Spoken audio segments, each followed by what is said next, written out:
Boys! Good morning. How the freak are we? I was hacked and infiltrated by a Corla, and she left her hair scrunchie on my goddamn desk. So not only was I hacked and infiltrated, I was also, like, left with a fucking sign. I was given a very foreboding message. Very, very, very foreboding message. Leon, another day, another Leon first. What's new, brother? What's new? Das Bongiorno, Merc, I hope you're ready to craft today. Strad, Wooly, my gang. What it dooski? I request mats. Get fucking scammed. Actual elbows, oh. Oh, yeah, I will, I'll pop over. I had some jobs that were running that should have me close to, if not at, journeyman milling. So, I haven't been able to do the dried boards yet. I started those excuse me, I had to burp. Started those before bed last night, though. So those should be done at this point. Also, the grind has begun. I know, you guys may say, Dusty, what the fuck? I've literally never seen you hunt anything in your life. You're correct. This shit's for the birds. But, it's also for people that want to have Blood Runner gear. And you know what? If you're a bird, I'm a bird, sweetheart. Because I be farming up some fucking ravens and shit. Healers will need the Grem carcasses like absolute mad later on. I don't know why I'm killing things one at a time. I just need to get in the AoE pull mood. Although, I just want to do a quick scan for huntables. Bro, what just happened to my character's pathing? I just want to get on my mount. I'm doing a quick pull for huntables real quick. See what we can find. And then I gotta pop over. I got to go to Jova. Yeah, Jova's where I started my tasks, my lumber milling jobs. So I pop over to Jova. I have all of my mats. I need to see if I can start Merc's mats real quick. And then we need to time that out. Come back over, hit more hunting. Because I need like 500, almost 600 ravens to craft all of the pieces that I need for my set. So, boys, we gonna be here for a fucking minute. But also, if that bitch Susan isn't here today, then that'll be a lovely time. That'll be a lovely time. Dude, I am so happy I got to kill her once. Where's Susan? I don't know. Hopefully she has a fucking 9 to 5 so I get a couple hours apiece. Jesus Christ. Hopefully it's a 9 to 5 on PST so she fucks off until 8 p.m. That would be so lovely. I swear to God, bro, if I see that bitch again.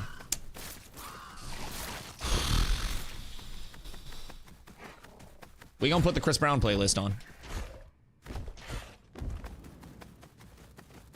She don't want to come around these parts, dog. These are my fucking Grems. These are my ravens.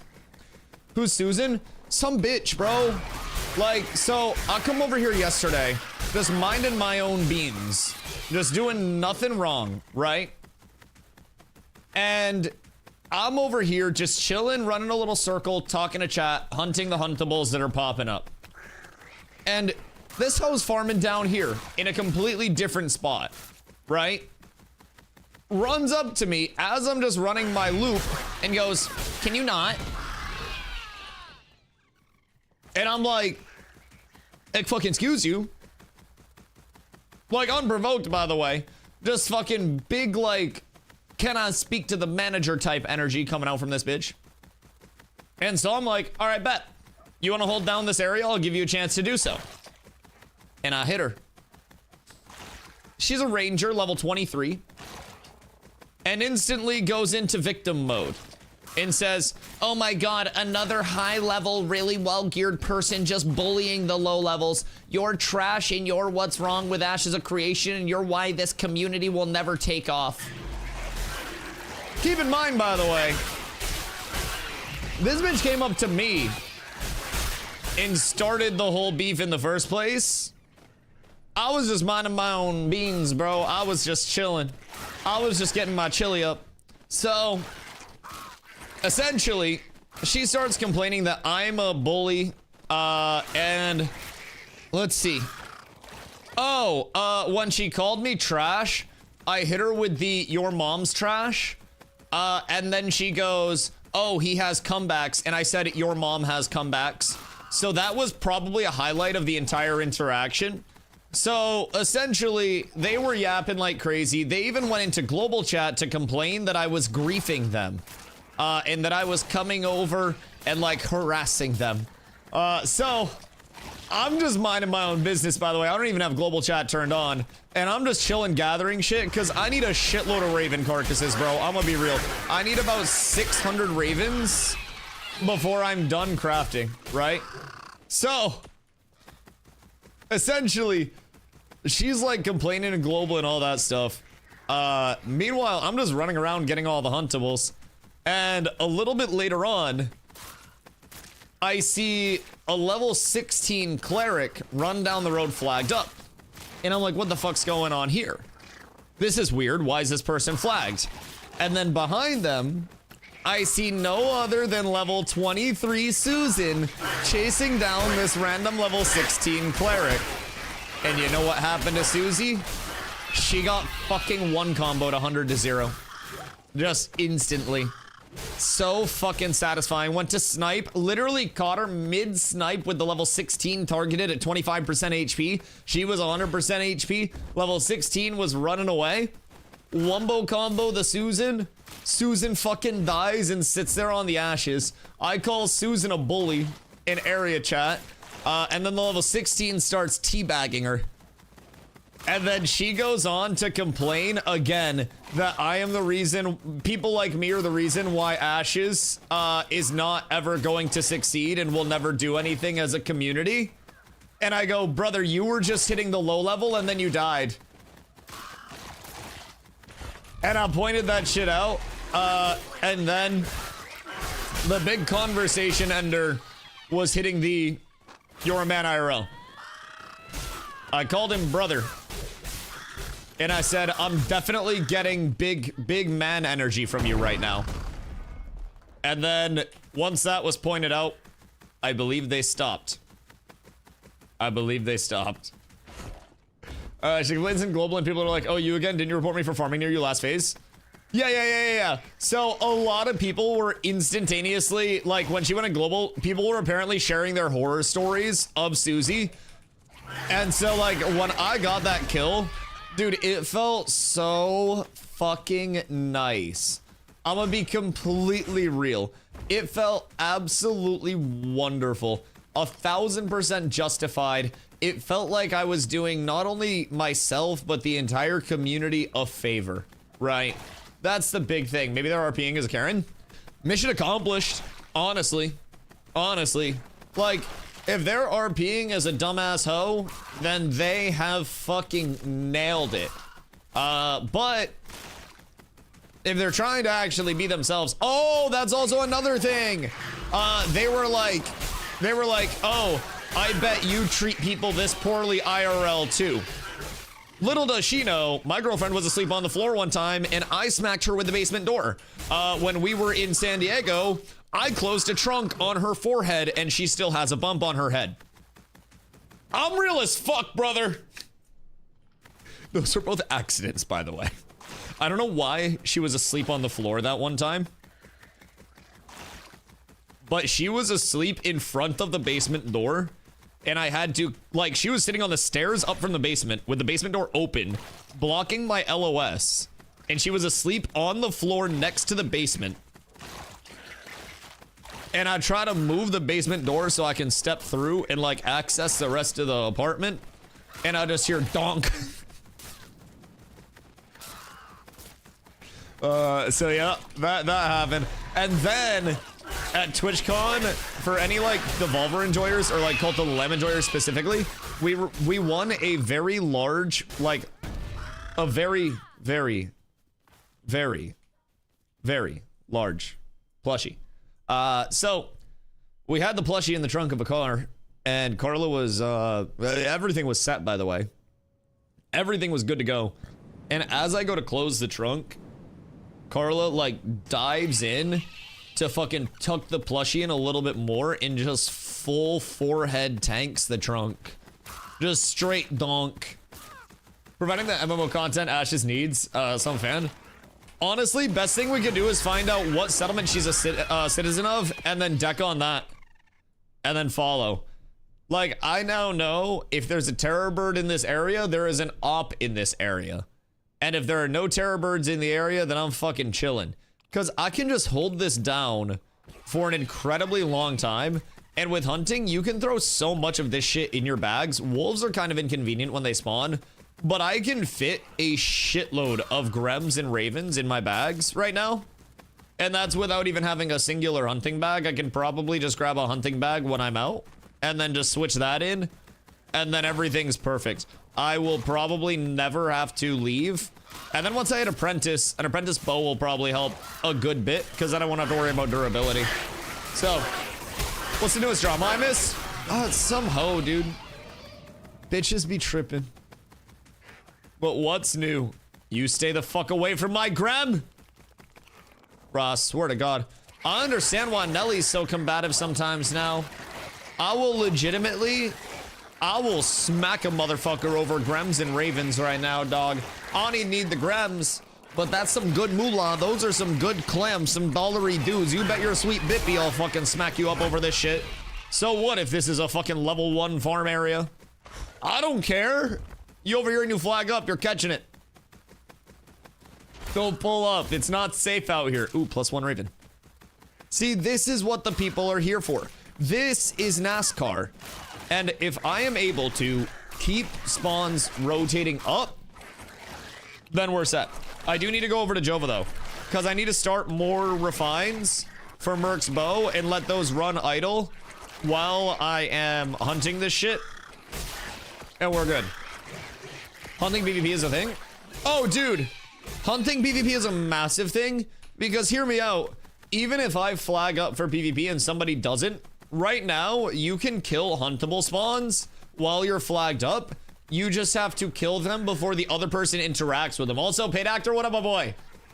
Listen, the day will always be better than yesterday because it's another day and it's a current day. I'm happy to be here. I'm happy that I'm able to, to be streaming and to hop on with a community that I enjoy being here with. It's fucking phenomenal. And it is unironically like the perfect fall day in Maine right now. It's like 55 degrees out. We got a slight breeze. Foliage is fucking hitting. People got pumpkins out and Halloween decorations and shit. Dude, it's so good. It's so good. Hunting PvP has been so-so in Phase 3 and 2.5. It was much larger. Do you think that's due to the lack of CCing for mobs? Because I feel like CCing for gatherables leads to a lot of potential PvP, but also I feel like it kind of limits anybody other than people that want that PvP smoke for that. Got invited to party last night for braids, was running a van. Oh no! Yeah, no. I appreciate you calling him out, dude. This is pretty much what I got. The epic was from before, but I got heroic, 2 heroic braids. I got a couple blues. Like, it was definitely worth the call out. I greatly appreciate that, and I hope your van went well. I'm just like, dude, I'm so weirdly into just sitting here and running this hunting loop until I get all of the ravens that I need. I don't know why. It's like a personal goal now. And I already know that I have a shitload of money sitting in my bags in terms of like when prices do inflate, where it'll be at. So I'm kind of into it. Like, I could go chop trees, but this is just another thing that I haven't done before. That is getting me more experience with more diverse parts of the game, right? So this phase, I've had to really embrace the gathering, refining, crafting route, which is something that I traditionally fucking hate in MMOs. I think it's dumb, stupid, boring, unengaging. I'd rather hit mobs or people. Everybody knows that. But this phase, I have literally had to buck up and do this shit to a certain extent, whether I wanted to or not. Can my citizenship just drop? Oh my god, citizenships were revoked in 4 days. Bruh. Yo, any new Ayla citizens, by the way, that want to do me a solid and grab me a cloak? Genuine question. I know we got some. I think New Ayla is supple. Because I would very much enjoy that. If I could get a citizen cloak from over there. I need the level 21. Because I'll replace my martyrs with that bad boy. and then we'll be chilling for a little bit. It'll be a slight upgrade over what we've currently got. Had a great morning. Yo, lag, what up? 75 Lego Basalt, 30 Lego Copper, 20 Lego Rubies, 10 Lego Morning Slate, 5 Lego Tendonite so far. Jesus fucking Christ, what the hell? Together, strong. What are you meaning, Tim? That's absurdity. Clokey. Hey, yo, Kirito, thank you for the 7 months, dude. I appreciate you. What are you getting up to today? Did they change that? You can wear cloaks even if you aren't a citizen?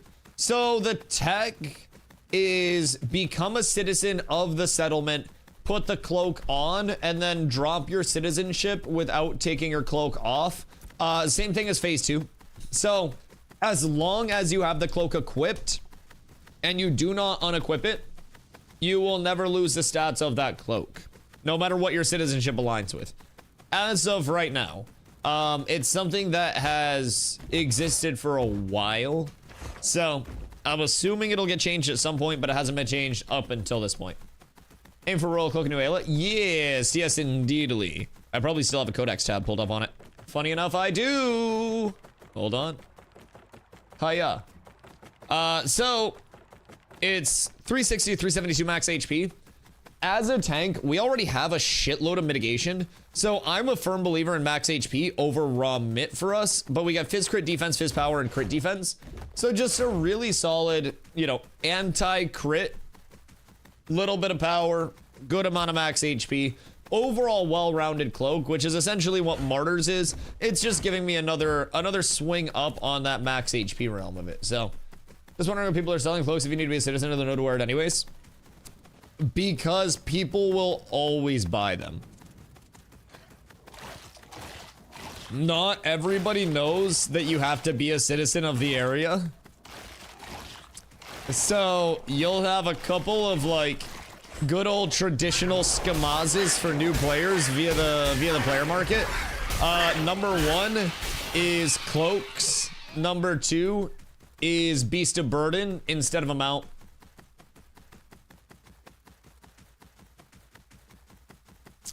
So many people check player markets and they go, Dusty, why isn't my mount that I bought working? And I'm like, you got it. You didn't get a mount, did you?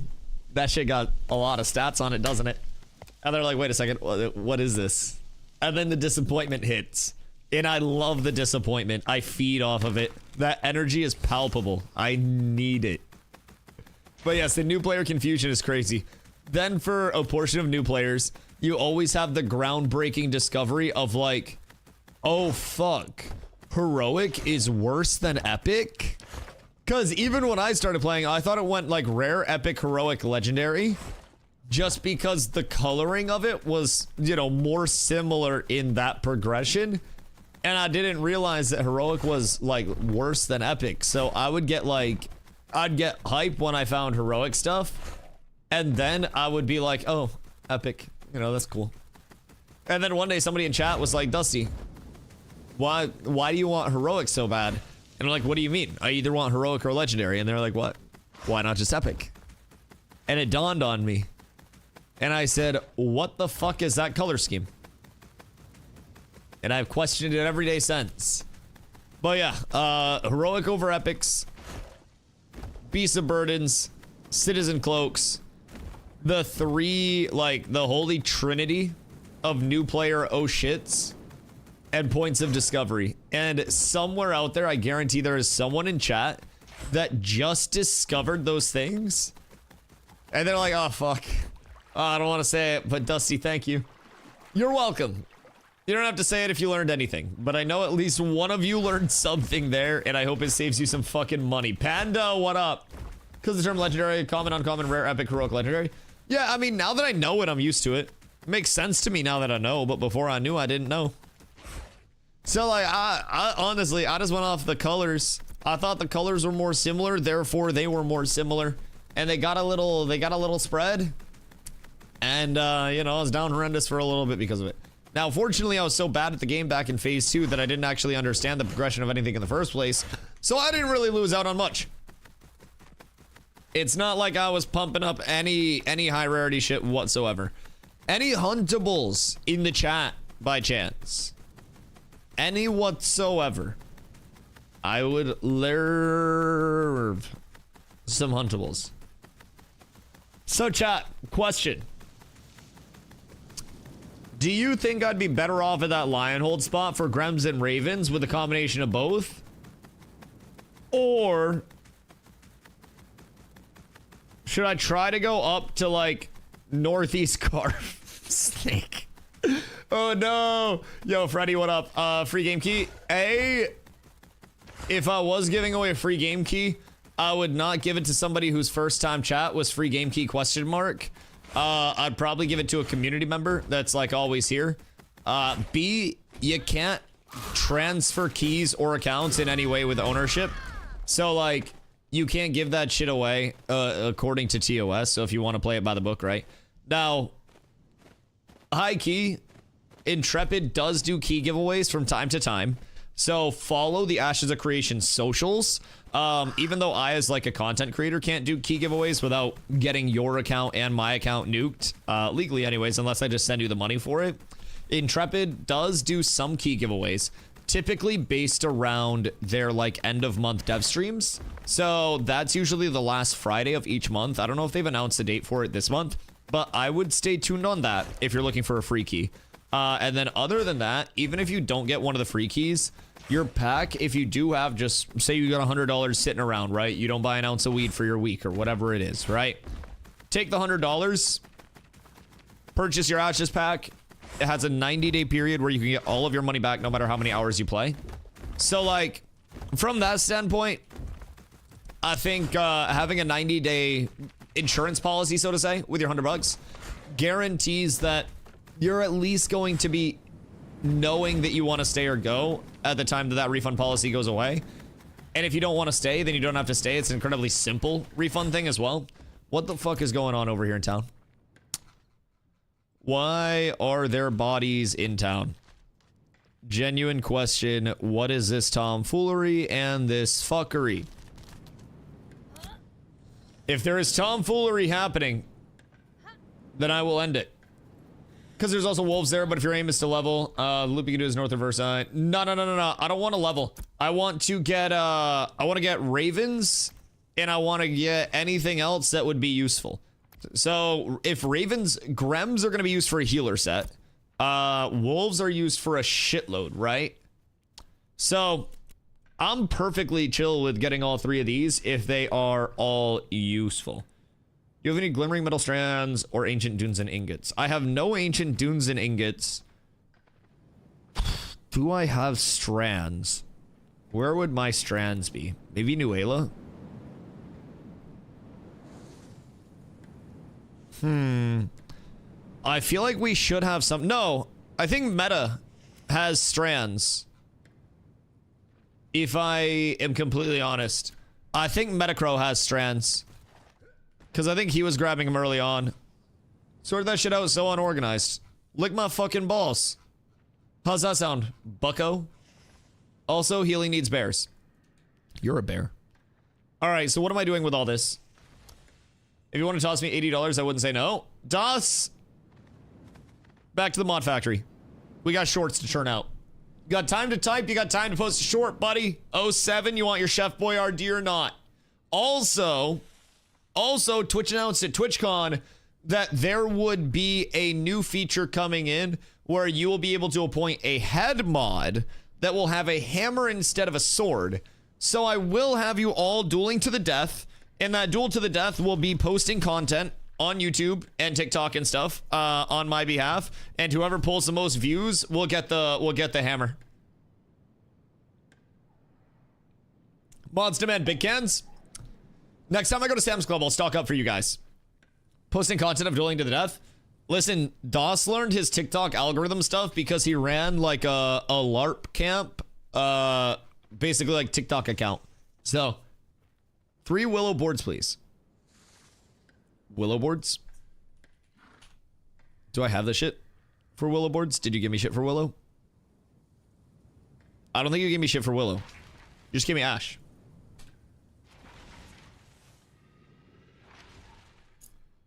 What willow did you give me? Like just now? Oh wait, I'm tripping. I already have my yardages made. Never mind. They're right there.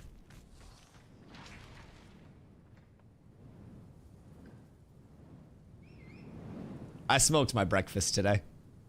I'm gonna be completely upfront. All right, so anyways, we got that sorted out. Do we have more willow timber? Same.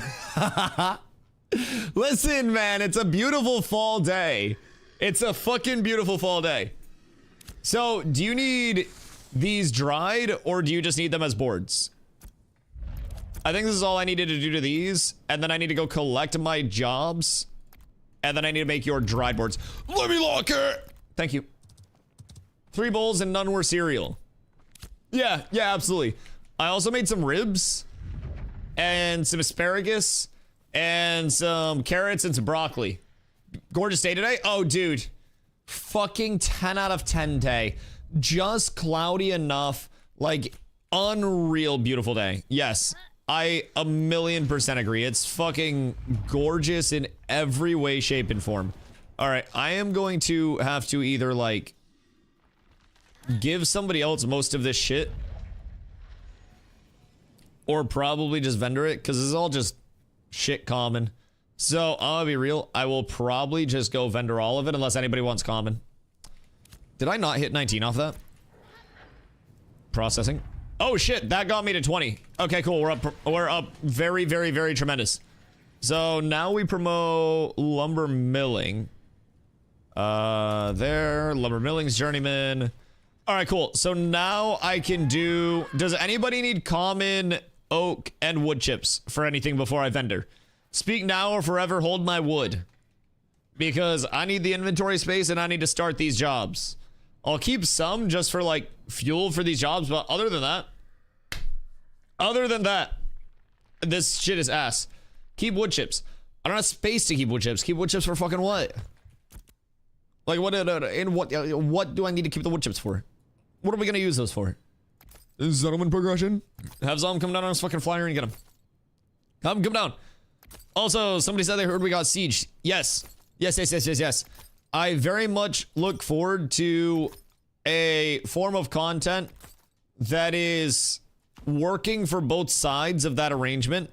Because let me fucking tell you, with the time difference there, it has been near impossible to actually get both sides who want to actually fight into fights where one side isn't just fucking asleep.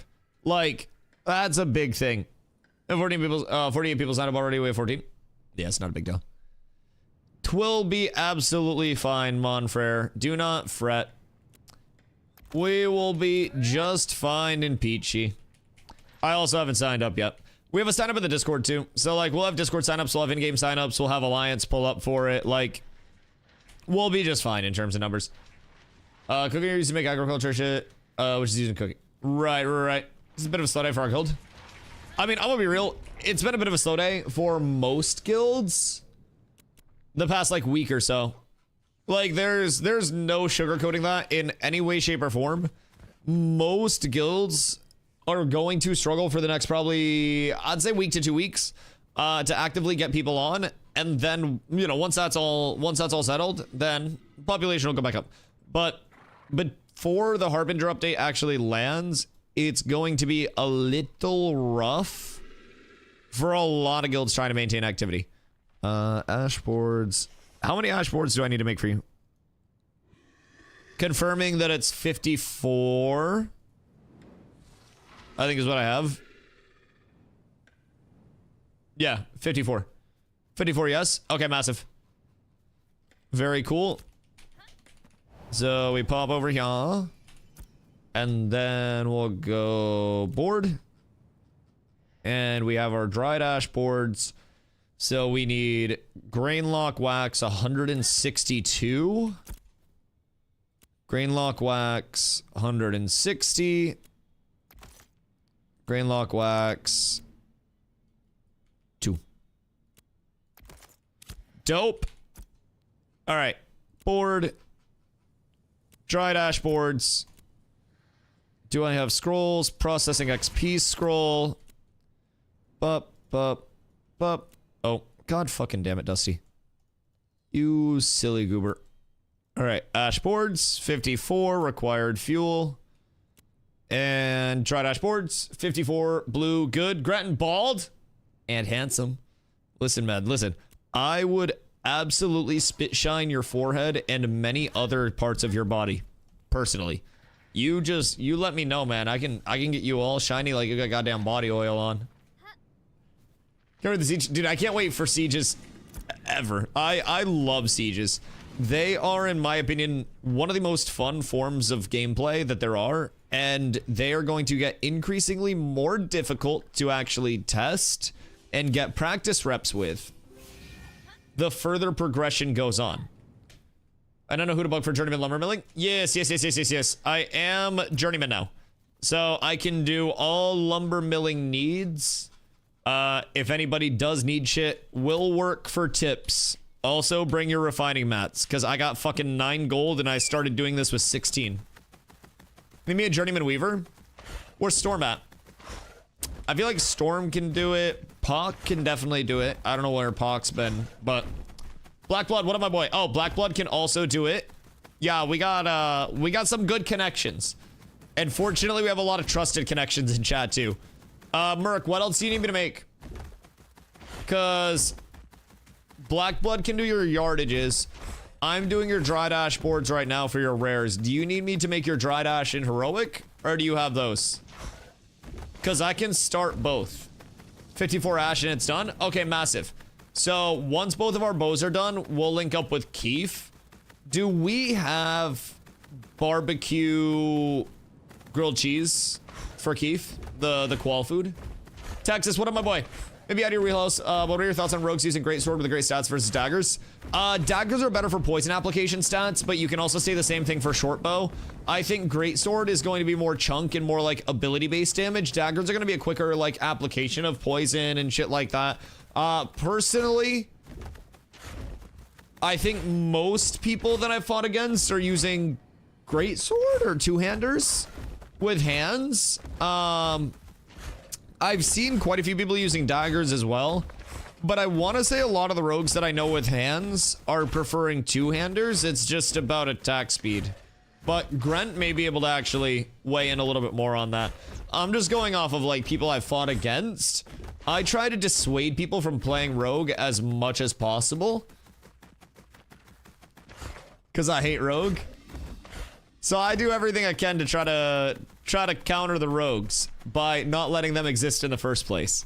I spread anti-rogue propaganda with a smile on my goddamn face and hope everybody plays something cooler instead. And if they don't, I shame them. As it fucking should be. Ranger's more fun. Ranger is massive, correct? Greatsword two-hander is for big bursty backstabbing and kill faster with two-handers and Greatsword, but daggers is more DPS and sustain damage. And daggers also probably has the canon benefit of like stabby pokey. So if you're looking for that and like my immersion, shortbow dagger, low-key, probably really fun for PvE stuff. For PvP, I always recommend longbow and then the biggest burst that you can get. Longbow affords you the most like range to actually get your attacks off. It also gives wound, which is an anti-heal in the longbow ability tree as well, or the longbow weapon tree. So those are great, but again, shortbow can be really good because rogues can hit some flanks. They have forgiving movement, faster poison application from range if you do want to get those stacks up. But again, I think longbow and a two-hander is just really solid. And you have a couple of choices with your two-handers now as well. So you've got great swords, which are going to be your best fizz speed choice. And if you're kind of like chilling on the fizz speed part of it, maybe you are going short bow, you could also work in something like a glory bound great mace, which is an item level 26 two-hander. That's going to give you a lot of fizz power because it's a mace. It's going to be slow, but it's also going to give you max HP because of the roll that's on the two-hander itself. So you have a few choices in terms of like where you can actually go with your weaponization, and really just shape it up to what you want to do. But overall, I think it just depends on what your goals are. PvP in most instances, I would just say go for whatever the biggest stability burst is for you, which is very likely going to be a two-hander. I also think in PvP, don't sleep on the value of max HP until you're comfortable playing your life. Some people will feel like they need less max HP to be, you know, comfortable. Some people will feel like they need a little bit more. It all just depends on your personal comfort breakpoints.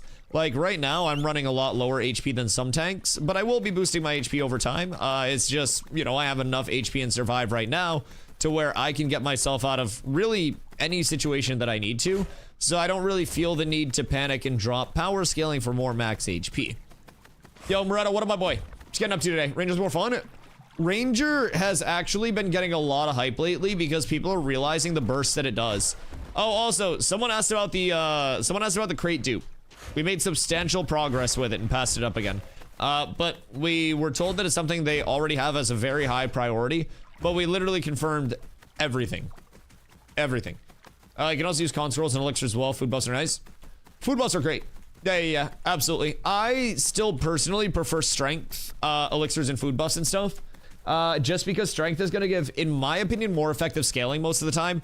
Just because con is like 1 HP to 1, you know, 1 to 1.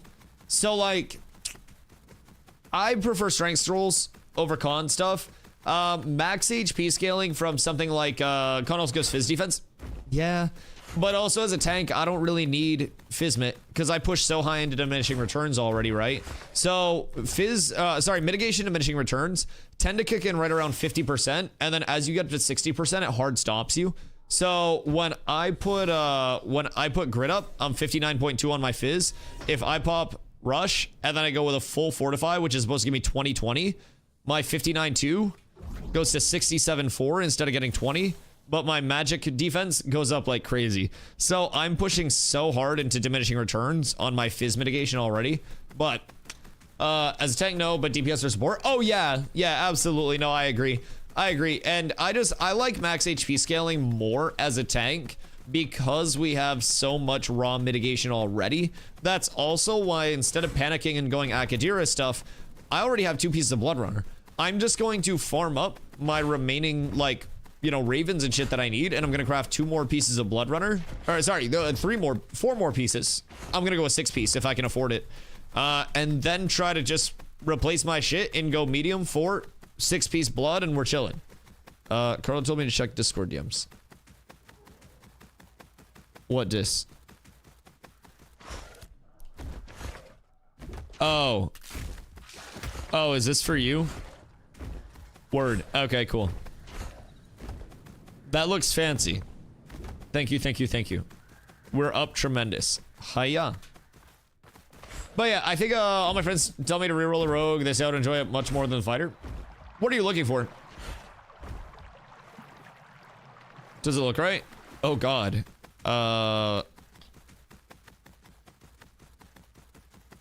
Probably. Yeah, it looks fine. Do you pay rent? Looks fine. I did? Okay, yeah. Then it looks good to me. You can tell how much I keep track of, like, what you owe me. You could have just never sent that, and I would have just paid it off and been like, oh, okay. Thank you. Very honorable. You can check your Cash App? Yeah, I don't. That's fine. I don't care that much. I know where you live. Fighter honestly looks hella fun to me. Fighter is just like the epitome of risk reward, I feel like.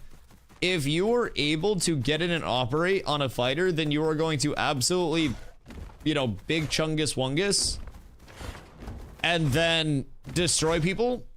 It's just a matter of most fighters are not going to be able to activate the big chungus because they're going to activate self-death before they even get close to being effective in a fight. And I do believe that that is a part of the issue, if I'm being completely honest. I think that if more fighters just played a little more patient and had a brain, so to say, everything would be just fine and peachy. Legitimately wonderful. Where the fuck was I farming before? Wait. Is it a different spot? Uh-oh. Wait a second. Like the fighter gameplay, I don't know why they want me to switch. I don't know. People will always try to say the grass is greener on the other side. Ah, shit. Was I going south? I think I was south. Oh, fuck. Oh, God. We're down horrendous. Where was my fucking farm spot? I thought it was south of Lionhold. Gosh, heckin' frickin' darn it. Was it over this bridge? No.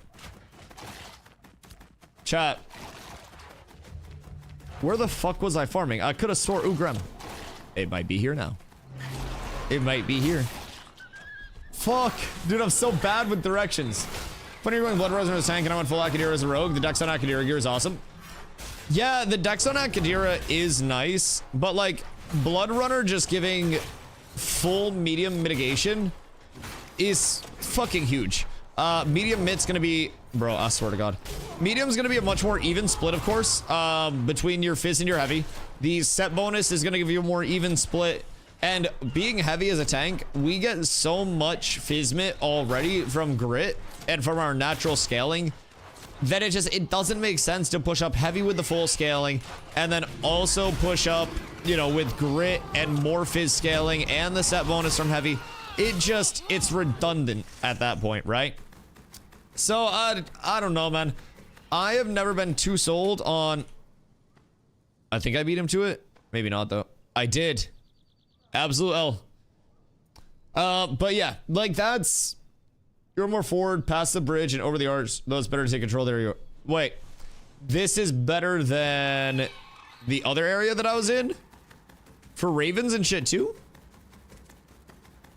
Why is that? Is it just because there are so many fucking spawns here in the first place? Because that do make sense. Because it seems like there are a whole hell of a lot of spawns. But where are you finding people that can make Blood Runner?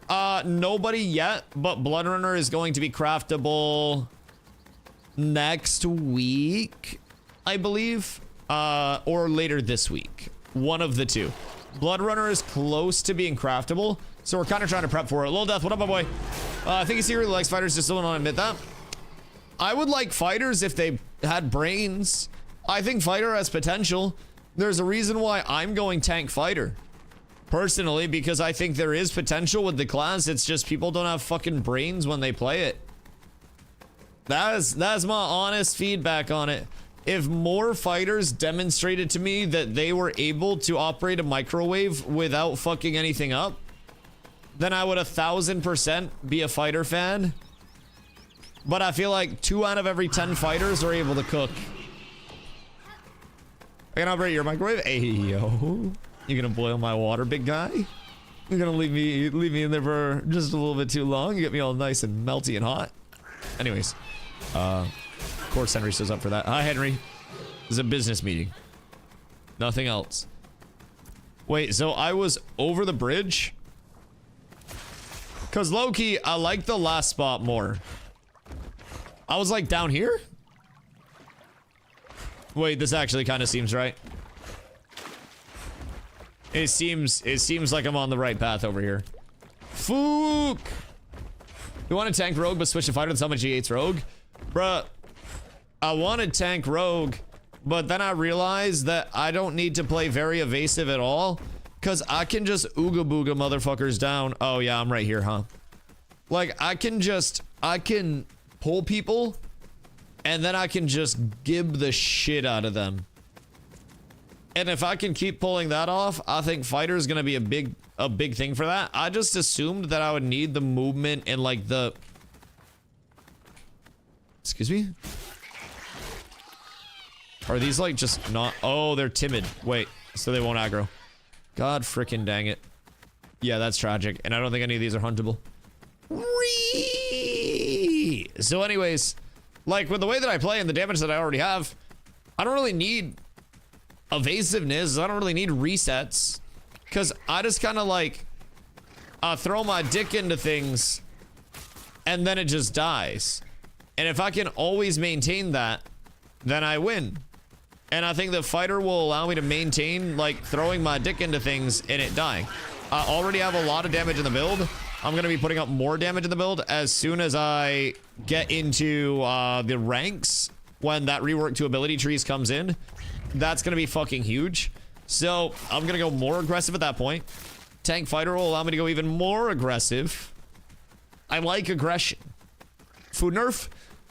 Food is being redone and reworked, and I am 99.9% sure that that shit is going to get nerfed. I don't think that it's going to get buffed by any means. My personal thought on it is a reallocation of the quality more between like food and... Henry, no. Carla, put Henry in horny gel. No, Henry, this is why You're not allowed to go to the TwitchCon meetups. I'm gonna take Henry's VIP badge.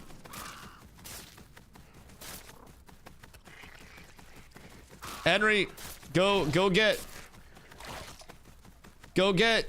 boyfriend. There's like Tinder and stuff.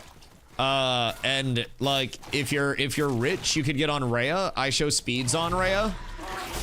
So you know, you could always just hit him up. Bonk bonk right to horny gel. Yes. Henry, do me a favor, type exclamation vanish real quick. Just for everybody's sake. We'll give Henry a chance to atone for his sins. Exclamation vanish real quick. And then that will restore your day to a nice neutral start. Otherwise, mods will have to vanish. Good fucking golly. Tank Rogue, what is this SOD? Listen, there we go. The vanish worked. Alright. Back to normal.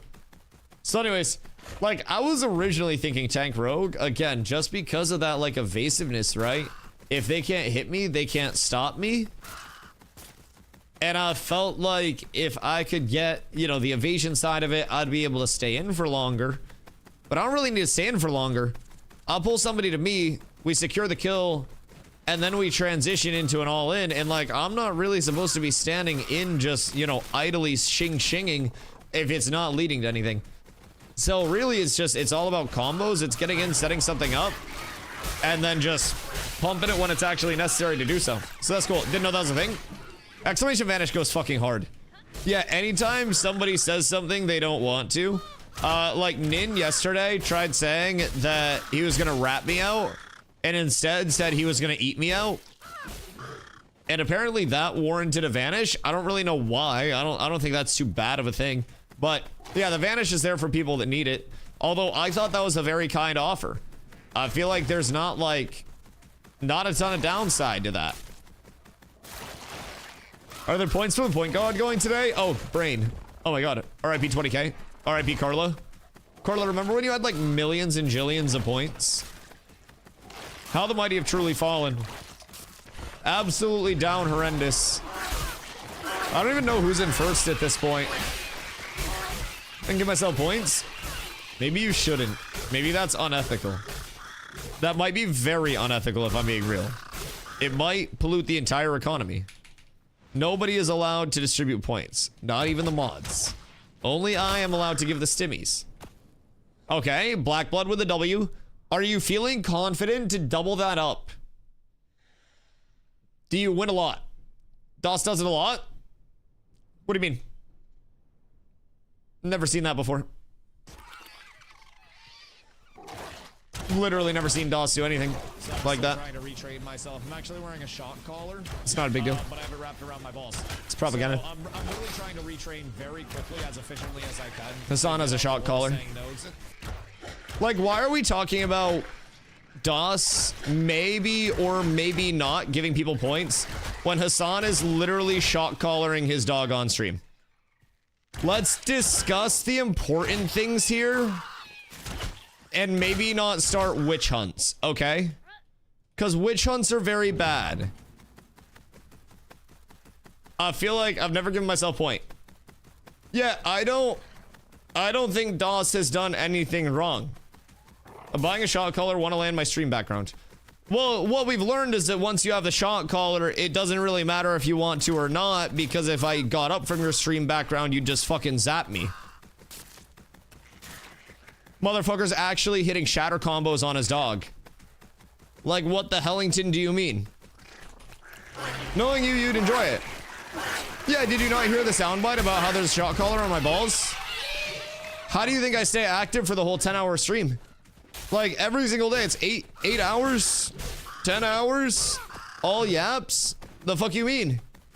That's the only way to stay active. So, 256k. Exclamation gamble wall. Thank you for boarding the Dusty Express. Straight to a fucking Ember Spray. Yes, Carla, they need to be louder. They are a little on the quiet side currently. Hello. Don't be pussy. Don't be pussy. Okay, I have a deal. I have a deal. You exclamation gamble all right now. If you lose, you're banned from chat. If you win, you get VIP. I'll do it if you do it. I would totally run like a Squid Game if I could. Banhammer, that's rugged. Yeah, probably not worth it. I'll be honest. Probably not worth. That would be potentially a very large scamaz for you. Because then you'd lose all your points and you'd be banned. That would also be a self-scam for me, because then that'd be one less chatter. There's like no benefit to that. Reaped. Dead. Fucking idiot. Master Chief, what up, my boy? I'm the idiot. Listen. You're the one at the top of the gifted sub leaderboard this month. Who's the real idiot? You could have spent that money on a Club Iron Mouse ticket and probably Iron Mouse merch. But instead, you spent it on me. Someone that's not a multi-millionaire charging $70 for a cover to watch a bunch of VTubers sing songs. So, you know, you made the wrong choice, buddy. Why don't you put your money where it matters? In a multi-millionaire's pocket. Better do it in the main vein. Wait. Watch. Oh, I thought you were gonna take out your dick. Yeah, that's cooked.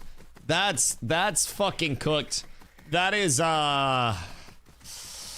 it's a little rough, Grant. That might just be time to go watch a New World streamer or something. I'll be real. Rather go into your pocket? What do you mean? You don't want to support the multi-million-dollar iPads? Oh, crazy. Wild. Wild. Also, does anybody else find it kind of ironic that the person that was hosting an event with a $70 cover just to get in the door also got a $100,000 dono for their nonprofit from Twitch? The most expensive cover event, also the same person that hosted that event got $100,000 from Twitch for a nonprofit.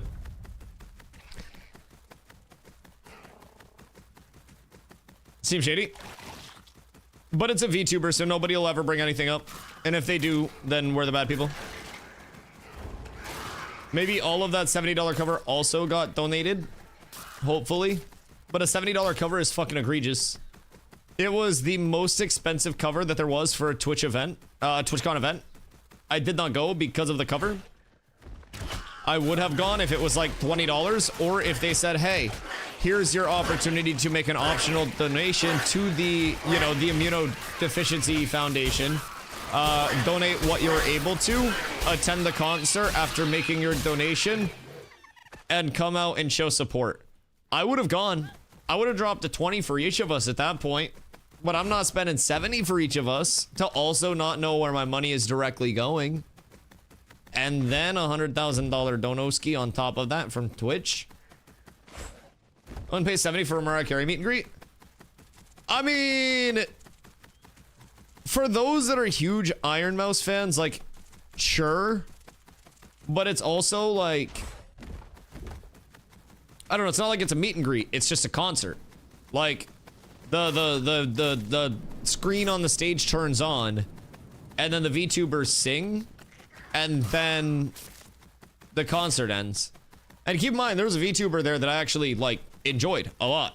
And, like, listened to their music, because the person behind the VTuber is, like, an actual rapper, basically. And, like, an actual musician that does it as their career, and then they, like, VTube on the side. So their music fucking slaps. But, again, not $70 for a cover during TwitchCon type slap.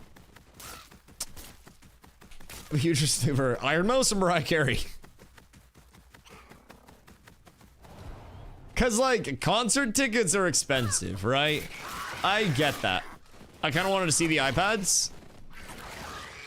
Yeah, but you could probably just find a video of it, and then it's the same thing. Cause then it's just a screen recording of a screen. So it's really nothing different, and it probably smells better to watch it at home.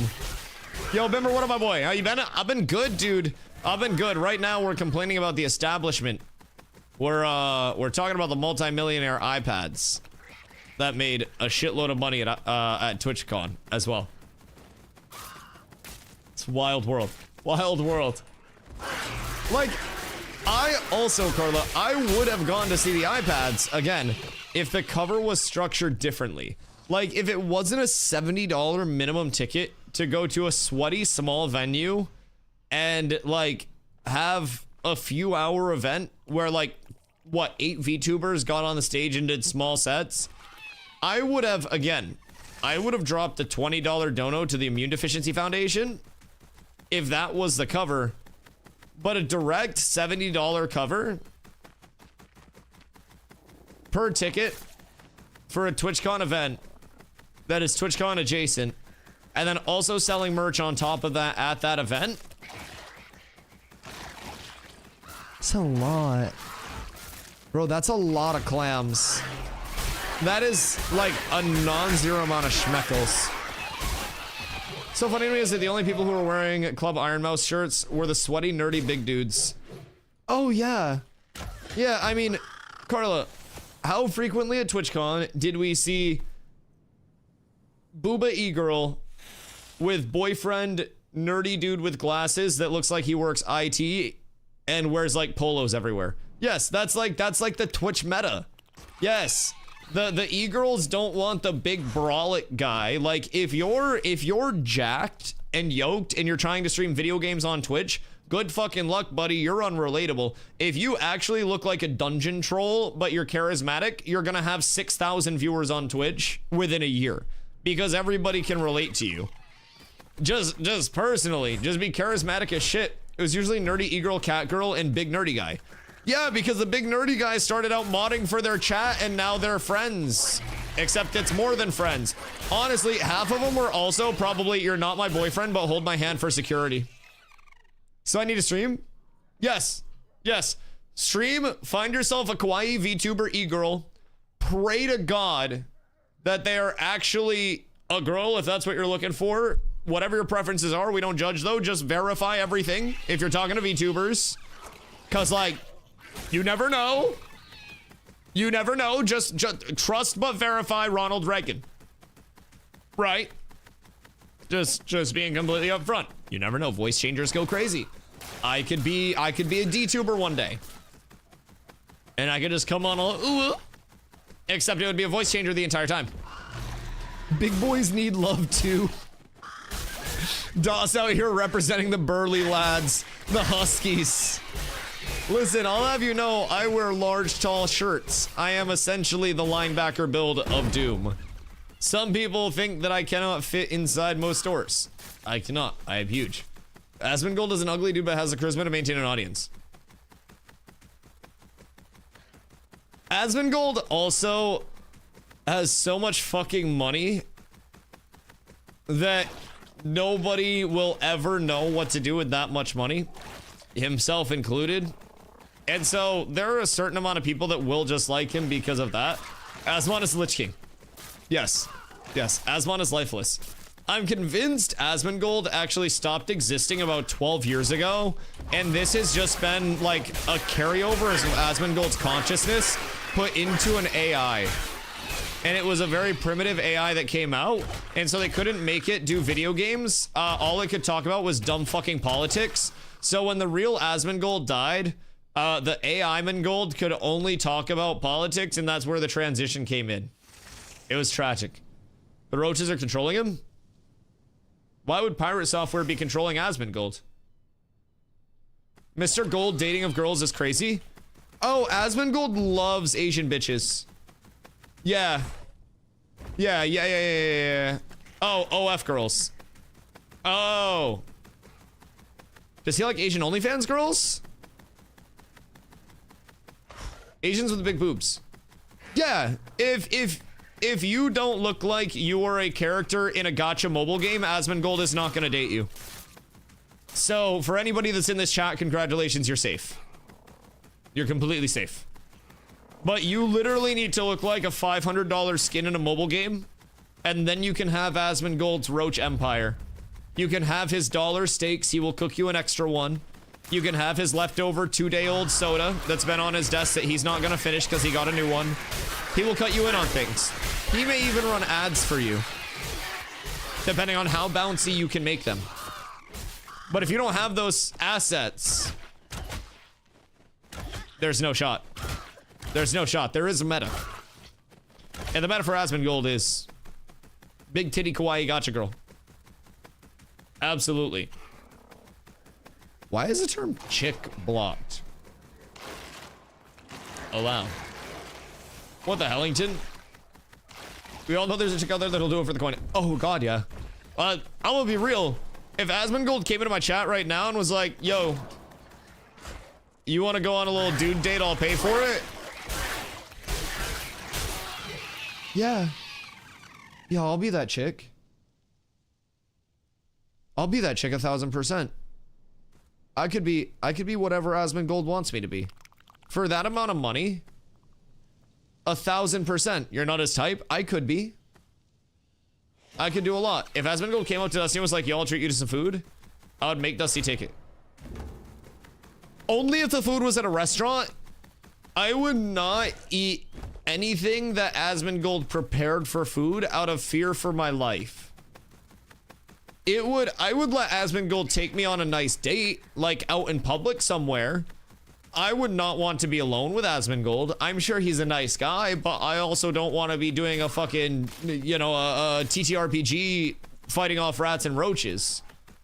He'd lock you in his attic? Can I stream? Because that'd be a good clout chase. I'm locked in Asmon's attic, and I can't get out until I break Kai Cenat's Twitch record.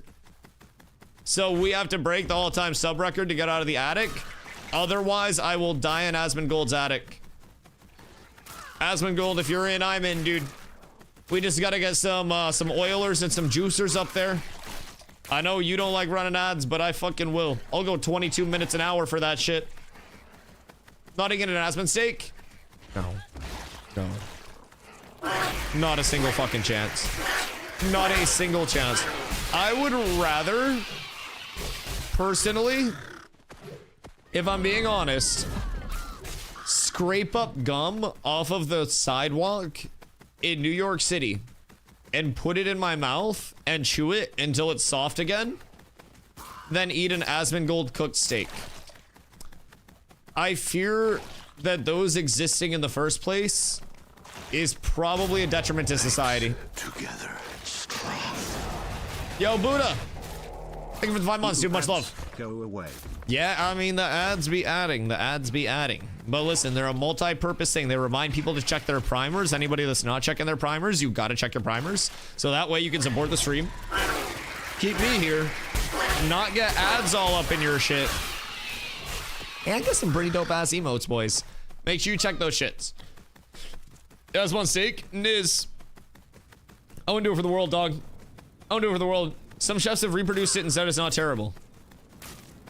So there's a certain element where, like, anything prepared by a chef is immediately going to be less terrible than something that's prepared by a non-chef, just because a chef will handle it differently.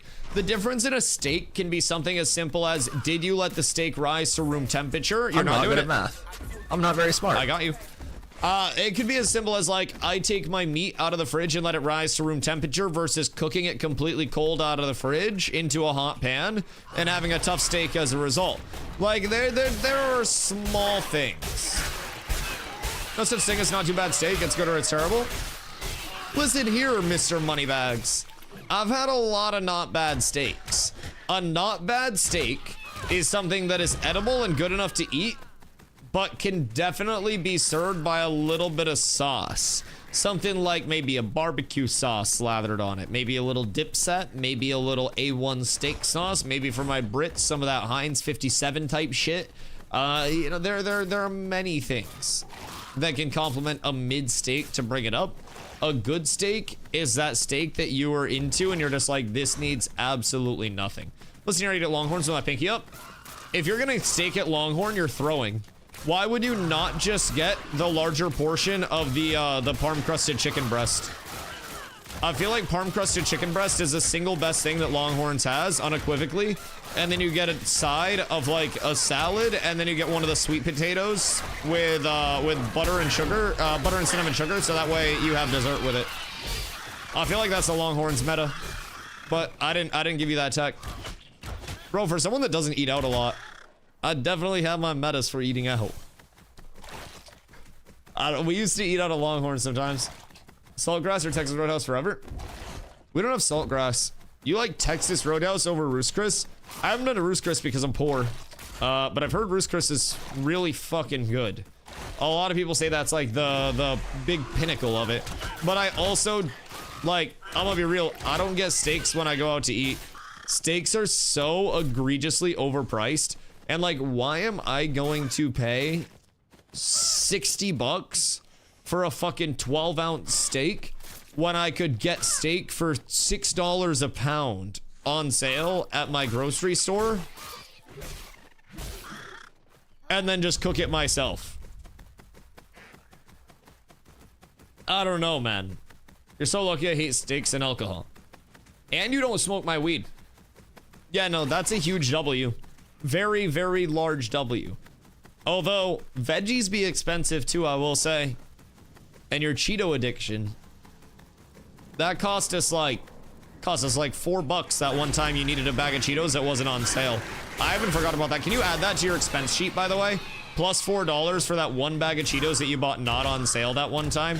Because I still think about that to this day. It was a Halloween limited edition bag of Cheeto skulls. And like, Cheetos always go on sale for $2.27 in our grocery store app. And she was like looking at them for a while. And she's just like, should I get them? And I'm like, they're not on sale. It's the price of 3 bags. And she ended up getting them. And like, they are gone now, yes. Yes. But I feel like they most definitely at one point went on sale while in existence. I don't know. Yo, A-Rod, buongiorno, my boy. How are you? Heard Donger bought you food? Brother fucking quick dueled. Yeah, I couldn't get my card out in time. I wanted to buy him food. So I could say I bought Intrepid Studios food and bribed them to put arenas in. That was the goal. But Bruce Chris and Relay, I had bad service, so corporate reached out to me, not the store manager. The fuck did they do? Walk up and like suplex you? They like slap you across the face with a steak you picked out? What the fuck do you mean? You had such bad service that corporate reached out to you. How do you have that bad of service in a place like that? Also, Pen, thank you for the 3-day dog. I appreciate you. Much love. Give me Mexican and not like Cheetos. It's in my blood. I genuinely, I feel like it has to be a genetic thing with Cheetos ingredients. You know how like cilantro tastes like soap to some people? And then some people love cilantro. I feel like there's something genetic with Cheetos as well, where some people just react to the Cheetos like flavorings and they're like, oh shit, this fucks. And then other sane people are just like, this is the bootiest of all booty that's ever been bootied. That's me. I think Cheetos actually taste like cancer. I feel as though I can taste myself getting more sick every time I consume a Cheeto. It's like my life is ending before my very eyes, and it's because of a Cheeto. That's what my ancestors would have wanted. You're making them proud. Yes. You're sponsored by Ashes. Ashes literally keeping me alive. Literally keeping me alive. No, I mean, that'd be nice. That'd be nice. Low key? Low key? Ashes is like, hey, Dusty, you do 40 hours of Ashes stream in a week and we'll give you a little bit of cha-ching on the side. I'd be down. That wouldn't happen because I already stream 70 hours a week for free. But Takis are even worse for you. Dude, we got the Wendy's Taki meal and that shit was really mid. Really mid. Hunter, thank you for the hydrate. Really fucking mid. Takis kind of sucked. Where did you even hear this? Mark, how is this spreading through the rumor mill? It was mid. It was a fun try though. It was like, the idea was good, but I would rather just make fried chicken at home. You want 4 Braintree location near NA? Yeah, why wouldn't I? Yeah, I would love that. Send it to me on Discord, so other hoes don't try to snipe this shit. Because I can sometimes be a little bit slow to get down there. Zine told me that motherfucker. I'm gonna send Zine an invoice for all of his expenses. Motherfucker thinks he has it hard now. Show him. Fucking cease and desist his ad revenue. I'm gonna get a 10% cut on all revenue from all rated viewers. Fucking Zine. Fucking snitch. I'm gonna invoice him per raid. Listen here, listen here. Look, I'm gonna buy the bank that his building is mortgaged through, and then give him rent for free. And then he's set. And then I'll evict him. Easy. Easy. That's the plan. Or we'll just keep raiding the shit out of him. Get ready for 22 minutes of hours, 22 minutes of ads a night, boys. Finna spin his block. Finna buy his block. Renovate his block. Put down some nice flooring. Zine's PC crashed before he could raid you. No! Wait, did the heroes of history cook his shit? Yo, no, not like this. Not like this, dude. That's fucking tragic. Albert Einstein got into his shit with a kernel level anti-cheat. Anyone else having launch issues on Ashes? Have you tried hitting the launch button?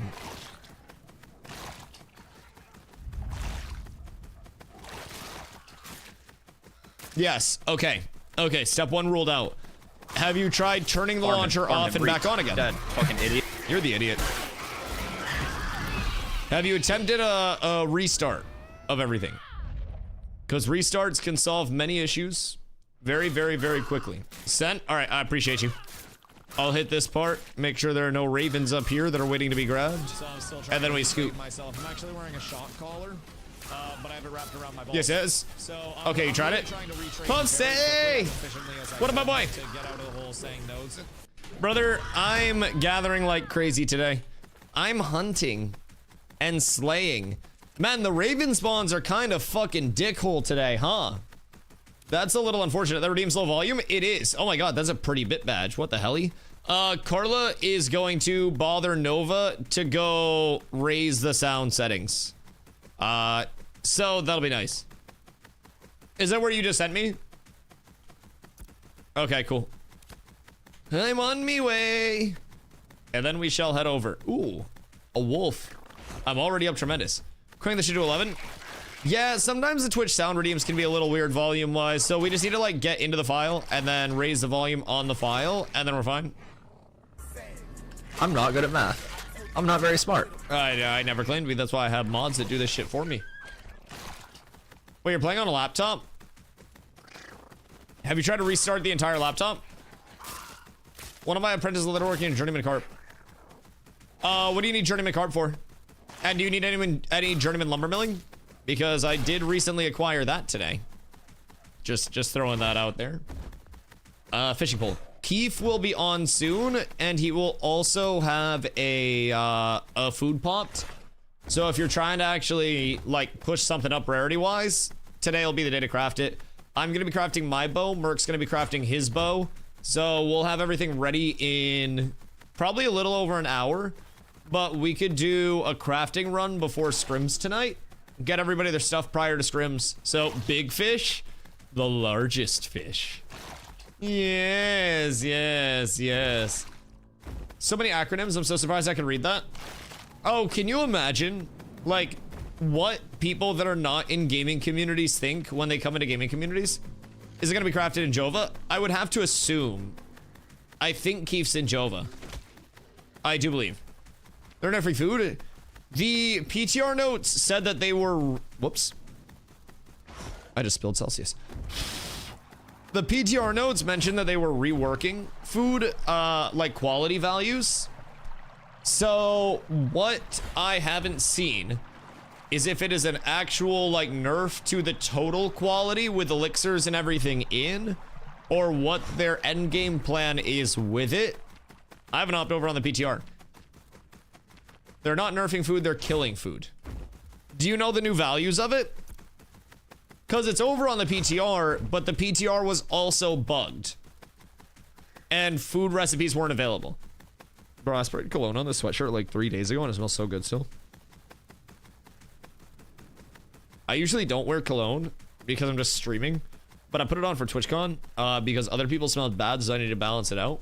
And I just keep getting whiffs of this shit. It's nice. I heard it was like 80 quality. All right, yeah, so we're crafting today. Yeah. Yeah. That's probably coming in sooner rather than later. So I would have everybody, maybe they rework the whole scale. Maybe. Because they could have reworked the quality ratios and then made the gear scaling more valid, made the food scaling more valid, and then made the elixir scaling also more valid. And you could see a net increase to the total quality output. Or you could see it get completely fucked. Zop's predicting next week. Yeah, next week for 0.17 is what's been discussed from what I could see. And it seems to line up pretty well. It gives them a good amount of time to test everything. And it should include some bug fixes, static gathering fixes, recipe fixes, food fixes, what else? Questing stuff has changed on the PTR.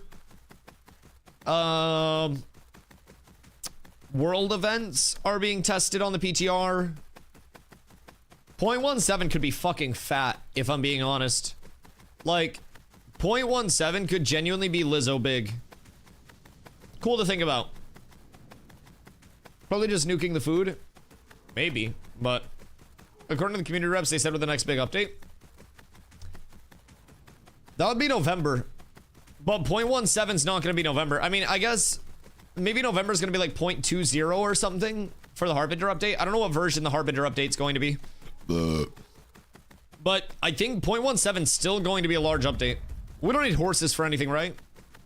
Is 0.17 considered a big update? Big is relative?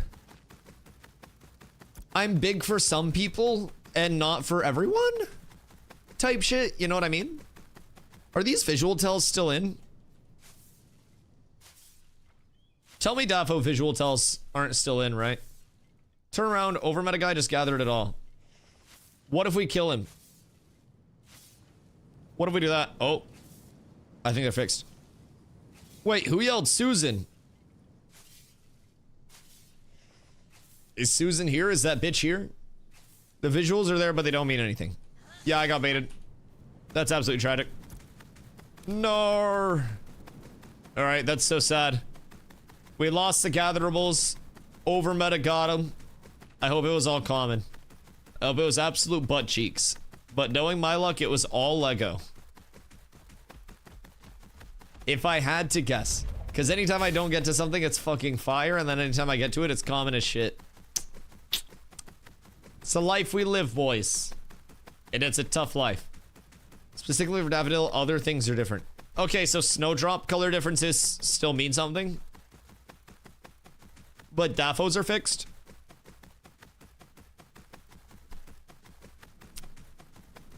Seems odd, but I'm here for it.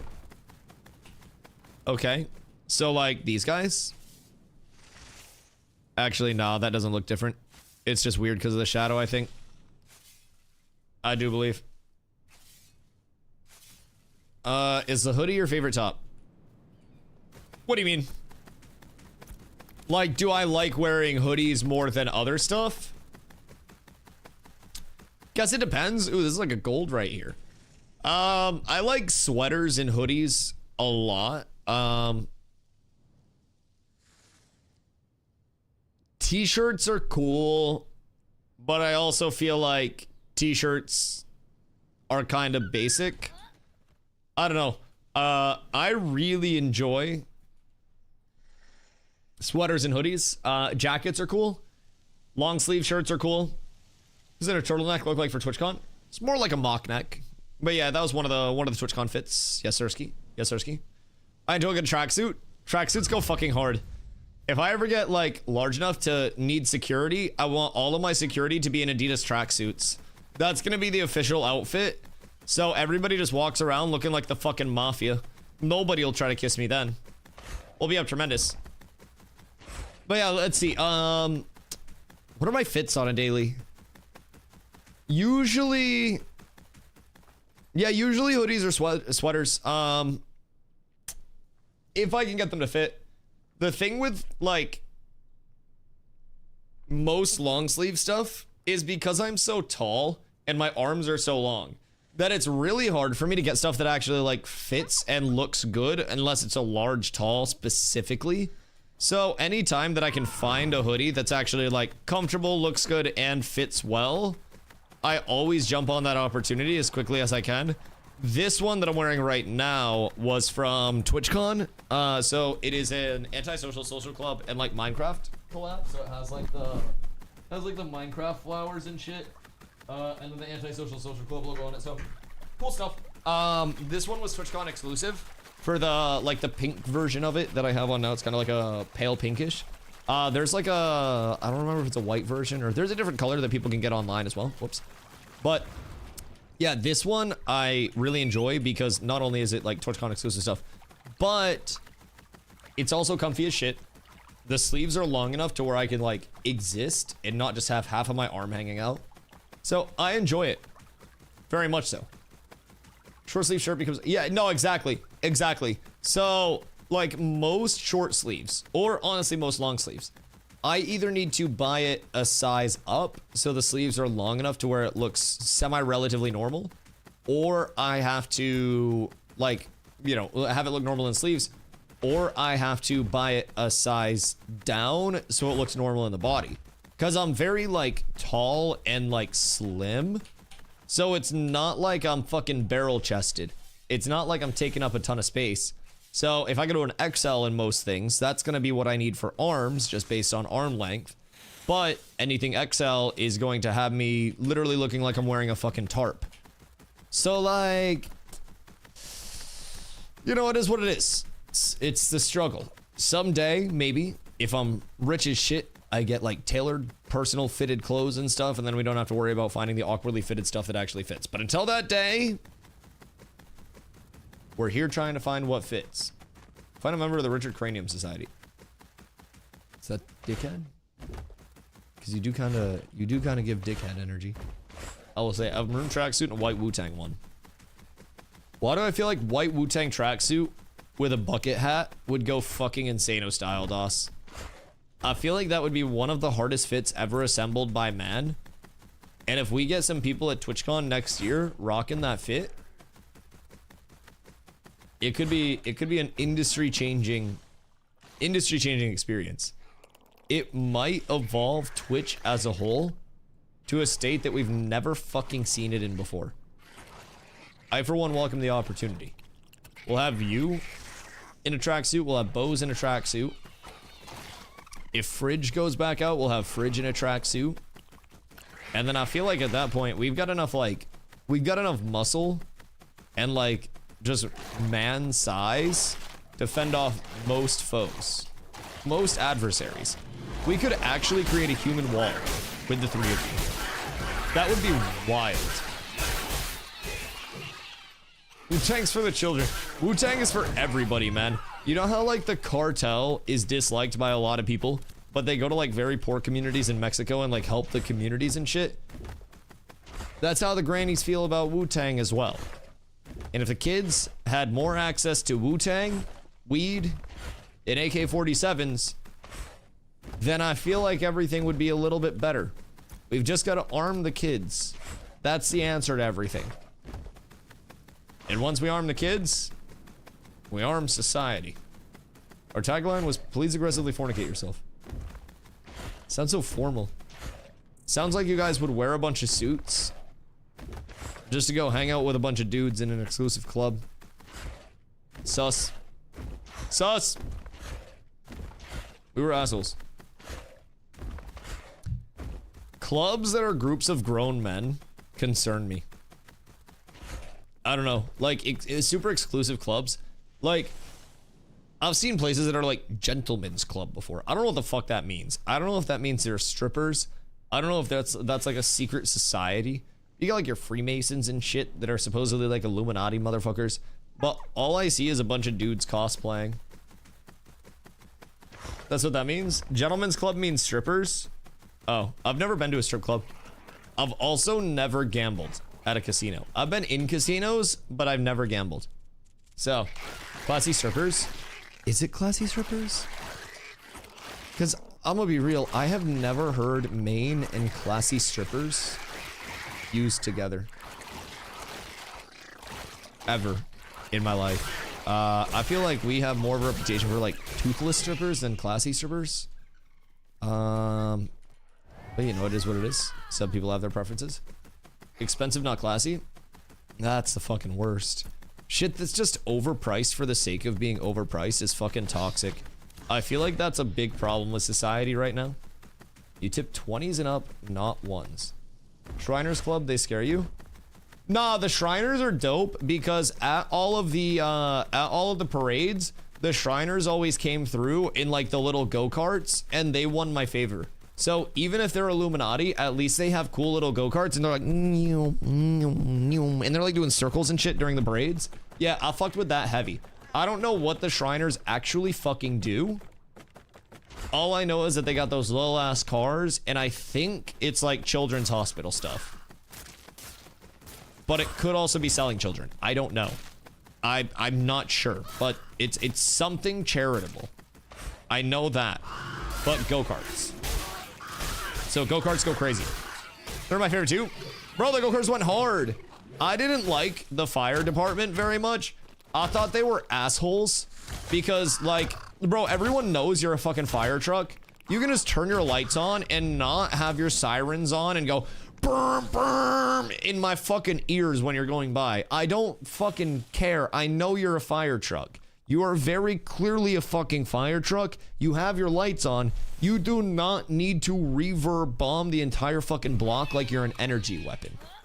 And I don't know what they don't understand about that, but the fire department lost my favor that day. Use the horns and alarms to respect. Yeah. Like you're clearly a fire truck. Yes, there is no surprise here. Lights on, big red truck with ladders and hoses. Fire truck. Awesome. Fire department's in the parade. Great. Thank you for showing up. Big red truck with lights on with ladders and hoses and also providing hearing loss to men, women, and children in the area. Asshole. What do you mean? If I drove by during a parade with really loud bass boosted music and shit, or my car was just like, brrr, everybody would call me an asshole. But because a fucking firefighter does it, they're all of a sudden not assholes. There's not even a fire. Why do they need the sirens on if there's literally not a fire? Also, a parade would be the worst time for somebody's house to actually light on fire because nobody would pull out of the way for the fire truck. Nobody would know. Like, they would just be blaring their horn and shit. And people would just be like, oh, they're getting lit. Like, the fire truck's so passionate. Look at their effort.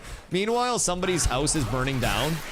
And there's just like some fucking float with kids throwing out candy or some shit in front of them. Just blocking the whole goddamn road.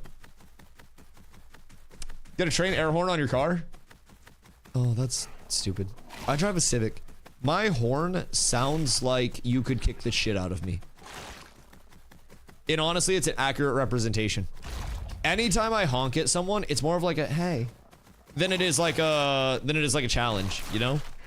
It's more of like an oh heavens than it is like an aggressive horn. I feel like my horn is essentially a Canadian horn. It essentially apologizes to people that cut me off for me being in the place that I'm in. I'm just like, yeah, that's my bad. I shouldn't have been driving there. I should have looked to notice me senpai. Dude, it's not even that. It's just, it's literally like it's scared of confrontation. And like you bump somebody on the shoulder and they're like, hey, don't do that. But you can't hear them, right? It's like I honk at somebody and I want to be like, hey, you fuck. But it's like, hey, stop it. It's not very intimidating. Ooh, a green drum carcass. Boys, are we rich? I feel like I'm rich as fuck now. If I'm being honest. We now have, why do I have so many more Grems than fucking Ravens today, dog? Oh my god, we're down horrendous. Someone bought all the Lego Ash at the market and 167 off my wet. Get to smacking. Get to smacking. I don't know how much Zop has, but I gave Zop some yesterday. I have no more on me though. I emptied out my storages like pretty much entirely. What I do have now are Grem carcasses. That is my next investment that will be for sale. All of the ravens, they're mine. I got 50 and they were all common. Where are you chopping? My advice, go to the side of the map and chop like all through here. Anywhere that is an oak dominated area, finding ash within the oak dominated spots, busy. At least like for me, I had really good luck over there. Epic Plus was just kind of pooping itself out. So, the wrong place evidently. Yeah, I'd say. Also, there is a quality food that you can get to push your lumberjacking quality up. That did help a pretty noticeable amount. Raven! We're up. We're so up. Boys, after this Raven, I only need... Tell me it's not bugged. Come on. It's bugged. Sometimes I want to die inside. I'm gonna relog and hope I can get that. Be right back. You have a high quality apprentice axe I can borrow? Unironically, probably yes. One sec.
I've returned. Good day. Unless advice on troubleshooting problem. Useless advice. What? Yeah, help with troubleshooting. Nazarene, have you figured out your launch yet, by the way? Or is that still fucked? Alright, let's see. Are you interactable now? Oh, it's just disappeared.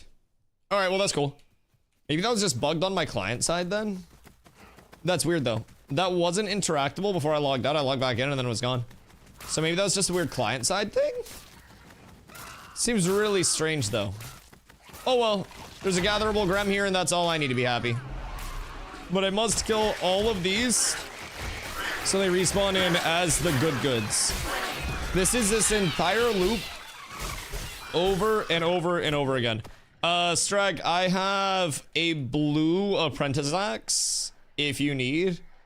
I have a green journeyman.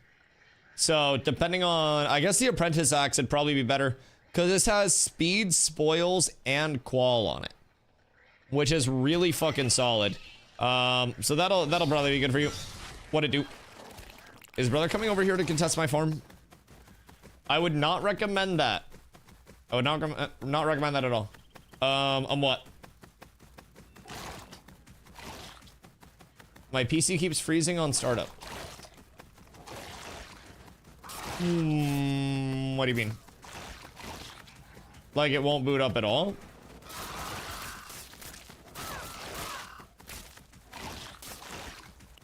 Try to just unboot, or like shut down, unplug everything, and then let it sit. Why is everybody having PC issues today? Zine's PC crashed. Carla's PC is being weird. Master Chief can't launch Ashes. Boot in safe mode. Can you get into BIOS and stuff? It's been happening for like a month. And you're just now bringing it up? What the fuck do you mean? More frequently now. Are all of your drivers up to date? Like you've done Windows updates, you've done NVIDIA updates, stuff like that? Other times it was like once every week. BIOS update? Could be BIOS update as well. Now it's every time I boot. Weird. That's really strange. I haven't had that happen to me before. But maybe see if you can get it to launch. Still turns on, and when it's on, it's good. Means to the booting level. Interesting. So that means it's nothing like hardware compromised, right? Or is a good indicator that nothing hardware-wise is compromised? If it can't load the OS, it's a problem. So if it can't load the operating system, what would we be looking at? Essentially just drive issues, potentially. The drive that the operating system is installed on, and then we would just need to clone the OS. Or like reinstall it. See the motherboard or RAM's having problems? Could be hardware, can't rule it out that easy.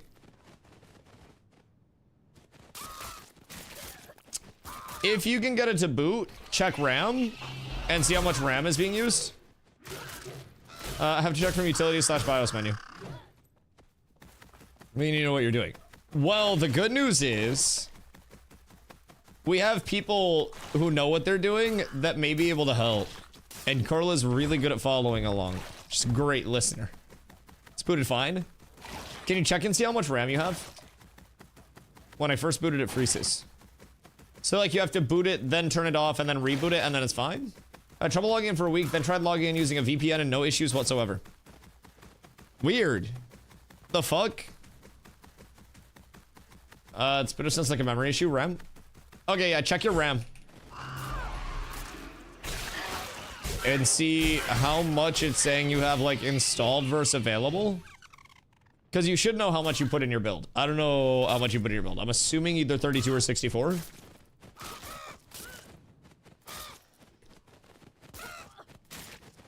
31.1. Are you supposed to have 32? Or are you supposed to have 64? It's using 8.1 at the moment.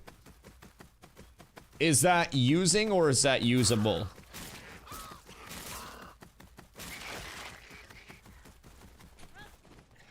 Because maybe like, maybe your RAM needs to be like reseated. Intel S7 is known for voltage too. Stuff that's fixed with a BIOS update is common for it to be common for it to cause UE shader crashes when first loading the game. Interesting. Can't go wrong with BIOS update. How easy is BIOS update? Is it just the same thing as updating drivers in terms of difficulty? Somewhere out there, chat's gonna fucking flame me for not knowing this. I'm not a computer guy. What this says update from BIOS menu? Oh, solid. Nowadays, really easy. I always remember it being this voodoo wizardry shit. You be careful with doing BIOS update. Oh god. Oh god. using 8 on browsing a Discord. Close your Discord and see what happens. Cause I feel like Discord kind of fucks with stuff. Looks completely fine once it's booted.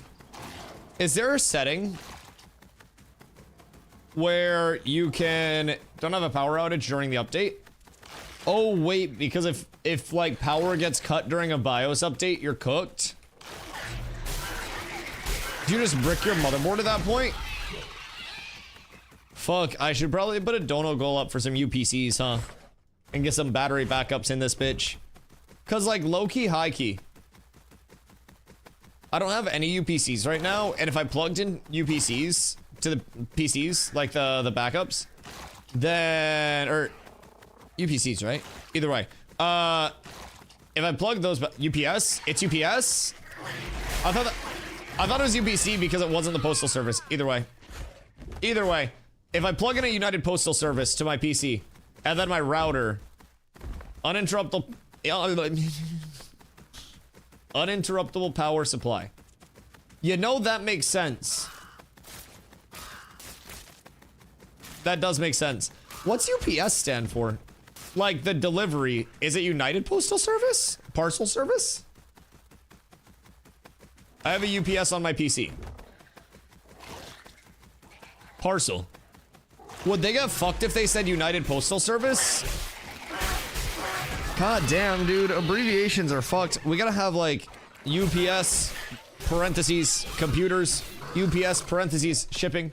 Sort by mine, any power fluctuation or outage, I got an extra 20 minutes to shut down properly. That would kind of be fire. I'll be honest. Because then I could also say bye to stream if I lost power. If I had everything on backups, power goes out, and I'm just like, huh. So, it's kind of awkward, chat. I go smoke, and if it's not back on, then we're just like, all right, I'll see you guys later. Had a storm frag computer once, never again. Oh, God. Wait, 2 braidwood trees? Wait a second. South of Jova? Where south of Jova? Because I will come over. I'll 1000% come over.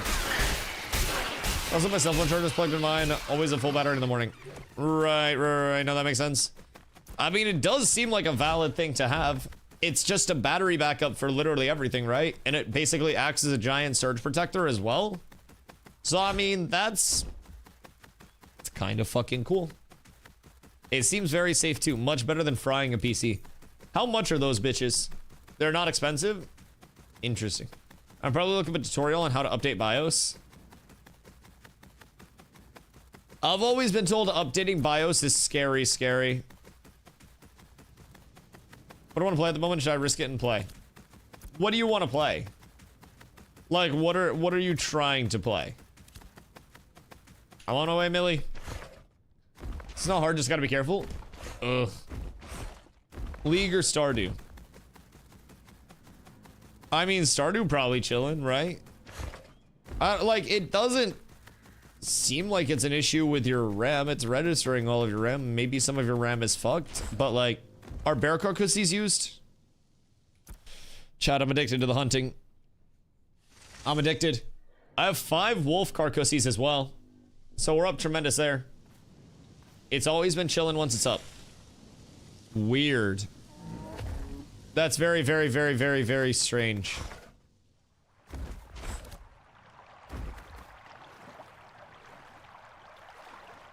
But on boot up is where it's scary. It freezes once. And then I have to restart and then it's good after that. So strange that it's consistently 1 as well. Is there a good program for analyzing my PC memory? I'd assume, what is it, like user benchmark? Is that what it is? There's like a benchmarking software that you can get in Steam. One that's free that you can do a bunch of stress tests with. That's what I use to stress test mine. Task Manager, also Task Manager, yes. But like if you're looking to stress test something, then you can typically find like free stress testing things on Steam, or honestly pretty cheap ones. I don't know what people are using for stress testing now, as that's not my like forte of shit. But I do know there are plenty of ways where you can get like actual benchmark scores with your build comparatively. Also, if you're having Ashes problems, you mentioned you're on a laptop with 16 gigs of RAM. I always recommend people to play Ashes on 32 minimum. I don't know why, but that seems to be where people are running smooth. Also, if you're on a laptop, the drive that you have your Ashes installed on can be a very big determining factor of like how smooth your game runs and shit. You really want a very fast read-write SSD. And if it's installed on like an HDD, then good fucking luck. I don't know what like your laptop is rocking, but 16 gigs is already going to be pushing like the bare bottom end of it. And then on top of that, if your drive isn't good, then you're probably going to be getting doubly cooked. So I'd check those things. As updates continue to come out, I'm not quite sure where everything's going to be going. But let's wait for the new PC. I mean, low-key, what's your time to new PC? Because that is probably your best bet. If I had to be real. 3 to 4 weeks. I mean, that lines up with Harbinger update. If you have it by November 18th, then you would be back in time for Harbinger update. What settings are you running on? Do you run all low? Or are you trying to run higher settings? Because I run low and medium with like a dedicated dual PC setup. Just because I don't want to run anything higher. After on low? Okay, cool. I wonder if there's anything else that could be tweaked to try to make performance even better in the meantime. But like if you're running everything on low, that's probably gonna be best case scenario. What do you have it on for like for a PC? Or not for a PC, for a drive. Spider. Our Spoder's apprentice. I need my apprentice. I'm almost there though. I'm actually way closer than I thought I would be. I'm like 7 and almost a half. And when I hit 10, I'm gonna have to make myself a bow, bro. Or at least get Keith to make me one. I don't even know what the fuck I would need for it though. Carpentry. Bow. Oh, god damn it. Hunting. Apprentice hunting bow. We need larch, linen, and copper. Oh, that's easy as fuck. Wait, that's unironically so easy. Larch, linen, and copper is free. Okay. So I probably have Lego larch and Lego copper. And then I can just make a big juicer. Do you get your bow? We are making it once Merc's boards are done in my inventory. Wait a second. Someone just yoinked one of them. Where's the other one? No. The first one got as I got here. Yours are done? Wait, what the fuck do I have going in my shit then? Did you get your boards elsewhere? Now I have extra boards? Or do you need these still? Oh, fuck me. I got nervous. Yeah, my boards. Oh, okay. Yeah, they should be done anytime as well. And I have everything that I need to make my bow as well, all refined. So that'll be super easy. Green, I appreciate you. It's still worth coming to grab. How long was it? I feel like it was a little over 2 hours on your boards when we got it started up. I'm pop over to Jova real quick. And then I'll see how long it's going to be. Because I probably have the mats. It was 1 hour? Oh, cool. So it's all done. Why do I think it was 2? Maybe I'm just fucking tweaking. So I have... How much is that? That looks like 20. Is that 20? Dude, I can't fucking see that shit. I need an actual magnifying glass for it. I'm pretty sure that's 20. So I don't necessarily know that I need to go... Is it 10? Bro, can I get a little more clarity on that number in the UX, please? My old boomer eyes can't keep up with it anymore. Maybe back when I was playing Fortnite, I'd be able to see that shit. But like, bro, we're down horrendous right now. Is it 10? That would be way more generous. Fuck me, bro. I need to be playing on like a projector screen to see that shit. If it's 10-1-1, that's easy as all hell. That's free 99. Because I'm assuming a linen thread is going to be cheap as fuck. I have Lego copper. Codex exists, your mom exists. I'm farming engagements, bitch. Let me get people to type in chat. Sometimes you have to ask the questions to get the answers. It fucking works. Can't even see it on my projector screen unless you're right up next to it. Wait, bro actually plays on a projector screen and still can't see it? What the fuck? There's always another level to this shit. That's fucking hilarious. You actually have to like walk up to the UX to see it IRL. What's the number? I'm pretty sure it's gonna be 10. I'll fucking look on Codex. I'll cheat. I'll cheat. Hold the phone. Hunting bow. Load, please. Searching. You can search. You can find this. Journeyman. No, apprentice hunting bow. Bro, Codex is being slow as dick for me right now. Codex, please. Black Blood's watching in the theater room. Listen, I have been watched in a theater room before, probably.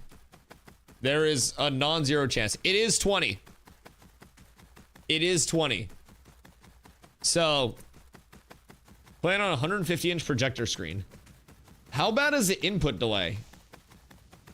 I lost faith in this game. I've lost faith in you, bitch. No, I'm kidding. What's up? Yap to me. Vent to me. I'm here for you.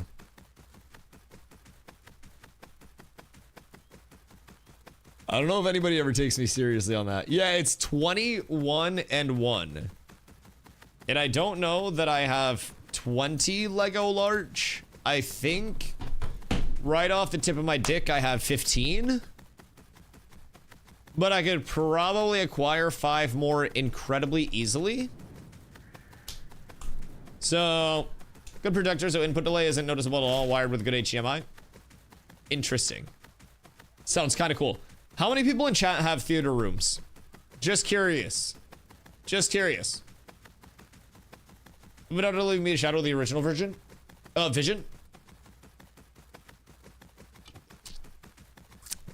Do you mean like in terms of overall execution or launch, or what's not clicking? Because I definitely agree that it's a long road to get from, you know, here to there, 1000%. But one thing that I take as an encouraging factor is that while things are fucky right now, they're also working on the most core, integral, entwined pieces of the game early. And instead of going about it the route where like New World did, where they add on a bunch of accessories early while not having the core of the game down, and then they have to catch up the core after the accessories are done, Ashes is skewing more towards having the core down and then working on the accessories. So while it's a little bit of a free-for-all and a mess right now, I do also feel as though the direction that we're heading is going to lead us into a quicker content cadence as we go down the line. But how Steven's handled things just seems like it's poorly managed, especially at a community level. So like, what specifically though? I'm not trying to like shut you down or anything, but like specifics, I guess, instead of just you know, I don't like how it's run type thing. Like what about the execution, and like what has he handled in a way that you don't think is, you know, handled properly, so to say? Not as Keith. Yes, Ersky. And in the meantime, if I can find, I don't think I have any larch here. Hold on. I want to say I have larch in like fucking KT or some bullshit like that. I know I have some somewhere. I have a braid there. 15 oak, 15 Lego larch. So that's in Winstead. If I can get 5 more Lego larch, I have... What do I need for linen? I should have copper somewhere. Lego copper, maybe in Mira? That's Lego zinc. Fuck! Do I not have Lego copper? I have heroic copper.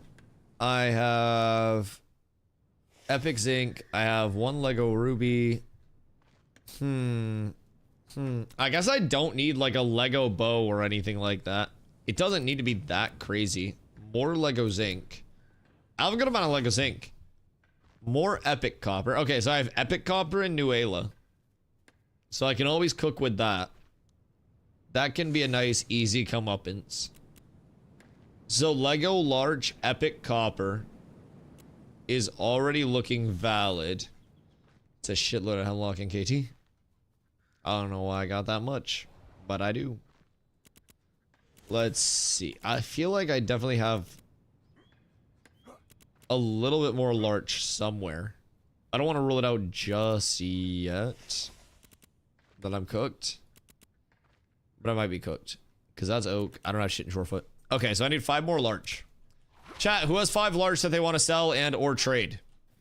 Because I am now in the market for 5 Lego larch. And then what do I need for a fucking linen thread? God damn it, we're learning something new today. Linen thread is flax. So I need a Lego flax as well.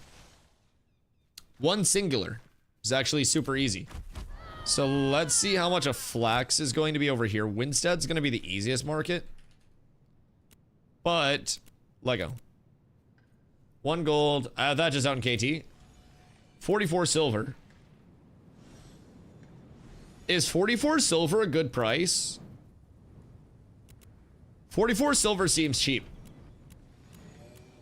Should I buy all of this? How much larch do you need? I need 5 larch. And then 1 Lego copper. And then I'll have a Lego apprentice hunting bow. Which might be a little overkill, but it'll also be really fun. It'll be really cool for trying to push out ravens and stuff in bulk until I get to journeyman. And I'll probably get some good use out of it, and then somebody else will get good use out of it. So I'm just gonna buy all of these because they're the cheapest. So I'm gonna buy those, and then we're gonna go sell, and then I'm gonna sell item, and we're gonna list the flax, and then price per unit is gonna be at 76 silver, 83 per. We'll list 5, and then we'll confirm the sale, and that'll be 4 gold coming back in on the 2 gold that I spent minus the 19 silver, so that'll negate a lot of the loss. I need to get a draw twine wax, and I need to start this. Whoops. So we'll grab one of these bad boys, and then we need to head over, and I also need to catch up on chat because I got into a conversation. Linen thread, draw twine wax. I need fuel. Well played, Dusto. You are a genius among men. All the time. Very, very inspiring to people without hands everywhere. Oak timber, and we go back. And we are here. We'll start this. Linen thread, draw twine wax, 1, submit. Lego linen thread, 1 fuel, and we are up. All right, cool. So now we'll need 1 copper fragment. Is it timber or wood? I need to process it to timber. So I'm trying to make... Yeah, it is timber. 20 large timber. So I have 15 that I need to go grab in Winstead, and then I need to process it. So that'll be super easy. That's not a concern at all. And then I need to get 1 Lego copper and then process that. But with Keef's quality, honestly, I might be able to drop down to like an epic or heroic copper. If I go Lego, I have 5 timber for you. You're a fucking legend, and I appreciate that so much. So Keef is like 1950, I think, qual-wise. So if I go, whoops, Lego larch, Lego, and then copper is common. Let's go copper up to heroic, copper up to epic. All right, epic copper. Already got the Lego copper for you too. Oh, Jesus, you're a legend. All right, yeah, so this is actually gonna go fucking insano style. Just 1 Lego copper. Yeah, it's 20 large timber, 1 linen thread, and then 1 copper frag, and then it's a Lego apprentice hunting bow. Which is kind of fucking wild. If I'm being quite honest. It's really fucking good. So I'm gonna be pumped to have this bad boy. That'll help with the ravens and the grems substantially. Oh, this was turned off. Whoops. So yeah, if we go up here with it, we're looking at 370 hunting XP, 146 qual, and 213 hunting speed all the time. And if I get maybe like a hunting qual food, that could also be large. Do you have hunting qual food? I'll meet you in Winstead. You're a king, and I appreciate you so much. And then once Keith gets on, we're getting fucking value out of this, brother. We're getting value. We're gonna have a Lego bow ready to go. We're going to have a Lego hunting bow ready to go. Merc is gonna get a bow. 4 gold, you need a loan? Nah. I don't sell anything. Like, I just listed the extra flax that I got because it's an easy flip. But like, high key, I don't sell anything because I just give it to the guild, and then the guild will also like help me with whatever I need. So I don't really need gold to function the same way that, you know, people outside of communities would. If I need anything, I can just be like, yo, chat, who do we have in guild that has this? And like, I just give away everything that I farm up, everything that I have that's extra in guild to help facilitate people. And as a result, the guild helps facilitate me. It's a really cool thing. If I do ever need gold, funny enough, I can also just ask someone if I can borrow it or have it. And usually I can get it for whatever I need. So really fortunate that the community is in place in the way that it is. And if I do need a loan, I'll be real. I'm not a fan of loans, but I will never turn down a goodwill donation.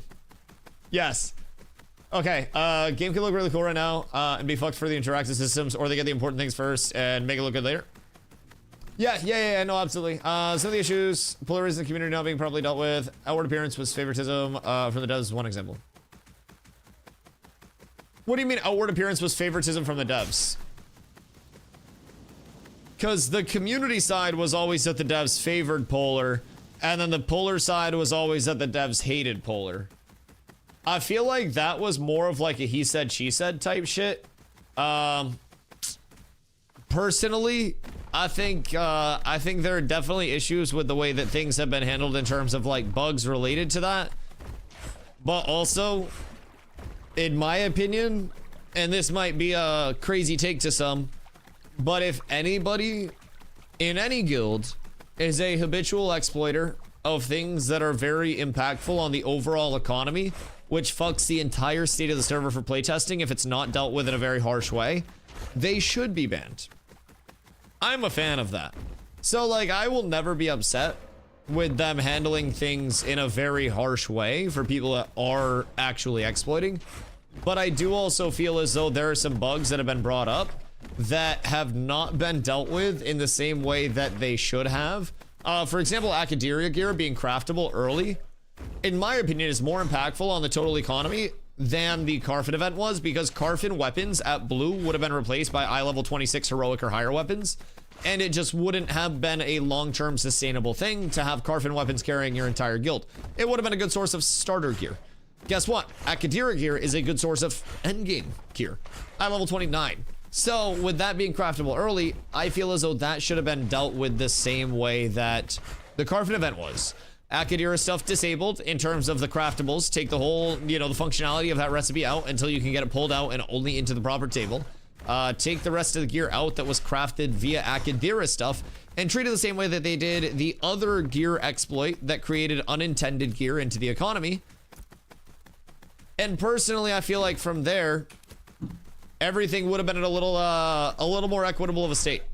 I definitely feel that it's been a little bit flip-floppy, but I'm gonna be real. I don't necessarily think it's like a polar diff or anything like that. I just feel like it's maybe different, like different voices weighing in at different times, and maybe a lack of consistency with it. But I also think that's one of the many bumps in the road along the way to figuring out what you want to do. And I think that every game in the history of ever has also gone through a he said, she said of I got banned and I shouldn't be banned. And then the developers say, oh, well, here's why you got banned. We have the records of this. And they say, no, your records are wrong from the player side. And the developers just go, the records are the records, you're banned. For example, somebody in competitive Fortnite scene was basically, they recently posted a tweet about how they were like retiring from competitive Fortnite. And essentially the competitive Fortnite Twitter quoted it and said, you're not retiring, like this person was cheating and they have been banned from Fortnite. And the developer goes directly into that he said, she said, but also has their own end to verify it instead of whatever the player tries to spin it as. So at the end of the day, there's always going to be he said, she said of everything. Every report, every bug, every problem, always going to be victim to that. I don't necessarily feel as though that's a new thing. in any system. So I don't really buy into the whole like favoritism thing as much. From my perspective, grinding multiple times to 25 is a poor way of testing as well. Tested a lot of everything under level 20 to ad nauseum. Have you tested everything that much though? That's kind of my question. I know that we feel as though we've leveled substantially, like a lot, right? I myself have leveled multiple tanks in multiple phases. We've all done it a lot. But the changes to econ, changes to progression, changes to gear acquisition, changes to pretty much everything that we've had so far, gearing rebalances across the board, those do all provide different experiences along the way, despite it still being the same core element of like, if you want to level, you static mob grind. There have been changes to it along the way, everything from like mob scaling rewards to your optimal starting route with that progression through questing. All of that has changed. And again, the goal with phase 3 for them is to minimize wipes. So some people that are hoping for wipes, I feel as though are missing the point of what this phase is genuinely supposed to be. They have talked about how like they want as few wipes as humanly possible so they can get a shitload of long-term data from this server. And then half the community is just like, wipe it all and throw it away. And that's making it so unbelievably hard for them to actually build anything. Ooh.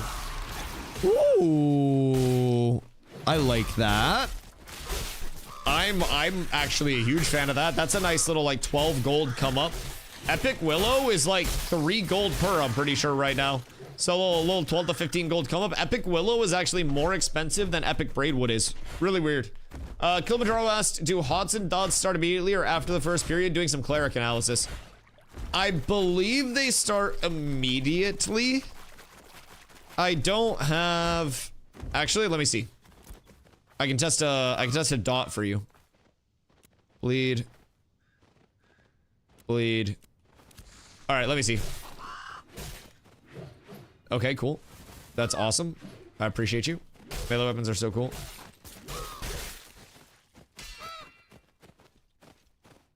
Did that start? I don't think it started immediately. I think that was actually after the application.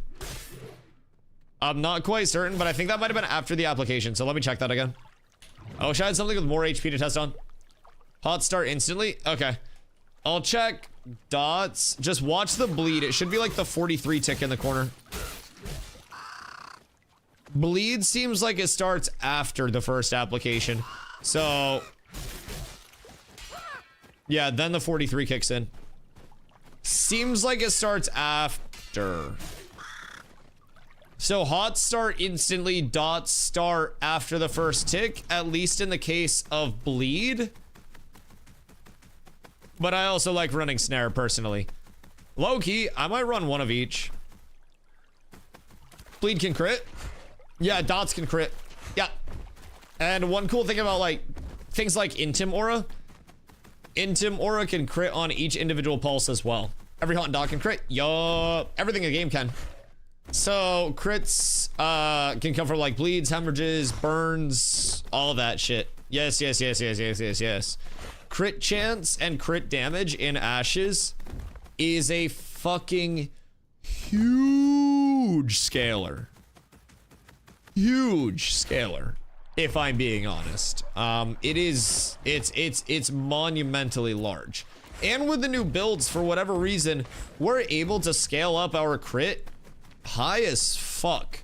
I'm not really sure why, but chat, what mats do I need for a journeyman lumberjacking shirt, by the way?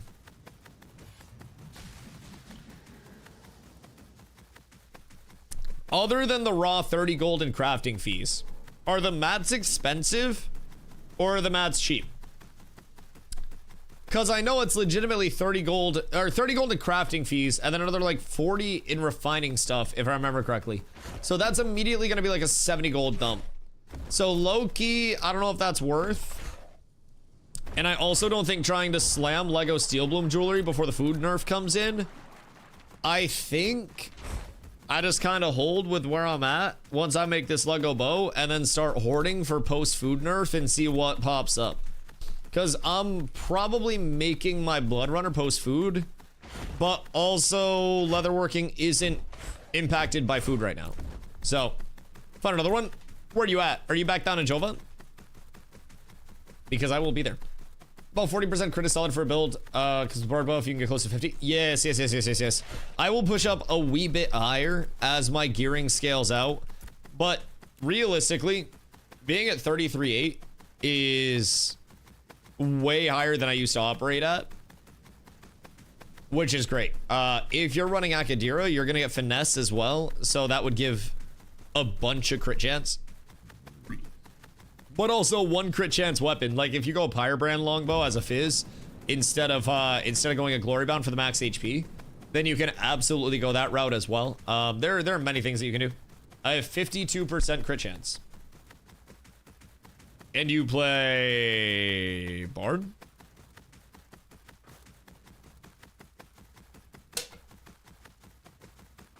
Rogue.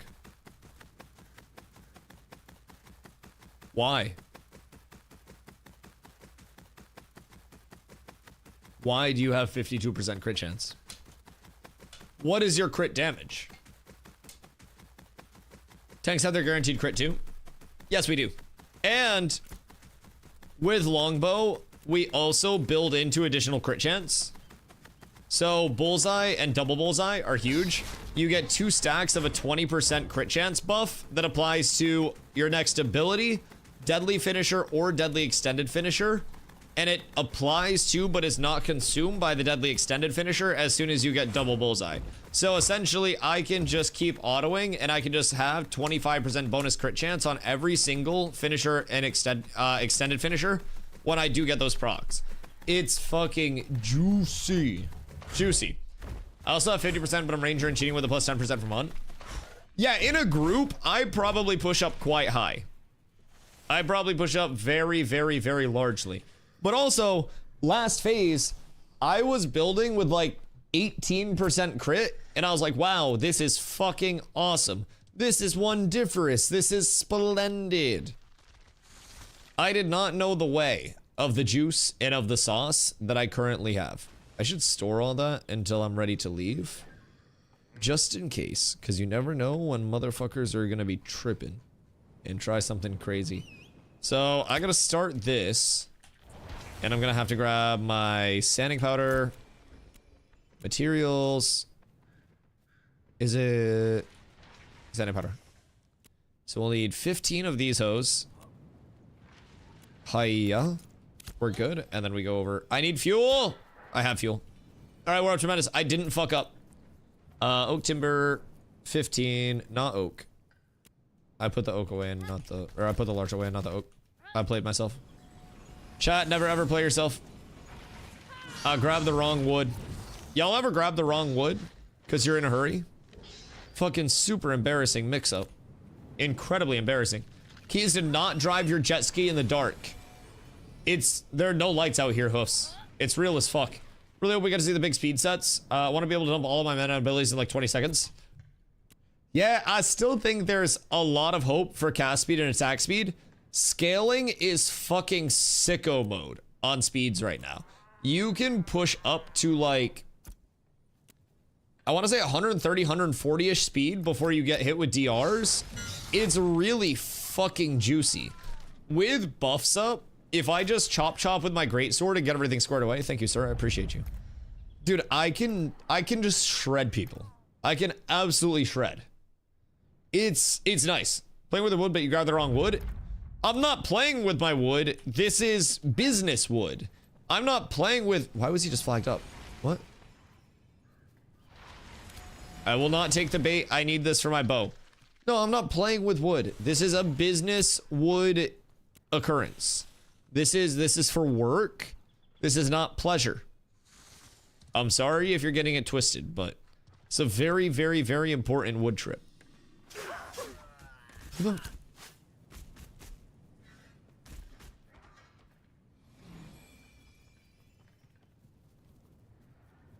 What Brody doing? Fast travel? Do you need more Lego large? I do not actually. I have everything that I need at this point. Once my larch is done refining in 6 minutes to make not only my Lego Glory Bound, but also my Lego Apprentice Hunting Bow as soon as Keith is in. or on. So I'm kind of pumped. I never thought that I would be excited to make a Lego hunting bow, but I'm kind of pumped. Can't bring myself to sit and gather mats for hours. Any advice to be able to get gear without crafting? Mob grind and grind out a shitload of emblems and essences, because nobody wants to mob grind right now, but everybody needs emblems and essences to craft. So anywhere that you can get non-Riverlands essences, or just really expensive emblems and Riverlands essences in bulk. So with every single craft for weapons or anything like that, you're going to need, I actually have my comp pulled up so you can see it. You're going to need essences in bulk. And then as you go up into your emblems for your eye level 29s, Thornstride emblems, Dreadwake emblems, Carfin emblems, all of those, very necessary. A singular Thornstrike emblem is, I believe, somewhere around 8 to 10 gold if it's still held value. Would it be better to wait to make your journeyman bow when quality can be applied via food? I'm just making apprentice. Yeah, I'm just making an apprentice.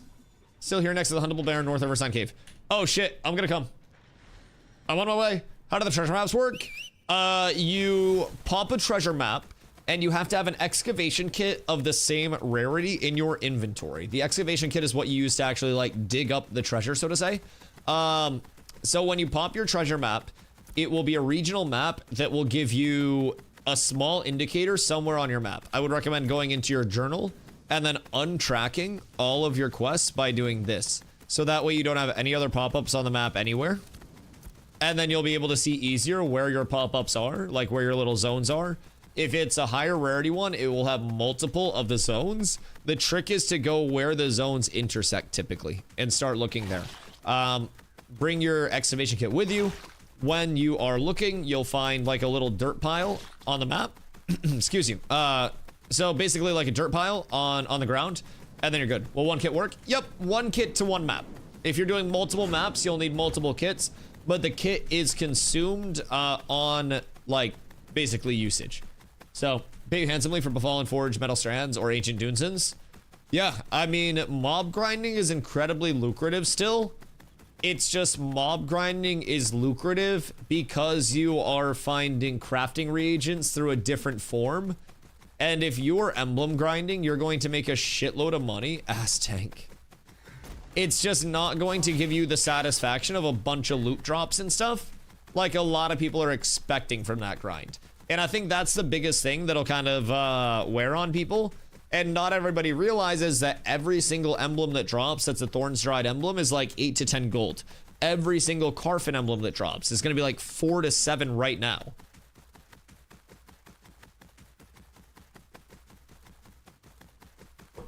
And you bet your sweet Bippy that that's going up as soon as Cognizant and Bloodrunner stuff is craftable. I myself am going to need to grind Carfin a lot for the emblems. They're expensive and I don't have a lot of gold. So I've still got a lot of work to do trying to build up the stuff to craft what I need for my Bloodrunner set. And it's going to take a lot of mob grinding. Fortunately, we have a few weeks until November, so we've got plenty of time to figure it all out. And like I said, most mob grind areas are dead as fuck. So I can always easily get a group together and we can just go pump mobs wherever we want to. Very, very, very easily. But I'm gonna have to pump like crazy. So today, I really want to keep trying to work on my hunting. Because I need a whole fucking bunch of ravens. I have, at this point in time, I think like not even 30. And I need like 500. So I don't know if I'm going to like the wrong spot or something. I don't know if I'm fucking up. I feel like maybe northeast of Carf better for ravens, but this area that I'm at also does seem like it's generating a lot of good everything instead of just one good thing. So new that has a relic so you can craft them there now. Yes, yes, yes. You don't even need to go and forge for that. Telling you KT for that. Do you actually think KT is better for ravens? Because I need to go up to KT to drop my citizenship and start my cooldown anyways. so I can then get my citizenship in Nuela to get my cloak. Yes. Do you have a spot in KT? Because after I make my bow, can I promote my hunting in KT or no? Because I might stay out here until I get my hunting to 10 and get my bow, and then maybe migrate out to KT. But in an hour and a half, we have scrims anyways. Anxiety, what am I, boy? Did you get the Lego bow? We are waiting on Keith to hop on, and I am finalizing stuff to make a Lego apprentice hunting bow while I'm at it. Just so that way, as soon as I hit level 10 on my hunting, I'm using a crude right now for all of my hunting shit. And that is not helping at fucking all. At all. In terms of like the Raven grind, so to say. So if I was hitting all of these low rare, or these like high quantity, low tier gatherables, huntables, with a Lego bow, that Lego bow is gonna give me speed, quality, and what else was it? Speed, quality, and crafting calculator. XP. So that's a banger. That's a huge trio to have. That will be very, very nice. And the 370 hunting XP is going to be pretty equivalent to having one of the commissioner scrolls up all the time. So I like the prospect of that a whole lot. And it's actually really, really, really cheap. The hunting food was 11 gold. Yeah, I'll just go fuck myself. Probably worth. Oh, you think that's worth? Is it that crazy to get higher rarity stuff? Even with just like ravens and grems and stuff? You'll find a few, and hawks. What are hawks used for? Are hawks going to be more valuable than grems? Because here I can find ravens, I can find grems, and I can find wolves. In the spot that I'm at right now. You already have the cloak, or someone has for you. I need to find someone to buy it for me. Gildy says the food only works with trainable drops from huntables, really. Interesting, so probably not worth. I know the lumberjacking one most definitely worked. That shit was noticeable when I had it up, but hunting food alone doesn't help. Okay, so I'll just have the bow up. Yeah, so I'm not too worried about spending 11 gold on that. Because we're gathering in such quantity anyways. Like, having 146 qual on the bow itself is going to be nice. It's not going to be enough to push things up to, like, Lego. But if we're getting more greens and maybe some blues off of that, then that's going to be a huge quality boost as well in the grand scheme of it. Also, probably will make some good money. Because if I'm being real, I'm probably going to craft lower rarity. So that way I can just craft stuff and then help other people in the guild to get their baseline crafted instead of trying to go for like fucking epic armor. I'll try to figure out what my baseline is to actually craft like efficient output without breaking the bank. And then try to go from there based on what I've got. So, anything high rarity, I'm likely going to sell and try to get some coin for, because I'm not going to be able to fund all of it myself at this point in time. There's still a lot that I got to get in. Thank you, sir. I will happily run across the map for a braid. Are we using bears for anything? Because I will also hunt all bears. I've got everything very, very, very close to, oh, it was only an uncommon. That's so tragic. Good news is, though, that killed the 6 minutes that I needed to kill for my wood to refine. So I need to run back and I need to grab my wood. I think if you get qual with food around 2k, then I'd imagine, like most other things, you'll see a difference after that. It seems to be a common breakpoint. The hunting food is putting people up to 2k almost? The fuck? And that's not worth it? Because that seems pretty worth it. No, okay. How much qual? It's 1.5. Interesting. But that doesn't actually make a difference with anything. Keith! What up, my boy? How are you, my friend? If what was in game, you could use bears for journeyman bags. What do I need for apprentice hunting bags? And do novice hunting bags have any hiddens on them? That's actually a good comm. I bought one and then never switched over. Hunting satchel. I actually bought two, I think. Did I buy two? Yeet. Yeet. And then hunting satchel. I did. All right, we're up. Another one here? Oh my god, wait. I ran past that shit. You're a legend. I'm on my way. I'm on my way. 10 Grem skins and bluebell thread. Oh shit. Okay, I have bluebells and I have Grems. How many do I need of each? Because I have good rarity bluebells and I have no rarity Grems. So you tell me how many I would need for a couple hunting bags? Because that would probably be a nice little bump. But what do hunting bags have on them? That has qual on it. How much qual is on a hunting bag? 24 Grem carcasses, 1 bluebell. Jesus Christ. I mean, low-key, I probably have almost enough Grem carcasses. I can check when I go over, but I might actually be able to make that. I don't know how many bluebells I have, though. I know I have more moonbells than I have bluebells, but should see enough Grems while farming birds. Yeah, the question is, though, like, do I go up to KT to burb farm and cut out the Grems? What do we think is going to be worth more? Having hawks and more ravens, or having Grems in the mix as well? Around 7 hunting foods is my only real qual increase without any noticeable difference, but I suspect after 2K you'd see a difference. Interesting. Grems and ravens by far. What, like, what is the big inflation with Grems gonna come from? Wrong way. Didn't you say the bard got the other one? Or is there another one? Because I'll fight a bard. I'll smack a motherfucker up. I don't know who it is, but I'll do him dirty. Grem leathers for armor. Which armors use them? Is more what I'm asking. Like, which sets are we looking at? Still here? Oh, what a legend. Okay, cool. So many huntable burrs, too. Holy shit. We're up to menace. So why don't the hunting satchels apply the stack increase to huntables? I should come get the braid first. I'm on my way. I'm coming. And Dusty Torpedo. Oh. That was disappointing. That was very disappointing. Grem's primary way to level leatherworking and armor and tailor. Oh shit, okay. So what are Grem skins right now? At this point in time per? Probably like 20 silver or some bullshit? Because I am trying to have... What's up with me an uncommon fucking braid? I am trying to have some form of like... somewhat sustainable econ from this, right? Like, I'm not trying to become a zillionaire. What the fuck in the Hulk is going on down there?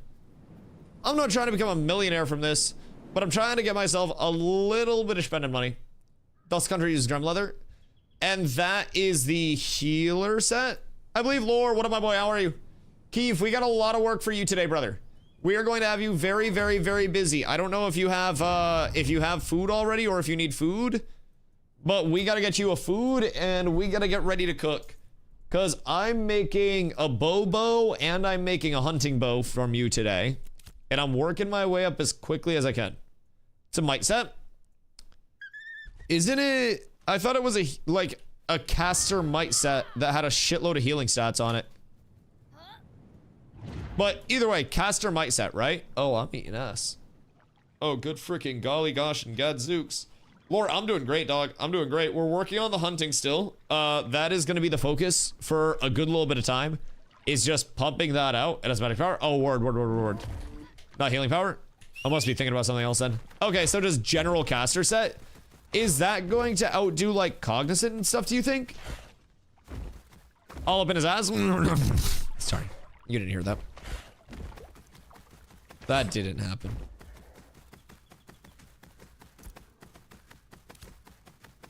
I have no excuses.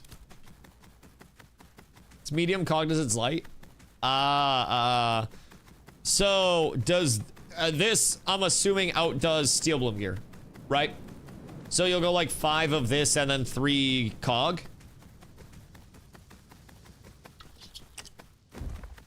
Okay, so Grem skins better than Rose Thorn. Okay, massive. So Grem skins are gonna go up as soon as that's craftable, right? That's what I'm picking up. I hold my Grem skins, that becomes craftable. I sell my Grem skins, I make $1 zillion immediately. Ooh. All right, this is Lyco. This is fucking massive. It's force bonus 2, not finesse. Force is huge. Yeah, medium force and might is really, really, really, really, really good. Like, really solid. That is not Lego. It is blue. How much is Lego Willow going for right now? Because I'm assuming a fucking healthy amount. Vader, what you up to, my boy? Is Lego Willow also more expensive than Lego Braid? Like, is Willow just the more worthwhile one? Or is Lego Braid worth more than Lego Willow, but Epic Willow is worth more than Epic Braid? I saw 10 gold yesterday. Jesus fucking Christ, man. Jesus! So Lego Braid is worth more. Epic Willow is worth more. Braid's used for journeyman crafts. Not many can craft journeyman yet. Ah, so Braid is one of those things that's still going to multiply in value later on. That checks out. That checks out. See, that's also part of why I really hope we don't get wipes in November, is because we still haven't experienced the entire progression of the server.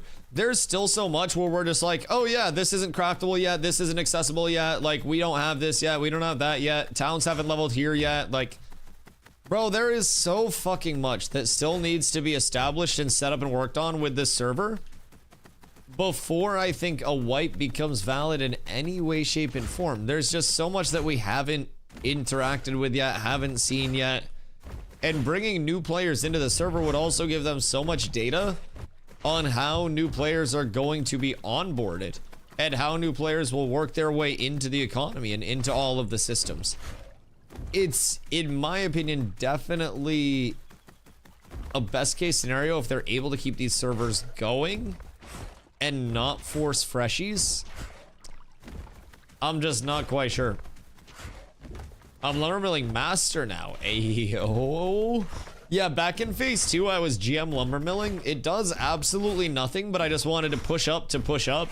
And it is, it's really easy to push up, especially if you're doing it in a settlement that has the increased processing XP buff. Find yourself 100% there and just go sicko mode on that shit. Go absolutely crazy, go stupid. I need to go up to Winstead. I need to grab my mats. Keith, where are you at, my boy? Keith's online in Discord. Keith came in the chat. Yeah, Keith's here. We need to see where he's parked at. I need to run up to Winstead. And then I need to bring my mats down to Jova. And then probably get ready for that. I'm in Winstead currently. Where are we crafting bows? Because Merc and myself both have stuff ready to craft. I'm going to have a, like I said, a hunting bow and an actual like bow to craft through you. So I don't know where we craft in, but we ready for it. Bows are in Jova. That's what I thought. And do you have a food or do you not have a food? Because we may also need a food for you. And if we can get a food, then we have everything that we could ever want in the world. But no food means no qual. I have one left. Good time to drop it. Listen, you're gonna be making 2 Legos for me. In one swoop, you're pumping out 2 Legos and an epic. This is going to be fat. Because also, my bow then opens up for somebody in the guild to get super cheap. This would still be probably like 25, 30-ish gold to craft if I had to guess, just immediately. I'm gonna just sell it to somebody for like 10, 15. And then somebody will get a heroic out of that bad boy. And then we'll be balling there. Somebody gets a heroic upgrade. I get my Lego. I have a little bit of cash to roll into something else. I'm also getting my apprentice hunting bow in Lego. So as soon as I hit level 10 hunting, which could very well be today, I'm gonna be in a really handsome spot. I'm gonna be looking kinda juicy. Try to see if Streg's around. Does Streg also need to roll something? How much are we rolling today? Because this could be a nice little roll-a-thon, especially before the siege. When's the siege? Siege is tomorrow? Yeah, siege is tomorrow. You need jewelry? Are you trying to make Steel Bloom Lego? I thought about trying to roll into Lego Steel Bloom, but I feel like it's too out of my price range at this point. Despite it being a huge upgrade, I feel like I have other priorities that I need to try to get squared away on. Struggle with jewelry in KTS 7? Oh, that's massive. That's massive. What would I actually need? Just going epic. I got tired of farming zinc epic plus. Oh, so we need epic plus zinc and then Lego everything else for steel bloom Lego. Yeah, that makes sense. That's tough. Epic is fine for me. I'll be completely honest. I don't really think I've had any problems with my epic. I have a full epic steel bloom set right now and I'm not too worried about it. Like, I feel as though all my stats are juicy. I feel like everything I'm doing is vibing. Except the earrings, which are copper for some reason. Right. So epic plus on the metal. Yeah, that's not gonna happen. Especially with the bank that I have right now. That's just not gonna be an achievable thing. It's not gonna be. War, what up, Biscuit? How are you, my boy? It's a siege. Is a siegington. And I can't wait to get my fucking weapon. Dude, it's so close to happening. It's going to happen today. And we gotta go up to KT very soon. Because I've got to have my... I'm making 3 Lego steel bloom earrings. And I only got 2 ears. Oh, really now? Why are you making 3? I mean, I'll happily dusty tax that shit. Weaving. Wait. Oh no, it was lumber milling over here that I was doing, right? Hiya. I'm assuming you guys will want me to keep my Lego wood chips. So I got really lucky with the maths this morning. I mean, I will dusty tax it and I'll hand down an epic. That does get me 1 step closer to better set bonus. And better set bonus does go absolutely sicko mode. I'm down if you're down. You got those essences? I do have essences, yes. Essence. I have 7 anvils on me, and then remind me as we're going through, and I'll grab the rest. Keep your chips there used for a lot of stuff. Yeah. Like, I'm not gonna keep common, but... What? Brody, what the fuck happened? What the fuck happened? Oh, God. That guy's having a rough go of it. Let's see, is there anything else that I need to bring with me? Over to Winnie. I don't believe so. I've got the essences. I think I got pretty much everything I need. I remember the epic willow, I guess, in case I end up needing that.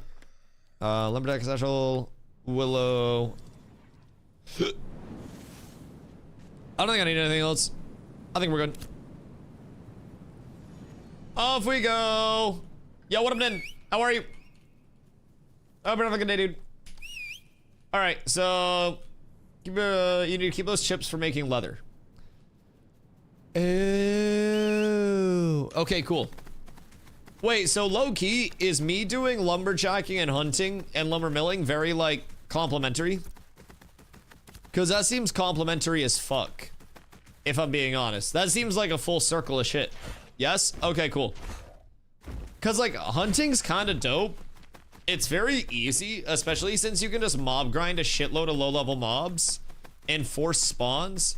And then once minigame hunting comes in, I'm gonna be all over that shit. The double gatherable ravens! Oh my god, we're so up. Holy shit. Hunting, tanning, leather, and cook, those synergize. Right, but you also need the wood chips from lumberjacking, lumber milling. You need a little everything. I feel like the synergy, like, chart between all of your different, like, trade skills goes kind of deep.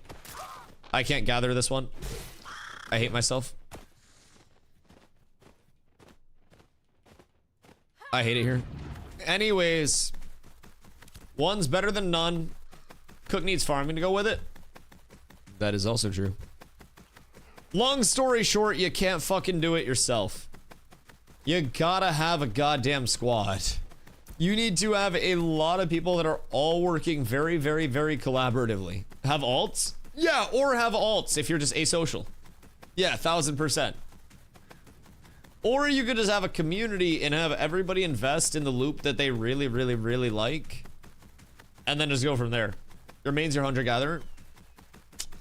Yeah, I just have people in the guild that do that though. Like they can do the processing that I can't do.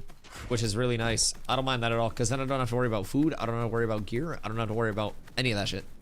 Somebody handles it, and it's nice and easy peasy. And I don't have to transfer shit.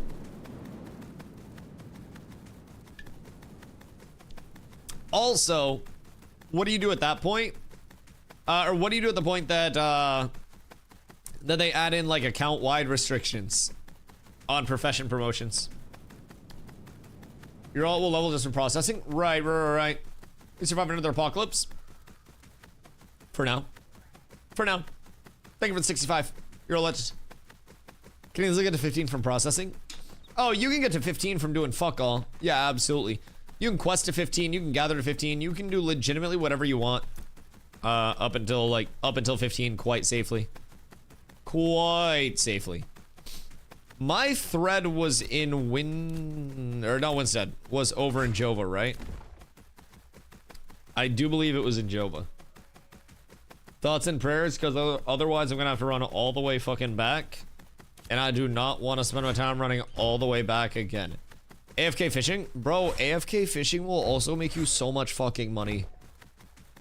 I'm not even kidding. If you want to get rich and you cannot do a single other thing, bro, just AFK fish in your downtime.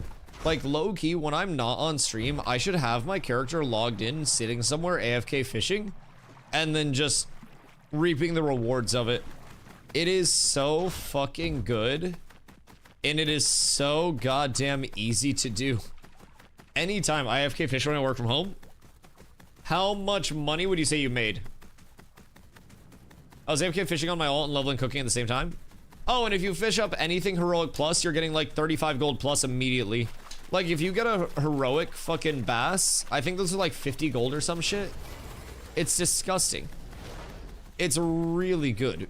Fishing and cooking at the cookhouse. What are you fishing up near the cookhouse? Are you just bass farming there? Fuck me, man. Maybe I do that when I'm not on stream. I just start camping the character somewhere. Yo, Tupac, what up, my boy? How's the game so far? I mean, I have fun with it, dog. I have fun with it. I mean, I've been playing for over 10 months now. Having fun with it every day. It's still coming along. It's still got a lot of updates to come. The next update, 0.17, is going to be a huge bug fix patch for us. That could be coming out as soon as, like, next week, we hope. Then after that, we got the Harbinger update in November on the 18th. That's going to be another banger of an update for us. I can't wait for both of those. When's the game out? Not for a long time. I would still say we're probably like 3 years from launch, if I had to guess. I'd say like 2.5 to 3. On an optimistic estimate. I would say longer than that on like, you know, maybe a realistic estimate, but anything could happen. Part of the reason why it's still so far out from launch is because the like system depth and complexity with Ashes is high as fuck. Like, there are a lot of systems that are still not even implemented that do need to come in that will add a lot of depth, a lot of replayability, a lot of accessibility to the game for a lot of players. And that's going to be a huge thing. Not all of those systems are in, and honestly, not a lot of those systems are in currently. They will be, though. As Ashes continues to come along, in my opinion, it is a guarantee that everything improves in between now and then. So I'm excited to see it all come along. Won't you be bored of the game when it's ready to come out? No, why would I be? I'm building a community in like the playtesting period and kind of like the, you know, the development time. So that way when the game does launch, we have a community that is really well situated and ready to take on whatever. This is Journeyman, huh? That's tragic. Griffin hunting is probably fucking bank though. I need to get a Journeyman and then I need to come farm these. 2 huntables right there. Is Griffin Insano style to hunt? Because I need to make a mental note that that's the Griffin hunting spot once I hit Journeyman. Whoops. Well, launches will be completely different than what we're playing now. Absolutely. We'll go through so many ebbs and flows and like updates of content and stuff, as Keith said.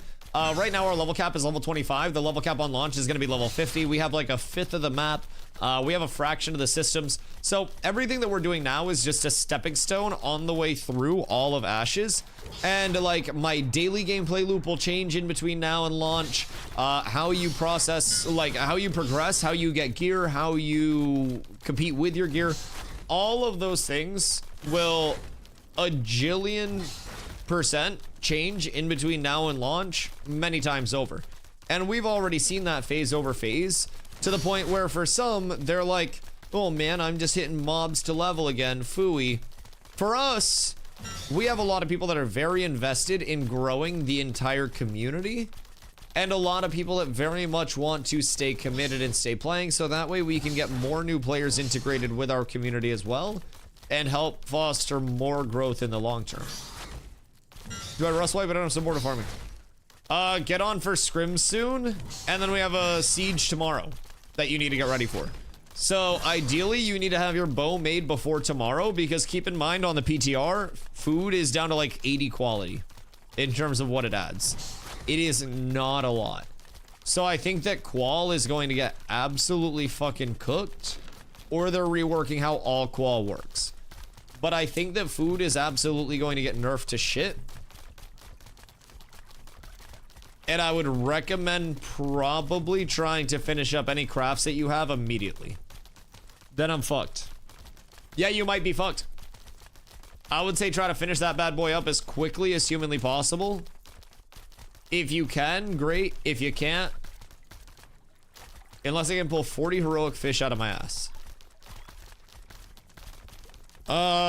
Do you have gold cap? And if you don't have gold cap, do you have a credit card? No? Tragic. Tragic. Need to see a major graphics overhaul before I got really interested in playing, but I keep watching the progress. I mean, that's valid. Everyone's gonna have their own kind of like barriers to entry, so to say. And like, I'll be real, some players' barriers of entry are going to be facilitated by some things where other players will be like, oh, why would you even wait for that? That's stupid. It's valid because it's your personal barrier of entry. Some people want more systems, some people want more graphic fidelity, some people want whatever it is, right? And that's all perfectly fair. We did just update recently on that side to Unreal Engine 5.6 instead of 5.3, so that gives a lot more capacity to graphics. Keep in mind too, I play on a lot of low and medium graphic settings typically to push more consistent FPS out. So I'm kind of a frame whore in that aspect. So my like graphic fidelity is going to be nowhere near what the engine is capable of pushing out at this point. And a lot of like what I run kind of makes it look Play-Doh graphics comparatively to what the actual environmentals can be. It is it's a pretty beautiful game already in certain areas. Obviously you've got some areas where it's like, okay, what's going on over here?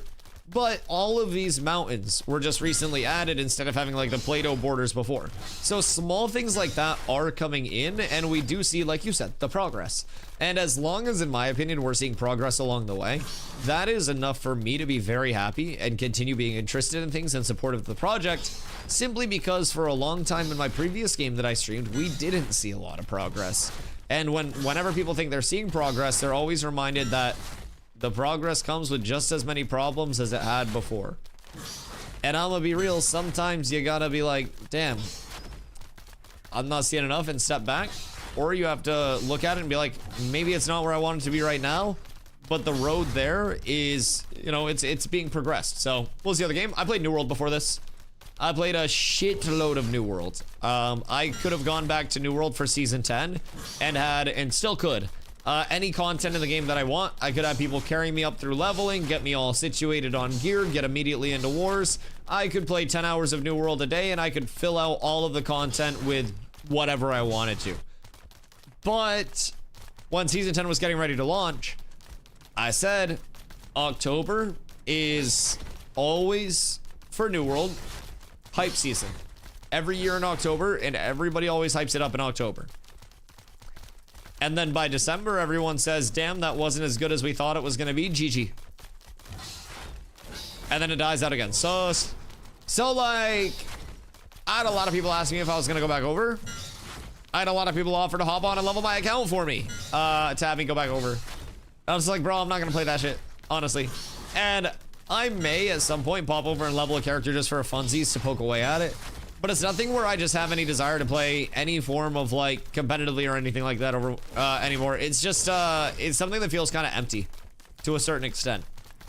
And people are now seeing, even with the Season 10 launch over there, that there are a lot of fucking problems that are occurring. Just wish level cap was higher right now in Ashes. That like big number. Level cap will go up. The biggest thing with level cap is that it's going to be like meaningful increases. And it's not just going to be like, oh, your number goes up and that means nothing. Every number go up will be something that actually means a lot for your character power scaling, for your playability. It'll be anything from, you know, getting secondary points once those secondary archetypes are in, to getting more ranks to put in your abilities, to access to higher tiers of gear as we continue to progress. As Wooly said, larger skill tree, larger weapon tree as that goes up to 50, larger stamina tree as that goes up to 50, and you get more max stamina, more sprint speed, reducing your evasion penalty, block mitigation while guarding, and then more max stamina. So we're gonna have 130 stamina at level 50. That's gonna be a complete game changer in terms of how we're playing. The weapon tree will have a lot more variance to it as well. It's just accuracy buffs over here, but you'll have way more in the tree. And personally, I also think that we are going to see more like unique elements through, I guess, like not necessarily cinematic finishers and extended finishers, so to say, but through more unique things. One thing I've talked about is maybe like the possibility of a two-handed mace at level 50 on extended deadly extended finisher. It becomes a swing around your head that cleaves people in an AoE, and then you smash it on the ground in front of you and sunder the ground in front of you, and it creates this like fiery fishery area that does like, you know, percentage weapon damage and a slow, or it makes the ground all kind of like earthquakey, rumbly texture. So anybody that's standing in that gets a little bit of a snare, and then they also take a damage over time effect the longer they stand in that. So you can have all of your people going with like maces, and they go in on the front line, and they get that deadly extended finisher proc, and then you've essentially got a wall of those things that you can pull people into. You can see a sword, something like, I don't know, maybe an uppercut that can stagger an enemy, or even do like a render a weaken or something for like large damage. And that can be like a big cleave that has some form of something else cool associated with. I don't know what the fuck sword would do, but just small things like that. Like with two-handed axes, you could do like a Ravager effect from WoW, where on your deadly extended, you go into a whirlwind for like half a second or something, and you do like a couple instances of cleave around you. There are so many possibilities that they could actually end up rocking with all of these weapons. Makes me pretty excited about it. All right, so when Keith is ready, we've got everything for the hunting bow, and we have to get everything ready for the bow as well. Now that's just going to be 50 Riverlands essences. That's going to be the longbow final touches. That's going to be the braidwood, and that's going to be my prepared yardages, all of which I have currently. So I'm gonna need to get, how many final touches? Ah, shit. 43? I think it's 43. Longbow final touches. 43. Purchase. Fuka me. Dude, I'm going broke on this shit. I swear to God. I am losing my clams like crazy. But it's worth it because I will get a lot of moolah back. So we got the longbow final touches. We got the dried boards. We've got our braid timber. We've got our yardages. We'll slam this down here for now for safekeeping, just to make sure that I don't get got while I'm waiting to craft, because that can always happen at any point, and we want to play it very, very, very safe with this much in clams, because that's a little bit expensive of craft. So that's going to be for the longbow. This is going to be for the hunting bow. And then from there, we'll be good for both of those things. We'll get Keith in group. And Keith is... Oh, what's that? You need a Riverlands? Oh, yes, that's true. I'll set those aside as well. Good comms. Matt's Riverlands. And then split stack. 2. Throw those back, and then down here, we'll set these aside, and we are Gucci. Good comms. All right. Lego Glorybound bow. Ready to go. We're all set. We're truly fucking up tremendous. Also, Lego Apprentice hunting bow. Who would have fucking thought that I'd ever be crafting that bad boy? That is, it's a goddamn wild development. Now, I'm assuming the trainable bears and wolves are worth absolutely nothing at this point, and I'm just looking for carcasses, right? But how much are wolf carcasses going for? Bear carcasses, probably not a lot. I need 24 Grem carcasses per apprentice hunting bag. So I've got enough Grem carcasses for that. And then I need... not Moonbell, but we need Giant Bluebell, right? I don't know if I have Bluebell anywhere else other than here. But I got 12 Bluebell there. Winstead. I don't know if I have any Bluebell.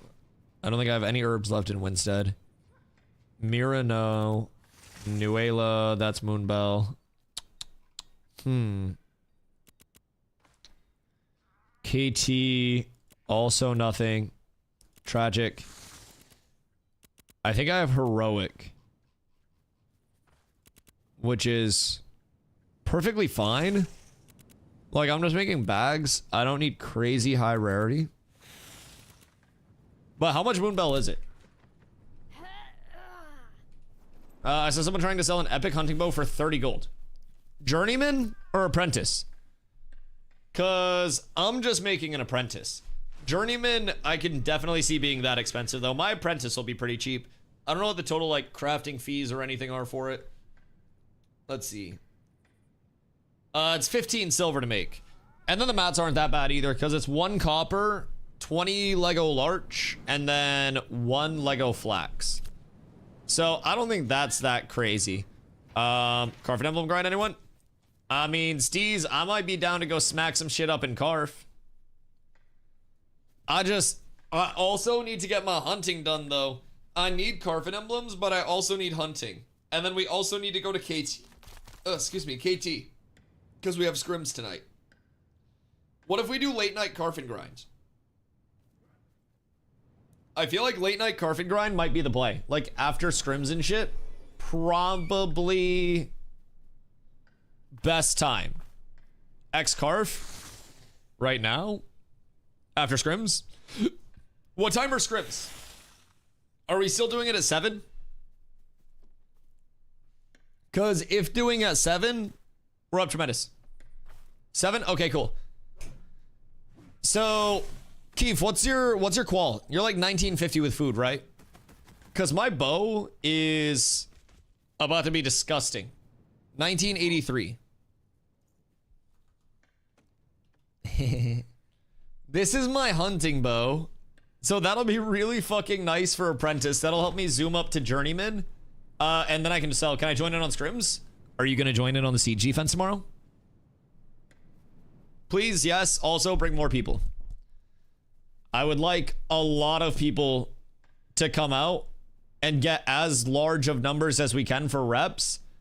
If you guys are actually coming out, that won't work until patch. What won't work until patch? Any of the stats? Because, I mean, the hunting XP itself, even if that works, is huge. I can stream today. Fucking massive. Carp qual is not affecting tools.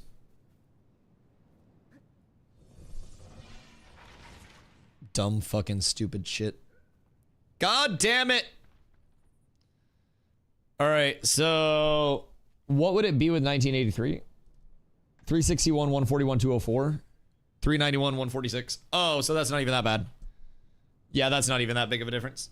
I told you that earlier. Why does nobody ever tell me these things, man? Everyone's always fucking keeping me in the dark. It's absolutely tragic. Good news, it's still Lego. So we're up tremendous there. So at least the bow will still fuck. And then we also have the advantage of our Glorybound longbow being a fucking juicer. So that's going to get us some more power scaling. That's going to help a whole lot. The hunting bow is going to be a huge motivator for me. Like, I know I have less than an hour before scrims start, but I really want to go gather more. I really want to go hunt and get up to 10 hunting. I feel like I must. I feel like I have a calling that must be answered immediately.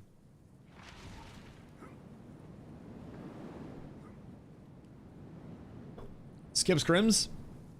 Honestly, I'm already really good at PvP. I'm really bad at hunting. Found 2 more by Winstead. All right, dope. I'll come over and swing by once we get Keith this stuff for crafting. Need so many wolves. What do you need wolves for? Don't question mark me. I'm fucking nuts at PvP. I'm really bad at hunting. I need to improve on my hunting more than I need to improve on my PvP. Rosethorn? Is that why wolves are so expensive right now?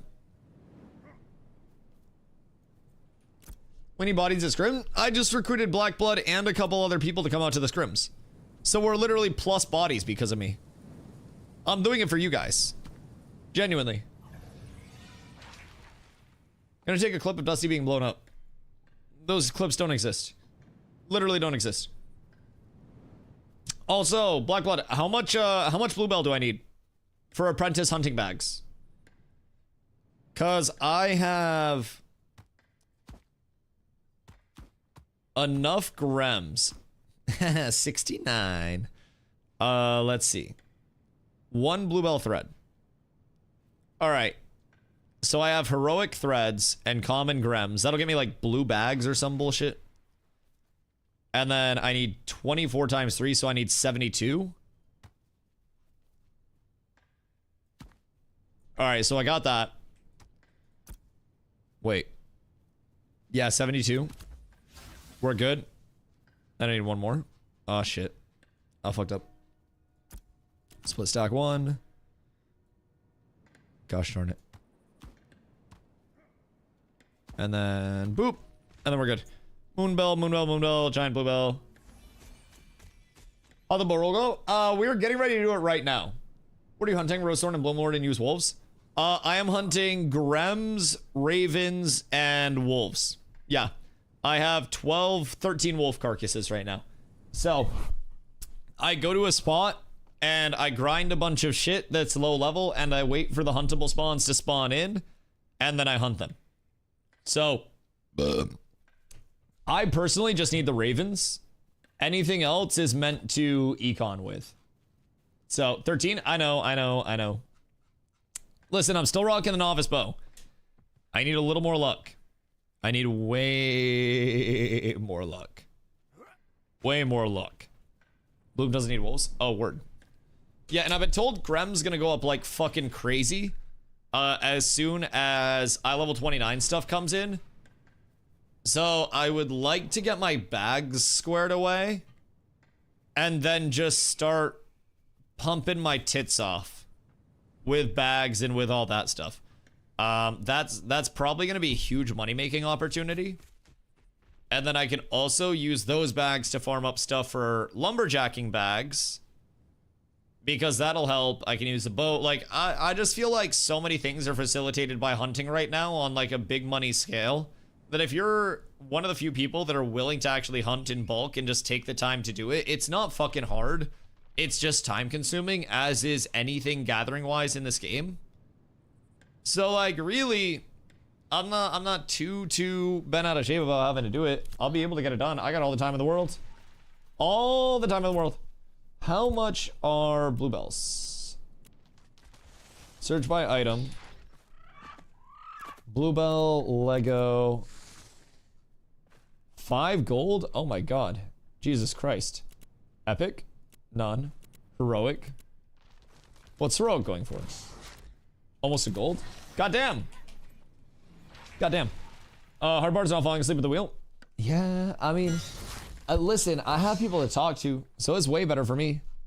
It's way better for me. Blackblood, can I give you the stuff for the bag rolls? And then have you do the refining and shit? Because I do not have the refining for that. Although I guess I could do the bluebells, but split stack. Then we'll go 3 bluebells. Wait. I don't have that many. There we go. All right, 3 bluebells, 20, 40, 69, and 72 grems. That should be enough. Yeah, 7 essences. Yeah, 7 riverlands. Yeah, I got you. I have a bunch. Oh, anvils? Oh, yeah, I have 7 anvils. Yes. That is... I brought that over with me as well. Right here. Yep, I got that for you. And then I need to assemble all of my raven carks and start getting those in the right spot. Bro, it's gonna be a long road for ravens. I'm gonna be completely fucking honest. I got 27 so far. I need to take just like a shitload of time and just hunt. I gotta go crazy on it, but Grems are gonna be such a good moneymaker for me in the long term as well. If I can just keep pumping. My tender's in Nuela though, because that's where the station is. Okay, so I should run down to Nuela for that. Well, Keith is... Oh, Keith's just getting here. So I'm gonna drop my stuff off with Keith for the bows, and then I'll run down to Nuela and drop this stuff off with you. How much in crafting fees do I need to give you? Because I'm gonna be real, I might have to pay you in like leather mats or some shit. I'm broke as fuck. I'm down horrendous. All right, where's my Keefington? I found him. When in doubt, get in range and press intercept, and then everything is perfect. All right, so we have all of this coming your way. And then, wait, what are my crafting fees? Oh, fuck. I still have gold. The apprentice bow is cheap. Glorybound is like 4 gold, I think. Oh, fuck.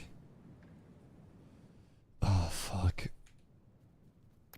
Chat, anybody need wolf carcasses? Let me make space. You need any carcasses? I got a few wolf carcasses for sale. Freshly harvested wolf carcasses. I've got a whole lot of goodies. One of them on market that wasn't over a gold earlier. Wait, wolf carcasses are over a gold now? Cause I got 13 on me. What you paying for them? Cause I'm about to skip scrims. Bro, wait, what the fuck do you mean? I am 1000% on my hunting grind. I got enough for mine? Oh, shit, well, send anybody else my way. I got 13 wolf carcasses right now, 1 green. I'll do 10 gold for all of them. That's under a gold per. Chat, secure that shit right now. Oh, you can have these 2. Wait, you can't have those. Everything else you can have. What's the blue for? Yeah, don't fucking worry about it. I got too much going on. You're lucky I didn't give you the goddamn Grem skins for my bags. I have tons and tons of wolf carcasses, hundreds of them. Oh, do you now? Can I have them?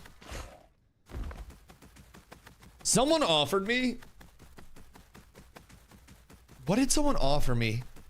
I feel like someone offered me like 600 wolf carcasses for my flail runner at one point, and I said no.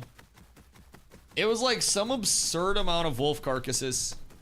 Like, it was a fucking lot. It's a glory and a hunting bow. Yeah, apprentice hunting bow and then glory bound fizz longbow. Yep. And Merc didn't need a bow? Wait, Merc didn't need a bow? What the fuck you mean Merc didn't need a bow? Merc needs a goddamn bow. He's supposed to be crafting an epic. Did Merc say he didn't need a bow? Where the Hellington is Merc? Oh, didn't Merc need a bow? Oh, my bad. My brain flip-flopped it. I'm not good at reading. My bad. There's a question. Yeah. Merc's over there as well. I think Merc should have everything he needs as well. Because I did all this refining. Or finish it all today. So, Merc is also good to go. Merc's here too? Okay, cool. Keeps popping a food right now. So, if anybody in chat needs anything crafted...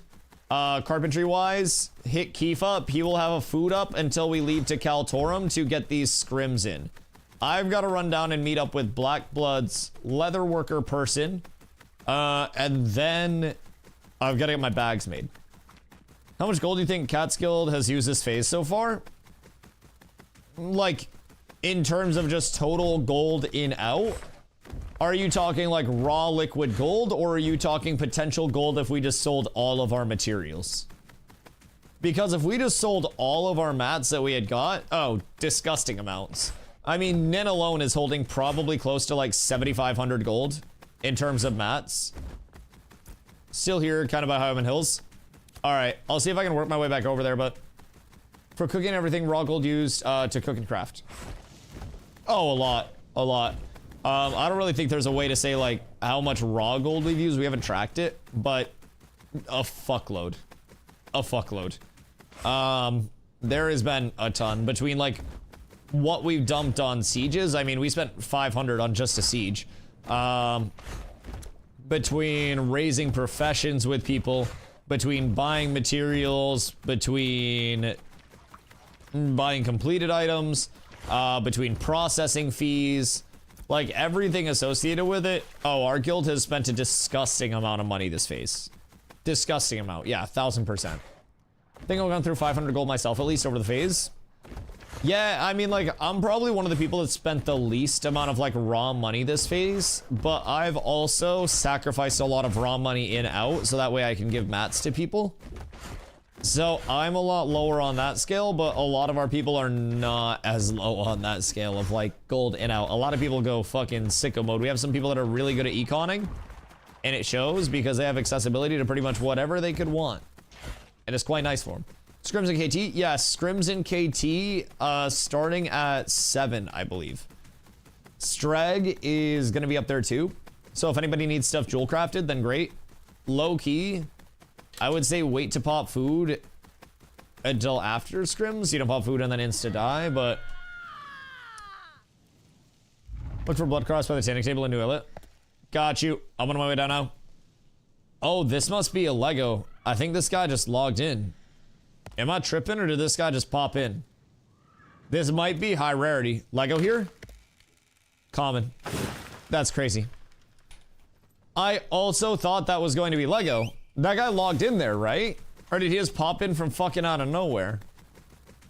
I might not have seen that dude, but it definitely looked like he logged in next to that tree. Baited? Bro, I definitely got baited. I'm pissed.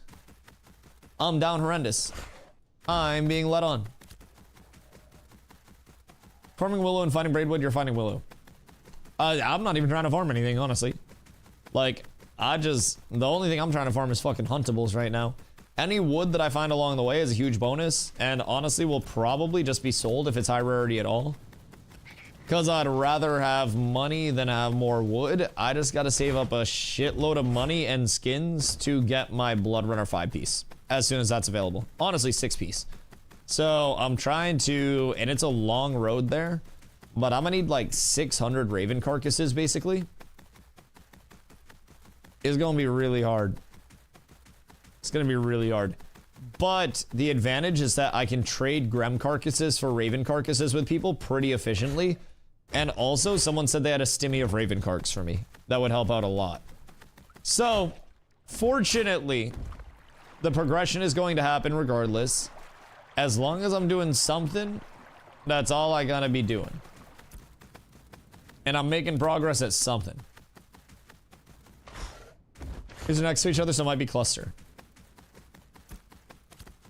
Lego cluster, you say?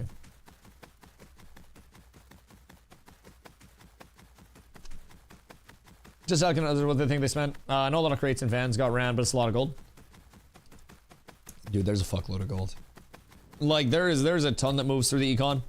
And part of why there's so much moving through the econ as a whole is because so many guilds are actively participating in gathering, refining, crafting now instead of just mob grinding their way up. It is, it's noticeable how much more incentivization there is to actually play the game in like a multiplayer standpoint. Way more gold than there should be for reasons. Well, okay, we're not the ones duping though. Like, we have our gold for legitimate reasons. Ah, shit. Merc, link the old one. Because Merc just went from... Ooh, Braidwood. Merc just went from a heroic eye level 23 to an epic eye level 26. And I'm pretty sure went up like fucking 1,500 total power. So he's up 900 immediately on the weapon. He's up another 70 int, which is going to give him 3 per int. So that's going to give him another 200 plus. He's got the max HP coming in. That's kind of nice. That's kind of nice. So what did you end up gaining power-wise from that? Were you discussing moving wood off someone yesterday? That was because Nin farmed up wood legitimately and then tested a dupe to see if it was actually valid and then replicated the dupe and sent it up to Intrepid. More of a joke, but also low-key not quite a joke because Nin accidentally confirmed a dupe. Yeah, Nin farmed up all of the wood legit and then we were trying to see if a dupe was legitimate because people reported that it was. And Nin was like, yeah, I'll do it because I was on stream. We don't want to spread that shit very much. And Nin confirmed it and then was like, oh, Dusty, I might be in trouble. So yeah, I was like, maybe we move your wood to somebody else for a little bit in case you get banned. Because Nin is unironically holding, I think, almost 1,100 Lego Banyan, which is like 5+ gold per piece, I believe. So it's a lot of money in Banyan. And a lot of money in general. Where the fuck is the goddamn stupid fucking weaving station in this bitch? Where the hell did they build this shit? I can't see shit on this goddamn stupid map. What are we looking at? It's Bloodcrafts. Is it one word? Yeah, I got you. Bruh, the map is so cluttered. Oh, cool. Wait. Yeah, I'm going for Hideworks. I was looking for weaving. I'm such a dumb bitch. I was literally just looking for the wrong thing on the map. I'm not a bright man. At all. At all. Where's Blackblood? Right in front of me. I'm not having the best run of it right now. I'm not having the greatest success. Alright, what else do I need for this? Fees? Gold? Any other whatchamahoozits? Let me know what else you need, and I can reimburse. Okay, I appreciate you. Cool. Let me know when those bad boys are done, and I will come swing by and grab them, and then we'll be actually fucking blessed up. I'm gonna be so goddamn kitted from this. I'm excited. I need a KT. Yeah, I should probably also make my way up to KT, because I've got to drop KT sit. I've got to meet up with Keith to grab my bow as well. I'll be up in KT soon, but I got to run up. Fuck. Keith, wait for me. I'll be there soon. I should also probably start running up now, because A, it's a really long run. B, I'm going to stop for every huntable along the way that I see and every good tree. God damn it, my commute just got 3 times longer. Alright, I'm filling up my water. I'll be right back.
Good day.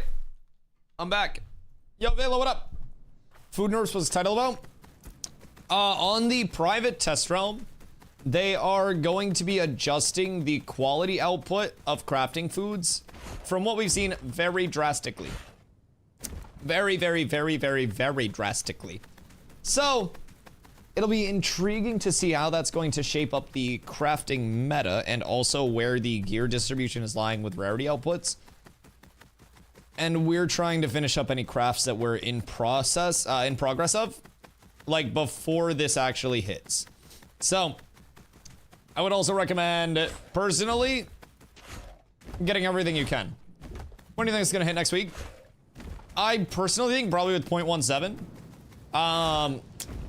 Which could be next week from what we've heard. It seems like that's valid. What do we think is gonna be introduced in this next patch though, instead of just down the line? Crafting food is something that they've talked about for a bit now, as like something under their radar. Or not under their radar, on their radar, sorry. And it's been something that they've been targeting. Now the patch is implemented on PTR. And then with that patch being implemented from PTR over to live at a certain point, could be reasonable to think that 0.17 is going to be the inclusion of that. Let me see real quick. PTR update notes. Let me see if I can bring up the PTR update notes real quick. And then see if it was included in this most recent set. I'll see if I can try to find it. Golly gosh and gadzooks. I'm doing this work for you guys, chat. I want you to know. I'm doing it for all of you. I'm multitasking. That was treasure maps.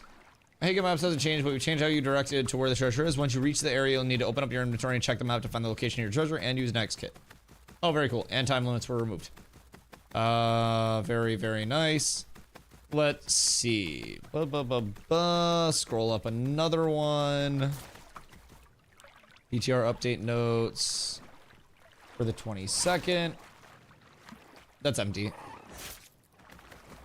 Mulch, gathering rarity, ratio odds have been adjusted based on playtest data, citizenship, smithy variety.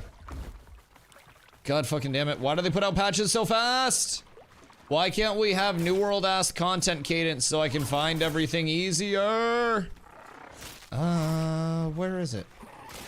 What are the PTR notes added? I'm pretty sure. Some are known issues. Maybe I'm tripping.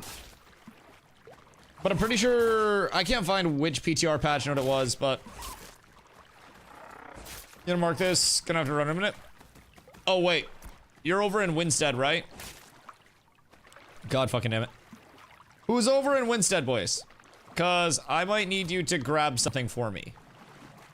Cause I don't know if I have time to run all the way over to Winstead and then make it all the way back to Kaltorum in time for scrims. And I can't be late for scrims. And Keith has my goddamn bow, so I gotta get my bow back from the boy. New World content cadence, we'd still only have Riverlands. New World content cadence, we'd still have the old, like, timing-based combat system. We'd still be on that, like, pre-alpha cadence type shit. I am Death Warping. Do you have Journeyman Lumberjacking? Because there are a couple braids that are over there. Might as well have somebody chop them down if I'm not going to. I would love it to be me, but I don't have the time to do it right now.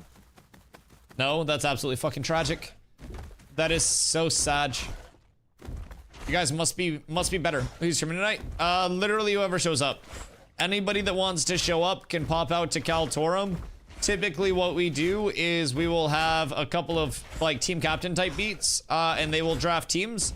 And then once teams are drafted, we'll just kick the shit out of each other over and over and over again for a bit. So we try to mix up the teams a bit, get people some reps with, you know, other people that they may not normally play with. And then from there, if teams are too like one-sided, then it can be rough. What time? It is in 30 minutes in Kaltorum. So if you guys do want to come up, feel free to pull up.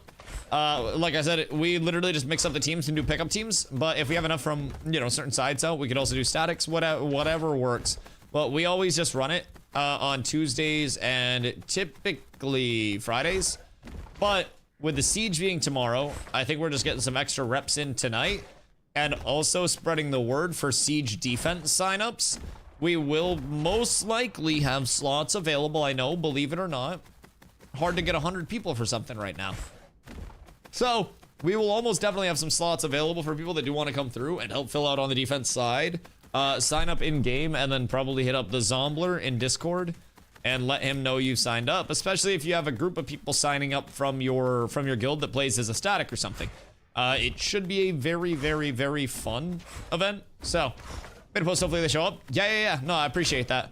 And even if you just pull out with a few people, man, like I said, we'll just mix you in with the teams. And like, we have people that show up that are fucking ungilded that we get reps in with. So, it's all about just getting people out for fun content. And it's not necessarily about like us versus anybody else. It's all just like everybody gets reps and everybody benefits. And the more people that we have and the more reps we can get, the better it is for everyone. So that's what we're all about. So we make our way out. I gotta catch up with Keefington. Did you death warp to KT? Or where's Keef? Because Keef has two things that I really, really, really want. You left group.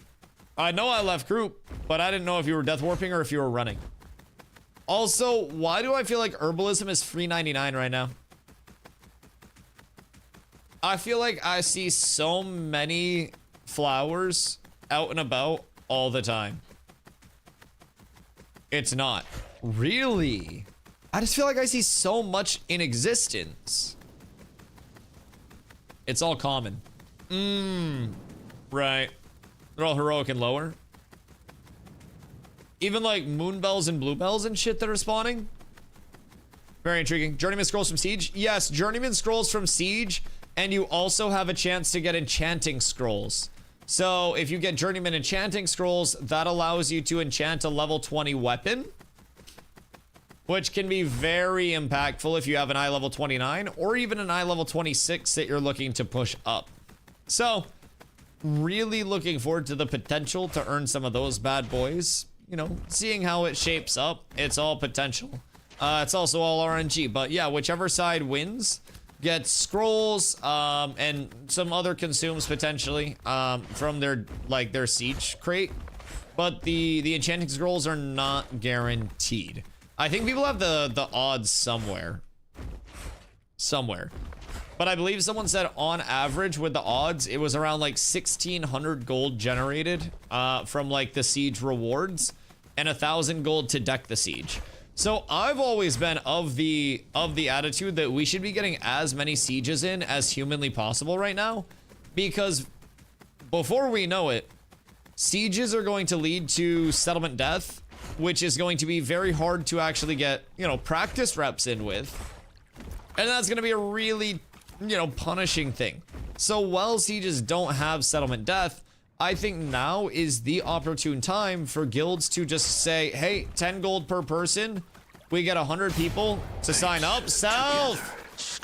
The 7 months with the T3. I appreciate that. Thank you. How goes Dustiest one? It goes absolutely swimmingly. I have got my hunting up to level 7 and 65% in. I know that's absolutely crazy. Lumberjacking and lumber milling, both level 20. I just crafted through Keef my Lego longbow and my Lego apprentice hunting bow. It's kind of fucking wacky how well it's going. And despite a lot of people not really vibing with, you know, where everything's at, I think that embracing it and realizing, like, if you want to play the game, it's best to, you know, play the game in the way that you're going to benefit the most. It's kind of fun. I'm doing shit that I wouldn't normally do, and it might not be the most exciting stuff. Like, right now, Ashes is in a lull. In between, like you know, say 3 weeks ago and now, I've lost like half my viewership. It's okay. Happy. Bohanglaze with the 8 months as well, brother. I appreciate you. The 1-up. Oh my god. Oh my god. But yeah, it goes, man. It's the ebb and flow of Ashes content creation. It's, as Steven said, it's hard to be an Ashes content creator, especially if you're doing it as your exclusive thing. It's real tough sometimes. But I still consider myself extremely lucky, and I know that it's just going to continue to go up over time. Updates will bring more people in, and you know, I'm here for it. Overall, I'm just really excited for the future. So right now, it's probably in the lulliest of the lulls that we'll see. I think give it another 2 weeks, and we'll have people getting excited again for the Harbinger update. We'll have that pre-Harbinger hype kicking up, and then from there, a Harbinger update hits, and it's just a massive pop again. And I'm really excited for that. What are they doing to the food? Murder. They're fucking killing it. There's going to be no food left. No witnesses, no leftovers, no crumbs, no anything. It's all gone. And by all gone, I mean they're lowering the crafting quality like crazy on the PTR. Now, what we haven't had the time to do is determine if they've reworked quality output as a whole on crafted goods, or if it is a restructuring of just the food and a heavy nerf. So there are two scenarios. Scenario one, they're like food and elixirs are too damn high and they cook them and they lower it like crazy, and then the max quality is giving you a small bump up, right? And you're looking at 500 qual instead of 2500 or 5k. Or they lower the numbers, keep gear the same, and then lower the like amount of quality from gear needed to impact quality on weapon or armor. So essentially change the ratio of output from quality rating to quality on piece. That could lead to 80 quality on food actually being a much more impactful thing, and also making, you know, weaponsmithing armor, for instance, still very worthwhile to actually have. Whether it's the former or the latter, honestly, I kind of lean towards the latter. Numerically, it's been nerfed substantially. We don't have elixirs yet. Absolutely. Absolutely. It is very easy to make Legos. 1000%. So I think what we're gonna see is numbers brought down substantially. Maybe a slight tweak of the output ratios. And if you have like food plus elixir plus crafting gear plus settlement buffs, I could see you having the output that's like the high end of outputs right now. It's still a really impactful jump up to be at 2500 3k. But what we also have to remember is that we're not supposed to be sitting at 5k when the max is supposedly 8100 according to Codex. Because then what are we gonna do at level 40, level 50, level 30? Fuck. Like, we still have 3 level brackets ahead of us, and we would certainly cap out on quality rating far before then. So, I don't know, man. I expect it to get nerfed pretty substantially. I'm not gonna lie. I think that if you're not crafting gear before the nerf, it's gonna be a lot harder to craft Legos. A lot. There's a reason why I wanted to help people get bows made, because right now it's just it's very beneficial. Very beneficial, even without elixirs. Like, from RP as a poor who only uses common gear. Low-key, that might be the way of life. And then just sell everything and wait for eye level 29 to be craftable. And then RP as, you know, the rags to riches story. And then you just show up with like all heroic plus armor, Lego 29 weapons, because you've got 7 million gold. Keep it out trying to work? Why? Can you not keep it up if I'm trying to keep it down? Fairly certain we have at least another 5 days before we need to worry about the patch. Yeah, I think people still have time. I think it'd probably be next week's deployment, which would be Tuesday, Wednesday, because it's on PTR, right? So I think at the earliest, it'd be next week's deployment time. I don't think it's gonna, like, shock the world, so to say, but it is something that's looming, and he who procrastinates is going to pay out the ass the next couple of days for mats. Mats are going to see a panic spike once word spreads that they are going to take food down from the PTR, and people are going to buy shit up like crazy to try to craft. It's going to be a seller's market the next 4 or so days, if I'm being real with you guys. And I think that if you're crafting 4 days from now, your cost is probably going to go up 50%. And if you're crafting today, you're making it just in time. Just in time. That's my take on it. I buy high, sell low, one of a kind. That's a tax write-off if you do it right. If you make enough money, you're up tremendous. That can actually be tech. If I'm being real, you gotta manipulate that somehow. But Lego Willow and Lego Braid are gonna fill my gold bag. Oh god, how much do you have? Jesus fucking Christ. I don't even want to know. I literally don't want to know. See, me on the other hand, you guys are all going for like bad and bougie stuff. I'm going for fucking huntables in mass. Because everyone will need Grem. Everyone will need Raven. I'm keeping the Raven. I need 600 almost of those bitches. Everyone will need Wolves. I'm gonna farm up those big 3 and fill an entire storage with huntables. And I'm gonna sell all the huntables once the eye level 29 craze comes in.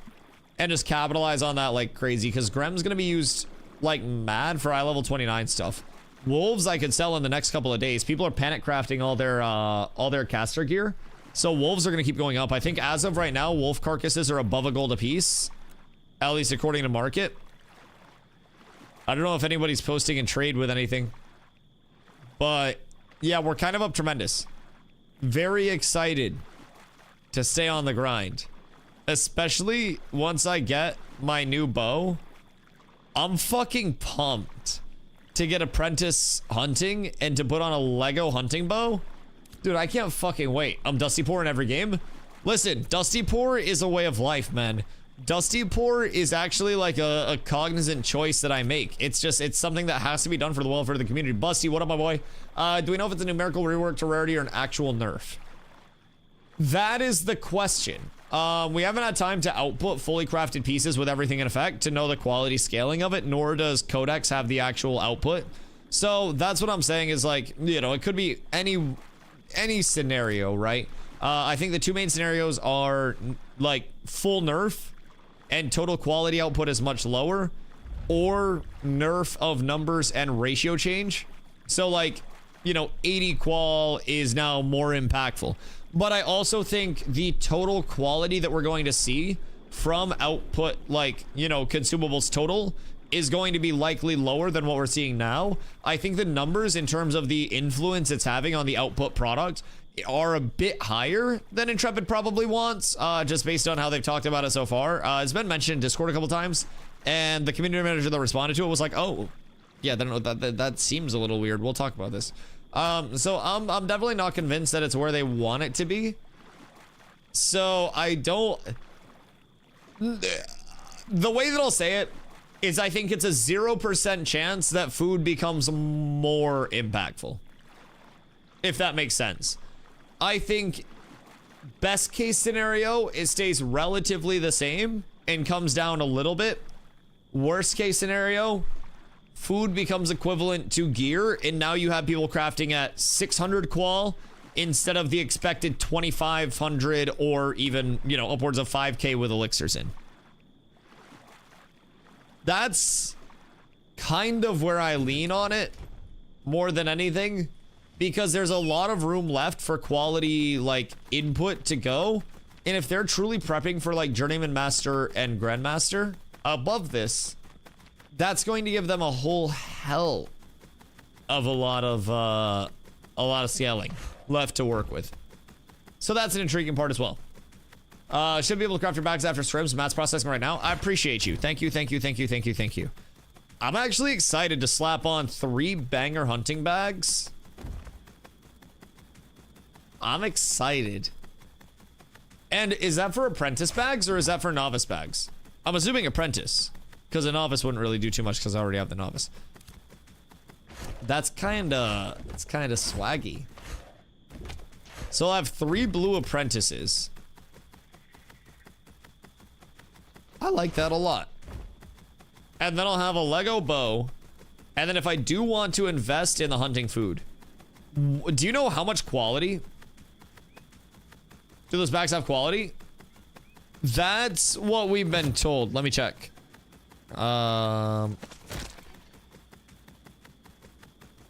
Hunter... What is it, like a hunting bag or something? Hold on. Let's check. It would be apprentice. Apprentice hunting bag. Bluebell bolt, bluebell threads.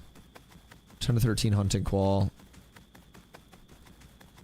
Oh, these are hunting speed and capacity. Interesting.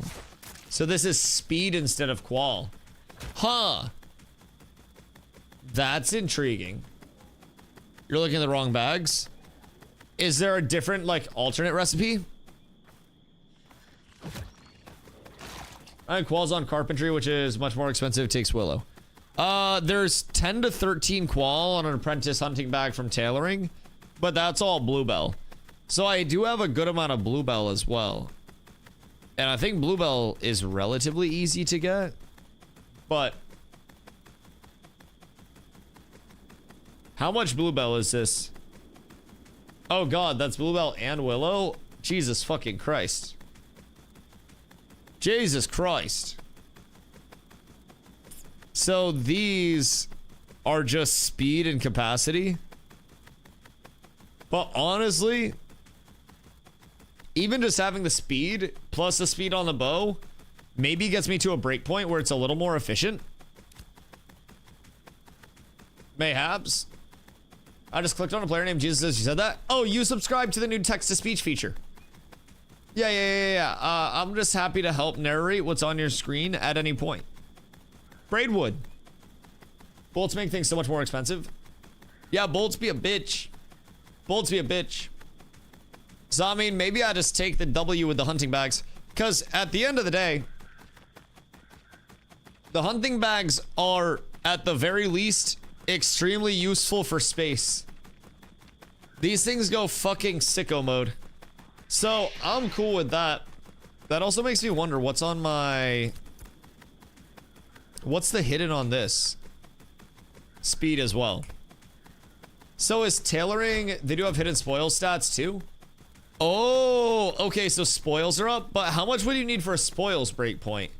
Because spoils breakpoint would make it an extra proc on things? You'd probably need a lot. Because spoils is like your quantity. Spoils is quantity, quality is rarity.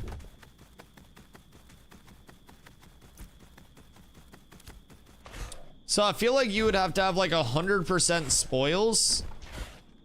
And then you would proc an extra huntable on every gather. But that's only if it's additive.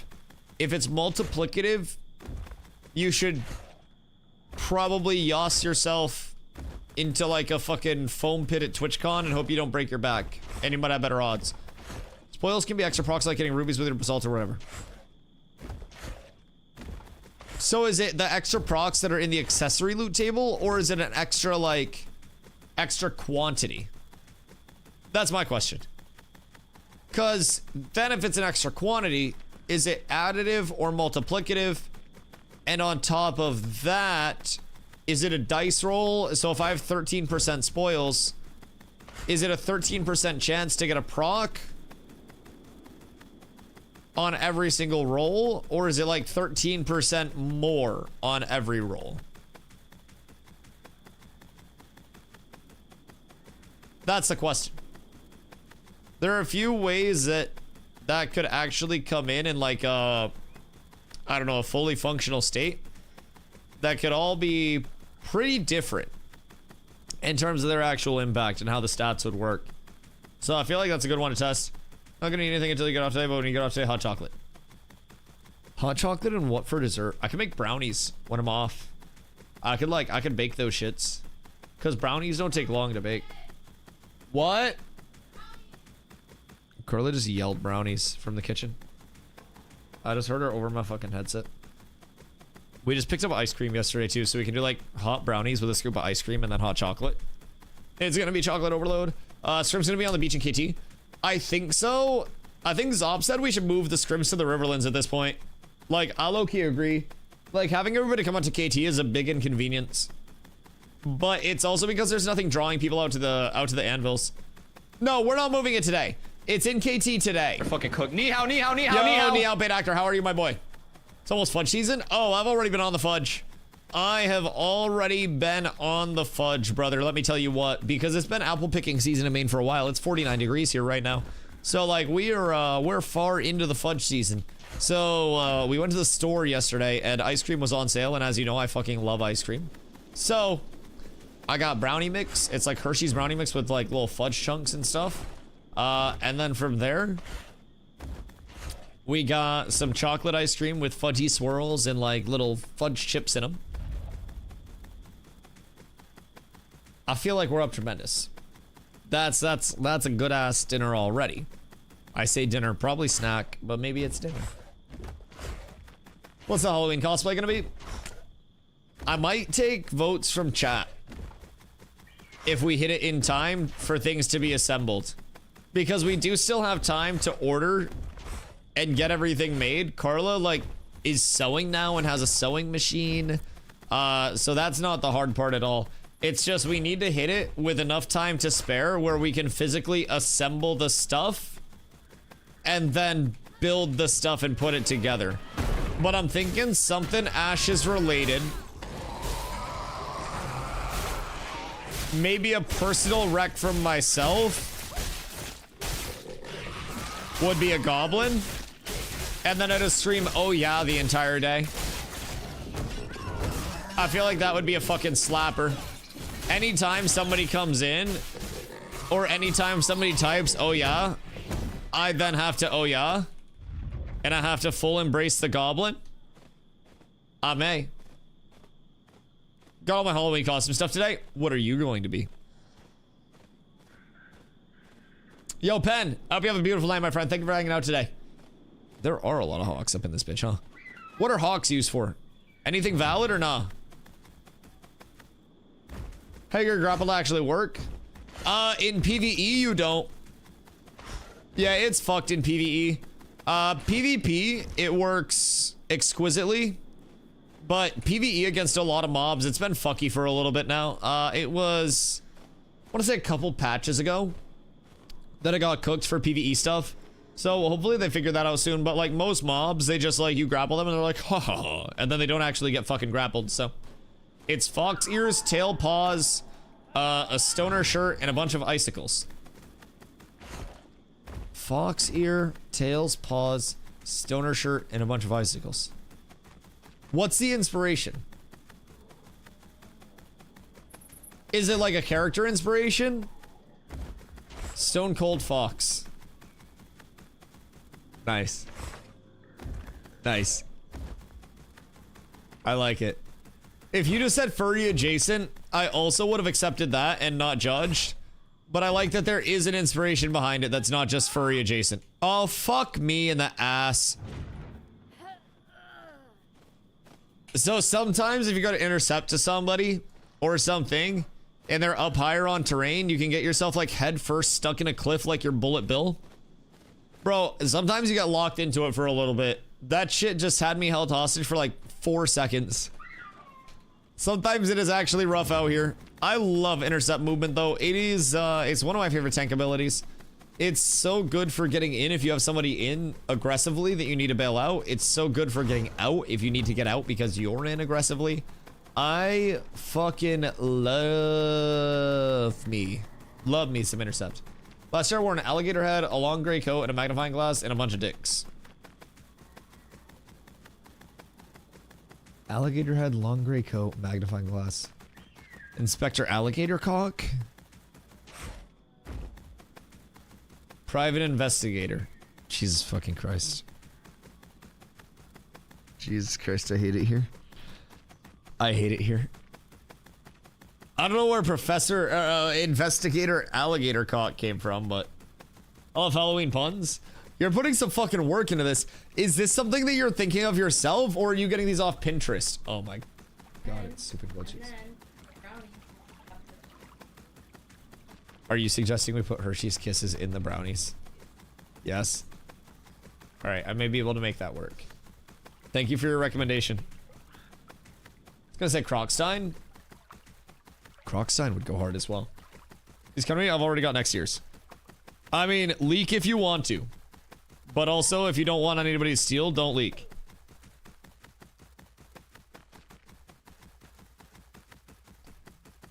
But that's kind of a banger.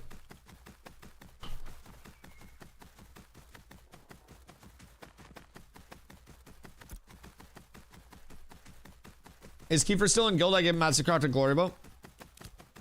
Keith said fuck you and then left the guild. It was like 3 days ago. I wouldn't count on it coming back. Probably sold it. Yeah, no, he's on right now, Kenny. What up? A bunch of computer mice and fishing lures tied to a shirt or something. Clickbait. Very nice. Very nice. You could have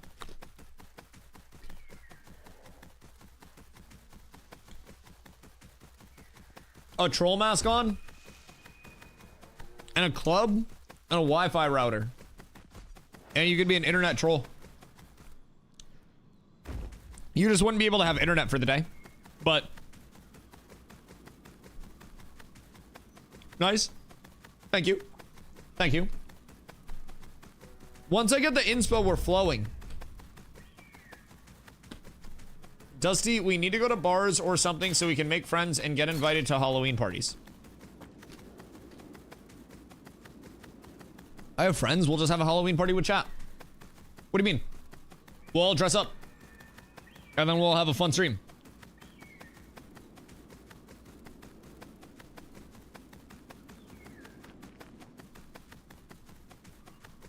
We could even make it like a bar into an entry fee. A guy in a suit with a measuring tape and a Swiffer mop, Taylor Swift. Also a banger. Also a fucking banger. Okay.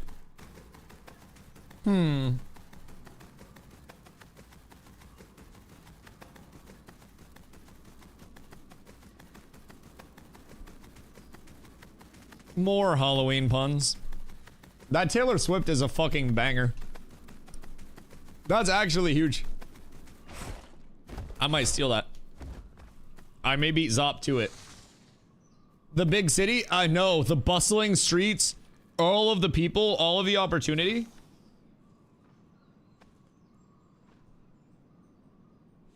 Back when I was a young boy.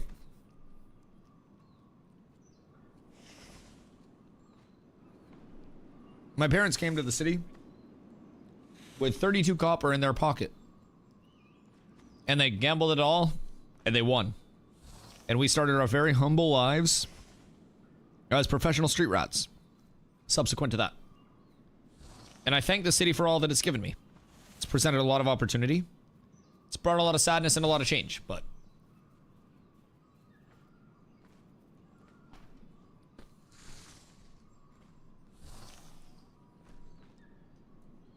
Who's throwing it back on me? Is that Thogly? Don't hold these nuts in your mouth.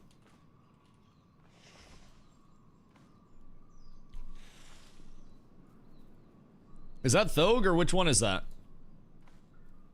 Because that's most definitely one of the Dwarfingtons. Probably one of the ones we know. I don't know if it's a Doonhold imposter.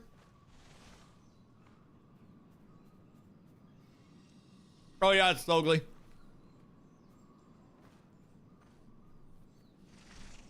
He's RPing like a motherfucker. Yo, Soon, what up, my boy? You grabbed your biz? I did. I just have to see Keith. Oh wait, I see Keith. Keith, my boy. It is time. Bestow upon me the golden bows of the gods. I am so excited. What if he stole it and ran? He very well could have. I have no money. This is 25% of my net worth. And I thank you very much for that. That is literally all I have, but I will repay you with many things. Whew! Boys. The Glorybound Longbow. The immediate upgrade. This is going to be sexy. What's your old bow? Also a Glorybound Longbow. But a worse Glorybound Longbow. Let me buy it. I've been saying like 15 gold. Do you want to do 15 or 10? I don't care. I'll get it out way cheaper than craft. I think it's like 30 gold to craft. So 10 or 15, whatever you have, throw me that. I'm just trying to get enough to function. I don't know if you've heard the... I'll do 15. Okay, cool. I don't know if you've heard the recent grind, but I am going absolutely sicko mode on my hunting. I'm trying to get a shitload of Grems, Wolves, and Ravens. I'm doing the Ravens for my Blood Runner, and then Grems and Wolves I'm gonna sell. But I have 3 hunting bags on the way. I crafted a Lego Apprentice hunting bow. So I can also get this up once I hit Apprentice. We're up tremendous. Oh, wait. So, just for perspective, by the way. I go from 270.1 fizz power with the old bow up to a very healthy, hearty 284.3. We're 284 off of it. Oh my goodness gracious. I'm loving life right now. That's pretty nice. That's pretty nice. So you'll be in the 300 club. Bro, I don't really feel like I need 300. That's the thing. Like, I would have pushed up a lot more aggressively for power if I wanted to, but I really feel like as a tank, and I even tested this way back on the PTR when people were like plus 20 scaling shit. I sat at 260 power with a sword and board on, and I loved how 260 sword and board felt. Like, because even, especially in a group, I don't need to burst people. I set people up to get bursted. I just need to do enough damage to not be ignored by people, and then I need to be unkillable. I'm fine with that. I'm at 365. Yeah, they need to put diminishing returns back in.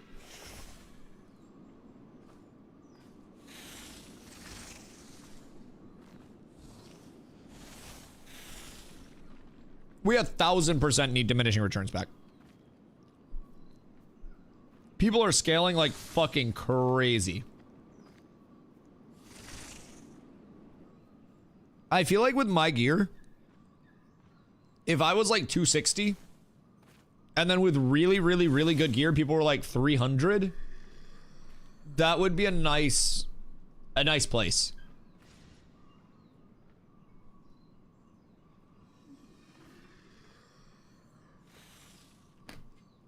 But like, I think north of 300 just creates so much like Thanos meta.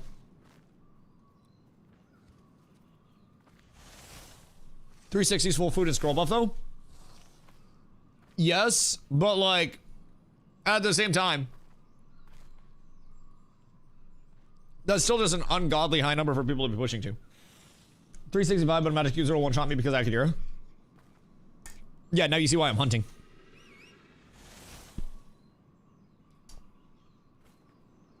Although you probably got all your ravens all ready for your blood runner stuff, huh? Cause you be on that rich boy shit. Oh my god. Oh my god. Wolf. Together. Strong. Dream your earring? I shall. Thoggle cheers. And that. Cheers. Thoggle cheers. Sogly! Hail to the Dunehold. Thank you for the 6 months, my boy. You are an absolute legend. What are ye in the hold up to today? I appreciate you, brother. It means a ton. All right, now we're 285.5. Shame. Been traveling since TwitchCon. Were you at TwitchCon? Did I see you at TwitchCon?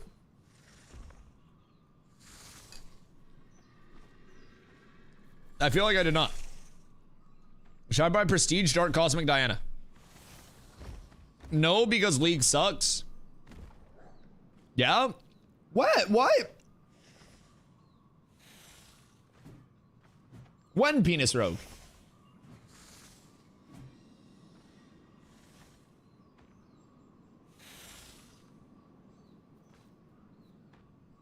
What the fuck?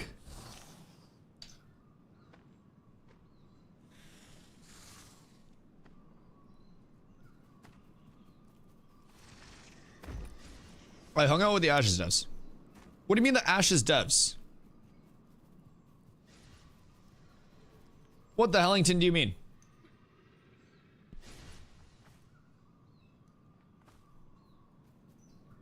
I don't think the Ashes devs were like publicly there as a group. We may be looking at decking a group of people. Whomst? Because I like violence. I like violence a lot. Mayhaps I get involved. Tell me over DM, don't want to blow up. Interesting. How did you find out that Ash's devs were going low-key, high-key?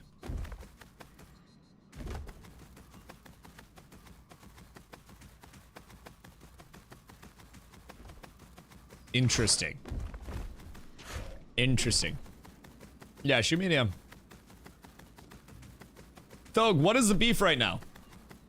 Also, I need to drop my citizenship here. Unfortunately. I'd like to renounce. Yes, I am sure.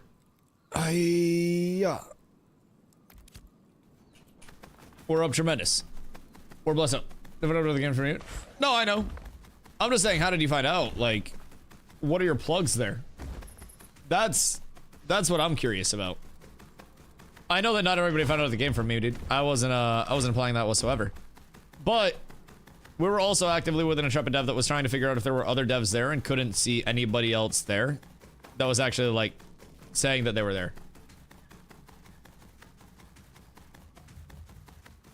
So I was like, who else would have been there?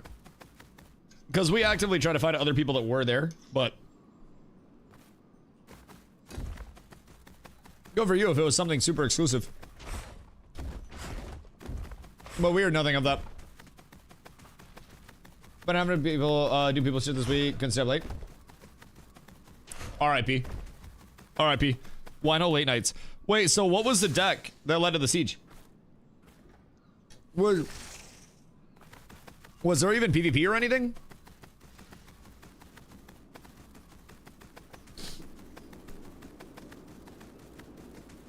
Or was it just like, we're running this up? Because personally, I love sieges. I would love to run sieges as much as possible whenever people have the gold to do so. I think that would be fucking huge.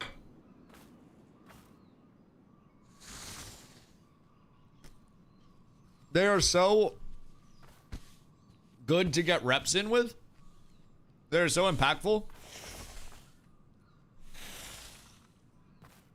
It's fucking massive.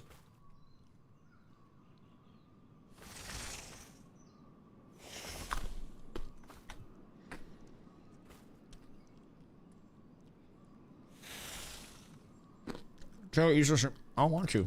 I don't have time to do that. Summarize it for me. Is this something with a surprise for Friday? I figured it was just war decks during streams or something. Honestly, I said this earlier. I'm just happy that there's going to be something where it's like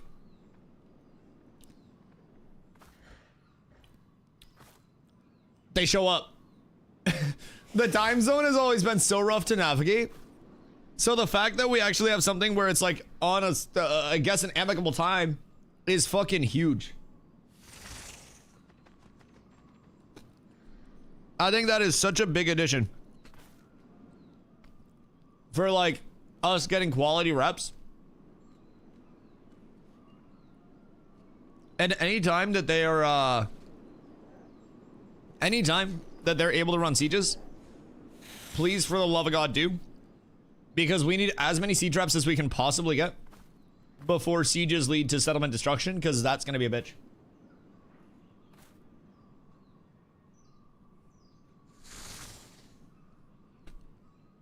Just got home, got a shit ton of rank scrims. Massive. Absolutely fucking massive. Ultra, hope you had a good day, dude. Yeah, I think we have a few people that are going to be showing up late. Also, we have legitimately no bards. I have no idea where all of our bards are at. But, if anybody wants to come through and bard for some streams, please do.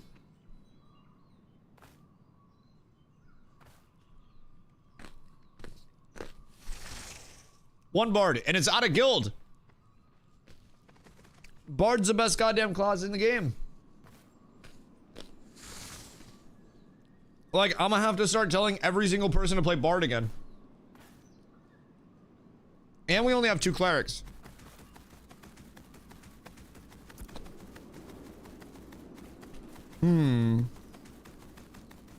Dog, we actually have no bards on. Wait, where are all of our bards? Didn't we have a shitload of bards at one point?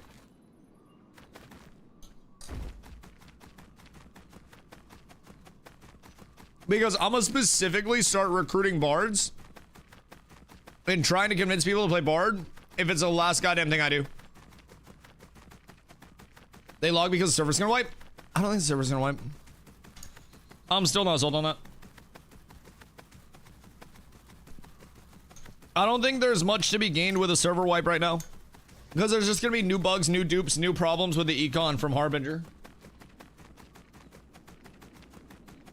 A server wipe only presents a more risky downside. Where after that, if anything goes wrong with Harbinger, they're instantly looking at another server wipe to maintain that expectation.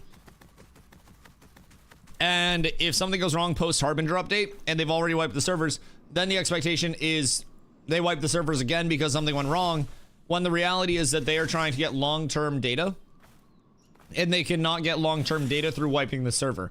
I think it's definitely within the realm of possibility that we get freshies or something like that. But I'm gonna be real, I really fucking hope not, man. I really hope not.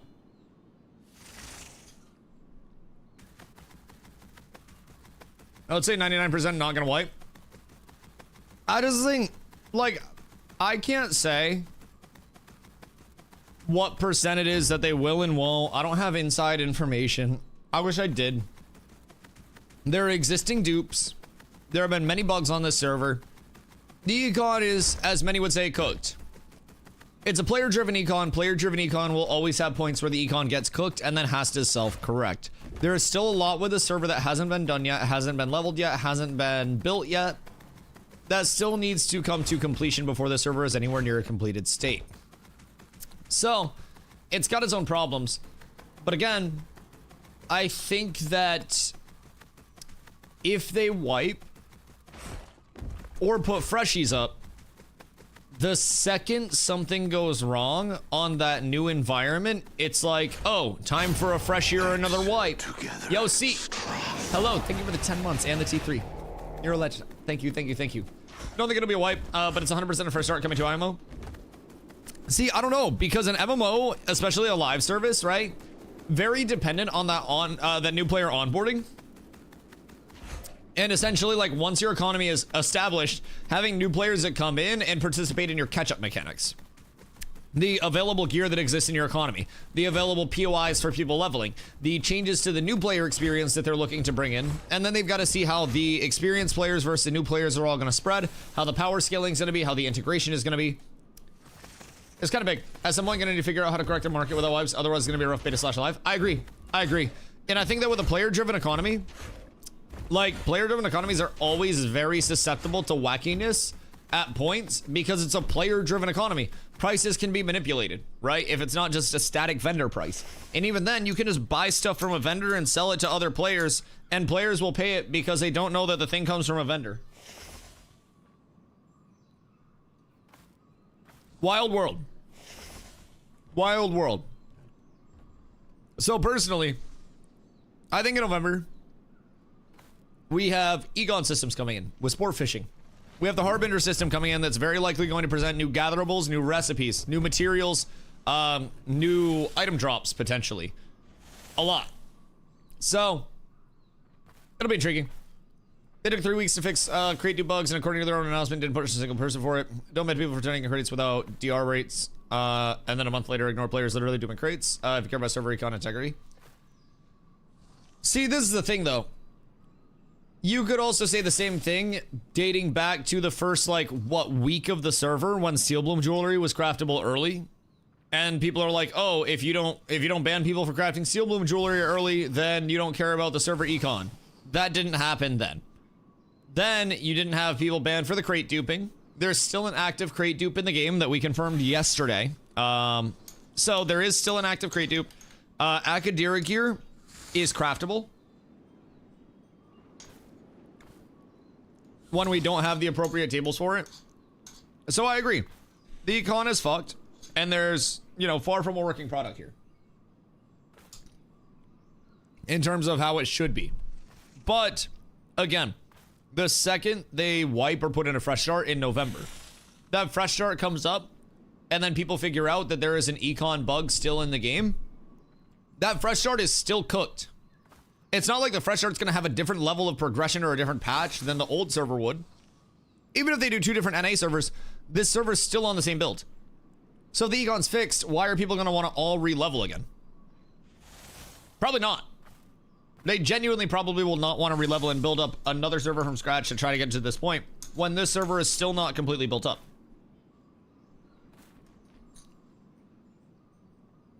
Still don't know why they removed all the Carf event items and gold from trades, but didn't do anything about the Steel Bloom jewelry. No Steel Bloom jewelry. No Akadira gear taken out, like the Academus monitor set, which is Carfin Heavy eye level 29. That is fully craftable now. And they announced in the Discord that they wouldn't be punishing anybody for it.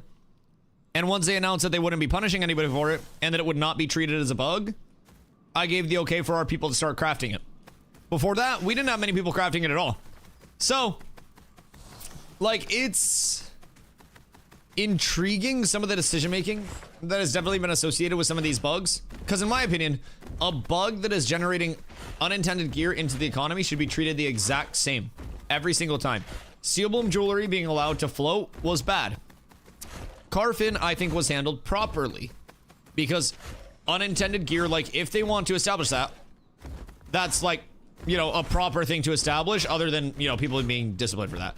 But I think if unintended gear is coming in, then they should have set the precedent early with Steel Bloom jewelry. Like, if you crafted this, it's gone.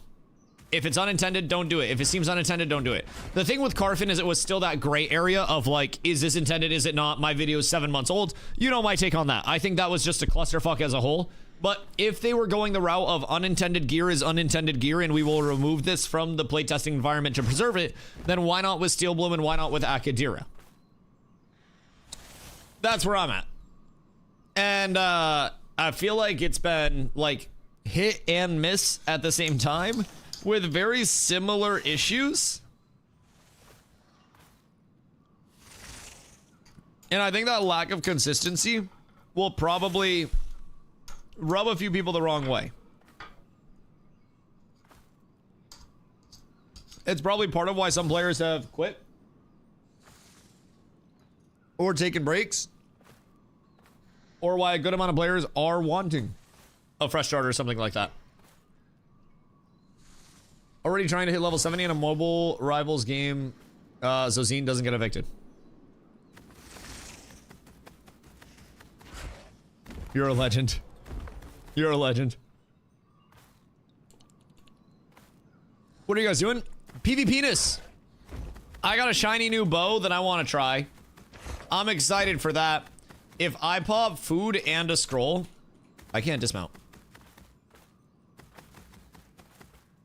Did the server just get cooked? Or is it just me? Because I think the server got cooked. Gathering materials to make Rosarian, but instead of Akadira was a lot of craft. I went for that instead. Yep. Yep. I don't blame you a single bit. I'm not doing Akadira stuff. I am just saving for Blood Runner, but just you, I think. Sick. I'll go fuck myself. No, that's cool. Harlequin, thank you for the follow. I appreciate you. Because the Curve event was mob dropped items, so they had individual item tags. Wondering if the crafted items don't have individual tags that they can quickly track down like mob drops. Interesting. Wait, but it should have an individual tag on crafted stuff. Because they're looking to add in a crafted by date and like a crafted by name on items. Now, maybe that's something in the future that doesn't exist, but they should have item tags on crafted stuff. It should. Should. You would think if they have that tech coming in, then they would have the baseline for it. But yeah, it could always be a weird set of circumstances for sure. Anything could be possible, either in the best or the worst case scenarios. I 1000% agree. I don't know, because the thing with, yeah, I guess, because Steel Bloom was crafted as well. So it's been the crafted stuff that isn't getting removed and treated as bugs. And it's the drop stuff that exclusively has been. Huh. That's a little intriguing. Maybe it's also because the punishment would then lie on the person who crafted everything. And it would be a lot of work for them to check, like, who's crafting and distributing to other people and prove intent for the other people to actually exploit instead of the crafter just giving something bugged to somebody. Maybe? I don't know though. Either way, I think the gray area has been really rough around certain aspects of things like that. Just that little bit of an inconsistency between, you know, the Carfin stuff, the Steel Bloom stuff, and Carfin stuff round 2. I think that's enough to really irk some people. Someone also said that they think Intrepid should, like, kind of give a little bit of insight on what the wipe or no wipe situation is looking like. I would also like that. I would support that a good amount. Aw, shit. Wait, why isn't it inside of his mount? Nana, what you doing down there? Any bards want to come out? Bro, bards, clerics, everything, please, for the love of God. For the love of all that is fucking holy. I would love a little bit of a support squad to pop out right now and make my day just absolutely freaking phenomenal. Because I want to be real, supports, for whatever reason right now, are dropping like fucking flies. A lot of people are. Come heal who I gotta whisper. Streg, S-T-R-E-G. We will take literally anybody that wants to come get reps right now. Anybody in the game. I don't care who you are. I don't care how good your gear is, bad your gear is. If you want to come PvP, you hit Streg up for an invite to the raid, and we will get you on a team for some actual PvP. Hopefully. Or we'll just go run at people. Also, like, thank you for this. I appreciate you. This is very pleasant. This is very pleasant. If I can get another one of these crafted, that'll at least give me the max HP bonus, which I think will be another like 80 plus max HP. So that'll actually get me pretty close to 7k as we work our way up. If I pop apprentice food and an apprentice scroll, I'm 298 too. Oh my god. Oh my fuck. This is... It's a good amount of damage. It's a lot of fucking damage. I feel tanky as well. I feel like my numbers are looking very good for what I have. And knowing that I'm making the long play for Blood Runner too, comparatively to just like patching it in with whatchamacallit, with the Akadira. It makes me happy in the long term. Because if I can get 6 pieces of this, instantly looking at another 621 Fizz Power instead of the Rosarium Guard sets, that's gonna be fucking huge. The Rosarium Guard set is great, but this is literally just a Rosarium Guard set, but better in every way. And with Siphon. So I'll have 5-piece Siphon on a 30-second coolie. Nice little nuke. One more tank would be chill too. Bro, I think we got most of the people on the server here right now. I feel like the active player base is not too sicko mode, and probably will not be for the next little bit of time. I feel like it's definitely, like I said, it's an ebb and a flow. I'm so rich. Wait. Oh, I got gold from Zombie. I sold him my bow. That makes sense. I was like, when did I get rich? But Zombie bought my bow for 15 gold. So we're up tremendous there. Very happy. Thank you, sir. I appreciate you. I'm fucking loaded out of nowhere. I got 19 gold.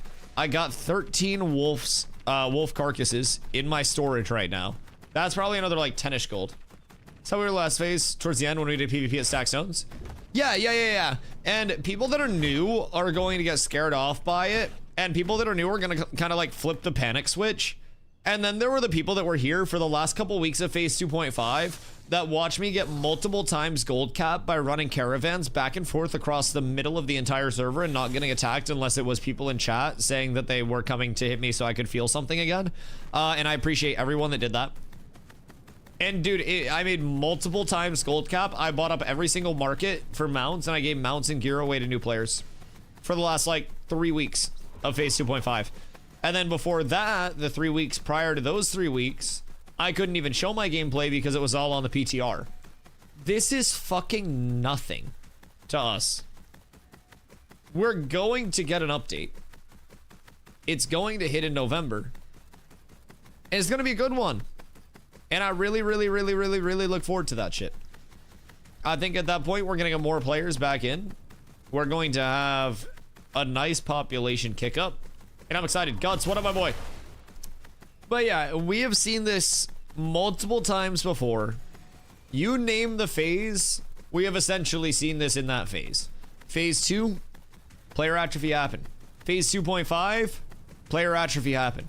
Phase 3, player atrophy happened. It is what it is, or attrition, or whatever the fuck the A word is. But it's bound to happen in the content cycle. November's gonna kick up players, maybe 0.17 if they get static rarity taken out properly, and we're truly on dynamics at that point. We'll bring in some more players to check that out and verify. I think there's potential with it.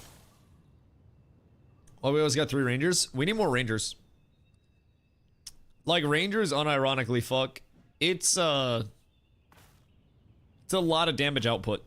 Very, very, very, very, very quickly and very safe. So we didn't mention phase 1 on top. Do we even consider phase 1 a viable product? Yo, low key, nobody's bitching about Apocalypse.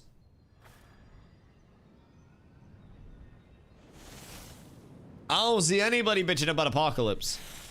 Maybe we just go back to the APOC days and we make Battle Royales the new thing. Battle Royales have fallen out of grace lately, and I think Intrepid's got the recipe. We need APOC back?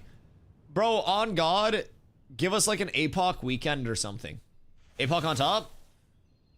Bro, Ash's Battle Royale would go so fucking hard in the current state of affairs. I think that is what the world needs to heal.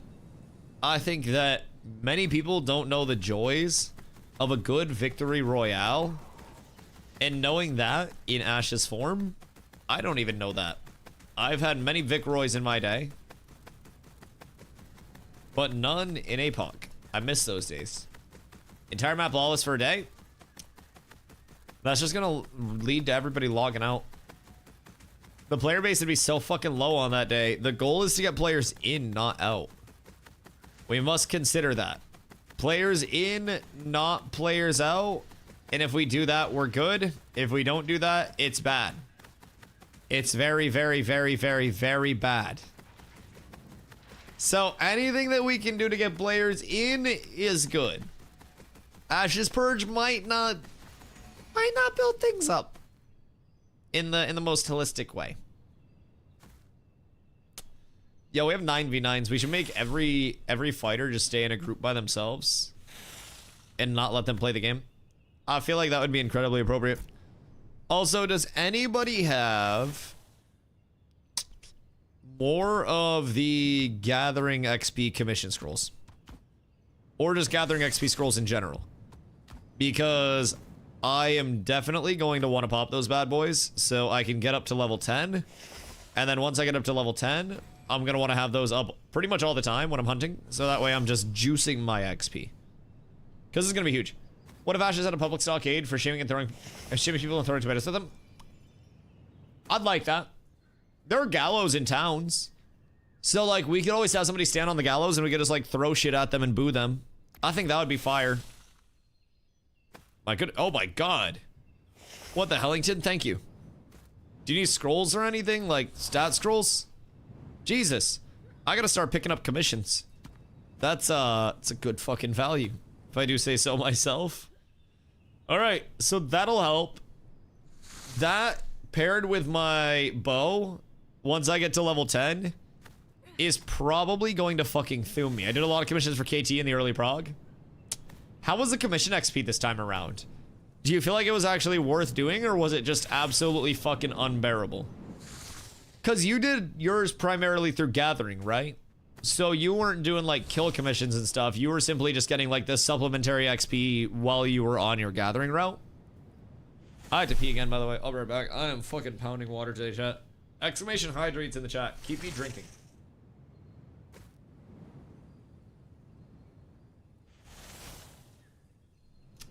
I have 20 I can give you. Have to leave 30 minutes. Catch you tomorrow. Yeah. Hit me up tomorrow because I will need all of those. Did all the commissions I could while I gathered. Do you think that it made like a noticeable difference, or was it more just like a drop in the pan? Because I would assume even just popping an adventuring XP scroll while you were gathering was probably pretty fruitful. Because it juices it. It was necessary for money. Ah, yeah, that's a good comp. How much money were you making off of those early commissions? Right, processing's a bitch. I was at 16 gold before I started processing stuff for Merc's bow and helping him with that and like leveling my lumber milling and shit. I went down to about 4 gold from like processing and buying refining mats and stuff like that. Like, dude, it's expensive. It's tough to exist. I spent 15 gold like just processing stuff to help Merc with a bow. That shit adds up so fucking fast. It really do. Tip your crafters, chat. Tip your processors. Tip your Dusties. Exclamation donate. There's a lot of tipping that you can do. I'll be right back. I'm filling up my water.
Good day. Wait, we got a new party going? Bro, tremendous. Cow. We're cow. Who cow? Mr. Leon, what are you up to, dude? How many do we have? And is this my group? Oh god. Zop. Zop is scamming motherfuckers with this hollow shade cape. I swear to god. On a cow so bad? What, like pet cow? No pet cow. No pet cow. There's no room. Zop is actually scamming people on those capes, and I respect it. It's not a scam. It's an opportunistic come up, is how I'll say it. But yeah, he definitely scamming people on those capes. 1000%. Axiom Circle? Yeah, I mean, pull up. We're trying to get as many people out here as we can, dog, honestly. I think we're gonna start doing it in the Riverlands. Like, after today. This one will be in KT still. But I think after today, we probably move it to the Riverlands. Just so it's more convenient for people. It's so hard to get people out here in the middle of nowhere. It's so fucking inconvenient. Like, it'll be nice when there's more in the anvils to actually do and like to bring people out here. But bro, it's cooked right now. If I'm being real, it's tough to get people out in the anvils. It's more due to siege being up here. Yeah. No, I get it. I get it. There's just, I don't know. There needs to be more out here. A grand dungeon, something to farm. Region locks on gear would also be fucking phenomenal. Like, I really hope they get region locks on gear fully in, so people have to come to the anvils to craft anvil stuff. That'll help a lot. Trying to do zombie mode in Rivals. Oh god. Wait, there's a zombie mode in Rivals? Like Marvel Rivals? What the fucking tin do you mean by that? There's a new zombie mode in Marvel Rivals.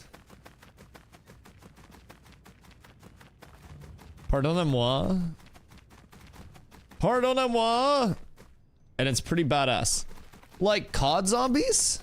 Where it's like the wave defense type shit? Because that sounds intriguing, but I was never like a... I don't know, I was never a huge zombies person. I just... Oh, I would have been so sad if I died with Raven Corks on me. I was never a huge... Also, Keith, do you need more anvils essences? Because I have 7 more. Now that I'm in KT. Oh, my citizenship storage. No, I had more stuff in there, I think. It's okay, I'll get it back. I think I had a bunch of hemlock in there. I actually don't think it was anything important. You can level your skills and shit. Intriguing. So kind of like roguelite zombies type shit. How many squalls? Yeah, it'd be like that sometimes. It'd be like that. Because I gotta get on cooldown. So that way I can become Nuela Sit. And then I can get my cape. Why do I keep going down here? And then once I have my cape, I can leave Nuela after it's equipped. And then I can come back to KT. And then we're set. I had a storage full of chicken. Oh no. Oh no. You're able to get it back once you re-citizen, right?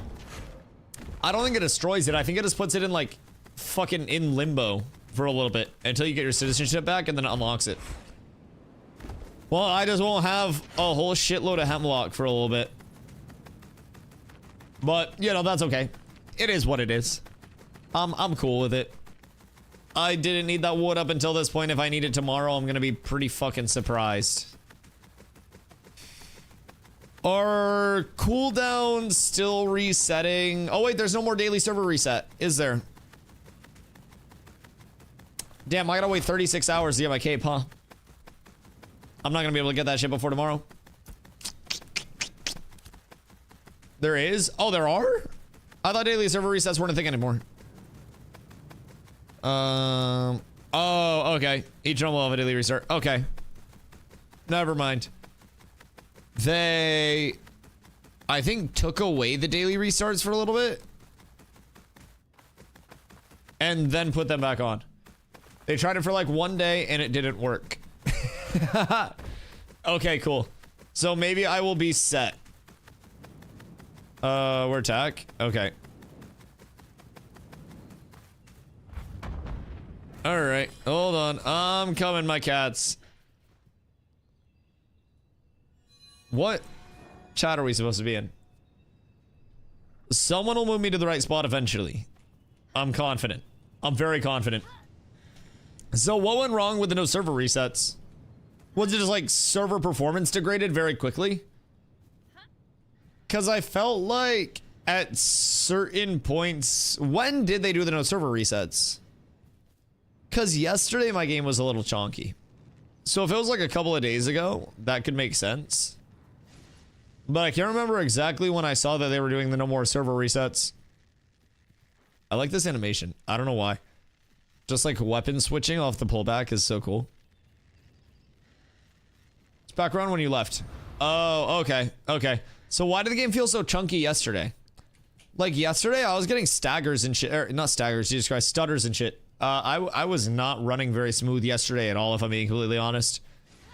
Not that it's like the end of the world, but yeah, it was not running the Little Caesars Extra Most Bestest. Today's been great though. Frames are just fine. Game's been smooth. No stutters, no hitches, no lag. Yesterday was weird though. The patch date at 6 p.m. yesterday was to help that. Yeah, that only took like half an hour as well. I don't know what else I was meant to fix, but it seems like it at the very least fixed just reduction. No, RIP. So Strag, do you think with that spot being nerfed? By the way, I just saw your Discord message. I should just stay where I was because like Grems are gonna be useful as shit. Wolves are useful as shit. Ravens are useful as shit. I think I just gather everything. If I'm being honest, I think I just hit the big three, and then we ball. I think that's the most reasonable thing for me to do, especially once I get the Boski going. I don't think the Boski's gonna impact much, but I'll say where you were. Yeah. I can't wait to put this on. Bro, I'm as excited to put this on as I was to put on my actual bow. I'm gonna be completely real. This shit is juiced. Place was OP for Raven's last phase. Yeah, we'll have to check some spots that have high Raven density, that are like super easy kills to rotate through. Because I'm sure there's a very good Raven specific spot. But like Grems and shit, like Grems and Wolves are still good money makers. And like, I think Grems are just gonna get better. Wolves will probably die out a little bit. But Wolves are gonna be really in demand for a bit while people are still crafting their eye level 26 stuff. So those will kind of have a sustained demand. Those will be super consistent. I feel like I'm making money while also getting everything else that I need to in place. Which is good. It's just the pace for Ravens is slow. Wolves are versatile ammo. I mean, Vader said he bought up all of the wolves that were on the market that were under a gold to craft his shit. So now, theoretically, unless it's repopulated the market already, wolves should be 1 gold plus per carcass. Hunting them? Right. Yeah, I mean, it's not like wolves are rare, but just having them as a byproduct while I'm doing Ravens and Grems and shit like that is nice because they are going to sell. Like, they'll be a nice little kick-in, so to say. Because I don't want to sell my Ravens. But I am going to need some econ along the way to support crafting the Blood Runner stuff when I do get up there. And that's essentially what I'm saving for at this point. If I get another 2 pieces of Steel Bloom Lego, then great. If I get 1 more piece, then I got the Lego 2 piece. So that's more HP, that's awesome. But my main focus is just getting, 3 to 4 pieces more Blood Runner, ideally 4. And that's gonna take, I think it was like 560 something carcasses. And I'm nowhere near that. Not even almost. So it's gonna be fucking tough. Even if I'm doing multiple hours a day of hunting every single day, it's gonna be very hard to actually accomplish that. Still fawning over this B&B? Oh yeah. It's beautiful. Yes. Very happy. We are very lucky to be in that place for next year. I'm fucking pumped personally. I think it's gonna be an incredibly fun time if I do say so myself. My hoodie strings are now asymmetrical and we are down horrendous. One of the like ends of the knots got untied from the way that it was. So now the other one must be tied in the same way. It's an absolute tragic state of affairs. I always feel like these braided hoodie strings kind of just naturally come undone after a while. And it has my cause? Oh, dude. Imagine if it unironically cut your costs 97%.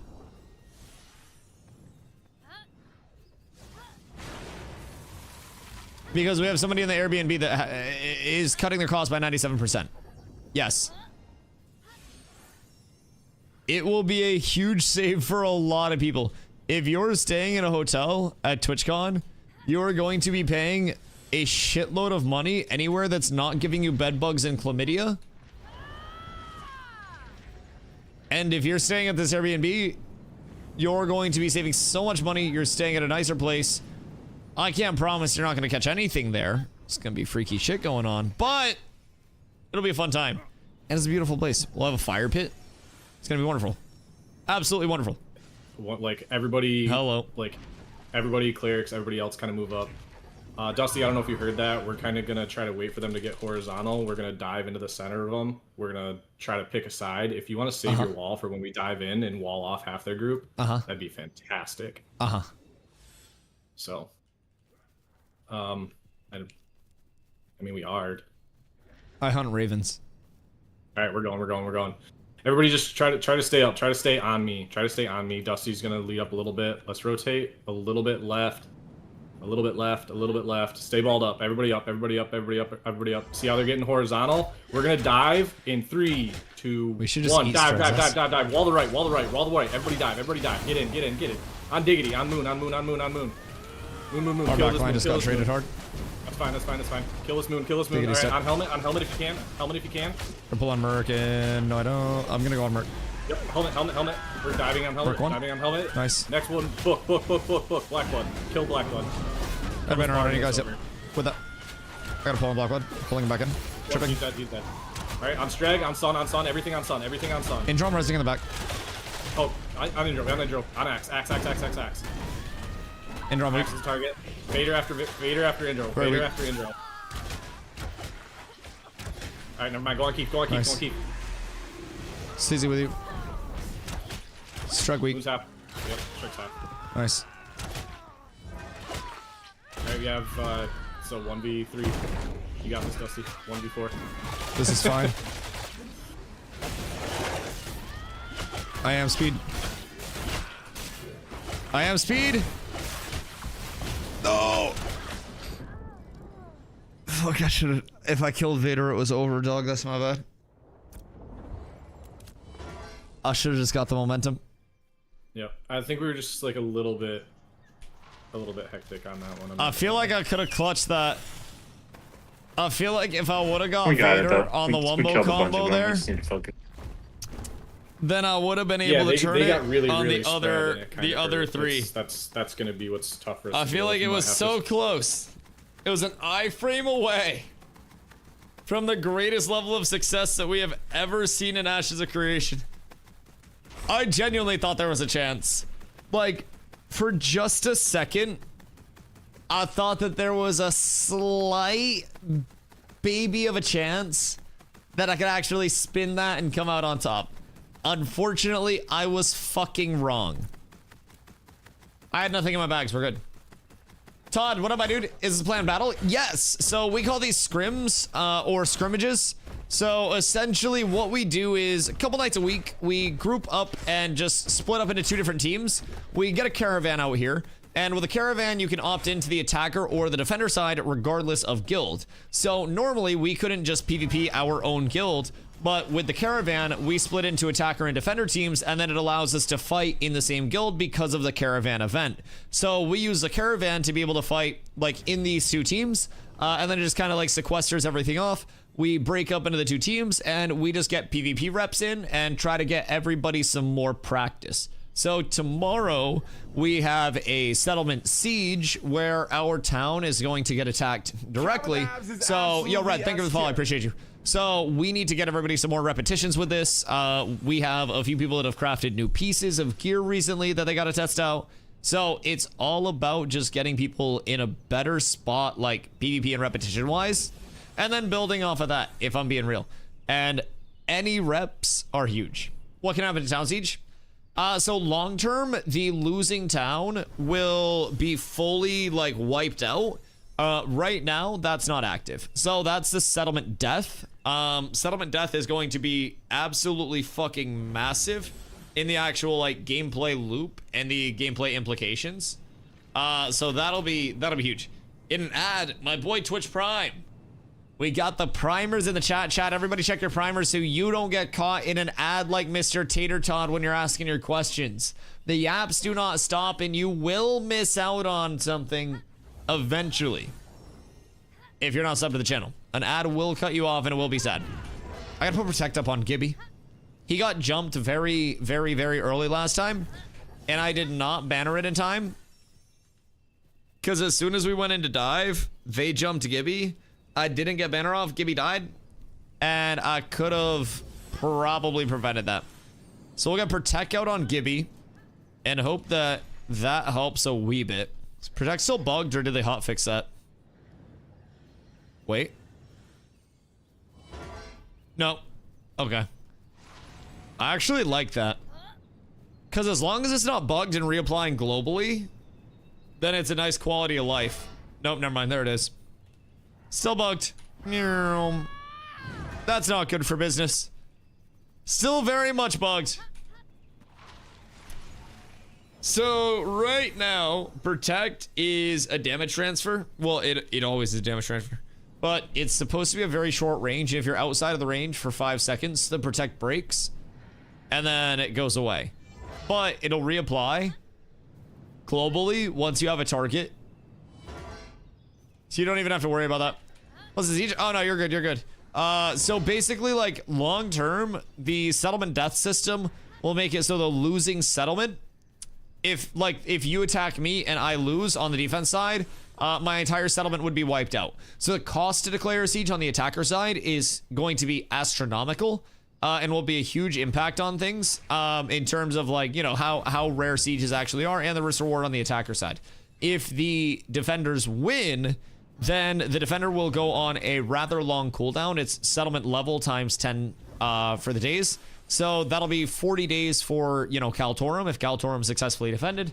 That cooldown also isn't in yet, to my knowledge. So the siege system right now is more so just testing the actual siege gameplay mode in itself and hoping that that functions in any capacity whatsoever. And then building off of that with more of the risk reward. But there is a reward right now for the winning team. The winning side currently does get a nice little payout box that could have some journeyman scrolls in it. And with journeyman scrolls, you have a chance to get journeyman enchanting scrolls, which can then be used to enchant your level 20 gear. So that's quite large. If I got journeyman enchanting scrolls, I would enchant my glory bound, and that would give me some max HP, some fizz power, some fizz crit power, some strength, all of those good things. And it would be a small improvement, but every level of it would indeed be an improvement. So there is a lot that can come in from the actual reward scaling right now, which is kind of cool. But it is going to be the zombie sitting strikes in. Oh, okay. But yeah, sieges are meant to be the largest risk, largest reward mode in Ashes, and they will definitely live up to that. It's going to be a huge deal when a siege is actually declared. You will also risk on losing a settlement siege, considering all of the settlement gets wiped out. Player storages, things on the player market, stuff in player housing, it's all gone. It's dead. Becomes lootable. The settlement right now is slated to become a lawless PvP area after that time. If you get a pull, just like scream. I copy, Tim. Yep. I'm gonna look early. I'm probably gonna get one of them hella fast. If you get Redo in, get Redo in. Get Redo in. Everybody get ready on Axe. On Redo. Everybody get your AoEs ready, everything. Alright, on Redo, on Redo. Wall. Nice. Looking right, looking right. Alright, dive on the clerics, dive on the clerics, dive on the clerics. I'm on Merc and Indro. On Axe, on Axe, on Axe, on Axe. Indro trip. Yep, everybody Indro. I'm bannering for you guys, walk up. Alright, Merc next. Let's check done. Play Merc in the back. I gotta pull on Merc. Yep, kill Merc right there. Merc tripped. Another trip. I'm dead. Get on Diggity Moon. Kill, that's a kill. That's a kill in your line. That's a kill in you guys. Kill him. Just be careful. Nin's behind you guys. Nin's behind you guys as well. That's another kill. That's another kill. Nin. He has no blink. I'm sticking on Merc in the back line. Try to walk up on this with me a little bit. Gotta trip on Merc now. Oh, they forfeit. Alright, good shit on that first kill. Fighters are tough. I love when grab wall actually goes well for us. It's such a good opener when we can fucking make it happen. It's just an insta +1. They also don't have a tank, I think. So that's a little rough on their side. I think they have a tank and they're down a cleric. No, they're not down a cleric. They have a bard instead of a tank. But a bard cannot grapple somebody in, and not having a tank fucking sucks. I can say as a tank, anytime I fight a group without a tank, I feel so safe just walking in and like super aggression. Man, if only there was a tank on a flyer. There's another pull off diggity. We gotta play it. I just gotta take the DMCA strike for it, honestly. Basically, this game is currently a huge sandbox MMO. Basically, get on farm mats to craft gear and farm mobs for the resources. This gameplay loop, or stuff. Yeah, so I mean, it's essentially right now lacking a lot of the accessory systems that are planned for it. So they give you the sandbox, they give you the world, and then they're essentially like, here is the power scaling of it, and here is some of the, you know, social system implication as well. So right now we have like the settlement progression, which is also a little bit sandboxy, considering you have like the player making decision of what to build. And it's meant to be that very like sandbox leaning sand park, even in the long term, with light linearization, but more on-rail systems, like you said, they are going to flesh out. Right now, it's very non-linearized though. Even the questing experience, there's not really like a main story quest that you're following. It's more so like you get brought to questing hubs, and then you complete that questing hub area, and then you go to the next questing hub, and you may find some quests with follow-up items and unique quest chains throughout.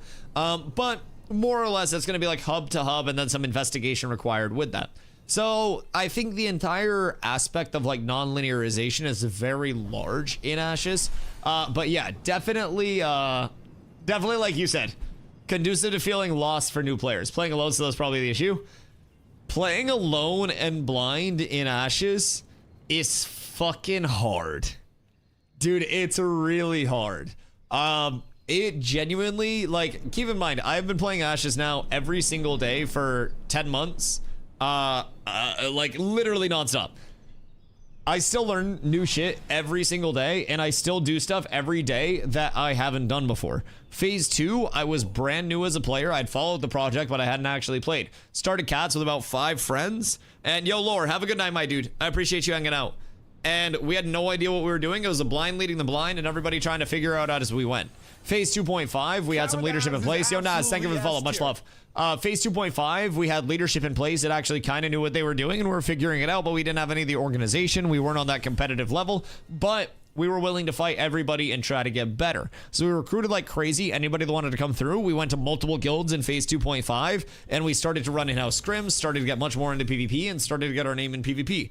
Phase 3, we got a lot more serious, and we've worked our way up higher than we've ever been in the game before. And we're just trying to keep improving, keep getting more people reps, and keep getting access to harder and harder content that people wouldn't be able to get. So, like, personally, it takes a lot of time to get stuff established. And I think one thing that can be really intimidating for people, especially in an alpha, is that there is not a lot of that, you know, like you said, oh shit, I'm lost, where do I go? Hey, where's my helping quest giver to get me from point A to point B?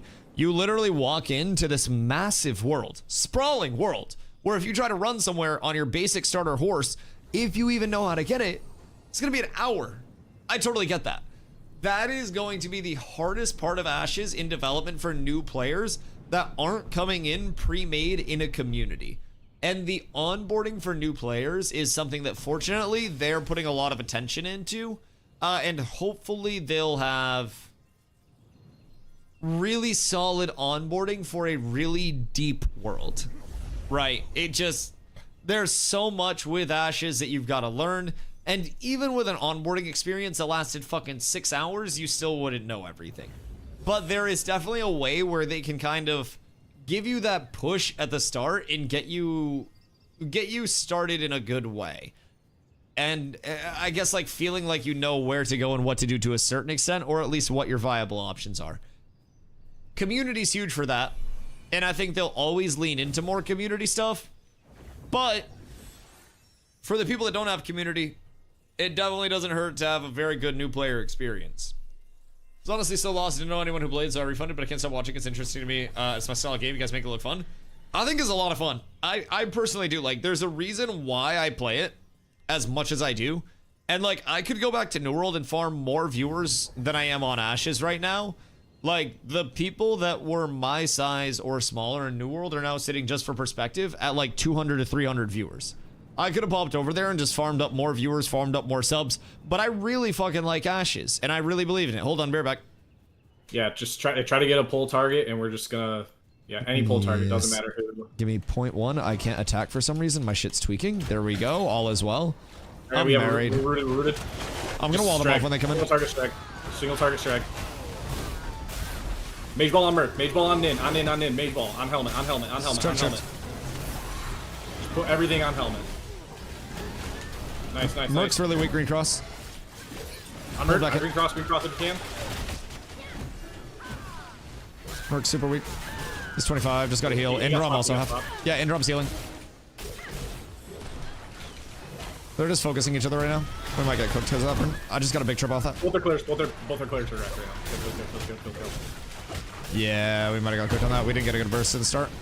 Unfortunate. I think we got a little split on the clerics.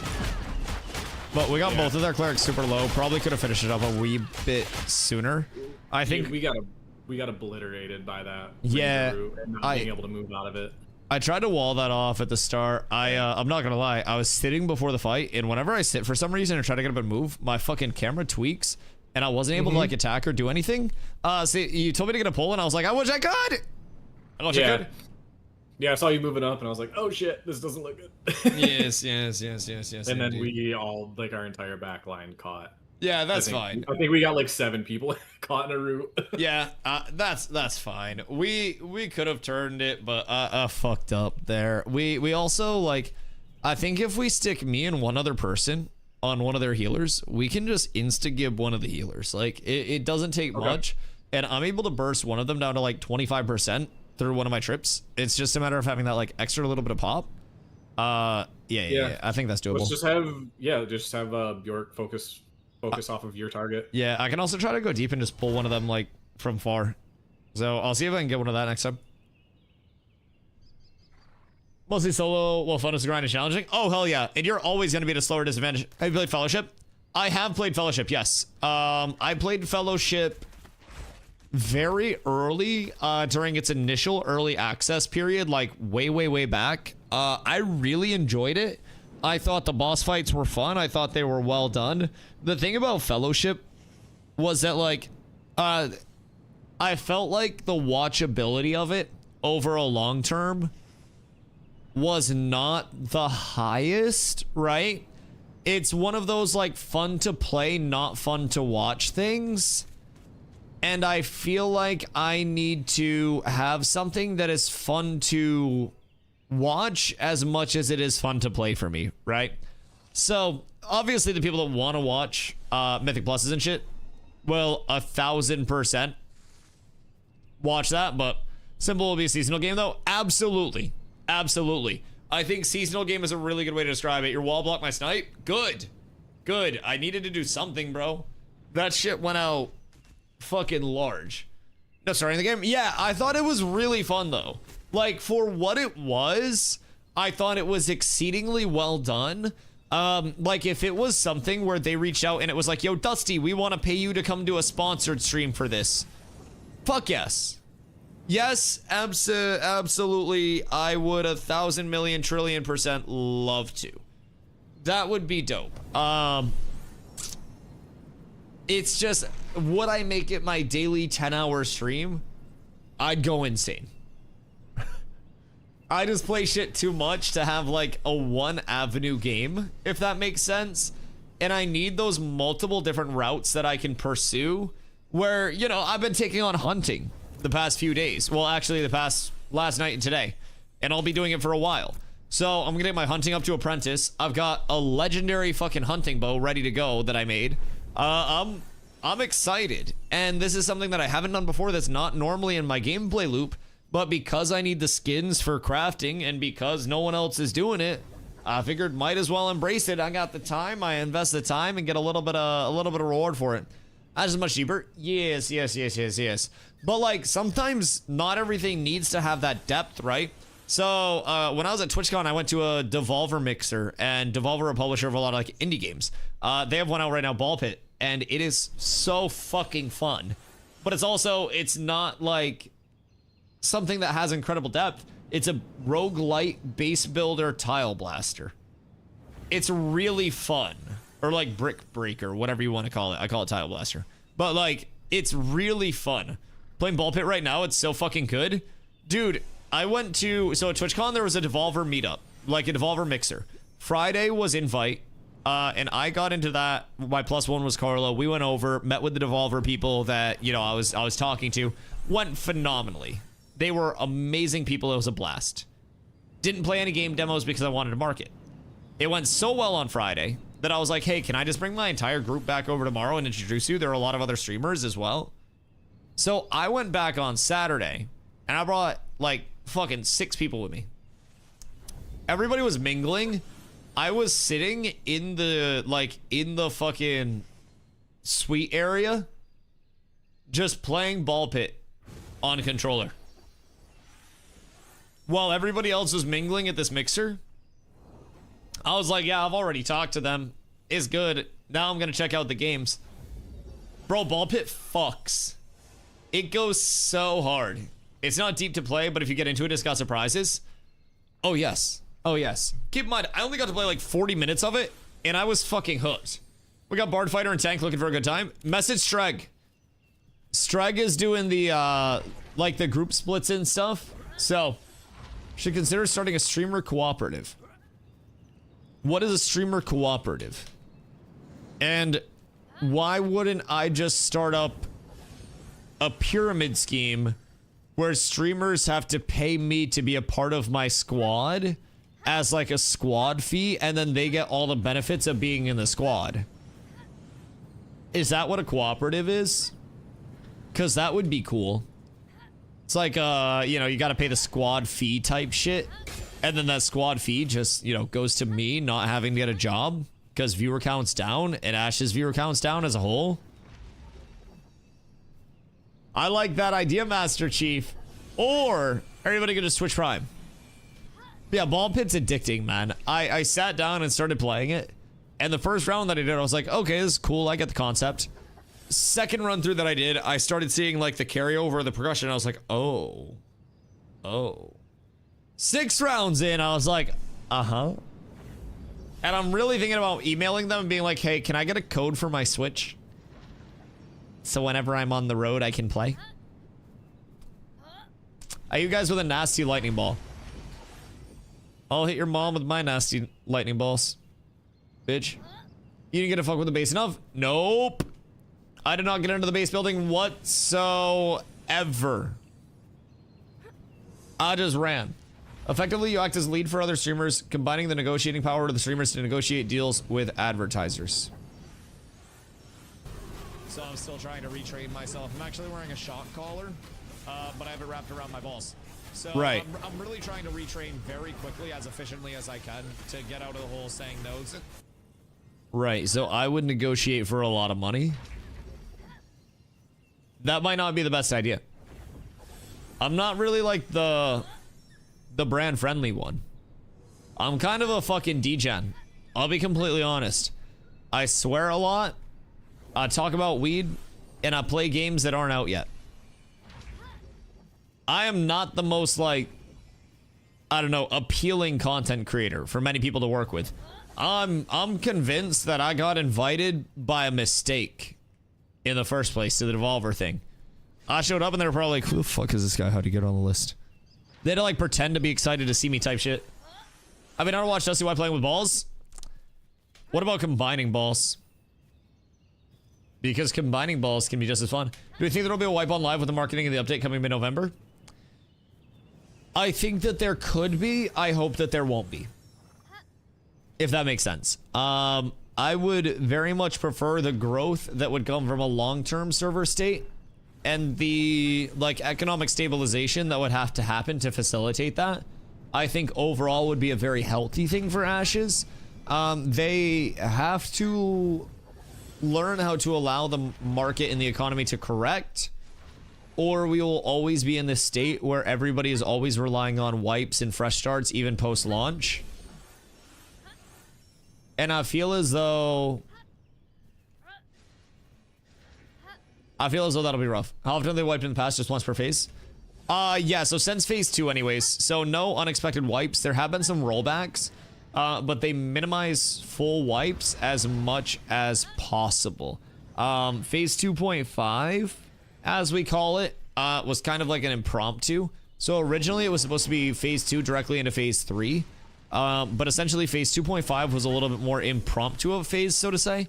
And when that was brought in, that was, I guess, like the most unexpected new set of servers that we had up until that point. But X invite, message Zop or Streg.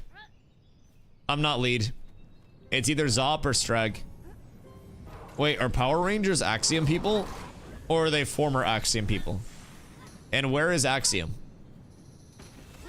Is Axiom still playing or no? They can also reset to a specific date. Yeah, I mean, they can. But they've stated that their goal is to get long-term, like, concurrent data and information off of this server and have minimal wipes, unless it's absolutely necessary, while also working towards a long-term economic state. To me, that gives me the impression that they would again want to minimize wipes as much as physically possible, which seems like they would really want to not wipe in November, especially with endgame systems coming in that will need testing. If they full wipe in November and then anything goes wrong, bug, exploit, dupe, otherwise, brother, it's just as cooked as this phase was, or as this server was. There are still so many things that can go wrong at any point in time that I really feel as though it is just far too early to tell, like, if a wipe would actually be valid. Because I'll be real, I don't think it would be. I don't think it would change much. I think the same groups of people will still be ahead. I think that there will still be a large separation. I think that there will be bugs. I think that there will be exploits. I think that there will be dupes. I think that there will be many things along the way that do pop up, if I'm being real. Excuse me. Pardon me. Excuse me. Pardon me. Good day. Hiya. What a dooski. Where did we get so many people from? Cause we just got like 5 more people, I think. I don't even know where everybody came from, but I'm happy we have more people. But yeah, so TLDR.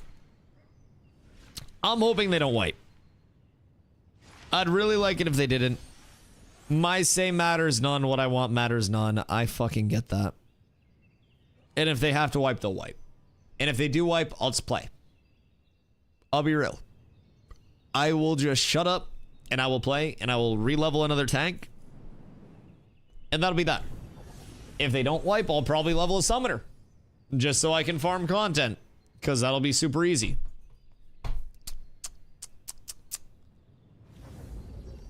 But I don't know. I feel as though if they wipe, we end up in this exact same server state with these exact same concerns and the exact same sentiment 3 months after that. And then if they wipe after that, then it's the exact same thing 3 months after that. And unfortunately, somewhere along the line, I think Intrepid really needs to lean fully into their, like, embrace the suck motto that they hit us with. And I feel as though if they keep catering to, like, what the community wants too heavily, then it will be tough to actually establish any long-term. Hiya. That wasn't me. That was not me at all. Also, I just hit that guy for 621 with a fucking tomahawk. Was that 621? 631. Oh my fucking god. Yikes. I don't know what caused that, but it seemed like it hurt him a little bit. It seemed very chunky. But yeah, there's been a lot of concern with the wipes and with the current state of the server. Like dupes, exploits, all that shit. It exists. It's gonna exist. I wish it didn't. Welcome to development.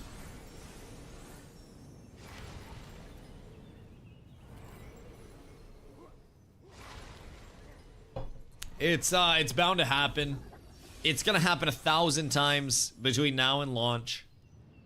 And every time that it happens, the player base is gonna say, man, I really want a wipe. I really want a fresh server. Anytime somebody's behind where they feel they'd like to be, they're gonna say, man, I really want a wipe. I really want a fresh server because that's what's separating me from the top end of the player base. Not, oh, I play 2 hours, 3 days a week. And other people play 18 hours a day. There are reasons why the same people are always very far ahead. They shouldn't why start over when you can catch up? Yes. Genuinely.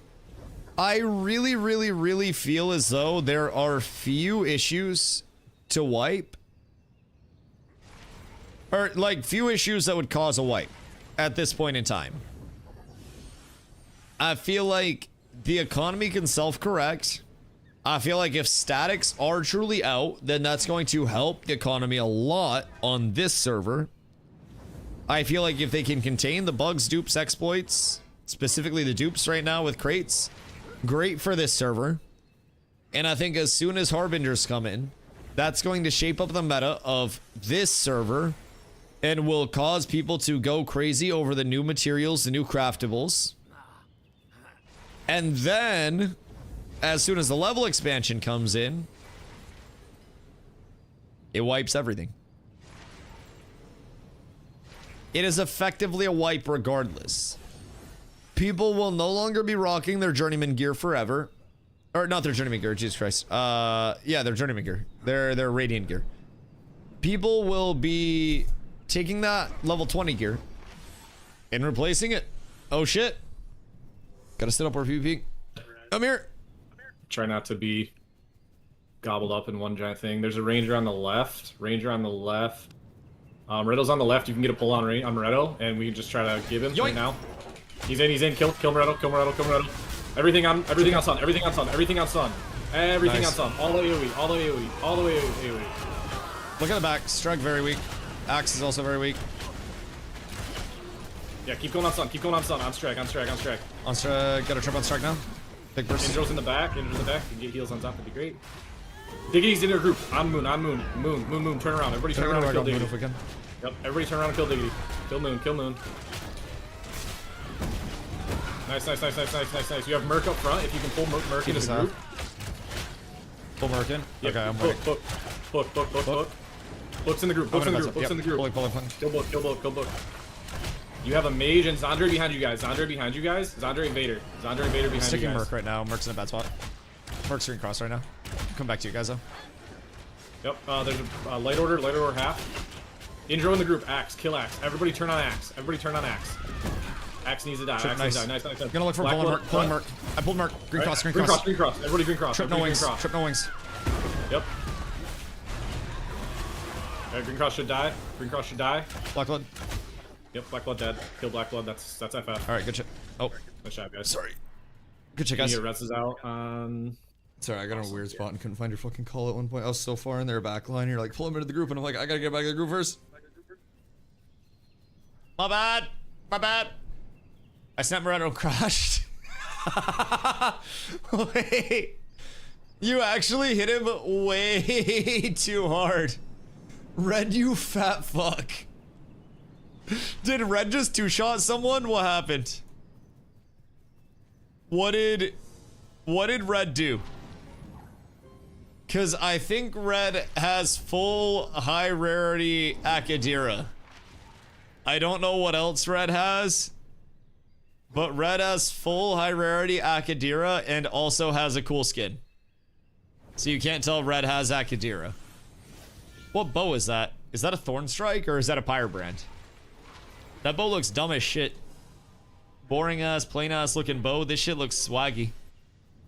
If that's an eye level 29, you're actually getting scammed. Genuinely not even worth using. He hurts. Yeah, I mean, a fighter hurts if a fighter gets to do damage. If you let a fighter cook, a fighter can cook. 1000%. Yes, agreed. Agreed. Here, I pop food and then I don't die. And then I also hurt. Because this will put me up to just about 300 power. 298.2. We're out tremendous. Pull a ranger. I can't pull rangers. They just fucking jump over my wall. Like they just disengage. That shit sucks. I feel like those motherfuckers just try to bait my pull and then they just like Batman backflip over my fucking wall. It's disrespectful and it makes me feel sad inside. It's really sad. Red, what weapons do you have? And what power are you? I'm not sold on fighters. I'm not letting them in. The fighters are not allowed to play. I'd be happier if he was this geared on a tank. Like, you give me his gear and we're pumping. Fighter hate be real? Your gear is better than mine. What the beef Hellington cooked medium well with a side of au jus do you fucking mean? The fighter hates deserved. Good fucking gravy. Could just be a tank. Yo, Steen, thank you for the follow. I appreciate you. I'm only 355 power. What do you mean? I'm 298.2. Also, what's your speed and your crit chance? Because if I had 25% more dex, good fucking golly, I would like that. I'd like that speed a lot. That doesn't matter to me. Lick my actual testicles. What's your speed and crit chance? Tell me the other numbers too. What's your speed and crit chance and crit power? Because I bet it's actually higher than mine. Like I'm 96.7, 34, and 205. And I bet you're still probably higher than I am. Is that a Pyrebrand bow? What bow is that? Because it looks like a Pyrebrand. 100.8 speed, 50.4% crit chance. Yeah, we need diminishing returns back. Jesus Christ. Jesus Christ, we need diminishing returns back. For the love of all that is holy. Yo, what up, Soothing? So, really intrigued by the PvP gameplay. Looking forward to lurking here. I appreciate you, Steen. Let me know if you have any questions, dude. I stream daily, starting around 2 p.m. EST. I usually stream 8+ hours of Ashes a day. So, more than happy to answer quite literally whatever you're wondering. Also, tomorrow we have a settlement siege. So, because of first scrims right now, running in Kaltorum at the moment. Pull up.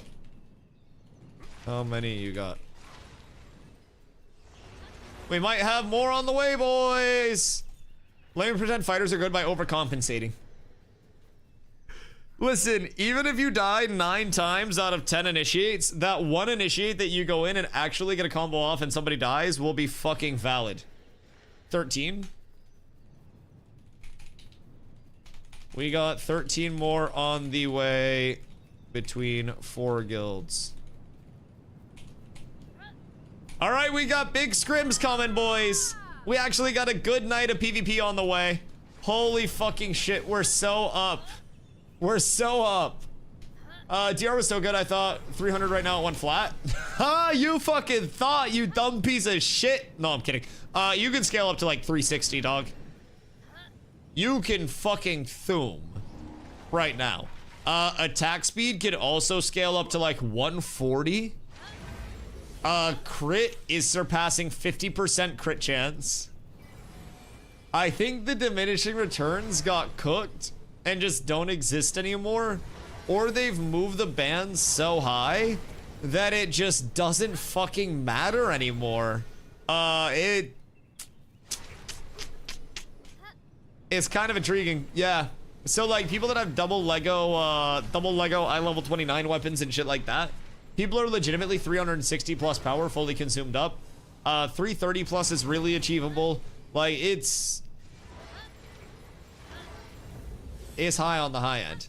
But again, I think the people that are like 330 plus will actually be a very low number of people And most of your well-geared PvPers with consumes will be right in the 300 range, depending on like what class they are and where they're trying to build at. Like I'm sitting 300-ish with consumes right now. So that's awesome. I don't really need to go much higher, nor will I don't think. Just naturally through gear prog I will, but I'm not too worried about it overall. So I don't necessarily think 330, 360 is necessary. I think that those stats are best served in other things at that point. But also it's not a bad idea. Don't want to go higher because I don't know if wiping status A. I mean, honestly, in my opinion, even if I spend all of this time like gathering, refining, and crafting to make gear that gets wiped, A, what the fuck else am I gonna do? Yo, what up, Tack? How are you, my boy? Like, what the fuck else am I gonna do? Realistically, it's giving me knowledge. It's giving me familiarity with the loop, with the timing of like how quick it actually is to get to apprentice hunting, what to look for in spots, like all of that shit. Just sitting on my gold till November. How much gold you got? Because I can make some investments on that gold for you. This phase chalked with a wipe. I mean, this phase is a long phase. Like, this shit's going until the game is feature complete. So, I don't think, like, regardless whether they wipe or not, I think a year from now, this 2-month blip won't really matter that much. But I definitely, again, on my side, would prefer if they didn't wipe. I'd really enjoy that. Chad hasn't been online in 3 weeks and is probably still richer than most. Oh, he probably predicted some hard-ass metas at this point in time. Yes, he could pop back in as soon as the next phase, or the next year of crafting is up. And then just cash out like crazy. No, a ton is like 250 gold right now. I mean, that's still some clams.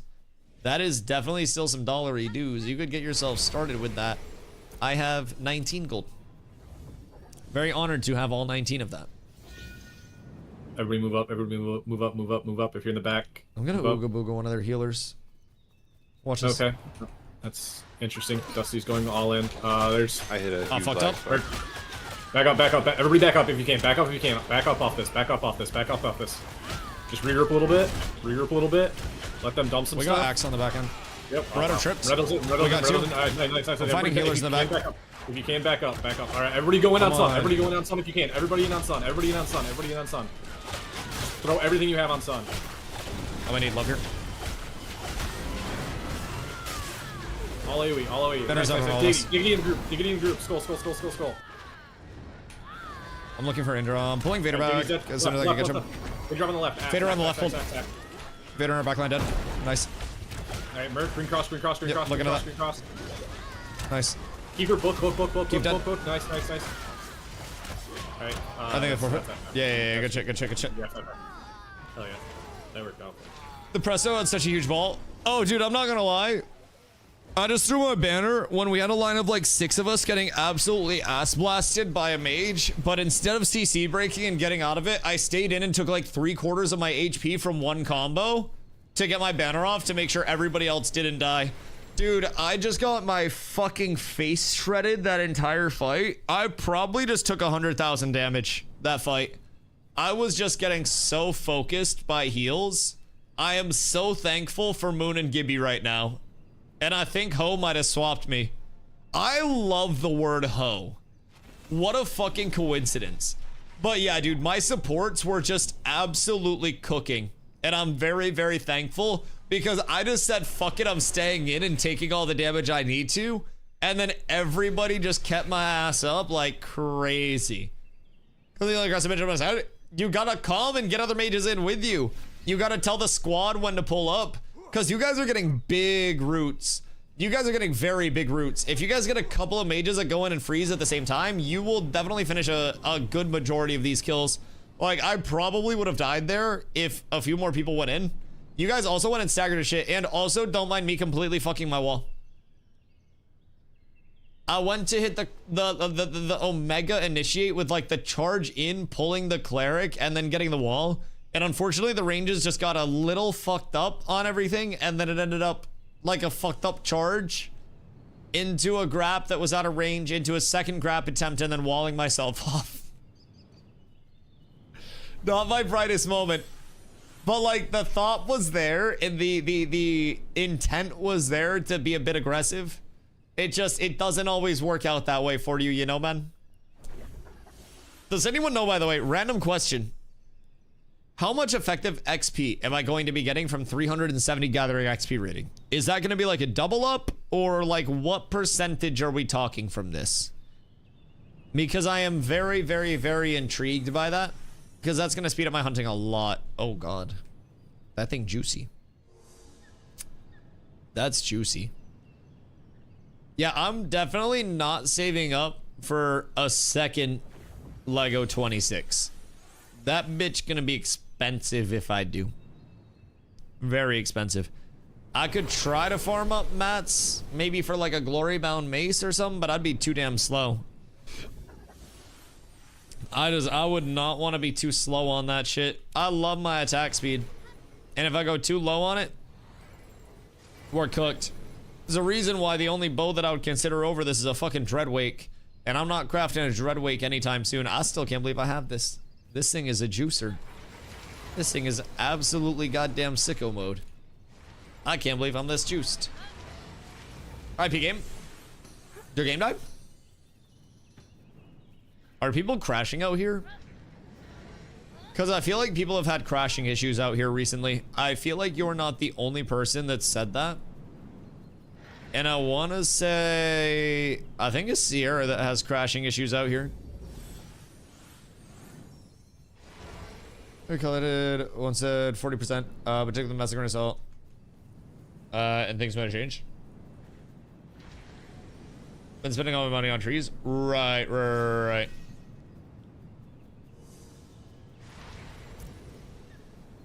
40% for what, Shadow?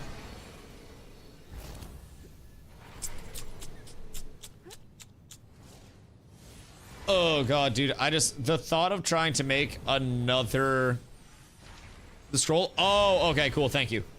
40% is fucking huge, actually. 40% is really good for hunting. All right, cool, that'll be nice.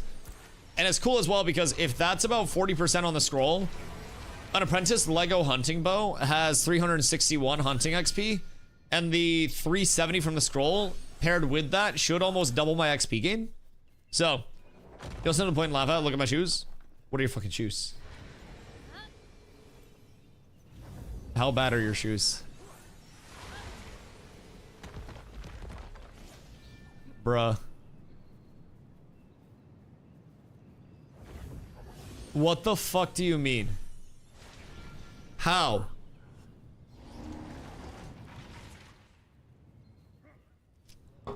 Dog, you have like 6,000 gold in wood. That's like being a billionaire and rocking New Balance dad shoes. They're moving left. Let's just move straight at them. You want me to go straight into them? I'm gonna make them panic. Watch this, watch this. Just kill Strag. This should be an easy kill. Alright, blink through an AoE on green cross. On axe. Alright, kill Merc, green cross is target. Alright, black blood in our group, skull. Indrom's in our backline. Alright, yeah, on Indro. You have Moretto in the group, kill. Nice, Indro, axe is target. Nice. Everything on axe. Diggity in the group, helmet. Gotta banner up a little bit on you guys. Kill helmet, that's an easy kill. On Diggity. Green cross crafted. Everything on helmet. Nobody's targeting helmet. I'm on it. Kill. Nice, Vader, green cross Vader. Everything on Vader. That's a mage, easy kill on Vader. Trip now. Move up. Hey, everybody who's fighting in the backline, try to move up to Dusty. Try to move up to green cross and get the kill. One Vader. Right, you have Merc. Merc's alive. New target helmet. Vader, no blink, pulling him in. All of you guys. Yep. Vader pull back in. He's full HP. Everybody on Merc. On helmet. Use everything you can on helmet right now. He's at low mana. He's at half mana. He's low mana. He can't kill. That's a kill.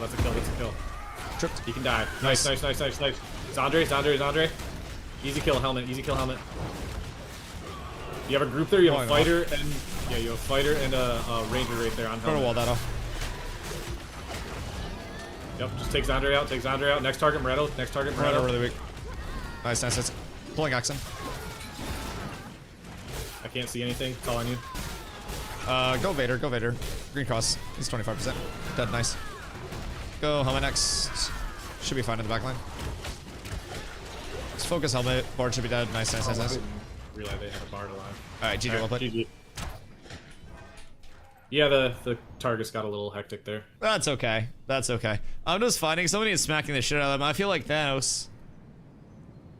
As soon as you're like, no one's focusing this, I just come over, but I find a support and then I just make them panic until you need me. Yep. It's like the closest bar fight I've ever seen. I don't know why. Fucking in-game Ashes bar fights are fucking crazy. I mean, at least these are good fights though. These most definitely feel like they are relatively even. It just feels like we're snowballing a little bit more. Also, do they have a tank?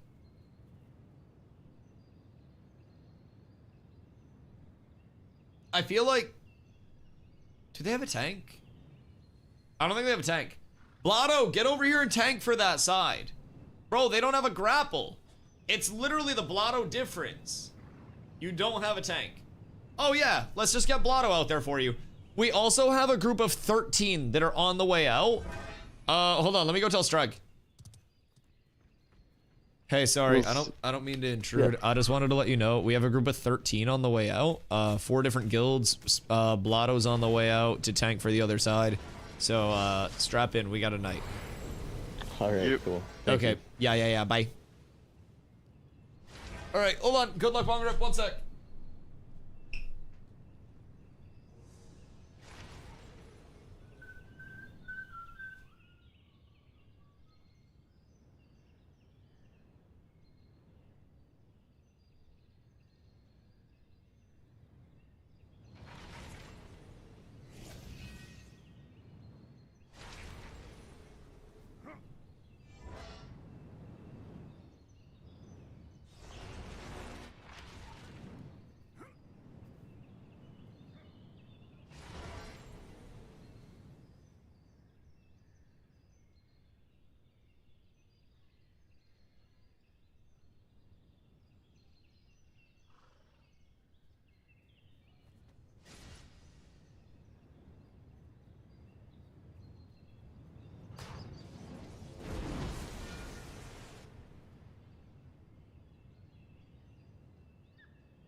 So Carla's on crack again.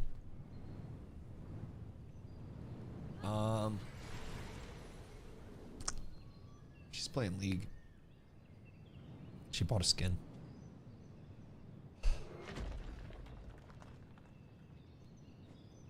So that's not good.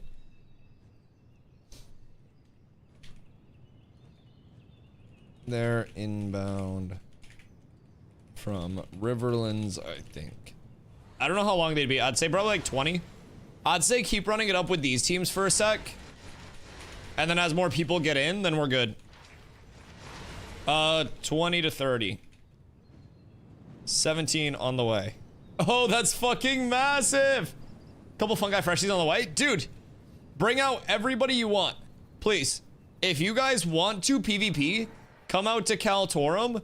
If we have people that will stay, we will stay here all night PvPing and just mixing up teams. Please feel free to come out. Whether you are geared, not geared, anything. If you guys just want reps, we will get you on teams. We have callers. You don't have to worry about it. You can just show up, listen to the comms, become familiar with like moving with a group and everything and getting reps in. We are more than happy to help run this. And we also have a settlement siege defense tomorrow. So if you guys do want to, you can consider signing up on either the attacker or the defender side. The attacker is Amnesty and EBC primarily. Looks like with some supple on that side as well. And then we have cats and some supple on our side. Looks like some poiple on our side. But as always, we can always use more signups. But right now, it looks like it's going to shape up to be an absolute fucking heater of a siege. It's going to be a really, really, really good fight and really fun content. So if you guys want to come out, please feel free to do so. Let us know if you're on the way, but we'll let people trickle out and then we'll get another van up. What up, Eldred? And then as we go throughout the night, if teams ever get really unbalanced or whatever, we can just remake teams and run it up. So, yo, Rygor, what up, my friend? Are they about to scrim? Yeah, we've been scrimming now for a little bit, but more people keep trickling out. So we're just adding people to the teams. But at this point in time, like, we're probably gonna have to remake teams soon just because of how many people are actually about to come out. It's about to be a goddamn problem.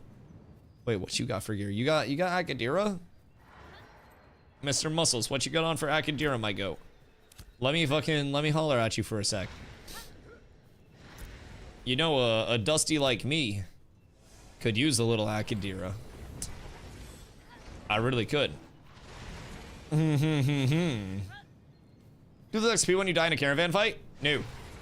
You do still drop mats though. Do still drop mats. So vans are the closest thing that we have to a duel right now. And that's essentially why we'll use them for scrims. That and the fact that we can split up the teams and circumnavigate like the guild lockouts. That is another really big aspect of it. Because right now, you'll notice we have cats with abs on this side and cats with abs on the other side. So if other guilds aren't pulling up, we can still use caravans to fight inside the same guild. Otherwise, we would have to have people drop guild. Then if we get, if we get guild decked, then half our people are out of guild.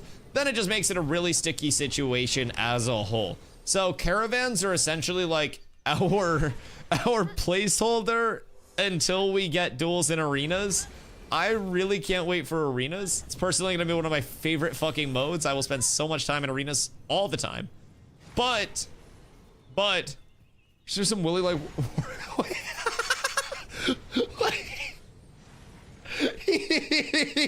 yo, Jesus fucking Christ, Belgian, holy shit.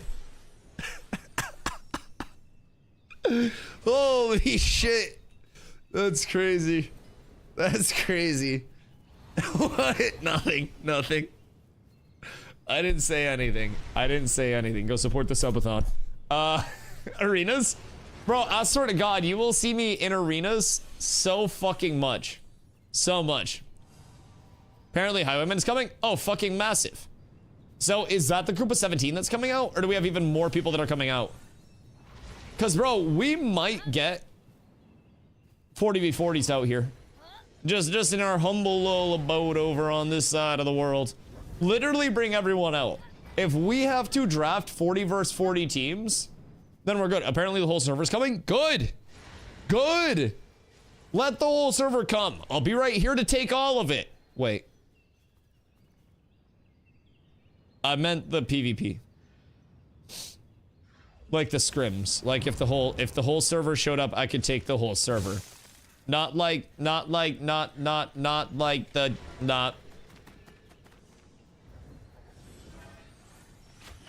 blue cosplay for Halloween. If we hit the sub goal. Need some volunteers. It's gonna be one that requires a lot of commitment from a lot of people.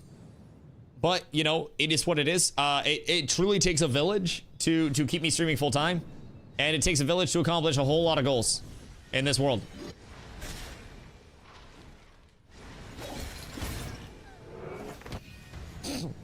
Poor bards.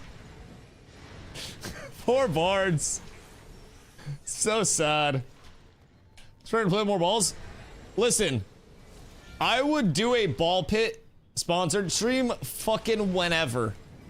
The Volver, if you were in here, you hit me up. I will launch some massive shocking balls all across the screen, and I will get my goddamn community to do so as well. I would absolutely love that opportunity. Who's gonna be the ball pit? You'll know soon enough. You'll know soon enough. You'll all know soon enough. Arena would be really nice if there were more tourneys and ashes. So, I mean, I don't even think arenas are going to be like what's used for tourneys. Because I think arenas, when they do come in, are just going to be like the baseline kind of like queue functionality, random matchmaking and stuff. I still think tourneys will be organized through the caravan system, just as like an ease of convenience. And then eventually duels, honestly. Duels will probably be good if they do group duels and, you know, 1v1 duels or group duel opt-in. I think that'll be a big thing for tournaments. That'll be an ease of accessibility before arenas. Duels are slated to come in maybe November, but I wouldn't bank on them in November. Steven said that it's like a stretch goal for November if everything's going well. I'm assuming not everything's going well. I'm gonna call a spade a spade. I'm gonna assume some shit's kind of on fire with active dupes existing and all of the turmoil around server resets and stuff like that. I'm gonna assume our sandaled king is going to be a little grayer next dev stream. We'll see soon. Oh shit! Oh, we're going. Oh fuck. My bad. Muscles are up front. Everybody get behind them. Move left. Move left. Move left. Move left. Move left. Move left. Oh, I think they had a crash. Hold. Jesus. I think this spot's cursed for crashes, man. A lot of people have crashing issues here. Yeah, I haven't crashed today, luckily, but I usually crash a couple times every scrims. I don't crash here. Yeah, I've never had an issue here. I wonder what all the crashers are running for specs. I'm low on everything, and I have a brand new Alienware computer. It's bizarre, actually. Okay, reset, I guess, a little bit. That's probably why you crashed in this Alienware. Yeah, probably. It's a Dell with an alien. The Dell with an alien is fucking crazy. Listen, brother paid $17,000 for that Alienware. You give him a break, bro. He paid my Honda Civic for his computer. And he's goddamn proud of it. Burn that thing is crazy. Wait, bald? I don't know if he'll be bald. I think we'll just see him get grayer and grayer. Oh wait, I gotta go back. Big ball, move left. Big ball, move left. Do they have a tank yet? Or can I play? We're gonna target their left side. We're gonna target their left side. I want a big crash on Black Blood. Okay, you guys ready? Can we crash on Black Blood? I got Axe Trip solo on the right side. 3, no, left side. 2, 1. Crash on helmet. Crash on helmet. Crash on helmet. Crash on helmet. Crash on helmet. Walled it off. Oh, silence Right, forever! swap targets. Swap targets. Big rest bar struck in our in back big bar line. in our group. Struck weak. Yep, big bar in our group. Dead. Everybody I'm turn. better Everybody than you turn on guys. helmet. Everybody turn on helmet. Turn on helmet. Turn on helmet. Turn. This guy needs to die. All right, dead. He's dead. He's dead. All right, focus the guys in our group. Closest target is drum on their back line. Axe. Tripping in drum half. In drum one. In the group. Helmet. Kill this mage. Kill this mage.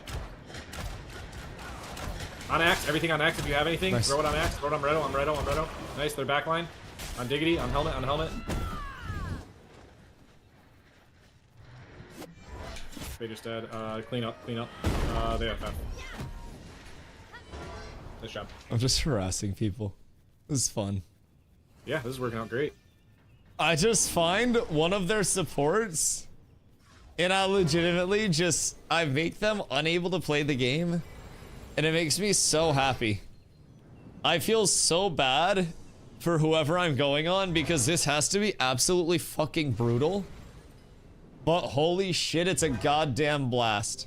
We're also about to have some good ass numbers out here. Zombie might get off the flyer for this to shot call. He's too rich to be bald? Oh, bro, his hair genetics look phenomenal too. Like, he's got very, very, very good, like, beard lineups. Very good beard density. I say this as a very, like, low beard man. He's got great hair. I feel like he's set up for success in the long term. That shit's just gonna be, like, honestly, like, grayscale soon, man. It's already salt and pepper. It's just going full salt here, sooner rather than later. Before that, the crates bug should really be fixed. Saw yesterday one guy run 1 hour crates like 2 per minute. Oh yeah. We went through and directly confirmed the crate dupe existing yesterday. Passed that all up with replication steps, and hopefully that helps Intrepid try to get it under control, because the crate dupe is a really large thing. Statics already have an attempted pass over on the PTR, so we'll see how that works out. If crate dupes, if statics are both fixed and recipes are fixed, and then there are some missing materials that are added, I still think they need to give the server a lot more time to establish and test those changes, because we have so many settlements that are unleveled. So many biomes that have 0 settlements leveled. Nearly all of them! Yo! What up, Monk? How are you, my boy? Pito, what up?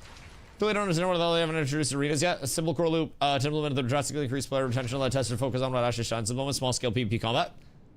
Listen, if I could control it, I would absolutely advocate for arenas to be the prioritization over duels, because we already have a functional duel system from finding somebody to duel and dueling them. What we don't have, yo Monk, thank you for the 4 months, brother, I appreciate you. What we don't have is a random matchmaking, low effort input mode that is replayable, accessible, numbers match equitable PvP content. And the convenience of arenas is great. It would lead to, in my opinion, player retention, valid combat data in a pure PvP format. Yo, Monk coming in with the 5 gifties as well, my fucking go. What the hellington is going on here? Brother, I appreciate you. Thank you. Dude, I hope you've been fucking well. I hope you've been very well. We're getting some scrims in right now, and we have a whole hell of a lot of people coming out. So this is gonna get very fun over the course of the night, and we're gonna be here for a while. So I'm super fucking excited. But yeah, like genuinely, I feel as though arenas would help a lot and hurt very little. Also, it would give Intrepid some practice with instance gameplay content, which will be a small portion of their gameplay. Nonetheless, will be something that needs to function. Arenas are going to be something that doesn't require a lot of input, a lot of assets, literally a box. Yo, Pathetis, thank you for the follow, I appreciate you. Literally just a box with a few pillars in it, and those pillars allow for some LOS, those pillars allow for some life play, and that's all we need. Random matchmaking, no MMR, no restrictions around like group comps, literally just the same sizes. I think that is all we need. We don't need rewards on completion. We don't need leaderboards. We don't need any of that to start out. I feel as though Intrepid feels that we would want too much with arenas, to where they're like not wanting to put them in until there are more things associated with them, like leaderboards and shit. But I don't think we need arenas. Sorry, I don't think we need rewards for arenas. I don't think we need leaderboards for arenas right now. Arenas need rewards? I don't think they do right now. I'll be completely honest. I think that if they put them in a very baseline iteration, people will still do them even if they feel as though there is no like reward from it. We'll lose it after a few weeks crying for rewards. I think if they put arenas in with a baseline without any reward scaling whatsoever, you would be shocked at the amount of people that would log in and do that shit for hours on end every single day. What do people need for a reward? Realistically, because people are gonna arena as soon as they have their gear and as soon as they no longer want to do PvE content. People will always cry about gear discrepancy and stuff, but also arenas are going to be a loss with the reward of you getting accessible PvP content. Even on their full implementation, like, you will get something for the 6-month seasonal rewards, but like, you're not gonna have special PvP gear that you earn. Arenas are meant to, from what we've gathered, be a net loss because you're sacrificing your time in the open world to go get that guaranteed accessible PvP, which falls into the risk reward structure. If you're not really risking anything and then you're going into an instanced area and getting a reward from it, then that kind of circumnavigates what the Ashes Loop is supposed to be. So arenas are an area where you take your earned stuff from the open world and then you bring that earned stuff into the instanced area to actually like utilize that earned stuff. At least that's how I look at it over here. Arenas will make you want to craft / improve your gear. It'll give a reason to gather and do PvE. Yeah, I don't necessarily think that it needs to be like juice with rewards in terms of like, I get scrolls, I get rewards. Because again, those are then craftables that are devaluing crafting and are being generated into the economy as an infinite faucet. If they did rewards, I think they would have to cap either the number of arenas that you can do a day or the number of rewards that you earn a day. And that just makes it seem more like a daily than something that you do as an opt-in loop. And I think that Ashes is trying to avoid things that you have to do as a daily to maximize getting rewards from. And they're trying to avoid devaluing the crafting prog, which consumes scrolls, food, all that stuff. That's player-to-player goods. That's crafted goods. So like, I see that side of it, but I definitely feel as though people that already have their gear would legitimately just play arena after arena after arena simply for the fights. You're always gonna have people that bitch even with rewards, by the way. If there are rewards in, there are gonna be people that complain that so-and-so has a super high win rate and they're getting all the rewards, right? I don't think we need rewards with it. I think the reward is being able to queue randomly against other teams and then complete that content with equitable numbers match PvP. Not PvX, but PvP.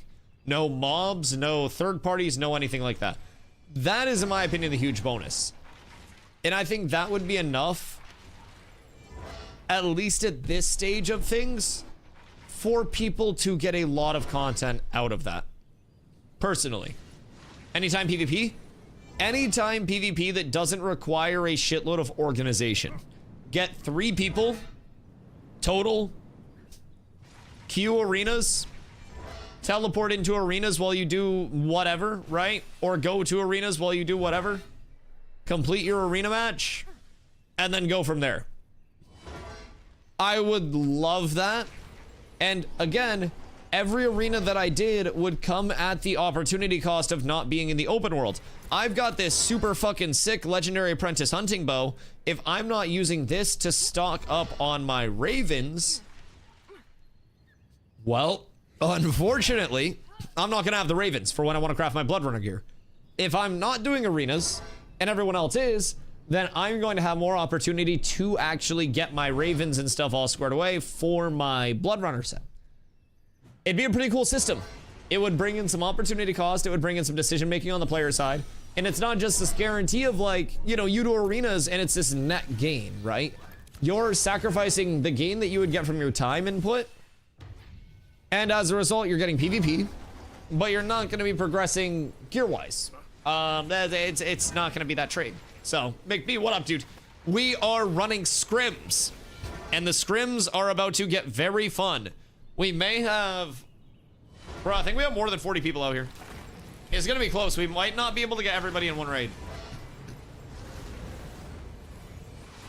The good news is, now we have more than 2 bards. That is phenomenal news. Just go home about to eat dinner. Hey, yo, what's for dinner tonight? I had tomato soup and some grilled cheesington. And then dessert tonight after stream. I'm whipping up some brownies. And then we have ice cream that we got. And we're going to do like little brownie sundae type shits. I'm so excited. Would you still get XP debt in arena? I hope not XP debt. I think durability loss should still probably be a thing. But also, I wouldn't mind if durability loss was not a thing. You know what I mean? I'm not against that. Grilled pastrami and Kobe pepper jack sandos. Sounds good. What kind of bread? And then what condiments? Cause I feel like that's like... It's like a sourdough or rye with some spicy mustard. You get some spicy brown and some... I like the sourdough choice. Sourdough fucks. Thank you for the 55-day streak as well. Yeah, I feel like some sourdough and some spicy brown on that bitch. And you're up tremendous. Up tremendous. What are we doing? Oh, better be looking away. Oh, God. Oh, God. Now I want a load of grilled cheese. What is a load of grilled cheese? Is that just a grilled cheese with more shit on it? Is Zombie out here? I'm pretty sure Zombie is abandoning the way and getting baited in by New World. Spicy brown matzo? Okay. Yeah, that sounds phenomenal. Do you sauerkraut it?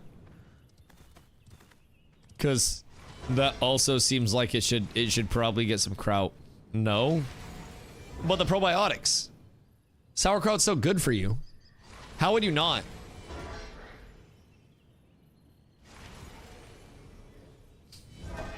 Not a fan of the kraut. Oh god. I'm getting baited in by New World too. So let me ask you an honest question. What is the thing that's baiting you in about New World? Is it everybody doing elite chest runs until their dick falls off? Is it everybody going to the monkey grind area and just killing monkeys for gear? Or is it everybody going to that one other place and killing that one other thing for gear? And then doing the same PvP loop as always? It's the same New World. They just redid the gearing a little bit and presented it as an entirely new game. And people haven't had that click yet. And I'm gonna show you something. As cool as it's going for New World, as of right now, October has been roughly 106.65% player gain for them. October of last year, 374. October of the year before, 166.66. October and November of the year before, well over 100 as well.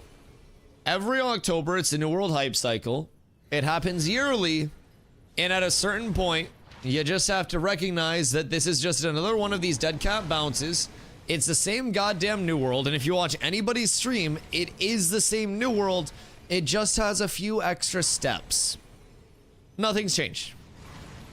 It's fun for the first 100 to 200 hours, but it is the same shit, painted a little different. It's got the same issues. It's got the same bugs. It's got the same core problems. And keep in mind, crafting doesn't exist anymore. They absolutely killed crafting with this patch, and everything is just RNG run chest runs or sit on a mob and wait for bags to pop out of the mob 24/7 to get your gear and then PvP. Congratulations. That's what people are getting baited in by. It's just, it's not worth it. It's fun for a little bit before people realize that it's still just the same goddamn thing. But then everybody realizes in a month or two that it's actually just the same New World that it's always been.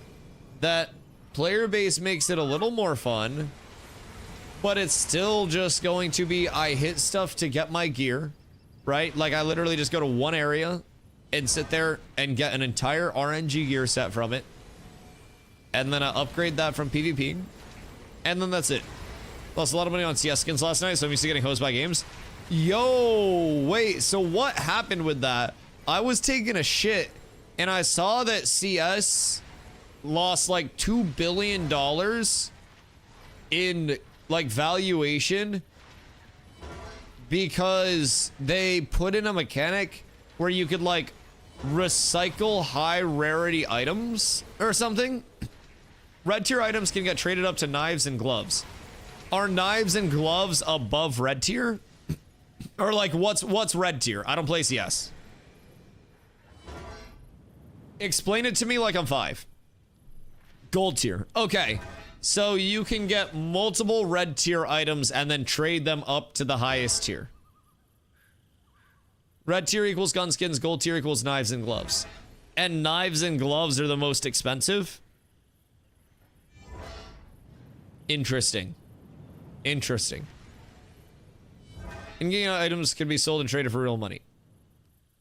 Is it actual real money? Or is it like Steam store money? Like, is there a genuine like RMT world for it? It's real money? Oh, sick. Dusty Strag. What? What'd I do? Oh, I'm going over here? Okay, cool. I don't know what I did. I was very scared. Did I get picked 3rd? The fuck is this shit? Just because I'm not abusing Akadira? What the hell is this? They traded in legendary items for artifacts. Right. Some knives were 20k. Through the update, like 12k. What the fuck? Wait. So, how much money did you lose in terms of your valuation? Because I'll be real, you didn't lose the money because you weren't gonna sell anyways. 4 to 5K? Yeah, so if you weren't going to sell, then you're fine. Your draft value went down as soon as your willingness to shot call went down. I still target call. I just don't macro call for people. I don't like macro calling.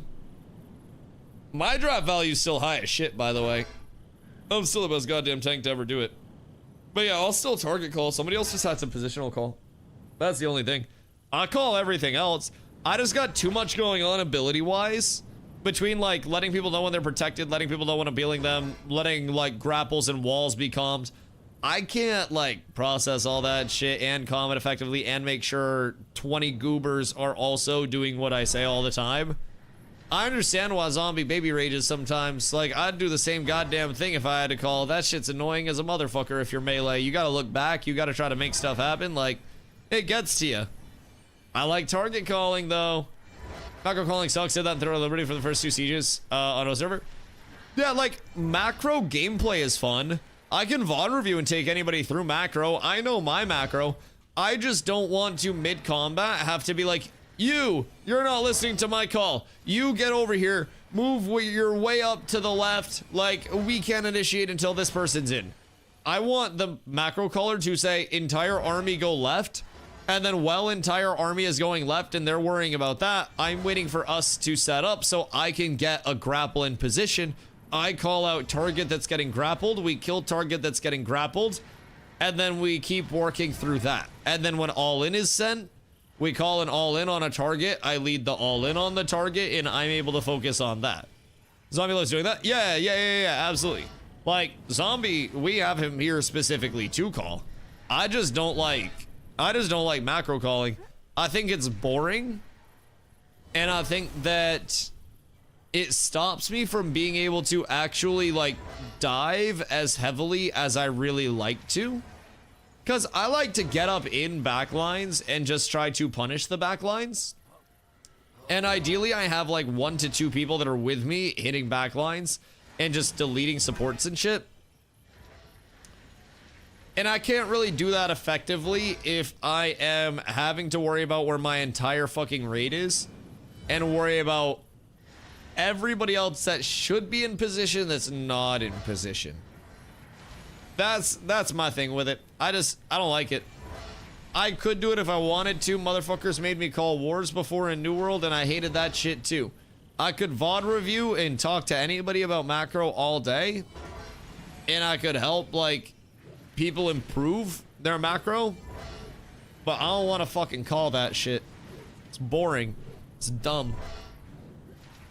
Let's see, I got my last spending done. I got a clown Pop Mart box. Wait, like, online from Pop Mart, shipped, or third party? Cause shipped? Oh, massive. Aren't shipped ones like really hard to get? I actually scored one? Yeah, that's like incredibly hard to hit, right? Chat, have you seen the Labubu of Doom? Have you guys seen this shit?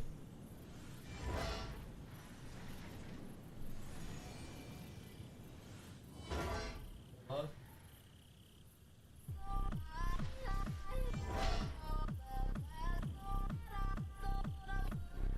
I present to you Giant Labubu. Giant Labubu. This is Sparta. You can open it. Unboxing? I feel like we would need to set up a full scene for the unboxing. Yeah, no, I'm not opening this. We should sell this. I unboxed it. It was easy. Did you unbox it from the bottom? Wait, what do you mean you unboxed it? Did you already open it? The tape's still on it. Top? Bro, the tape is still on it. Did you just peel the tape up? Is it because they put the tape over a sticker? It's easy to re-put on. Do people do that with Labubus? No, I can see where your nail hold it up if I really look at it. If I really look at it. Always knew you were a basic bitch. So this is actually Carla's. Well, technically also mine. I have custody on the weekends. But when we went to San Diego, there's a pop mart out there. Now, I do have my own couple of Labubis. I do find them quite adorable and swaggy as an accessory in an outfit. Kind of drippy. This guy is apparently really fucking hard to get. And so we were at the Pop Mart, which like sells Labubis and other collectibles. And Carla was like getting ready to check out and then looked behind the desk and saw this like giant ass Labubi. And these guys are reselling in markets local to Pop Mart for like $400 to $500. Someone out there is gonna say, "What the hell?" Brother, Labubus are just NFTs for goth girls. That's it. Like, if you bought an NFT, understand that you got less than Carla got from this Labubu, and could also sell it for more. Lock in? You lock in. We're looking at giant Labubis. Do you like giant Labubis? Fine, I'll put the Labubis away.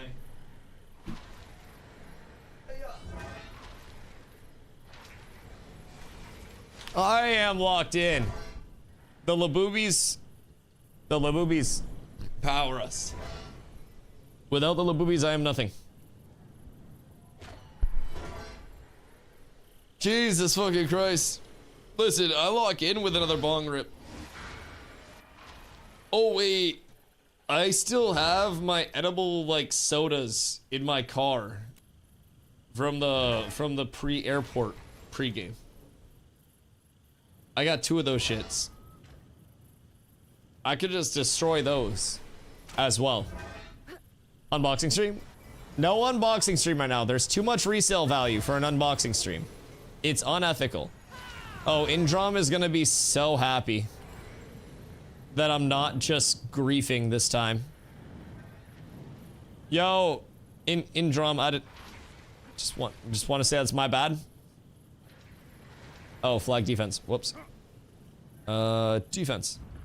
All right, we're in. No, because you have to bake me brownies. Honestly, you want me fried off my butt to bake brownies because then I'll get creative with like extra chocolatey goodness. That's the best mode to be in when baking brownies. That's my favorite VOD reviewer. Can't wait until Ash is ready for me. Bro, VOD reviews go hard already. I'm just saying. So, Monk, what are you waiting for Ashes? Like, not me trying to like get you back in right now. But like, what is your big thing where you're just like, I really want this, and if I was able to get that, I want super sober, straight face Dusty in the kitchen. I would turn on the faucet and drown myself.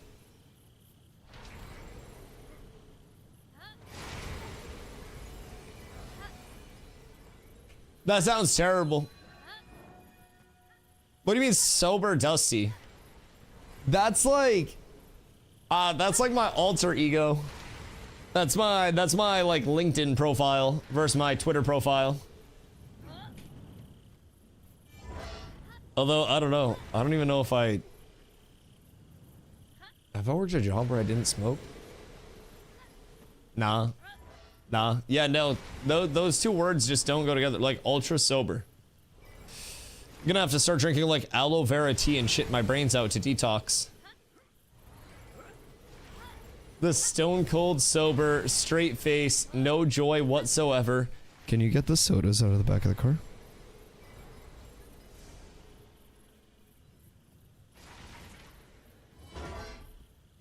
By chance? Mayhaps. Mayhaps. One was 25 karat Labubu. Oh god. Wait, isn't there's legitimately a gold-plated Labubi, right? Change how the system works at the top, and 1.3 billion was removed overnight in calculated value. So I totally understand that people are upset about like, man, I lost all this potential money. But also, was anybody actually going to sell their stuff that got fucked by the CS stuff?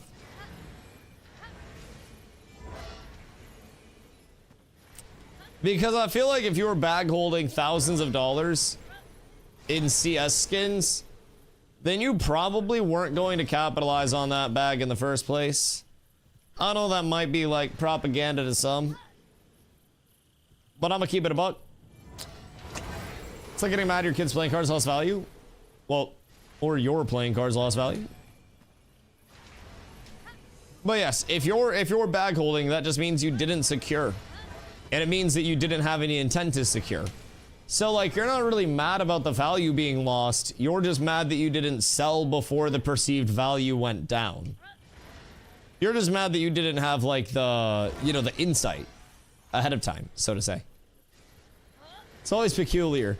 Cause like nobody wants to sell their shit until the shit goes down in value and then everybody's like, fuck, I should have sold. But yes, the value will probably crash like crazy. So, is that something that actually impacts Counter-Strike at all?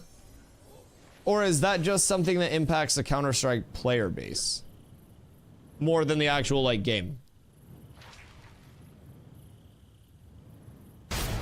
Apes together. Yo, Cathetis, thank you for the bribe. I appreciate you. Much love. Thank you, thank you, thank you. Overall, a good thing because more people buy skins, I guess. Yeah, that's probably true. And like the value of the skins post-purchase, that's not going to CS's value. That's third-party value that's going to the holder of the skins. Like CS isn't the one that's making the money off of those. So CS is making money off of skin sales. So this is probably much more money to CS. Just less money to the consumer on that ultra rare top end, perchance. But do you think that this could be a short-term increase in packs for a long-term decrease in packs? Because if people don't have those chase items, then people are going to open up way fewer packs, no? Like in the longevity of it? I guess it limits your whales a little bit, but many skins were bought in 2016 to 2019, where skin cost like $30 and were worth before the update $300, and knife skins, for example, were worth $150 in 2018. And in 2025, 1,300, and whether there was much more. Right. No, I totally get that. Like, back when I played Dota, there was, like, much less of an RMT market for skins. I'm sure it existed somewhere. But you could sell your skins for, like, Steam money on the Dota 2 marketplace. So you could, like, resell skins and stuff. And you could totally get the things that were, like, you know, exclusive skins, so to say, from different events and shit. And those would resell like crazy if you did get super rare ones. But yeah, that's tough. That's tough. At least 4K and Rust skins. I don't want to think about the money that I spent between Dota and Fortnite. I'm gonna be real. I don't want that to weigh over me. I could probably have a house by now instead of renting an apartment if I didn't spend money on skins in Dota 2 and Fortnite when I was irresponsible and like in college and just post-college and didn't realize the value of $1 as an adult. I had no ambitions of owning a house at the time. No plans for my future. All I had was a salaried job and a love of Fortnite. And drip. It sucked. So yeah, I don't want to know. I don't want to know. I'm not going to look into it. I'm not going to go too deep at it. But yeah, I have, I spent some fucking clams. We love Fortnite drip. Creator code DustyWhy in your Epic Games store. It doesn't just apply to Fortnite. It's everywhere on Epic Games. Appreciate you.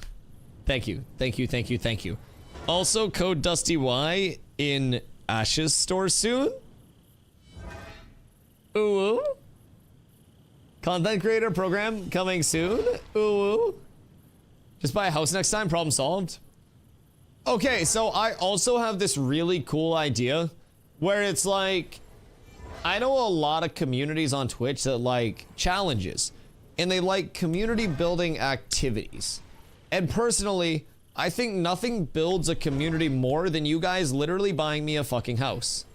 I think that is the basis of building a community, because in a home you have a community. Whether it's a community of 2 or 2 million, within that home, a community is born.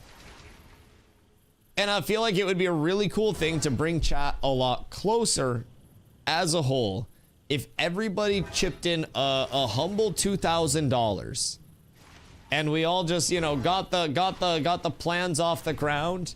We got a nice little payment together and we're good to go. I live in Maine, so that'd probably cover most of it. You gotta know there's enough that's worth 1.3 million because it's just to get. Oh god, what the fuck? Has anybody ever? I'm gonna regret asking this. I'm gonna have a fucking seizure. But has anybody ever paid 1.2 million for that knife? As much as a Cali house? Well, I don't know what my viewership is, so I just throw out a random number and hope that that's enough to cover a house. We could probably get some for cheap. I just assume nobody's watching this dog shit content, so thank you guys for being here if you are. I appreciate you all. Council, the seller said no to less money. Weird. So what was it sold for? Like, what is the documented sale of it? Because saying something is worth something doesn't really matter until it's actually, you know, sold. I could say, chat, I've got a picture of my donger for $1.5 million to the first buyer. And then somebody could just offer to buy it and they'd be like, ah, nah, never mind. Like, I'm going to back out and not sell it to you. And then I couldn't say that a picture of my dick is worth 1.5 million. I couldn't say I've got the most expensive cock in show business. That's just, that's a fake value that's not actually established. At least in my opinion. I feel as though we need to have a confirmed sale to actually get a valuation of this knife. Otherwise, it's all just hubbub and hullabaloo. It's all just fucking sparkles up in the air. It's all fireworks. How much is the house in Cali? Aren't Cali houses like fucking $7 million for a shack? Oh shit, wait, are we actually starting? Oh, I'm gonna coom. We have PvP. I kind of look forward to this, if I'm being real. I look forward to it a whole lot. All right, we're going, boys, and I don't have to call. Everybody move up at first. Just move up slowly. Wait on Dusty's pull here. Looks like they're all active. What do you want me to look for? Just whatever pull that you can get. We're going to capitalize. Yeah, I'm looking at left a little bit. Yeah, they have 5 tanks. Maybe Jesus Christ. Yes. Go back to the right. Okay.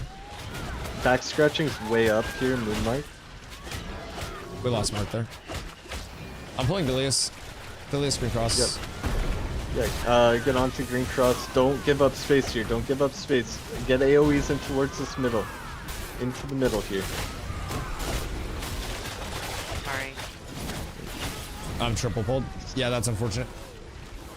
They have like 17 tanks. I feel like we just need to send on one earlier. They have an entire front line of tanks that's just sitting back. So if we try to look for like a slow grab, we're gonna have to send so far in. Okay. Yeah.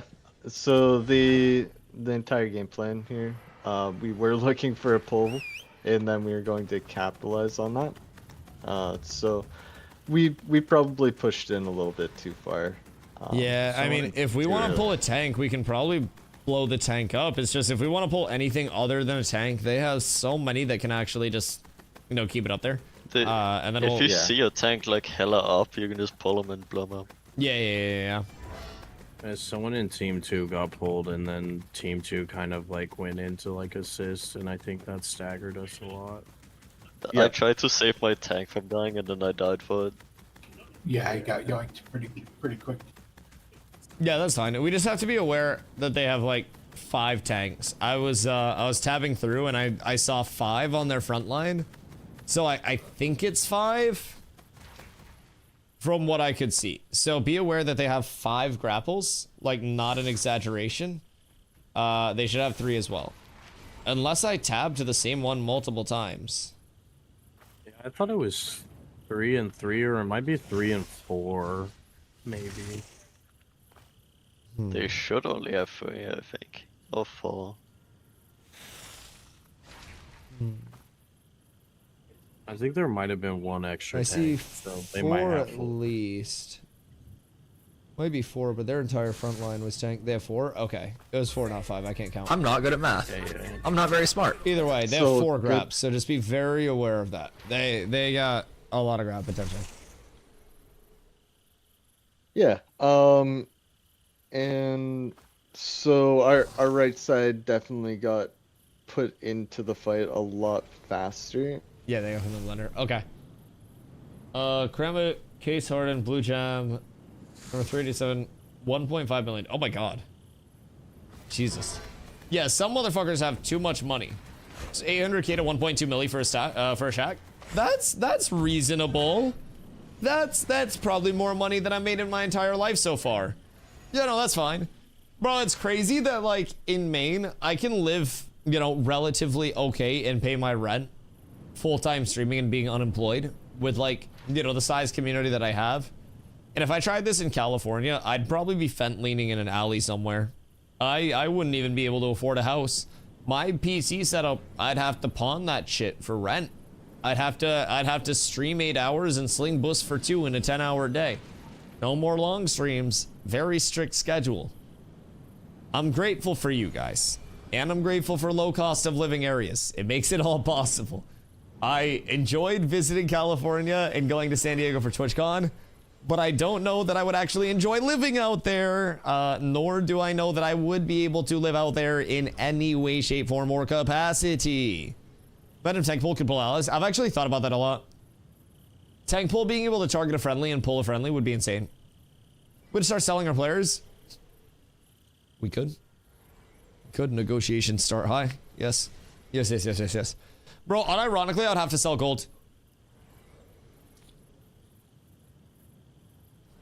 But then I would also need to farm gold. I'd be fucked. I would actually just be better, like, getting a job. I'd just have to get a real job. I wouldn't be able to do it. I'd have to get, like, a fucking useful college degree. It'd be all downhill. I don't know why anyone wants to live out there. It's fucking hot as shit. Nobody has lawns. Bro, I saw actual houses that had fucking turf in the front yard. That shit was, like, dystopian. Would you ever work for your bros if that's an option? My brothers? Doing what?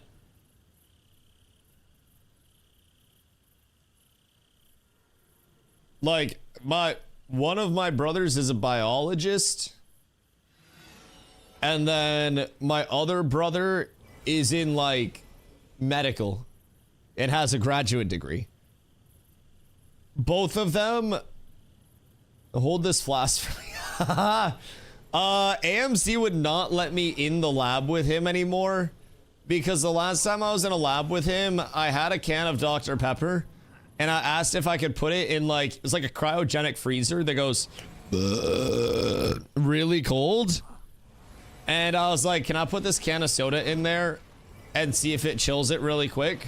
And he said, no, it would blow up and destroy all of the samples that are in that freezer. And I said, what if I take the samples out? And I was not allowed to take the samples out. So I did not get to put my Dr. Peppy in the freezer that day. But I don't think that I'm the best laboratory assistant. I think I might be somewhat detrimental, comparatively, to some other qualified folks. So that would probably take a little bit of commitment on the side of, you know, on the side of, like, college. Or really anything. That provides me some form of, you know, ongoing credentials. It's,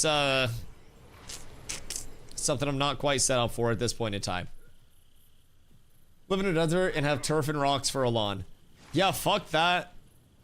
That shit sounds stupid. I won't even lie. I love having grass and shit. I think having a nice lawn with some trees and some grass and, like, an area to go chill... Bro, it's so nice, and, like, some flowers. Like, fuck those desert-ass lawns. Some of them actually had some decent landscaping, but most of it's hardscape. And, like, I don't like full hardscape. I like hardscape accents. But, like, it's kind of cooked. Turf gets so hot you can't stand on barefoot? Yeah, fuck that. Hold on. Oh, just this little bit. We're not going too far here. just to the edge of this hole. Alright, start getting into longbow poke range. Good. We got pokes on Frosty here.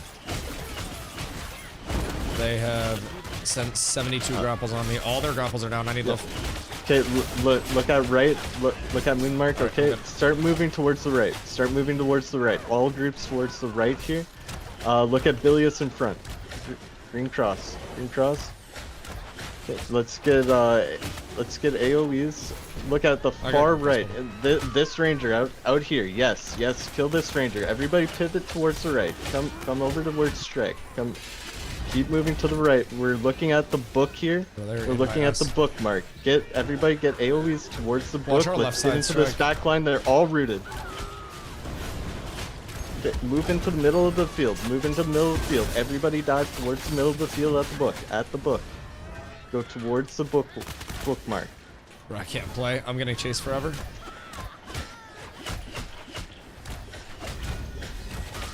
We got our left side pushed in really hard there, I think. When we were like flanking to the right side, they had fighters and stuff that were just picking our left side really hard. I think we try to be aware of that. Like, I'll try to maybe camp that flank a little bit more next time and maybe stop our people that are too far out on that left side from getting cooked.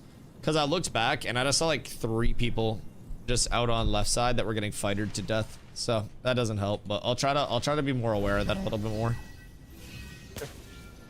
Yeah, good comps.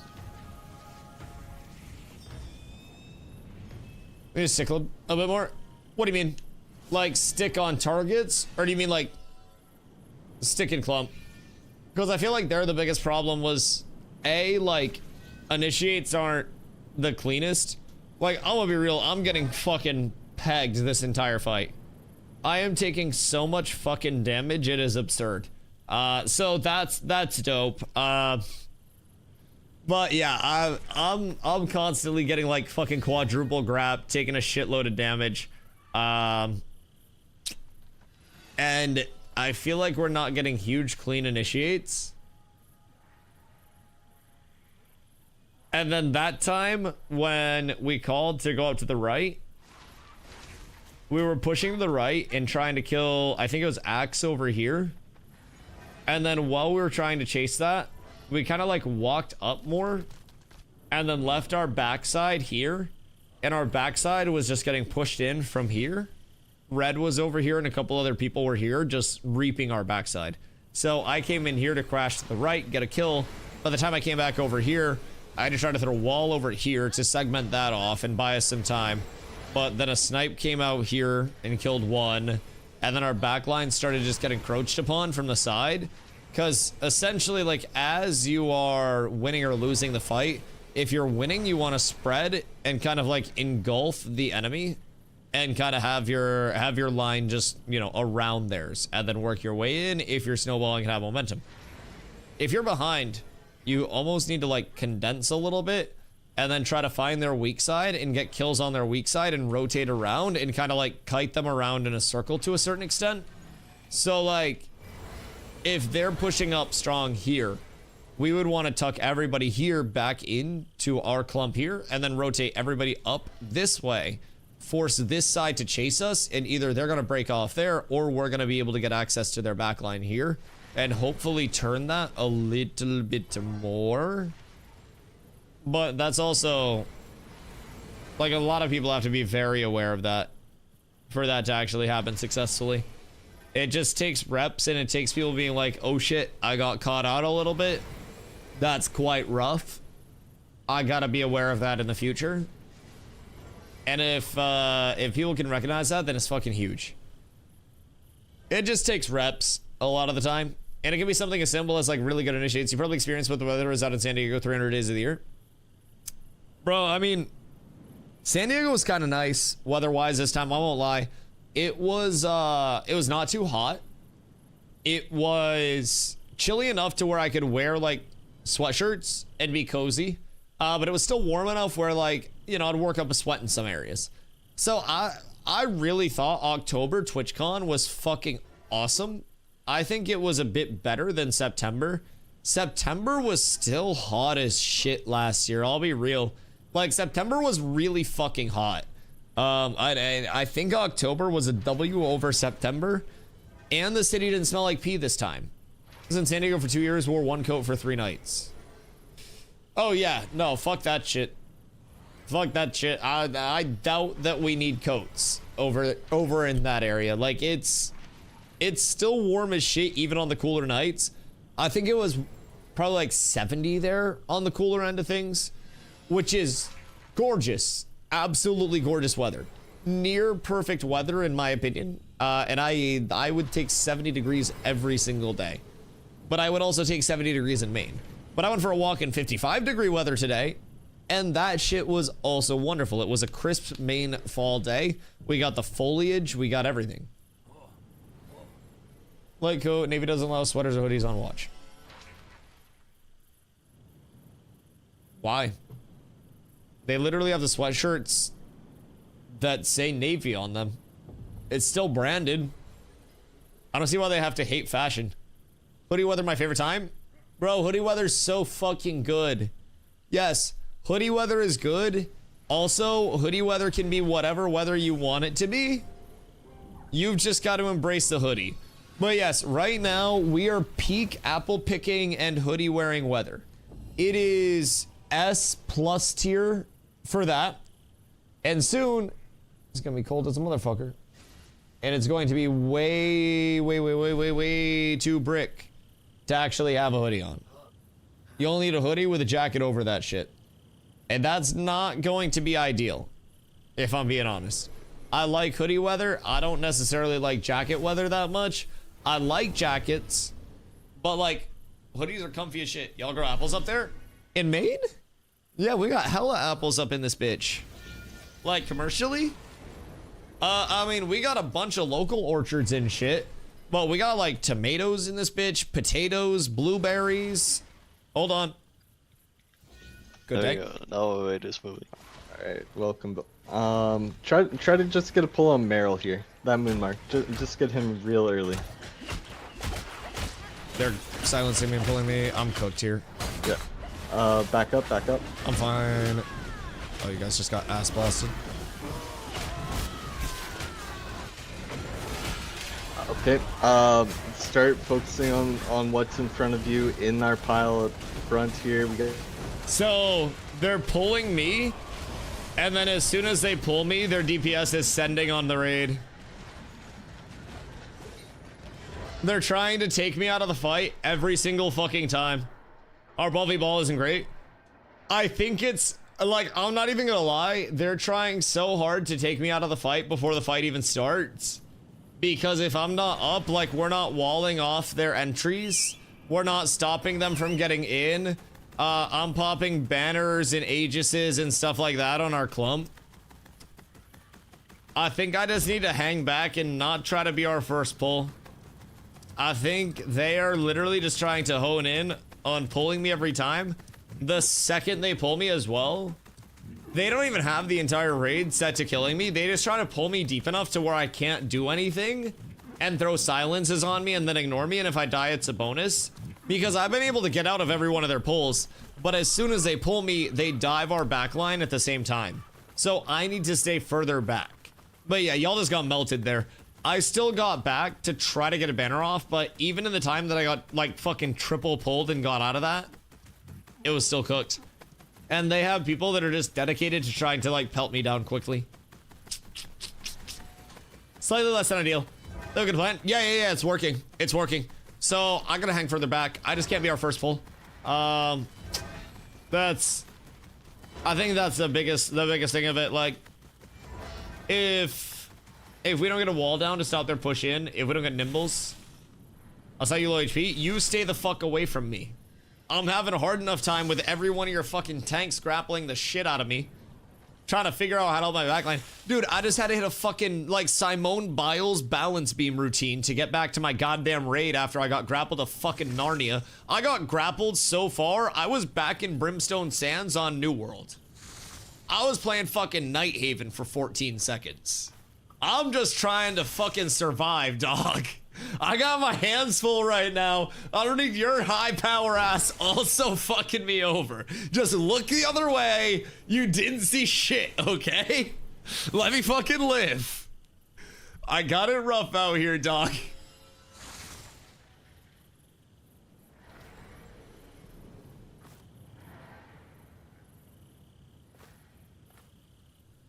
Bro, I hit 2 years in the past. Dog, I swear to God. Dude, it's a fucking chain. It's so toxic, but it's also so fun. Like, don't get me wrong, I love getting out of it. I love that shit. It's so fun, but fuck me, man. Triple grapple is a goddamn bitch. That shit sucks. I hate that shit. Yeah, no, we just have to like dick out all in.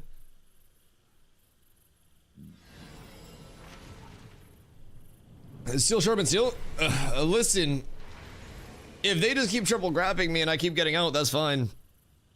Live lording is what I do. But the problem is, if they're able to dedicate the resources there to trying to go after me every time, and we're also losing the fight on the other front with numbers advantage, then that means that something's not clicking in. So that's where we have to take it to an element of like, okay, what is preventing us from actually winning these trades on the back end? Do we not have counter vines going out? Do we not have roots? Do we not have freezes? Do we not have nimbles? Do we not have tank walls? Do we not have aegises? Do we not have banners? Do tanks have protect up? Like, all of those things collectively, hand in hand, have incredibly large impacts on the entirety of the fight.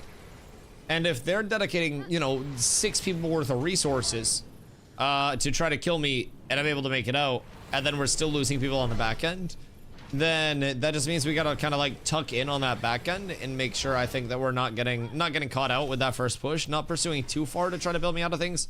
And like sometimes, honestly, I'm just gonna fucking die. Like, at a certain point, if I can escape artist the way, like, my way out of it with some well-timed dodges and charges and shit, then that's awesome. But I'm not always going to be able to escape artist my way out of shit, I'll be completely honest. It's going to be rough a lot of the time. So, I do what I can, but sometimes I'm just going to die, and sometimes the raid just has to be like, yeah, Dusty, you're gone. And that also comes from reps. I think reps are the biggest thing. Win, lose, or indifferent. If everybody is getting fucking 50 to 100 reps a night, then congratulations, everyone's going to improve really, really rapidly. And that's where our goal is right now. That is, I think that's where everything's like lining up at this point in time. Muscles over there teabagging like crazy. And I think that this is just the start for people. From the people who are calling to the people who are, you know, participating and handling their classes in these fights. For a lot of people, this will be like the largest PvP that they've run, probably. It just naturally is a state of things. But we are happy to get people reps and happy to help people out along the way. And by getting these people these reps, everybody gets a little bit better. Cow with abs is absolutely I appreciate you. I gotta fill up my water before this next round. Goodbye.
day. I hope I didn't hold anything up. Oh, fuck. My bad.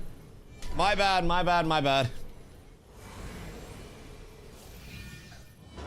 Sorry, I went to get water. I'm back. Yeah. So I cannot be first scrap. They're just Yeah, we're gonna have you play middle of the group. Yeah. Me too. Yeah, so what I noticed, just be careful on that first grab as well, because like as soon as that first grab goes out on me, they're like triple grabbing me in, and then as soon as the first grab goes out, they're counter sending and basically sending like the fighters in on our back line and looking for roots off that. So we could almost like bait their first grapple in a sense with muscles. I can lurk back, and then once they send in, I'll try to wall off their DPS that are sending in, and then maybe we can cook them. Yeah, we're definitely looking for that. Cool. We're looking for the defensive play first, and then we'll turn it to an aggressive Okay, cool. push. Yeah, just watch for like red in those guys. Yep. Cool. All right. Readying. Oh, YouTuber. YouTuber? The fuck do you mean YouTuber? I hate YouTubers. It's all clickbait and poop content over there. Start moving Fuck up. YouTubers. Try to keep this distance here. Look for this first target. Do you have a mark on red? Red has a green cross on them. They have a ranger up front. Where's that nimble? Where's that nimble? Get moon. Get moon. Okay, hold the ground here. Hold the ground. Get AoEs off to this left side. The left side's pushing in. Left side's pushing in. Stop going backwards. You guys need to push forward. Everyone's dead. Hold still. Now it's over. Yeah. So fast. Yeah, no, we got mage bombed like a motherfucker right there, dude. So they were not nimbles. Our entire fucking raid just got deleted. Our entire raid just got fucking decimated. I think they tanked full duration CCs and then just got smacked. Oh no. Bro, I thought there was a chance that I could get muscles out if I intercepted to him. And just instantly, oof. Oof. It's part of, I don't even know if it's just nimbles, like, counter vines and shit can also go out, but kind of crazy ass root and freeze on you guys. Dude, I'm witnessing all of them. I'm literally, like, I am getting there just in time to get banners and shit off for people, but it's not enough with how much damage people are taking. I'll be real. So many people are just getting fucking nuked. Clubs are fat. They look fat. They look fat. I would love to set some of those bad boys up. The timing on your guys' grapple, like with your actual pushes too, is really synced up. I think that's the big thing that's getting us, is they're timing it really well. So as soon as that grapple goes out and our front line's kind of like not there to respond in its entirety, they're capitalizing on that, and their mages and their rangers are looking for really opportune times to set up. So that's cool. That's very cool. I love to see that. If we can get that, you know, more consistently on both sides, then the fights will be really good. And I think the biggest thing too is reading that they're going to send like that on a consistent, and being able to S-key and hold a little bit and back up and make space, get the nimbles out, play the life, and then after the life has been played, taking that reset opportunity and then countering. I think that's also a really big opportunity for people. But it's all about, again, like I said, repetitions, repetitions, and more fucking repetitions. This has some big clumps. Got some fast shadow cascades and kicks on those roots. Our rangers are killing it. I love that too. Rangers, when they're playing well, are so fucking impactful. Who do you guys have for rangers on your side? You guys had Axe, right? Accidentally signed up on attackers for siege. Left it. No, it won't let me sign up as defender.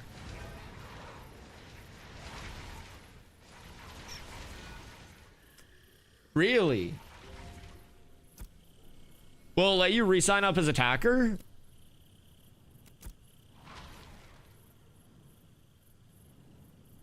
Huh. Yeah. Weird. Does it lock you into one when you sign up for one? I feel like I've switched before. Since I'm already a member of another Siege team when I go over to Defender.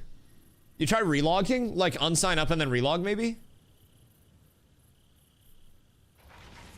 It fucking shouldn't. Yeah, I want to say that I have switched before. If I'm being completely honest.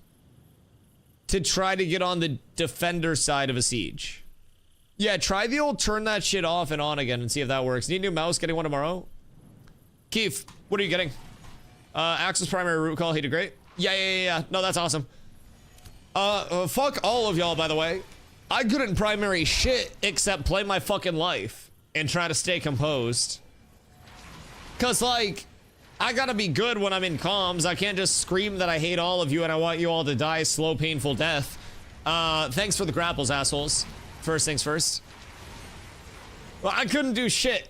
I primarily dodged and secondarily hit a shake it off into a charge to get the fuck out, followed by a tertiary intercept with an immediate indomitable spirit upon landing. It's a rough life. I played very defensively for a lot of that, and not by choice. I never want to play defensively. But y'all had the jumps going very well. It was wonderful. Can we spread out more? Should we make like a row? Separated from clerics. Who? Oh god. But Steven's a good offense plan. Oh yeah, absolutely. Absolutely. And the thing about it too is if they're able to get those... The fucking's in?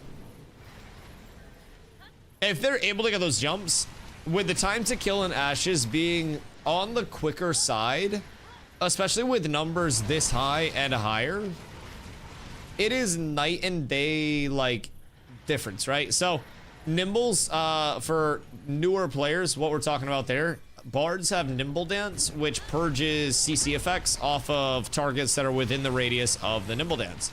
So, it is a very good ability for Bards to use when AoE initiates are actually going out. If a Bard can hit their Nimbles, then a Bard can save a lot of people. So, with Nimble Dances, the second you have relogging work, not got wife aggro though. 07, happy to help, soldier. With Nimble Dances going out, those really big roots and freezes that were going out, that they were getting kills off of, would actually be completely negated because the Nimble would just strip that off. So, Nimble's that big counter. So ideally with those, you kind of have like, Nimble Dance coming out. What the fuck? Yeah. The fuck was that? You have Nimble Dances coming out, and then you're able to relocate, and you're able to push into a different area. Or you're able to S-key, you're able to dub key through to their backline, anything off of that, and then shielding comes out, and then you're good to go. So, it's possible to react, but you've got to see it coming, and you've got to have people in a good position. And part of it is not putting yourself in a position where you need to react in the first place, and making sure that you... That'd actually be fucking devious to wall sandwich an entire raid and then just have mages pump on him from the sides. That'd be fucking devious. But yeah, it's possible to react to stuff. You just gotta make sure that you're not clumped in the first place. Make sure that you're not in a spot to get taken advantage of. And other than that, Bard can completely change everything. Every aspect of the game can be changed by a Bard. It's so fucking impactful. But you can also use that Nimble Dance offensively, because if you're nimbling when you go into an engage, guess what? You're not getting CC'd. Crazy that crit defense is really impactful knowing crit chance is 50%. Probably not the worst, honestly. I definitely think there are... Oh, am I over here? I definitely think that there are much worse stats to use. I don't necessarily know that crit defense is like Resident Sleeper force it on everything type beat, if I'm being honest. But like, what do I have that has crit defense on that bitch? I guess like Steel Bloom rings and stuff. I was looking at something recently that had crit defense. Oh, maybe it's my Nuela cloak. Also, chat, who's a Nuela citizen? Because I need a Royal Cloak of Nuela. Yeah, Royal Cloak of Nuela has crit defense and fizz crit defense on it. So that's kind of cool, but...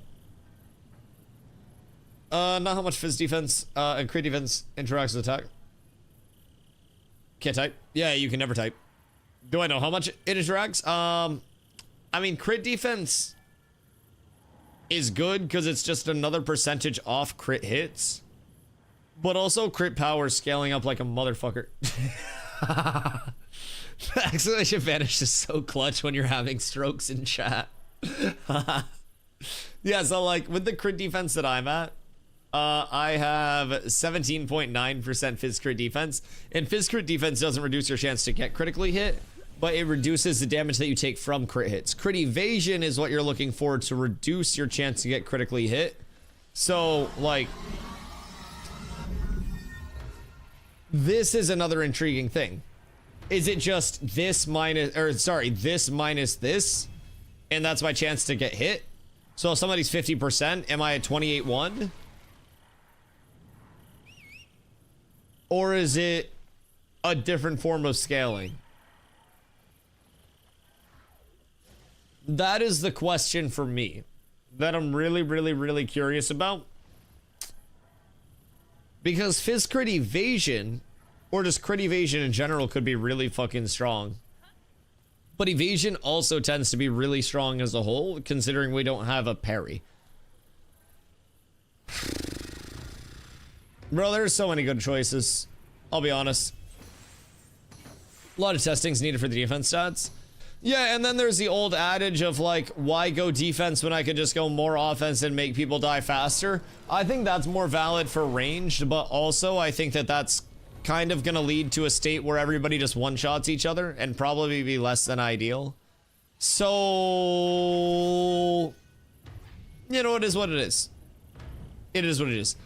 I think that there will be multiple evolutions to how the gameplay loop goes, or how the gearing loop goes. I think that over time we will see people go super high power first, and then they'll tone it back and go enough power to kill people, and then, you know, scale up the rest in their defensives.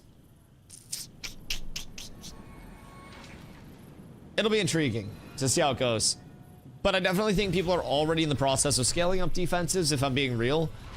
Forge Lord's Ring has been a big proponent of that, with the raw defense, that mitigation on both sides coming from that.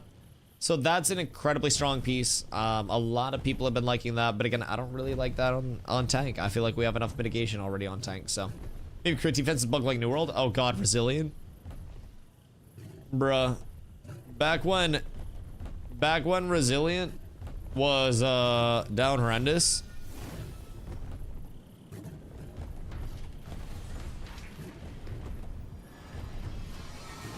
Stop, move, raid, I yell, kill. We're up tremendous. Somebody invite us. Gosh freaking dang it. The Zoppington calls were on point. I'll be honest. I will happily target call. I like target calling. I just don't want a macro call because macro calling is stupid. Alright, I'll get the fucking group going.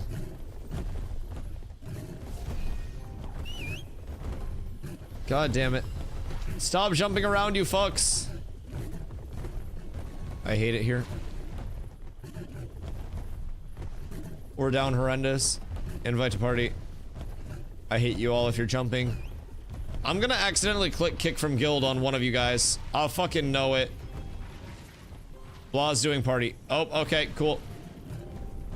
Leave party. Thank you. Yeah, it's up. I'll target call if you just macro. You tell the people where to go. You heard the sheep. I will find somebody that's out of position and say green cross dice. I got you. And then when you want an all in, I will go on the all-in, and I will stick on whatever support you want killed, or I will find a support and I will green cross it for you. I will get you the green crosses of doom.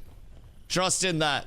You keep the children in place, you keep them safe, and I'll call the kills. Also, Nin will dive with me. Nin will dive with me very, very, very much. We got a few fucking psychos in this group, so I think we're gonna do really well. Really well. Yo, Fever, what up, my boy? What do we need for KT to get Master Jewel Crafting started? Money! Taxes are fucked. If I'm being honest. Zombie has dealt with taxes more than Zombie has dealt with personal demons in his life. And Zombie probably has a lot of demons. I don't know what's going on in that cranium, but you can see it in his eyes. Yes, we need money. Come buy scrolls and potions in KT. Yes, please buy all of your consumables that you need through KT. That is a very impactful thing. Get it all for siege prep. Get it all out of the way. You will need it. How much gold are we off?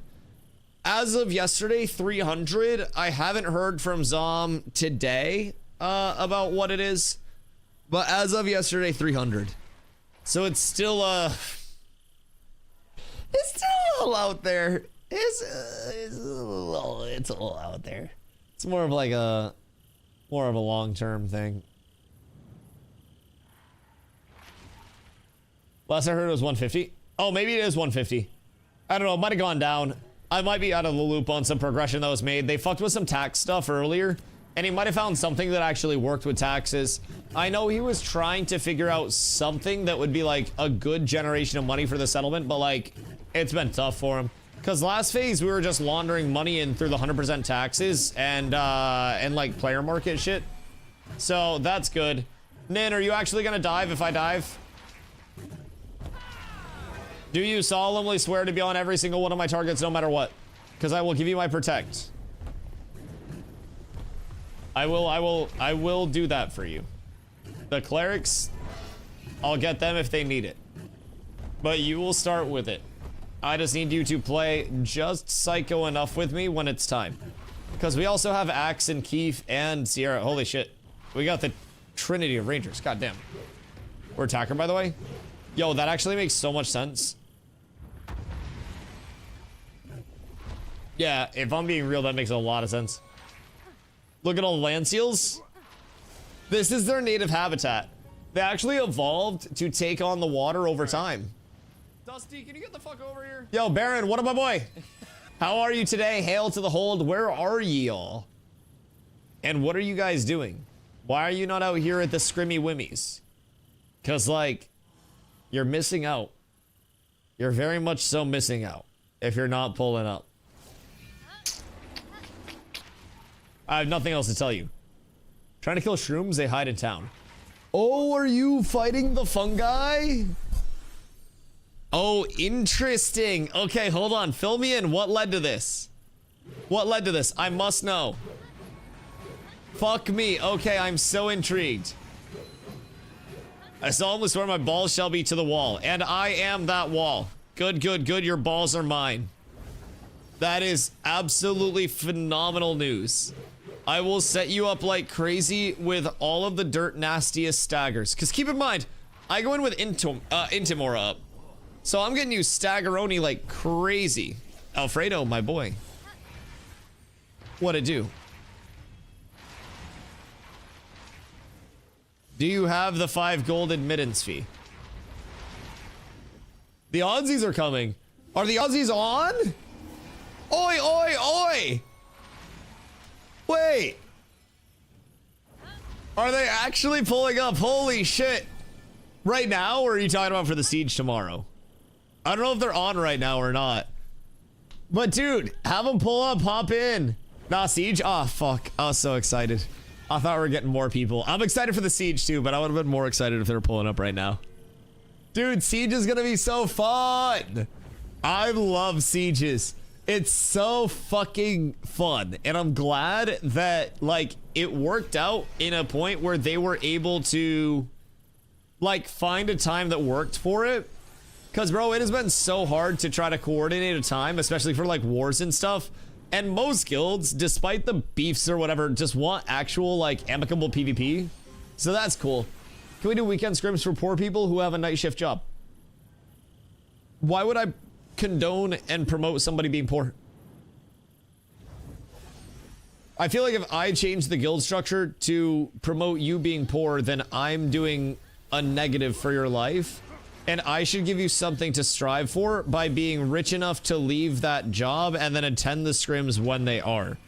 Also, our goal is to do scrims 7 nights a week very soon once people finish gearing. I think the plan is to, like, expand it more throughout the week. It's just so many people needed extra time to catch up on their gearing. So it's been a little bit tough to establish, like, every single day because people need sometimes that dedicated, let's go emblem farm, let's go do this. So now that people are getting their gear caught up, now that people are good, then we can actually start facilitating just more straight PvP nights. And we don't have to worry too much about, you know, intentionally gearing people as we did before. I haven't had to power level anybody in a while, which is one of the best fucking pieces of news that I've ever had. That's nice. If you grapple me, I'll come. Be careful. All right. They now have some decisions to make. They now have a lot of decisions to make. Because they're gonna have something to deal with on their end if they decide to grab me. So to the point where PvP is best content. Well, a lot of people are also hitting the ceilings that are available right now too. And that's part of like what long-term progression will be. Everybody thinks that there's such a separation now, but people are just getting beat to like that initial tier of gear existing. And the ceiling is just now being established. And we're not even at the cap of the ceiling. People will still continue to gear on the top end. And the ceiling will continue to get higher and higher for a little bit. And then eventually people will hit what that ceiling actually presents. And the ceiling will immediately be realized. People will start catching up to that ceiling. And then out of nowhere, you'll notice that more and more people are geared. I level 29 is going to be a big part of that. I level 26 gear is really comparable to I level 29. You're chilling with the 26 gear? Yup. I'm 290 power without food up right now. Like, I have an epic weapon instead of double Lego. If I had double Lego, I'd be 300 plus power. Very simply put. I don't have Lego Steel Bloom jewelry for the set bonus. I don't have Akadira gear. Like, I'm in very attainable gear for most players with a good amount of grinding. A good amount of grinding, absolutely.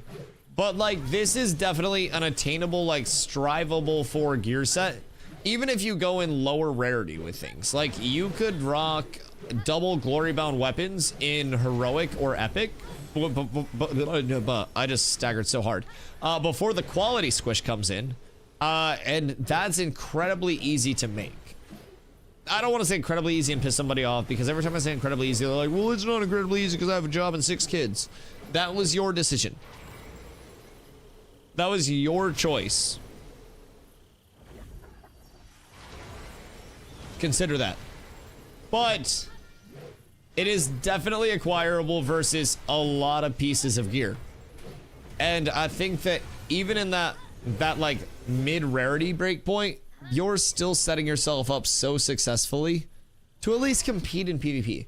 You don't need to be 360 power for most PvP in the game. It helps if you can get there to actually have that acquirable, but like, you don't need it. You really don't. You can do just fine right around 270, 280. I have a full-time job with a 6-set Akadira. A dirty fucking exploiter. Look at me, Mr. I play the market. Bro, I swear to God, I gotta stop giving shit away. I gave Zob a bunch of wood for the guild yesterday. And after I gave it to him, somebody asked how much it was, and someone in chat goes, Dusty just gave away like 150, 200 gold worth of wood. Oh, hold on. Oh, we're moving up. Everybody kind of get ready, get in your positions. We're oh my God, God, they're so bit. close. All right, I'm gonna root. Rooting 3, 2, 1 mid. Root, go, go, go. Everything on book. Everything on book. Everything on book. Just dump.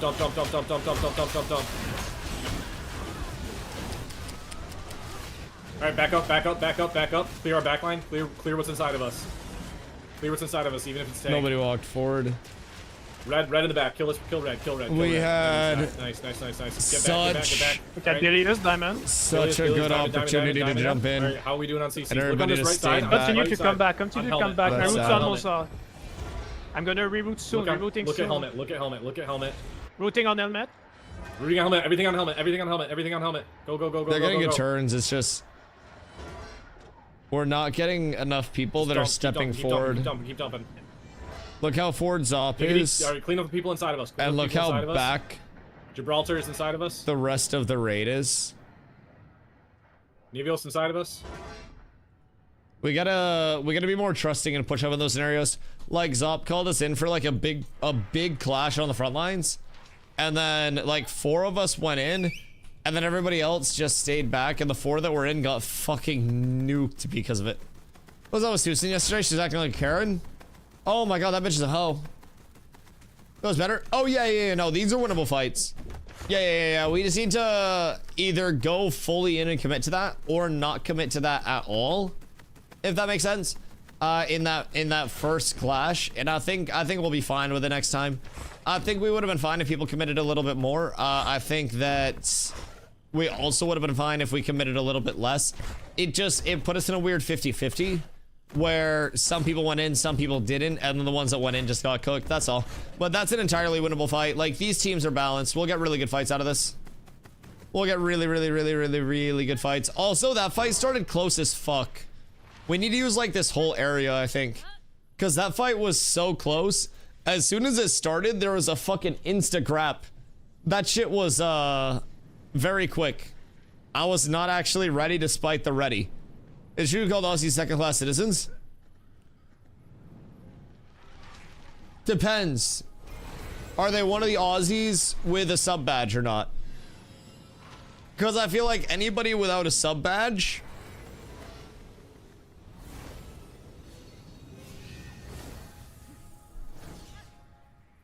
I mean...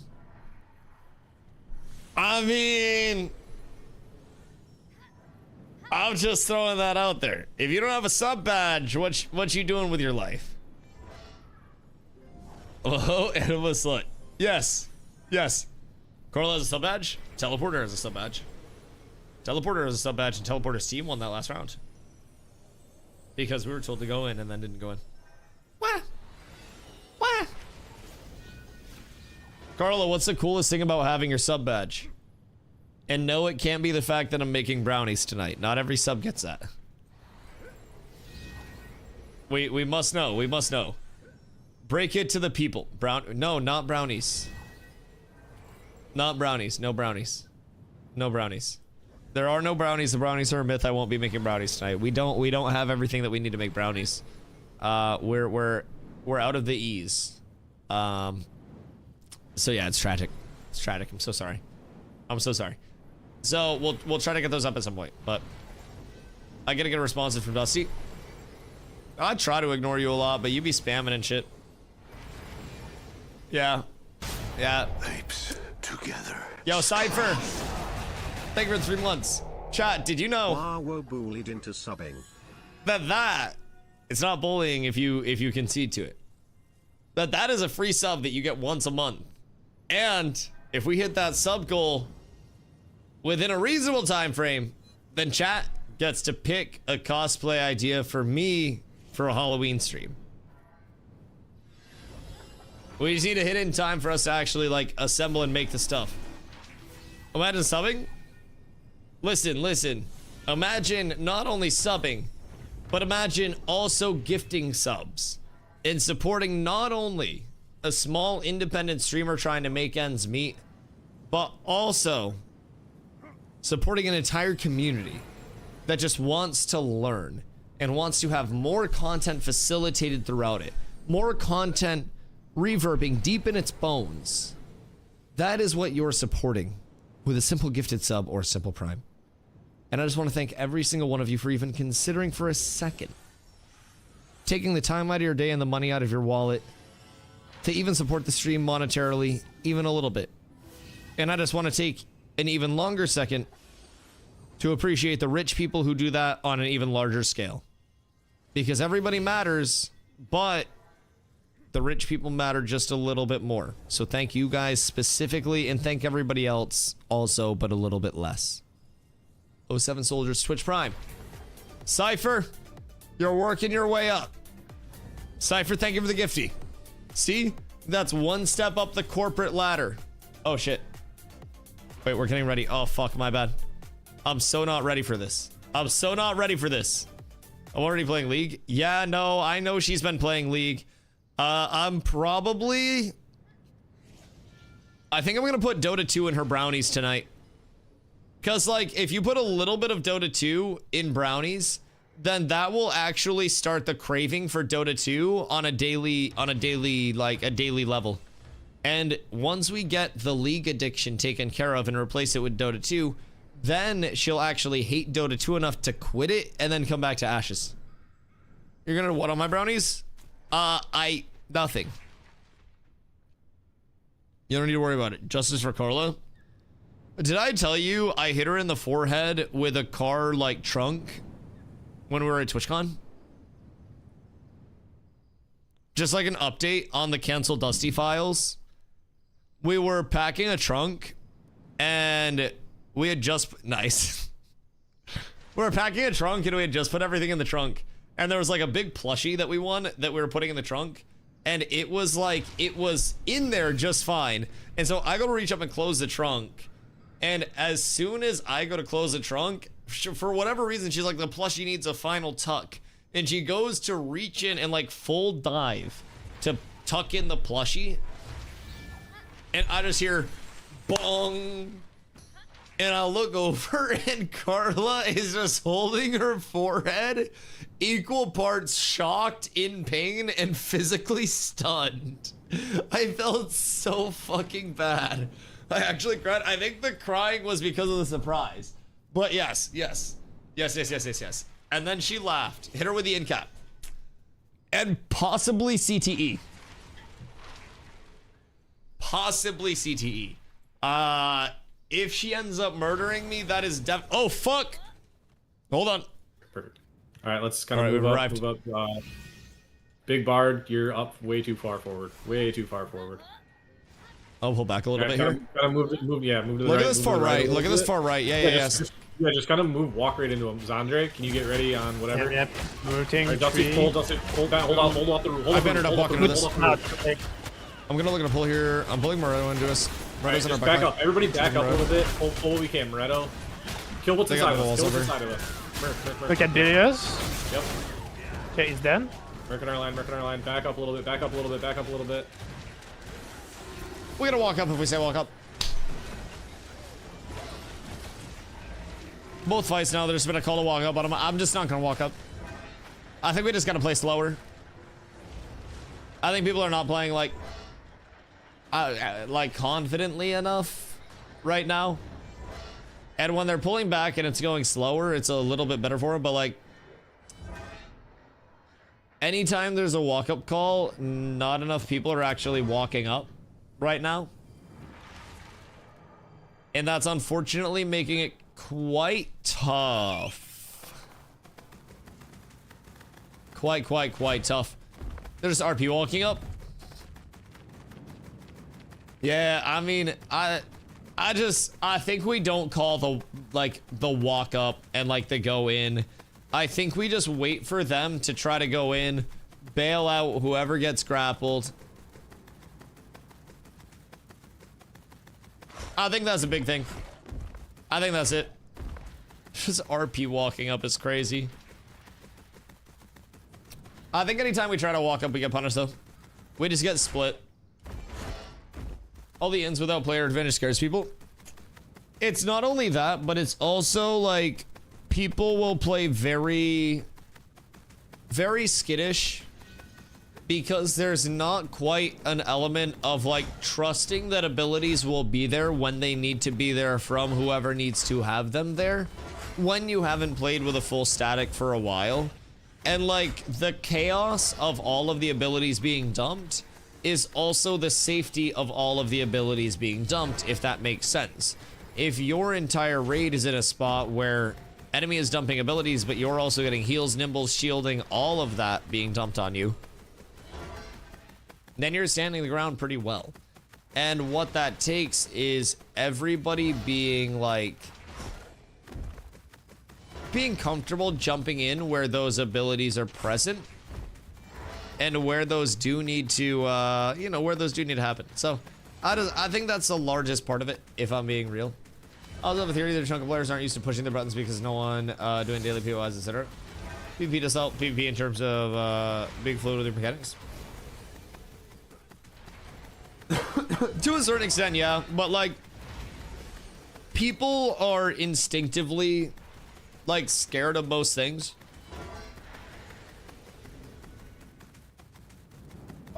Until you have a reason to not be scared of it anymore.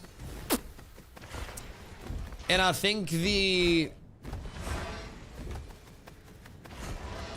large element of it is that there's not enough immediate comfort for people, where people are just comfortable like walking into shit. Like I said, fluidity or not, I think the largest thing in macro is just the simple element of be in the right place, casting the right thing at the right time. If you need to be casting a heal on the enemy backline to keep your front line up on a dive, be in a spot to do that without getting yourself killed. And it sounds very simple, but it's one of those things where it is, by every mean and measure, easier said than done. It's incredibly difficult to actually manage. It is one of the largest skill separators in Ashes. So, everyone doing the same thing right or wrong? Yep. 1000%. And what I would always tell my New World people is like, even if I make the wrong call, right? Because I was our group caller. No matter what group I was in, I was calling for it because I like group comms. I just don't like fucking macro raid comms. I'll call for an 8-man.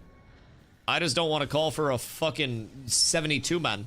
So, I would always say, if I make the wrong call, but everyone trusts that call, we can instantly make it the right play, even though it might not be the right call in the moment.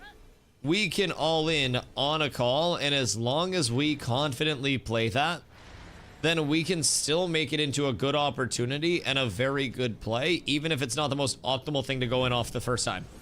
But we should also tell people to save big PP damage abilities for bombs. Yeah, I think people underestimate the amount of pop that you can actually put out just from combos. And having a little bit of time to set up combos as well can be nice, getting debuffs out on targets, whatever it may be, but yeah, definitely saving abilities for dumps. Big AoEs for dumps is a huge thing. Getting graps out early and often, very large as well. I can't walk too close or I'm going to get chain grabbed. Even if I pull one tank, 17 other tanks are going to be looking for me to grab me.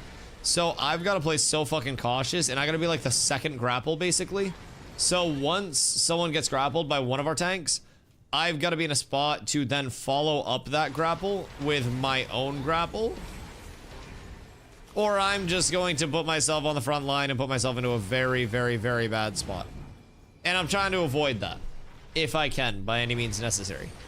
So I just gotta be, I gotta be hyper aware. I gotta be very, very, very, very, very cautious in my positioning. So. Oh, players here, does the other one fight, right? What do you mean? At the start of scrims, I didn't lose. Yeah, no, first set of scrims, I didn't lose.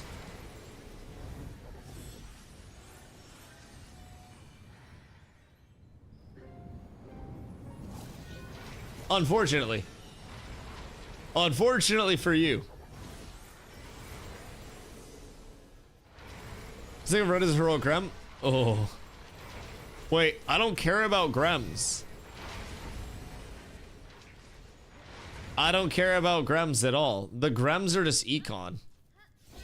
They're simply econ. Put Siege in the title. Oh shit. Yeah, I should do Siege tomorrow, huh? I'm gonna go to type it and it's gonna be late. Siege tomorrow. Hiya. Fuck. Alright, we're good. We're up tremendous. Alright, this is the one where everybody just plays together. And I'm not gonna go too far in this time. I'm gonna wait for the raid to go in. I'm gonna play a little backline, a little conservatively. What if I had 25 tomorrow and join Siege? What's your power gonna be at 12? I don't think we have extra gear. Like, you would be so under geared, you would get one-shotted. 40.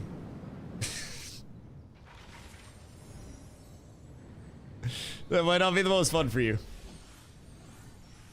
That might be bad. There are level 10s that have more than that now. FDR does have it. Over here. I have it. I am another Yeah. weapon. Yeah, go back in the group. There's Three, some- go to the right. We're not talking. You're on the left. Right click the symbol above the van and go fucking.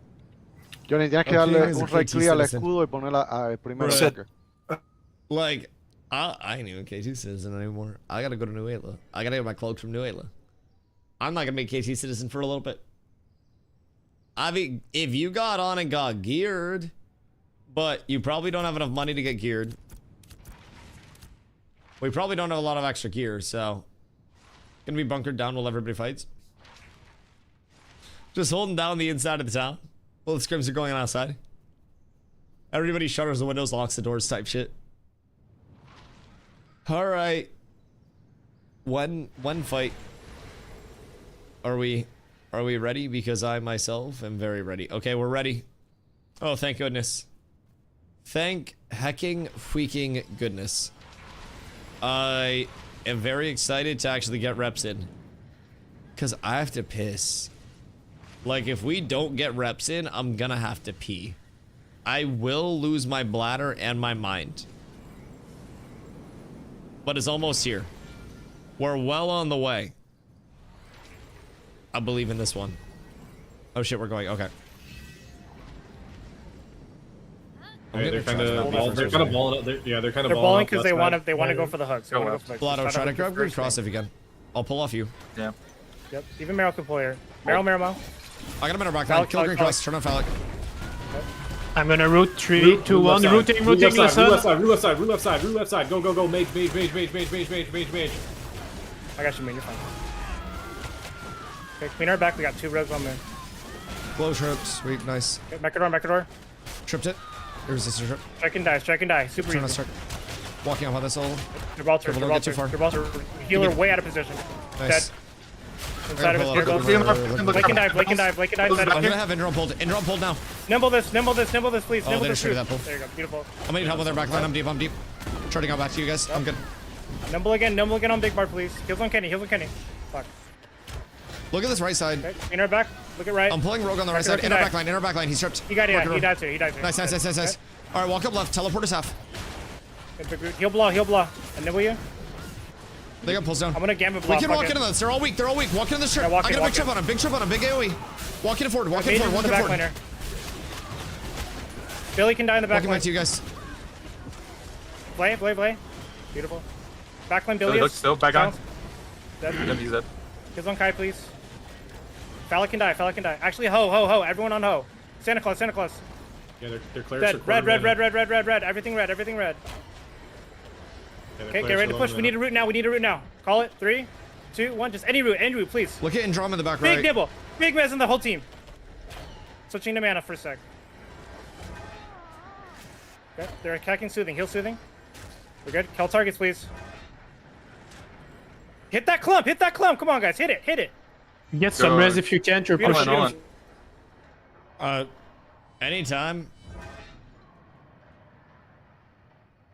Anytime there's something that requires people to go into the back line,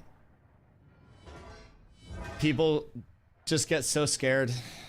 Bro, we could have ended that so fast if people all in there. Like, we could have. I'm going to start doing VOD reviews for raids and talk about opportunities to full send and capitalizing on those opportunities in a very impactful way and how to identify those. Because there's a legitimate progression of like clump shapes up and then capitalize on clump.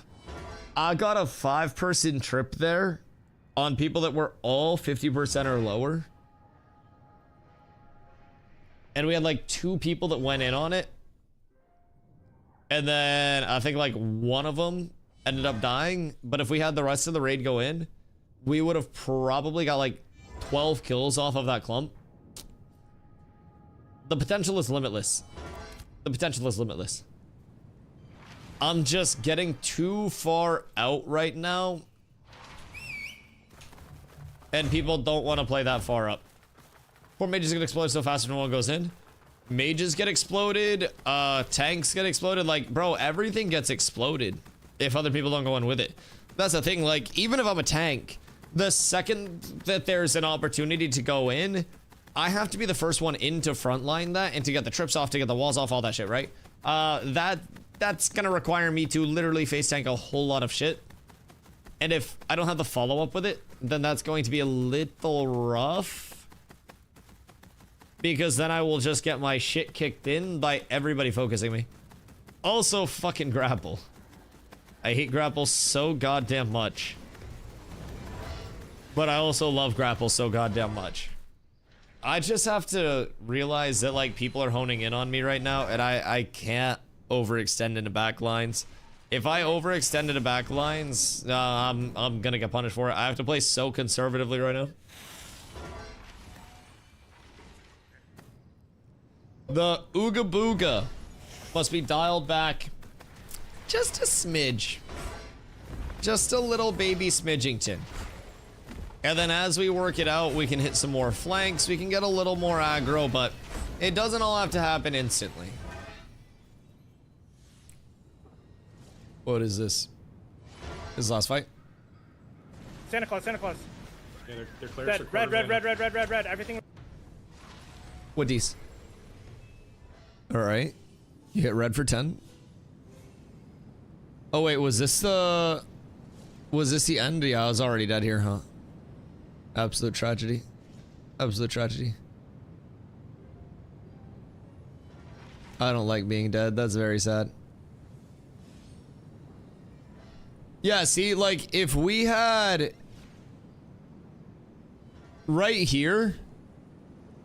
this should be vines. This should have... everybody that is able to do damage on it, doing damage on it immediately. Like, you should not be the only one that is hitting this. And that should be 5 kills instantaneously. And then after that, this clump is the next target. So you go here, you secure all 5 of these, and then jump over to here, get your outliers. And if we had people in earlier, all of them die, like, 7 seconds sooner. And then that clump gets moved on to way earlier. And you would have more support in that clump as well. But yeah, that's good. I like how you jump to that next clump too and try to keep the pressure going. Like, that snowball is what a lot of people very much struggle with. And if we can just get a couple more people into that with you, I won't overextend this time. Like, I'm just not gonna play aggro this time. I can't get away with it right now with how much people are looking at my ass. We're kind of getting cooked. So, Santa Claus is directly based off St. Nicholas, who, among other things, ran a halfway house for prostitutes. Is that true? Santa Claus loved hookers? Huh. That fucks. Honestly.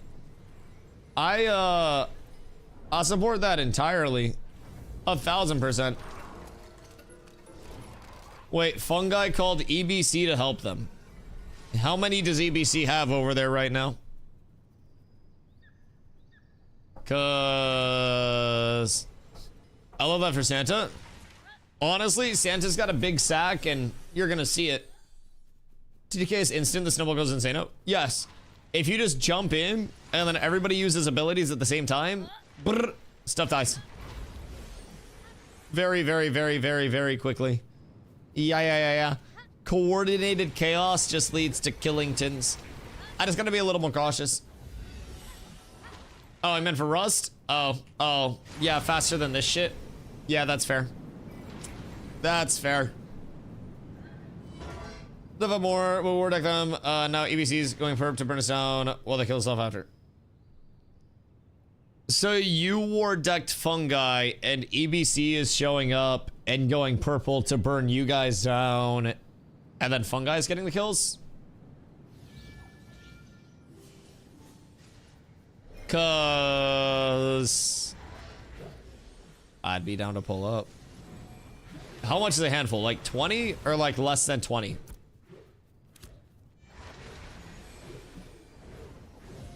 I wonder how many people from these scrims have war decks on them. Like how many of these guilds can get a war deck?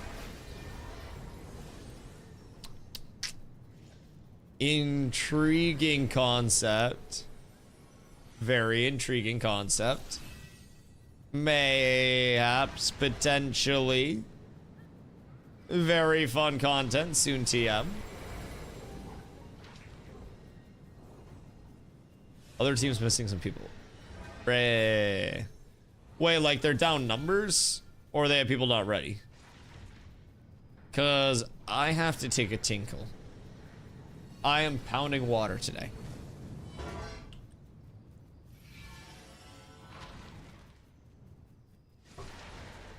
And like, I'm down to hold it. As long as the scrims are popping. But if I have time to piss, I'll do it after this one. I'll piss when I don't fucking piss my life away. And when I can actually play it successfully. When that mission is accomplished, I will be able to drain the balls. Hope-C, thank you for the hydrate.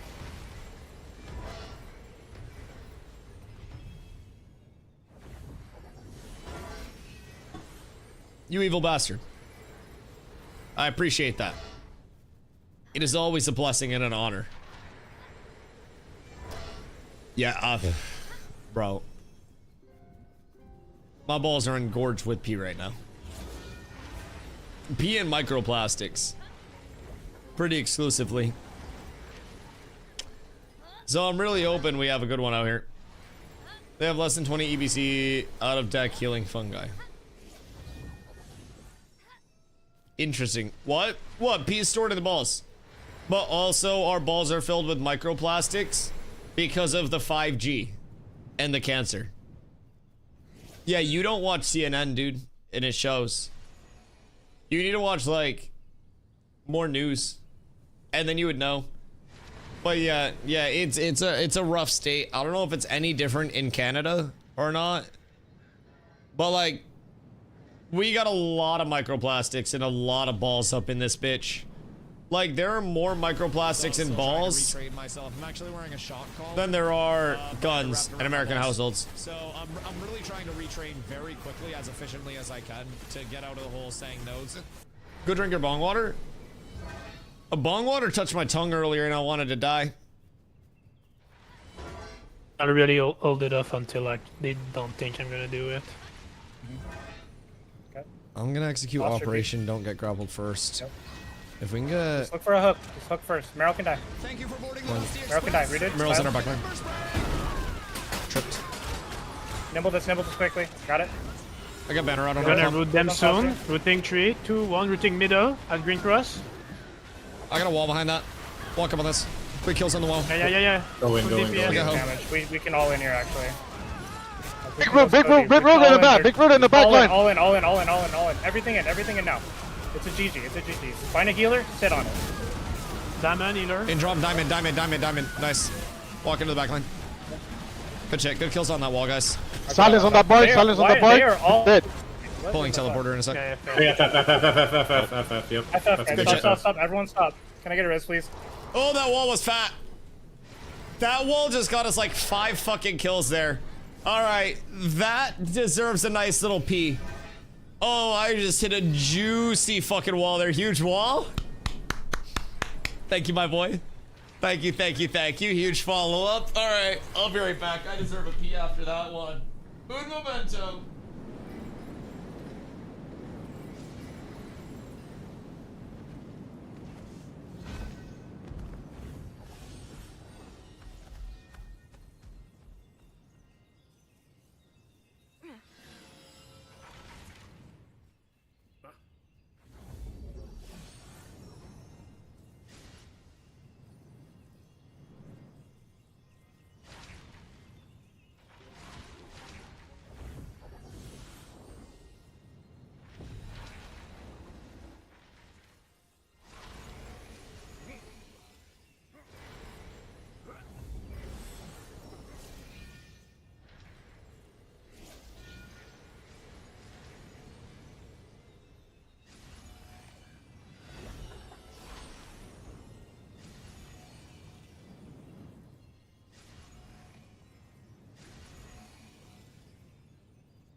Good day. Oh, they only have 20. Okay. So we're down a few. Well, we're up a few people. That also makes sense. That most definitely checks out.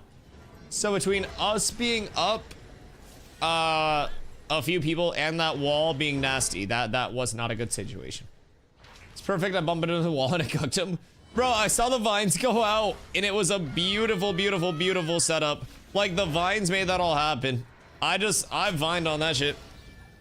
Or I walled on that shit. So I'm happy to have the wall opportunity. I need a game to calm a lot in. Snake, why don't you just like get used to calming in Ashes? So like in Ashes, if you listen to a lot of very good groups comms, especially in statics, there will be a lot of communication happening all the time, from ability usages to everything like that. Main comms are meant to be, I don't know, a little more organized. Why? Anyways, the main comms are meant to be a little more organized, but like statics are fucking chaos. I bet it's 2 scrims so far. Yeah, just learn. That's fine. Fuck it. So I think step 1 for comms is figure out what is my role and what can I comm that is useful.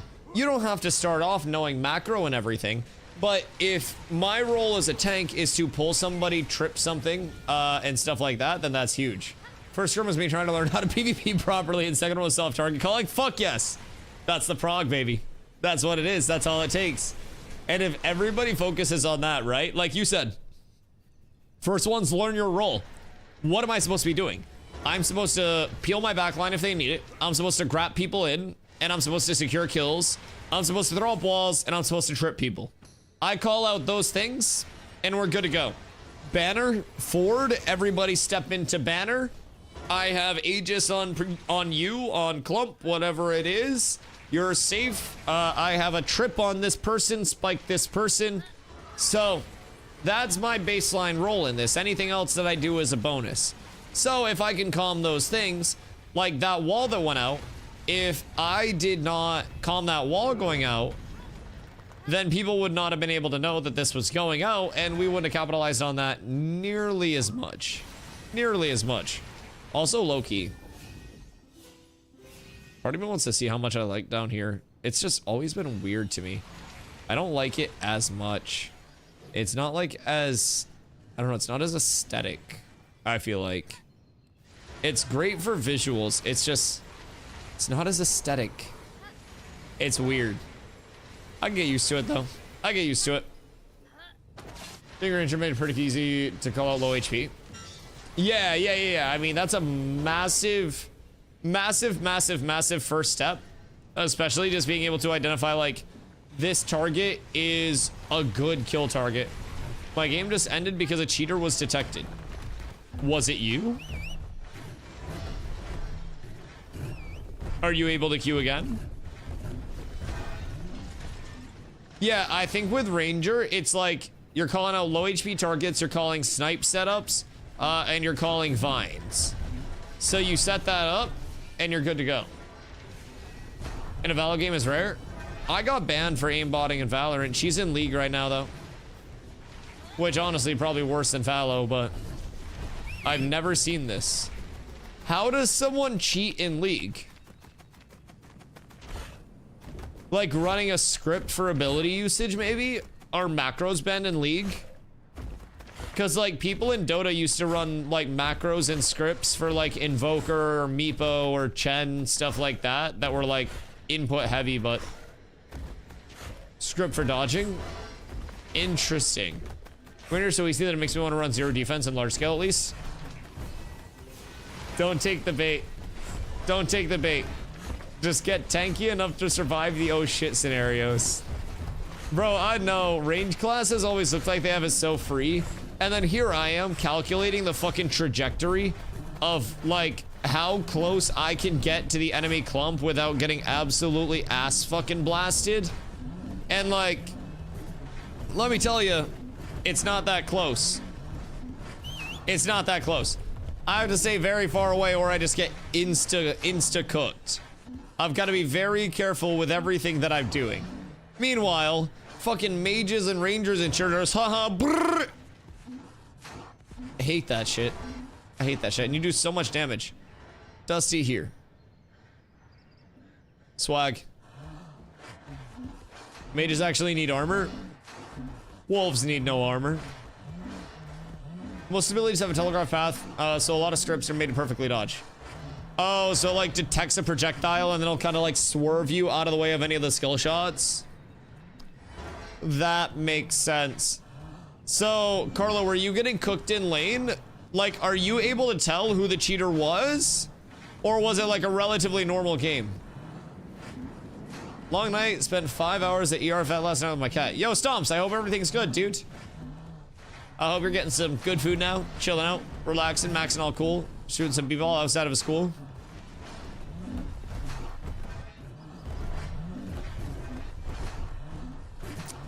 She could just have me worried. Good, good, good, good, good, good. As long as everything's good, that's what matters. Similarly, recording the game, I can probably find him. Nate, are you good at League? Or are you bad at League? Yo, V's out here. Massive. Absolutely massive. It's gonna be so weird trying to adjust to health bars here. But it's also probably good. I peaked Emerald solo. How high is Emerald? Isn't Chad nutty at League? Yeah, Chad is good at League of Legends, diving backlines, and player markets. Yep.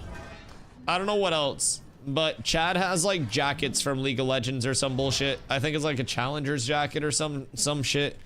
He's got a bunch of extra cool League stuff. And I'm trying to convince him to just give me his Challenger jacket so I can wear that shit around as swag. And then have everybody be like, whoa, you're sick at League? And be like, nah, I play Dota.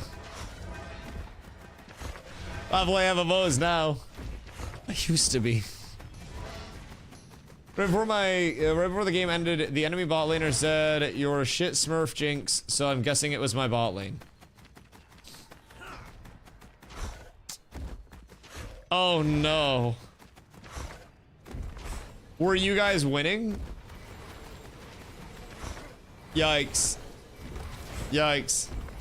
Yeah, that's tough. That's a very tough cook. Fuck. It was a super normal game. Imagine cheating and not really having that much impact on things. You were losing. Bruh. So they were literally cheating and they still weren't impacting the game enough to win? Is what I'm gathering. That's fucking rough. That's actually so tragic. At what point do you just like call it good and be like, nah, like I should probably quit? I've only seen a cheater once. What was the cheater that you saw? Was it running like the same script with like the, or not the same script, but the script with the dodges and shit? That's so intriguing. Why cheat in League? Dodging script. Is a dodging script the only like valid cheat, so to say? Or are there other things that you could also do? Like, is there like an aimbot for your skillies? Where you like predict which direction they're headed and then it just lines it up? That would still be subject to like a big fuck you, but we attack. Attack. All right, we're up. Bye. Bye what? What you thinking about, Strike? Should we plan on a bed for TwitchCon next year? Strag out the closet. Yeah, awesome, Strag. Listen, we support you, King. We genuinely, like, I'm gonna pin it and applaud you for just, like, your confidence. It takes a lot to actually feel comfortable with yourself in moments like this. And I want to let you know, Strag, we're all proud of you. We're all here for you. And I applaud you. I think that's great. And honestly, you're a nice guy. I'd probably fuck you if Carla didn't have a problem with it. But Carla would probably have a problem with it. So, like, brother, Good for you. Good for you. So, stack up. Third-party apps that tell you all the enemy's ability timers, so you know the cooldowns by the second. Oh, that also makes sense. Yep, that also makes sense. So instead of having to count and, like, you know, keep track of ability econ and stuff, right? That makes sense. The fucking stack up moment is legendary. The stack up moment is honestly one of the moments that will be known as a modern day renaissance, I think. Chat, is my HUD editor, is this even? Yeah, it actually looks really even. What the fuck? This looks insanely even. Like, the verticality is actually, like, spot on. Huh. I guess I'm really good at the verticality. We nailed that. Basic ability suit. Yeah. It's just like an all cooldown tracker type shit. Yeah, that would most definitely be beneficial, to say the absolute least. What time, Brownie? I'll probably run another set of scrims and then hop off. Moment. Right. Girl, you okay? Yeah, I'll probably run another set. And then, when they remake teams or whatever, Brownie moment. What is Brownie moment? What? 30 minutes enough for more League. Yeah, I mean, the Brownies are gonna have to cook anyways. So, you'll have time. A brownie moment refers to a heartwarming or feel-good situation often used in gaming and streaming contexts to describe instances of kindness, joy, or triumph. The term evokes a warm, comfortable feeling of enjoying a delicious brownie. Why do I feel like that's made the fuck up? Why do I feel like AI is giving us some, like, pirate software answer right now?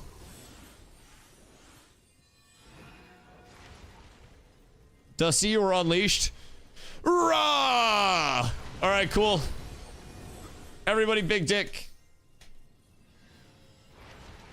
I shall unleash. All right, so fighters, you're on Dusty's target at all times. If he says go top right, go in. If he says go on this guy, you walk up, you press sprint, and you get on that target. Okay. Doesn't matter who, doesn't matter what, doesn't matter where. You're in right on top of it. Okay? Yay. By who, when, where, what? I'll try to get matter, you're on Dusty. I'll try to get a grab first, and then after the grab goes out and we get that kill, like we're gonna grab somebody into our midline, so we're gonna condense here. After that goes out, I'm gonna take the group to a flank on one of the sides, and then we'll just start picking on the flank and work our way into the back line from there. Yep. Yeah, perfect. And what we're going to do as a raid is you're looking right or left, and you're looking to follow Dusty in, but safely. So if there's space on the right, you're gonna spread out to the right. Well, yo, I love this motherfucker. You're looking to follow Dusty in, but safely. What do we think is gonna get game of the year? Ball pit. I think ball pit could actually be a contender. Ball pit could catch fire at any moment in time and could be one of those that is very well loved by a lot of people for just being a fucking fun blaster. Dude, it's so genuinely fucking good. It's so good. Game of the Year Expedition 33? Yeah, or like Expedition 33 or Silk Song or some of those dumb shits like that. Sure. Well-loved titles. Have you ever seen Ball Pit? Have you ever seen Ball Pit? What was a split game with the dual screen? Oh, the It Takes Two follow-up? Fuck, what was the name of it? Oh, gosh dang it. Carla, what was it? Carla knows. Split Fiction. Wait, Split Fiction. Yeah, that one? Yes. Downloading the demo for Ball Pit? My best tip for Ball Pit is merge as much as you can and make new things. Basically, like, combine your shit and run the plus speed. Like run it faster than the base. In the top right, you should be able to adjust your speed. Dude, it's so fucking addicting. I'm being completely 1000% upfront. It's so ungodly addicting, and I'm probably gonna email them and ask them if they would have any sponsorships for it. Like I would love that. I must check.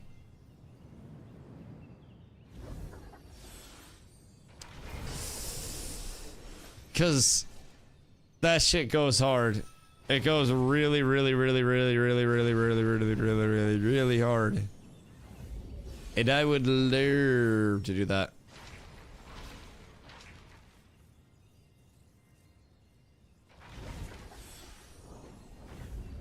Yo, Solis. What up, dude? How's TwitchCon? TwitchCon was fucking awesome. Oh, wait. That's a nice bow. Do you see what I got today? I got my glory bound. Oh, shit. Be right back. Alright, ready, guys. I have arrived. Clerics, build up your divine infusion. Oh, we close as shit. Careful, they're gonna look to chain grab my shit. Go to look for a hook. Yeah, divine field ready. Pulling Blotto again. Inner back line. Tripping Blotto. Divine field in them. Divine field going 3. Push up right with me. Look at teleporter in our back line. Teleporter in our back line. Green cross. I'm bannering on our back line. Yep, Moretto can die at back line. Clean the back, clean the back, clean the back. I'm gonna get a grab on teleporter. Teleporter tripped half HP. Green cross. 25%. Big trip on me. I like it on moon. I'm looking at this. Moretto can die, guys. Nice fucking ladder gap.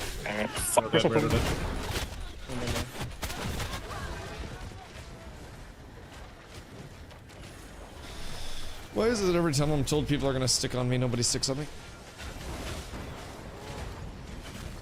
Everyone in. Crash. Feel a crash. Heals on exploit, heals on exploit. Got him. Heals on Dusty. I'm already dead. Gambit. Look for a battle res on Dust, please. Heals on Oline, heals on Oline. Nervos backline. Glow backline, go backline. Pull the tail back in. Watch that right side. Right side back into the back left. Res went through. I'm looking for a pull on Ascendry. Backline blow top. Blah. Block and die. Green cross is Divine cleared. field 3, 2, 1. Vines in. Huge vines. On axe I and tripped all book. that. Walk Huge up. vines. All in this. Did it. Heal Dusty. Silencing the clerks. Killing this. Yeah, we can clean our back real quick. Pulling Andromeda. Andromeda can die. Nice Andromeda. Nice. Jay, other clerk pulled. Axe pulled one walt. Up a little bit on this right side. Mana. Nice. Double pull axe. Good shit. Heal big bard. Nice kill. Nice. Axe dead. Looking at Strag helmet. Tripped. Look for a vines past Dusty here. Look for a vines on helmet if you can get one. We got a good chance there. I have no mana. About to vines ready. They're gonna walk up on you guys. 2, 1. I'm playing this. Diamond is really weak. Man, yeah. Diamond 25% HP cleric in the back. Yeah, I'm killing him. I'm going for it. He's Nice, dead. he's dead. Okay, pull back. Teleporter, half HP next. Green cross is half HP. I'm not gonna be able to. Drag dead. I have no use. Black blood, back right. Kill plus sign if you can. Yeah, you guys need to pull to the right. If Dead. Go green cross We can swing next. the back. We can swing the back here. Bad. Just find the axe and kill the axe. Yep. Glow. Everything glow. Heals in VR. Shit. Axe is half. Teleporter, no blink. Kill teleporter. Kill axe. He's 25% HP. No blink on the left side. Glow can also die. He's focused axe. Teleporter with diamond. You guys have so many people at 25% HP. If you finish these kills, you're Yeah, good. we're trying. Glow's down. Nice. Teleporter's 25%. FGR is also 25%. I'm on him. Nice. Help Go me, FGR help me, next. help Green me. cross next. Green cross next. Green cross next. Defend mana the for you. Kinos. New green cross. Save moon. I'm on him. Stay on Kinos. I can silence him in Save 2 moon. seconds. He's getting. Are you netting him? It's tanks left. You can die. Silence. He's tripped. Wait, help moon. Pistol He's whip. gonna get done back Pistol here. whip, Bard. Oh, they said GG. Go on him. Good shit. Go on the moon. Good fight. God fucking damn it, these motherfuckers hate me. Super. Thank you for the follow. Much love. Oh my god. Bro. I hate this grapple ass shit. Screaming you, Shishon? It's screaming you, dude. I appreciate you. I hope your con is great. I hope the travel was great for you getting back as well. Oh my god. We have absolute chaos occurring right now. And man, I'm catching the fucking hate right now, and I'm playing my life as much as I physically can. And this is the most stressful thing. Holy shit. Sort of kill when they're on attack healing. Yeah, how many numbers were you guys down, Baron? Because I swear to God, I'll spin a block.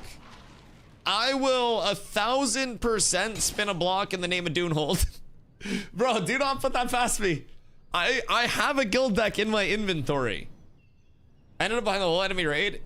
What did you do behind the whole enemy raid? Bro, I died twice that fight. I would have died a third time if they res me. As soon as I am up, oh my fucking God. Oh my God, I get hate. Just got back last night, took a slow this year to pack and defrag from the con. That's so fucking smart. That's so smart. How's your recovery? I don't have COVID this year yet. So that's a fucking huge bonus. Last year was my first TwitchCon. This year, second TwitchCon. So last year was also my first time getting COVID. This year so far, fingers crossed, we're healthy, we're happy. I'm staying well hydrated, chat. Everybody hydro homie check. So I'm thankful. I was tired as shit. Like really tired. Essentially, we flew out 9 p.m.-ish on Monday. Overnighted to Boston. Got to Boston, had a few hour drive back to Maine. Got back to Maine at like, God, I want to say it was like just before 10 or something. Slept a few hours, hopped on stream, and I was so fucking dead. But I'm a stream if I have the opportunity to stream. So thankfully I've caught up on sleep at this point. I'm feeling well rested. I've had time to meal prep. So I'm pretty much like back into the routine of things already. The only sad thing is, good old Ashes over here is going through a little bit of a rough spot. So at the time that I was gone, apparently like 30% of the player base just fucking left because of some problems that are happening. And I wasn't here to mediate and convince motherfuckers to stay. So we're in a spot now where there are a couple of updates that are coming in, and hopefully that's gonna bring players back, but settling in really well. I still haven't unpacked. Oh, we're talking about unpacking. Yeah.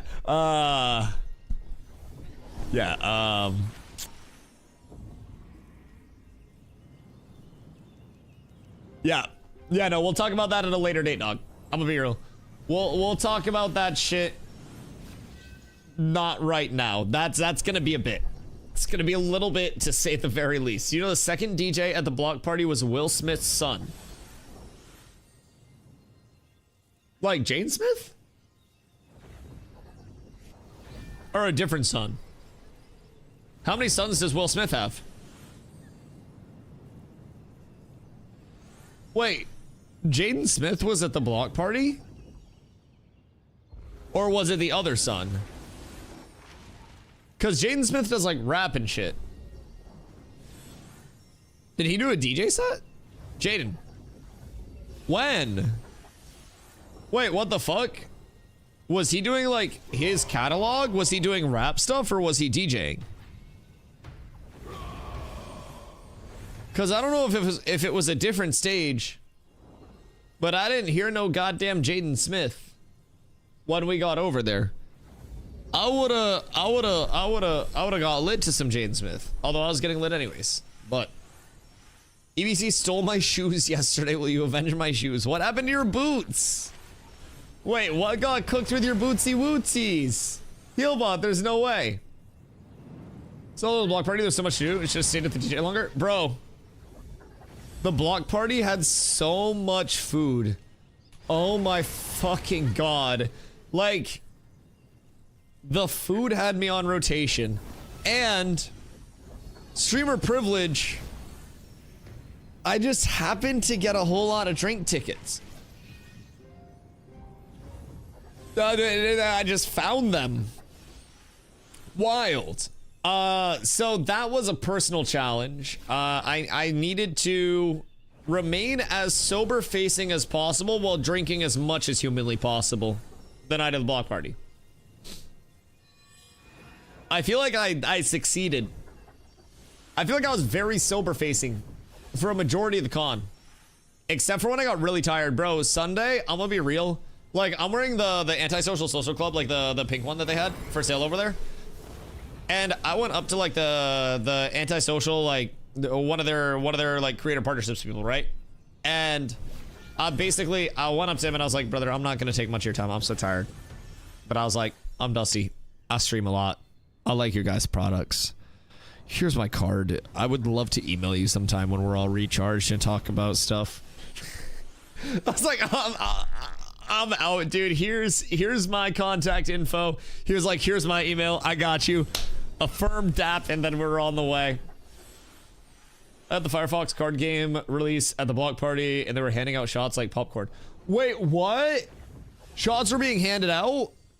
Why the fuck did I not know about this? Wait, I'm getting you in my group next year. Bro, I'm gonna have such a big ass group out there next year, you don't even know. We already have a lot of confirms. It's gonna like double, possibly triple in size next year. And I'm super excited. So we'll need some navigation if you find the free shots. Also, did you hear the block party tech where if you were getting beer or seltzers, you didn't have to redeem one of your like drink tickets?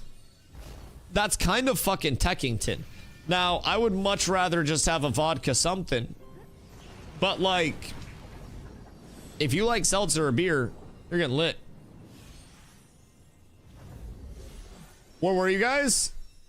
I was asking if you guys needed help. I was trying to get updates. I'm just saying.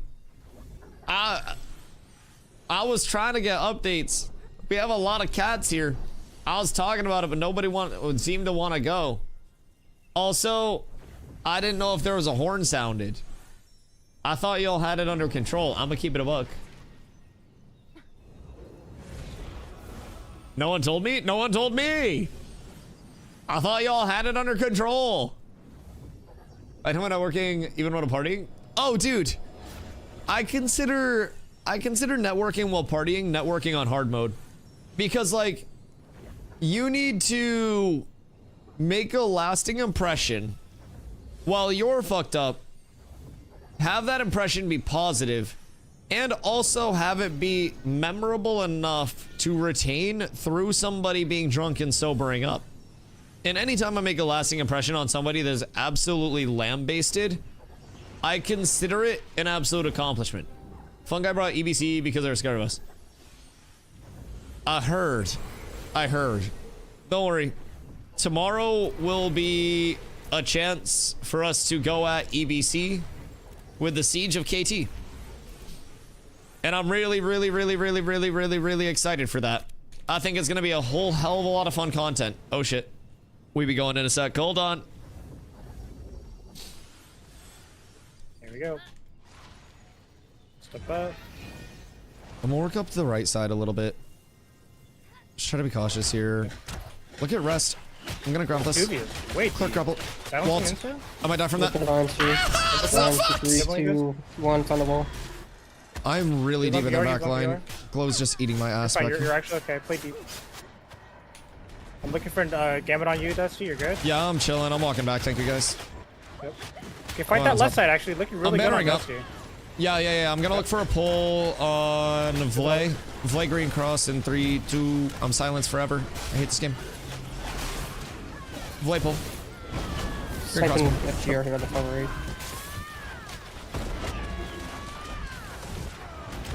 Vlay weak. Moving to right side.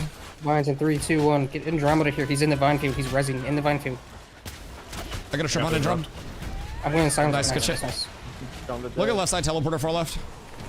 Green cross, no green cross. Pulled. Freaky Ultraman. Teleporter next, here on the far left. We need to push this left side. I think it's GG's. I think. Yeah. Jay's still up on the far left, but. Yeah, I'm sniping. Good. Good shit. Thank you for the bail out there. Bro, I got so deep in their backline, like, I hit my charge, and then I got grabbed again, right? And it, like, launched me. It's GG, right? It's GG? Oh, fuck. On this day, I love supports. I love supports every single day ever, if I'm being completely honest. But holy shit, fuck me, I love supports so much. Bro, I actually could not play the game without supports just bailing me the fuck out. I was absolutely fucking tinned on the back line. I'd already popped my CC break. I was assed out. I'm so thankful for comms and thankful for supports. I say, oh shit, I'm fucked, and people are willing to just dive in to get me out of that. It's wonderful. It's so wonderful. It's a fight. Tomorrow's a fight. Tomorrow's a fight. I like the networking on hard mode quote. I feel 5 more minutes and 1 more shot. Firefox would have offered me a job. Listen, it's that follow-up that gets you in the door. This is your foot, and sometimes it's about a little bit more than a foot, right? The foot is the networking. And then you're either looking to get either the whole body or, depending on what field you're in, just a little bit more than the foot after that first impression. You hit up their email, and you're like, hey, I am that. I am that card gamer from TwitchCon. I got you guys. I will do whatever you need. Tank is best support class. Oh, Tank's disgusting. I love Tank so much because it plays like a support class in large scale, and in small scale it plays like an oppressive ball of fuck you, go fuck yourself, uninstall your game, bitch. And I love that dichotomy. It's like I have to peel it back at times, and I have to realize, like, I need to be on my backline peeling. I need to get a banner down. I need to get an Aegis down on my group that's getting pushed. I need to get this wall out, either offensively or defensively. Tank's very, very, very fun. And I can do everything from stay stagnant in one lane, or I can do what I did last fight, where, like, you know, we got pushed on the left side and they invested a lot on left side to kill me, so I figured that was going to be their strong side, right? So I got really deep on that left side, got pulled in, and I was like, back here. I worked my way over to here, and that's going to drag their strong side over to where I'm at here. So once I get out of this, I don't want to stay here and try to push this left side. I want to swing right and then take this weak side, which isn't going to have all the reinforcement, and get behind their momentum, if that makes sense. So once I got in and got out, I'm instantly like, okay, I swing to right side, and people go up to right side with me, and then we get that exposure to this back line that's here that's going to be completely exposed. That is what swung a little bit of momentum. You also going for a while? Oh yeah, I think they'll be running for a good bit of time. I think that many people are going to be chilling and running as long as these scrims go. I will probably have to dip set in a little bit because I'm gonna make brownies tonight, but I want to start doing these more each week, if I'm being honest. We also have the siege tomorrow, so siege tomorrow is at 11, so everybody is gonna want to make sure that they are well rested and ready to take that on, or it's going to be a good old fuck fest, to say the very least. So, big siege tomorrow, 11 p.m. EST. Be well rested, be on time, be signed up, get your consumes from Kaltorum, support the local Kaltorum economy, get your crafting done. Dude, I'm so excited to put on this apprentice hunting bow. I want to pump all of the ravens and grems and wolves possible.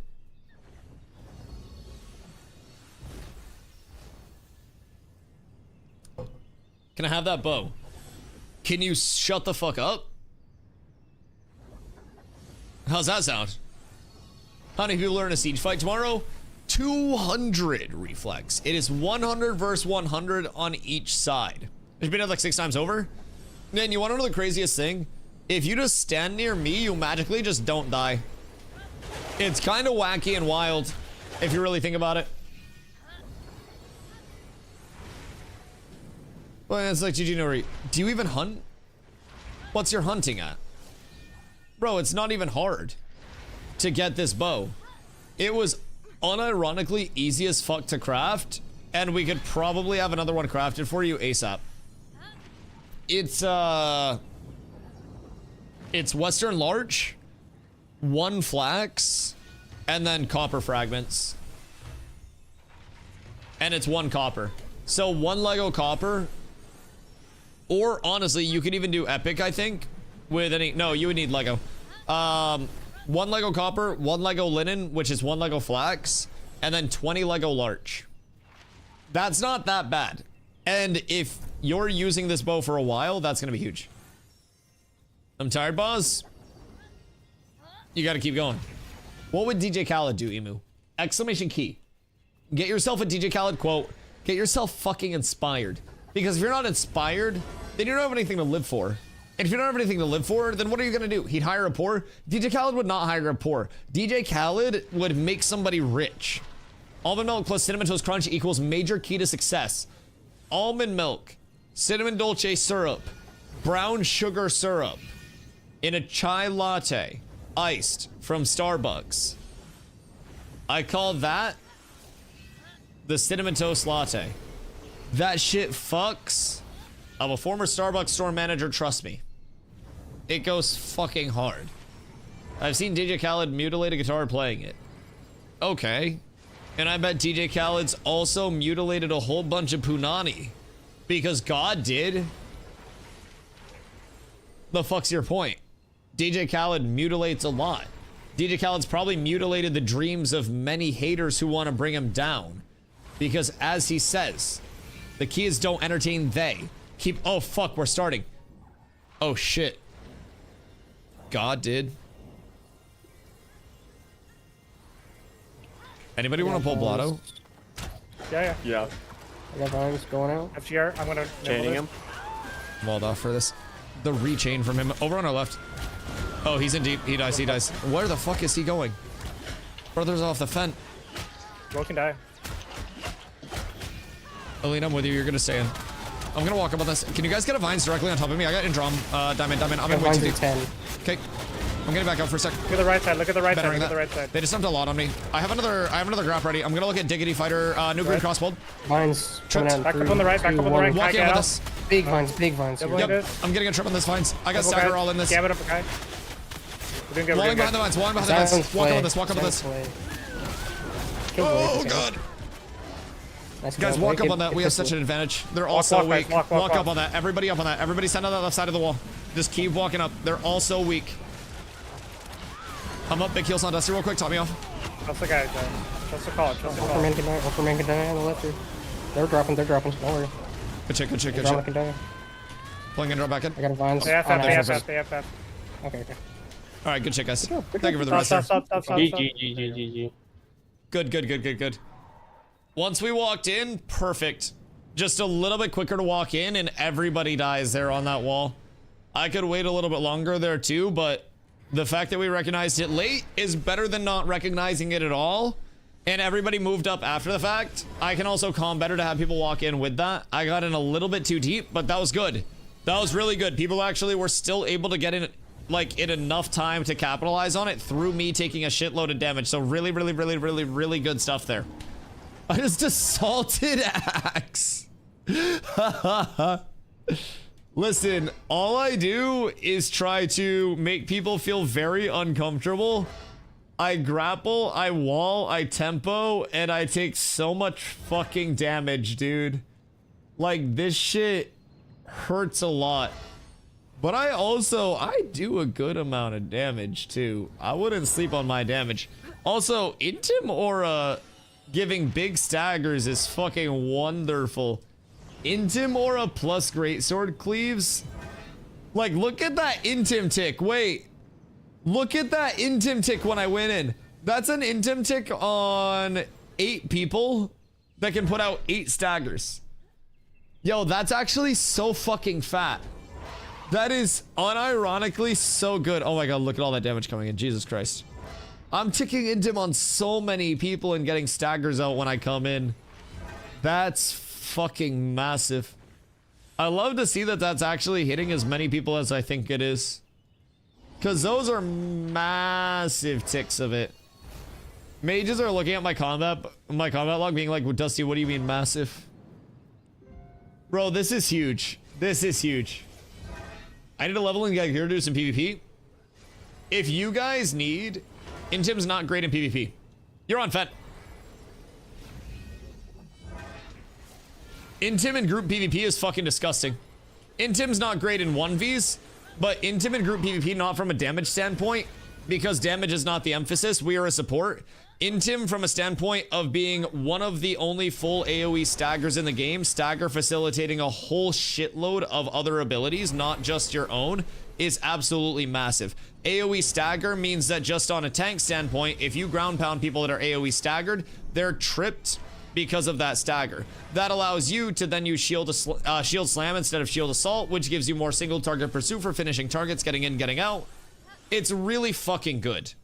Personally, I think if you think that it is not great, I would encourage you to look into all of the interactions with stagger. Also, the base effect of stagger, reducing everybody that's affected's base disable evasion by 25%. It's really fucking impactful. And I'm also intrigued what you're running in PvP over Intim Aura, especially in group stuff. Intim just isn't as flashy. We don't have anything else that's good to run. Like, you can maybe run Rush of Courage, but Rush of Courage is saving you 3 seconds on a combo. That's not really that great. Taunt in group PvP? No. No. Maybe Refreshing Reflect if you're in really long fights where you need the mana sustain.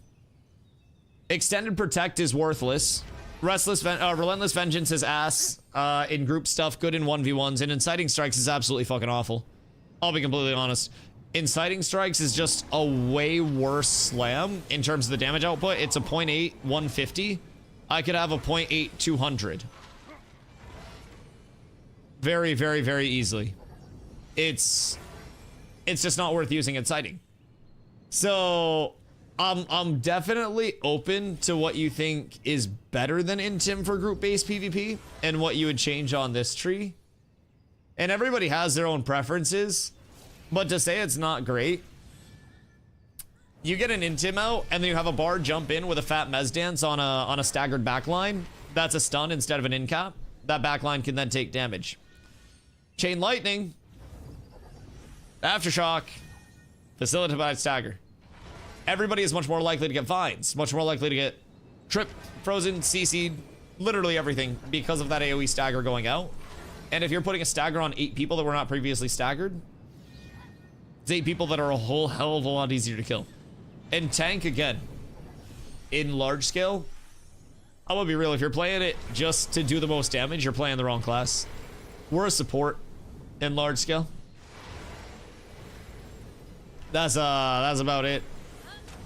We're a support that does a little bit of single target damage, but that's not even our big emphasis. We just try to isolate a target and do enough damage to assist in the kill of them. Been focusing node too much? Yeah, node prog can be tough, but I have some stuff that can get you a little bit of baseline gear. It's nothing too crazy, but I have like older crafts. I want to say like 6 Golbos fragments, which can get you guys skin strippers for your level 20 fizz. It's not obviously going to be like a crazy weapon. It's eye level 23, but it's going to be good enough. Hold on, hit me up. 1 sec. We gotta take more space, Lean already popped up. Man, so much lag. Yeah, I might have false started there a little bit. Careful. We're gonna look for Vines a little early here. Vising now to They're stop uppies. I put Blotto. They have an uppies. Blotto's tripped. Blocking that left side so they can't get in. Kill Blotto on the right side. Swing right, swing right, swing right. I have left walled. Walk up on this right side. Cut them off. Oh shit. Backline. Teleport us off. Teleport us off. In the backline. Teleporter 1 hit. Dead. Glow. In the back real quick. Glow dead. Mirabels can die. Genos can die. Good job. Kill Alva. Gambit him. Ultra dead. Diggity green cross can die. Nice. Clean the back. They're overextending way too early for it back. Just kill everything. Morello can die. Dead. Block can die. Back in, yep. Shit. Dead. Kill top. Jake can die here. Oh, God. Push forward. All in. Sanjay, stay healed. Silence. Jesus Christ, they're tanky. Andromeda, cleric right next to her. Andromeda. Trip, dead. Good shit. Pistol, dead. It's on GG. Good shit, good shit. Stop. Heal it down. It's GG. Massive! Night River Grey Sword are good to craft. Epic should be too hard to craft. No, not at all. I would also recommend crafting whatever you can prior to crafting stuff getting swished. I agree with Tim and PP. Some good standpoints. Don't agree with all your choices, but I'm making some good changes for PP. Also drop Slam and PP and I don't use Aegis. Really? Why?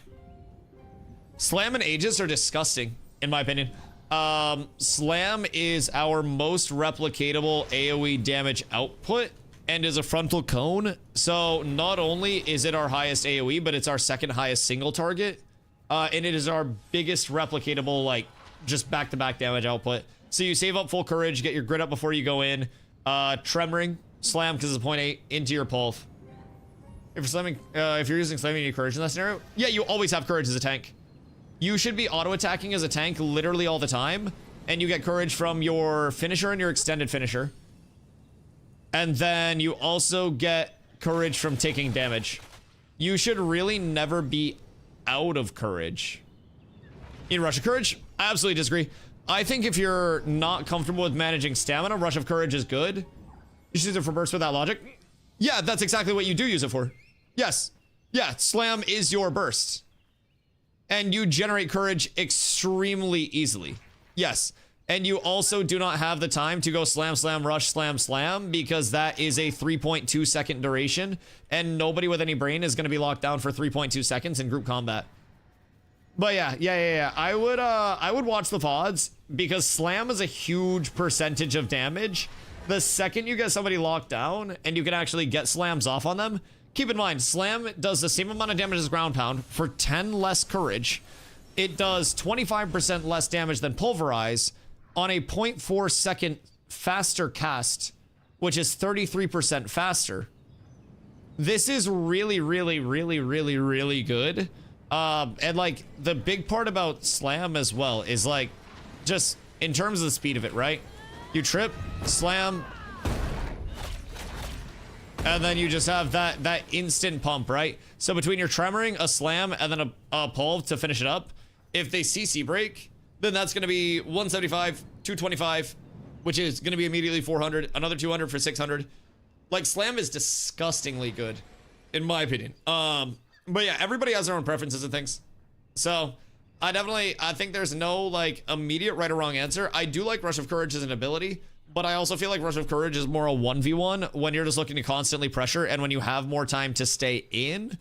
Typically, like the time to slam, slam, rush, slam, slam, Matt, thank you for the 3-day, is going to be not really there. But the time to like slam grit or slam fort or anything like that is absolutely there. Big reason why I like... You said what else don't you run? Do you see you don't run fort? Oh, you don't use Aegis. Oh, Aegis is disgusting. If you're in group stuff, I definitely think Aegis is also necessary, but also if you're in smaller group stuff, maybe not as much. But Aegis is very, very, very, very, very obscenely good for multiple reasons. Number one, if you are getting jumped and your raid's getting jumped, you go with your indom, you go with your banner, so you get more HP off of that, and then you pop an Aegis. Everything that's in your bubble is gonna have 20% of the damage redirected to you, right? That's massive for keeping supports up, for keeping all that up. But on top of that, you can intercept, protect, and then Aegis on a single target, and then stick on them for a few seconds, and that's gonna redirect 50%. That's going to be a huge thing. Maybe if you're on the back line of PvP, it'd just be good, but you're out there pulling. I'm doing everything. When we're going into fights, I'm popping Aegis, so everybody is more offensively fortified. When I intercept to somebody, I put Protect on them, and then I pop Aegis on them. So it's one of those abilities where you can use it, however, similar to like a Bard Nimble. So Aegis can be used similar to Nimble offensively or defensively. Also, Gotchi, my boy, scrims are slowing down right now, but they were great tonight. The Siege tomorrow is going to be fucking lit. I crafted a bango today. We're up tremendous.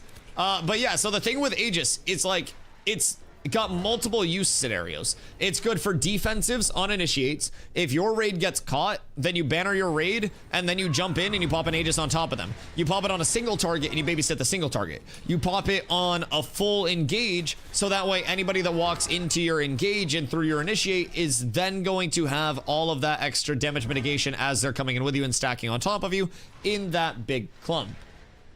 And again, I don't really know what people would run over that, right? So I think in this tree, maybe the only thing would be rush instead of something. But I'll be real, I think the worst thing that's in this tree right now is oppressive reflect because it's an uncontrollable and large group stuff. It's more of just like an, oh shit, I need to trip somebody. I can see taking this out and going rush and having this, but I think Aegis is an absolute god tier support ability. And again, tank plays very supporty. Even if I'm pulling somebody and I'm on the front line and I pull somebody into like, you know, here, which is gonna be my mid line, I pop Aegis here, and then if they try to bail that out, everybody that's here that's hitting that target with me is then going to have that 20% damage transfer. Is real good. Is real good. But build variance is one of the coolest things that makes Ashes really unique.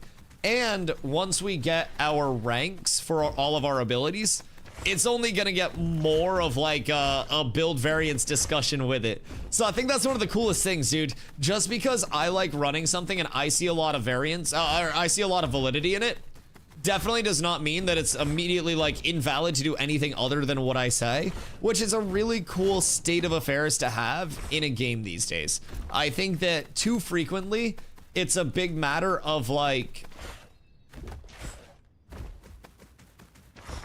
one person says to do something and everybody else feels like they have to do something. And I think that results in a pretty bad state of affairs. So just got 10x Lego lithium from my gamble. Oh my God. Oh, what the fuck? Are we getting more seal wound jewelry? Jesus fucking Christ. What in the absolute Hellington? Yeah, Gachi, come shake off some rust. And then tomorrow I'll be around all day as well because of the siege. So I need to get my hunting up tremendous because I have my bow all made. I need to gather a shitload of Grems, Ravens, and Wolves. And I got a perfect spot for all that. I only need the Ravens, but Grems and Wolves are going to skyrocket in price, so we're up tremendous there. I think Black Blood is going to be making me 3 hunting bags as well, so we're up tremendous there. It's all blessings on this end of things, man. We are fully committing to the gathering way of life, and it is a fucking journey. It is an absolute journey, but we're embracing it as much as we possibly can. All right, lads. It's brownie time. Carla wants brownies and hot chocolate tonight, and so it's Survivor, brownies, and hot cocoa. Tomorrow, it'll be a little bit of hunting to start the day. Probably some PvP, probably refining gear sets and shit like that. Hunting bags don't stack Carcussies higher. I know, very silly. Very, very, very silly. All right, what is this? Really popped it earlier in scrims. Yeah. Reflect in large scale, like, it's a good oh shit, because it gives you some good mitigation with it. And like, I get some good value out of it because like, you'll very frequently see that I dive pretty deep. And like, one of the times where I got really deep in the backline, I had a rogue jump me and I was just like, okay, boop. And then I ran off once the reflect actually hit. So that was awesome. I think there's validity in it, but yeah, I think some of our abilities are best served in 1Vs, and reflect is a big reason why tank is so oppressive in the 1Vs, and not as oppressive in that group stuff. Bro, look at how deep my shit got pulled in, by the way. Look, I'm just mining my own fucking beeswax. Hold on, I'm mining my own beeswax. Oh, I didn't even get pulled in, actually. So, Aline got pulled in, and I fucking went in to save Aline. Aline, I'm with you. You're gonna stay in. I'm gonna walk up on this. Can you guys get a vines directly? Wait, what the fuck? I told Aline to stay in, and then Aline went out. What the hell? Well can die. I made a valiant effort to save her. Aline, I'm with you. You're gonna stay in. I'm gonna walk up on this. Can you guys get a vines directly on top of me? I got Indrom, diamond. I got vines in 10. Bro, I'm getting my HP Look at the right side, look at the right side, look at the right side. I have 9k HP, and that shit is getting fucking punished. Mine's coming out. That is getting punished. Brothers off the fence. Well can die. Wait. Oh, the clip ended. I was like, what the fuck is that desync? What is that? I'm getting back up. Look at the right side, look at the right side, look at the right side. Okay. They just dumped a lot on me. I have another grab. Oh, that was just the assault of axe? Very nice, very nice. I would have liked it more if you got to this green cross a little quicker. Coming out. But you know, that's okay. That's okay. Did you get to the green cross or no? Because the green cross was the important transition there.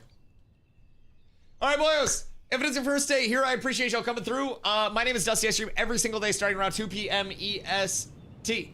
It is all Ashes all the time. So please, if you guys are new, make sure you drop the follows. You don't want to go live daily. I have streamed now 840 something days in a row. I lose track at this point, but I'm always here.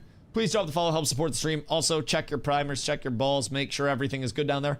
I'm gonna go make brownies. I'm gonna go watch Survivor. I'm gonna eat ice cream. I'm gonna have a grand old night. Boys, I will catch you tomorrow. More Ashes. Big settlement siege defense tomorrow, 11 p.m. EST. Be here. Be cheering on the cats. We need your energy. We need your love. We need your support. We need your sign-ups. Lads, I will catch you tomorrow. I love y'all. I appreciate y'all. Peace.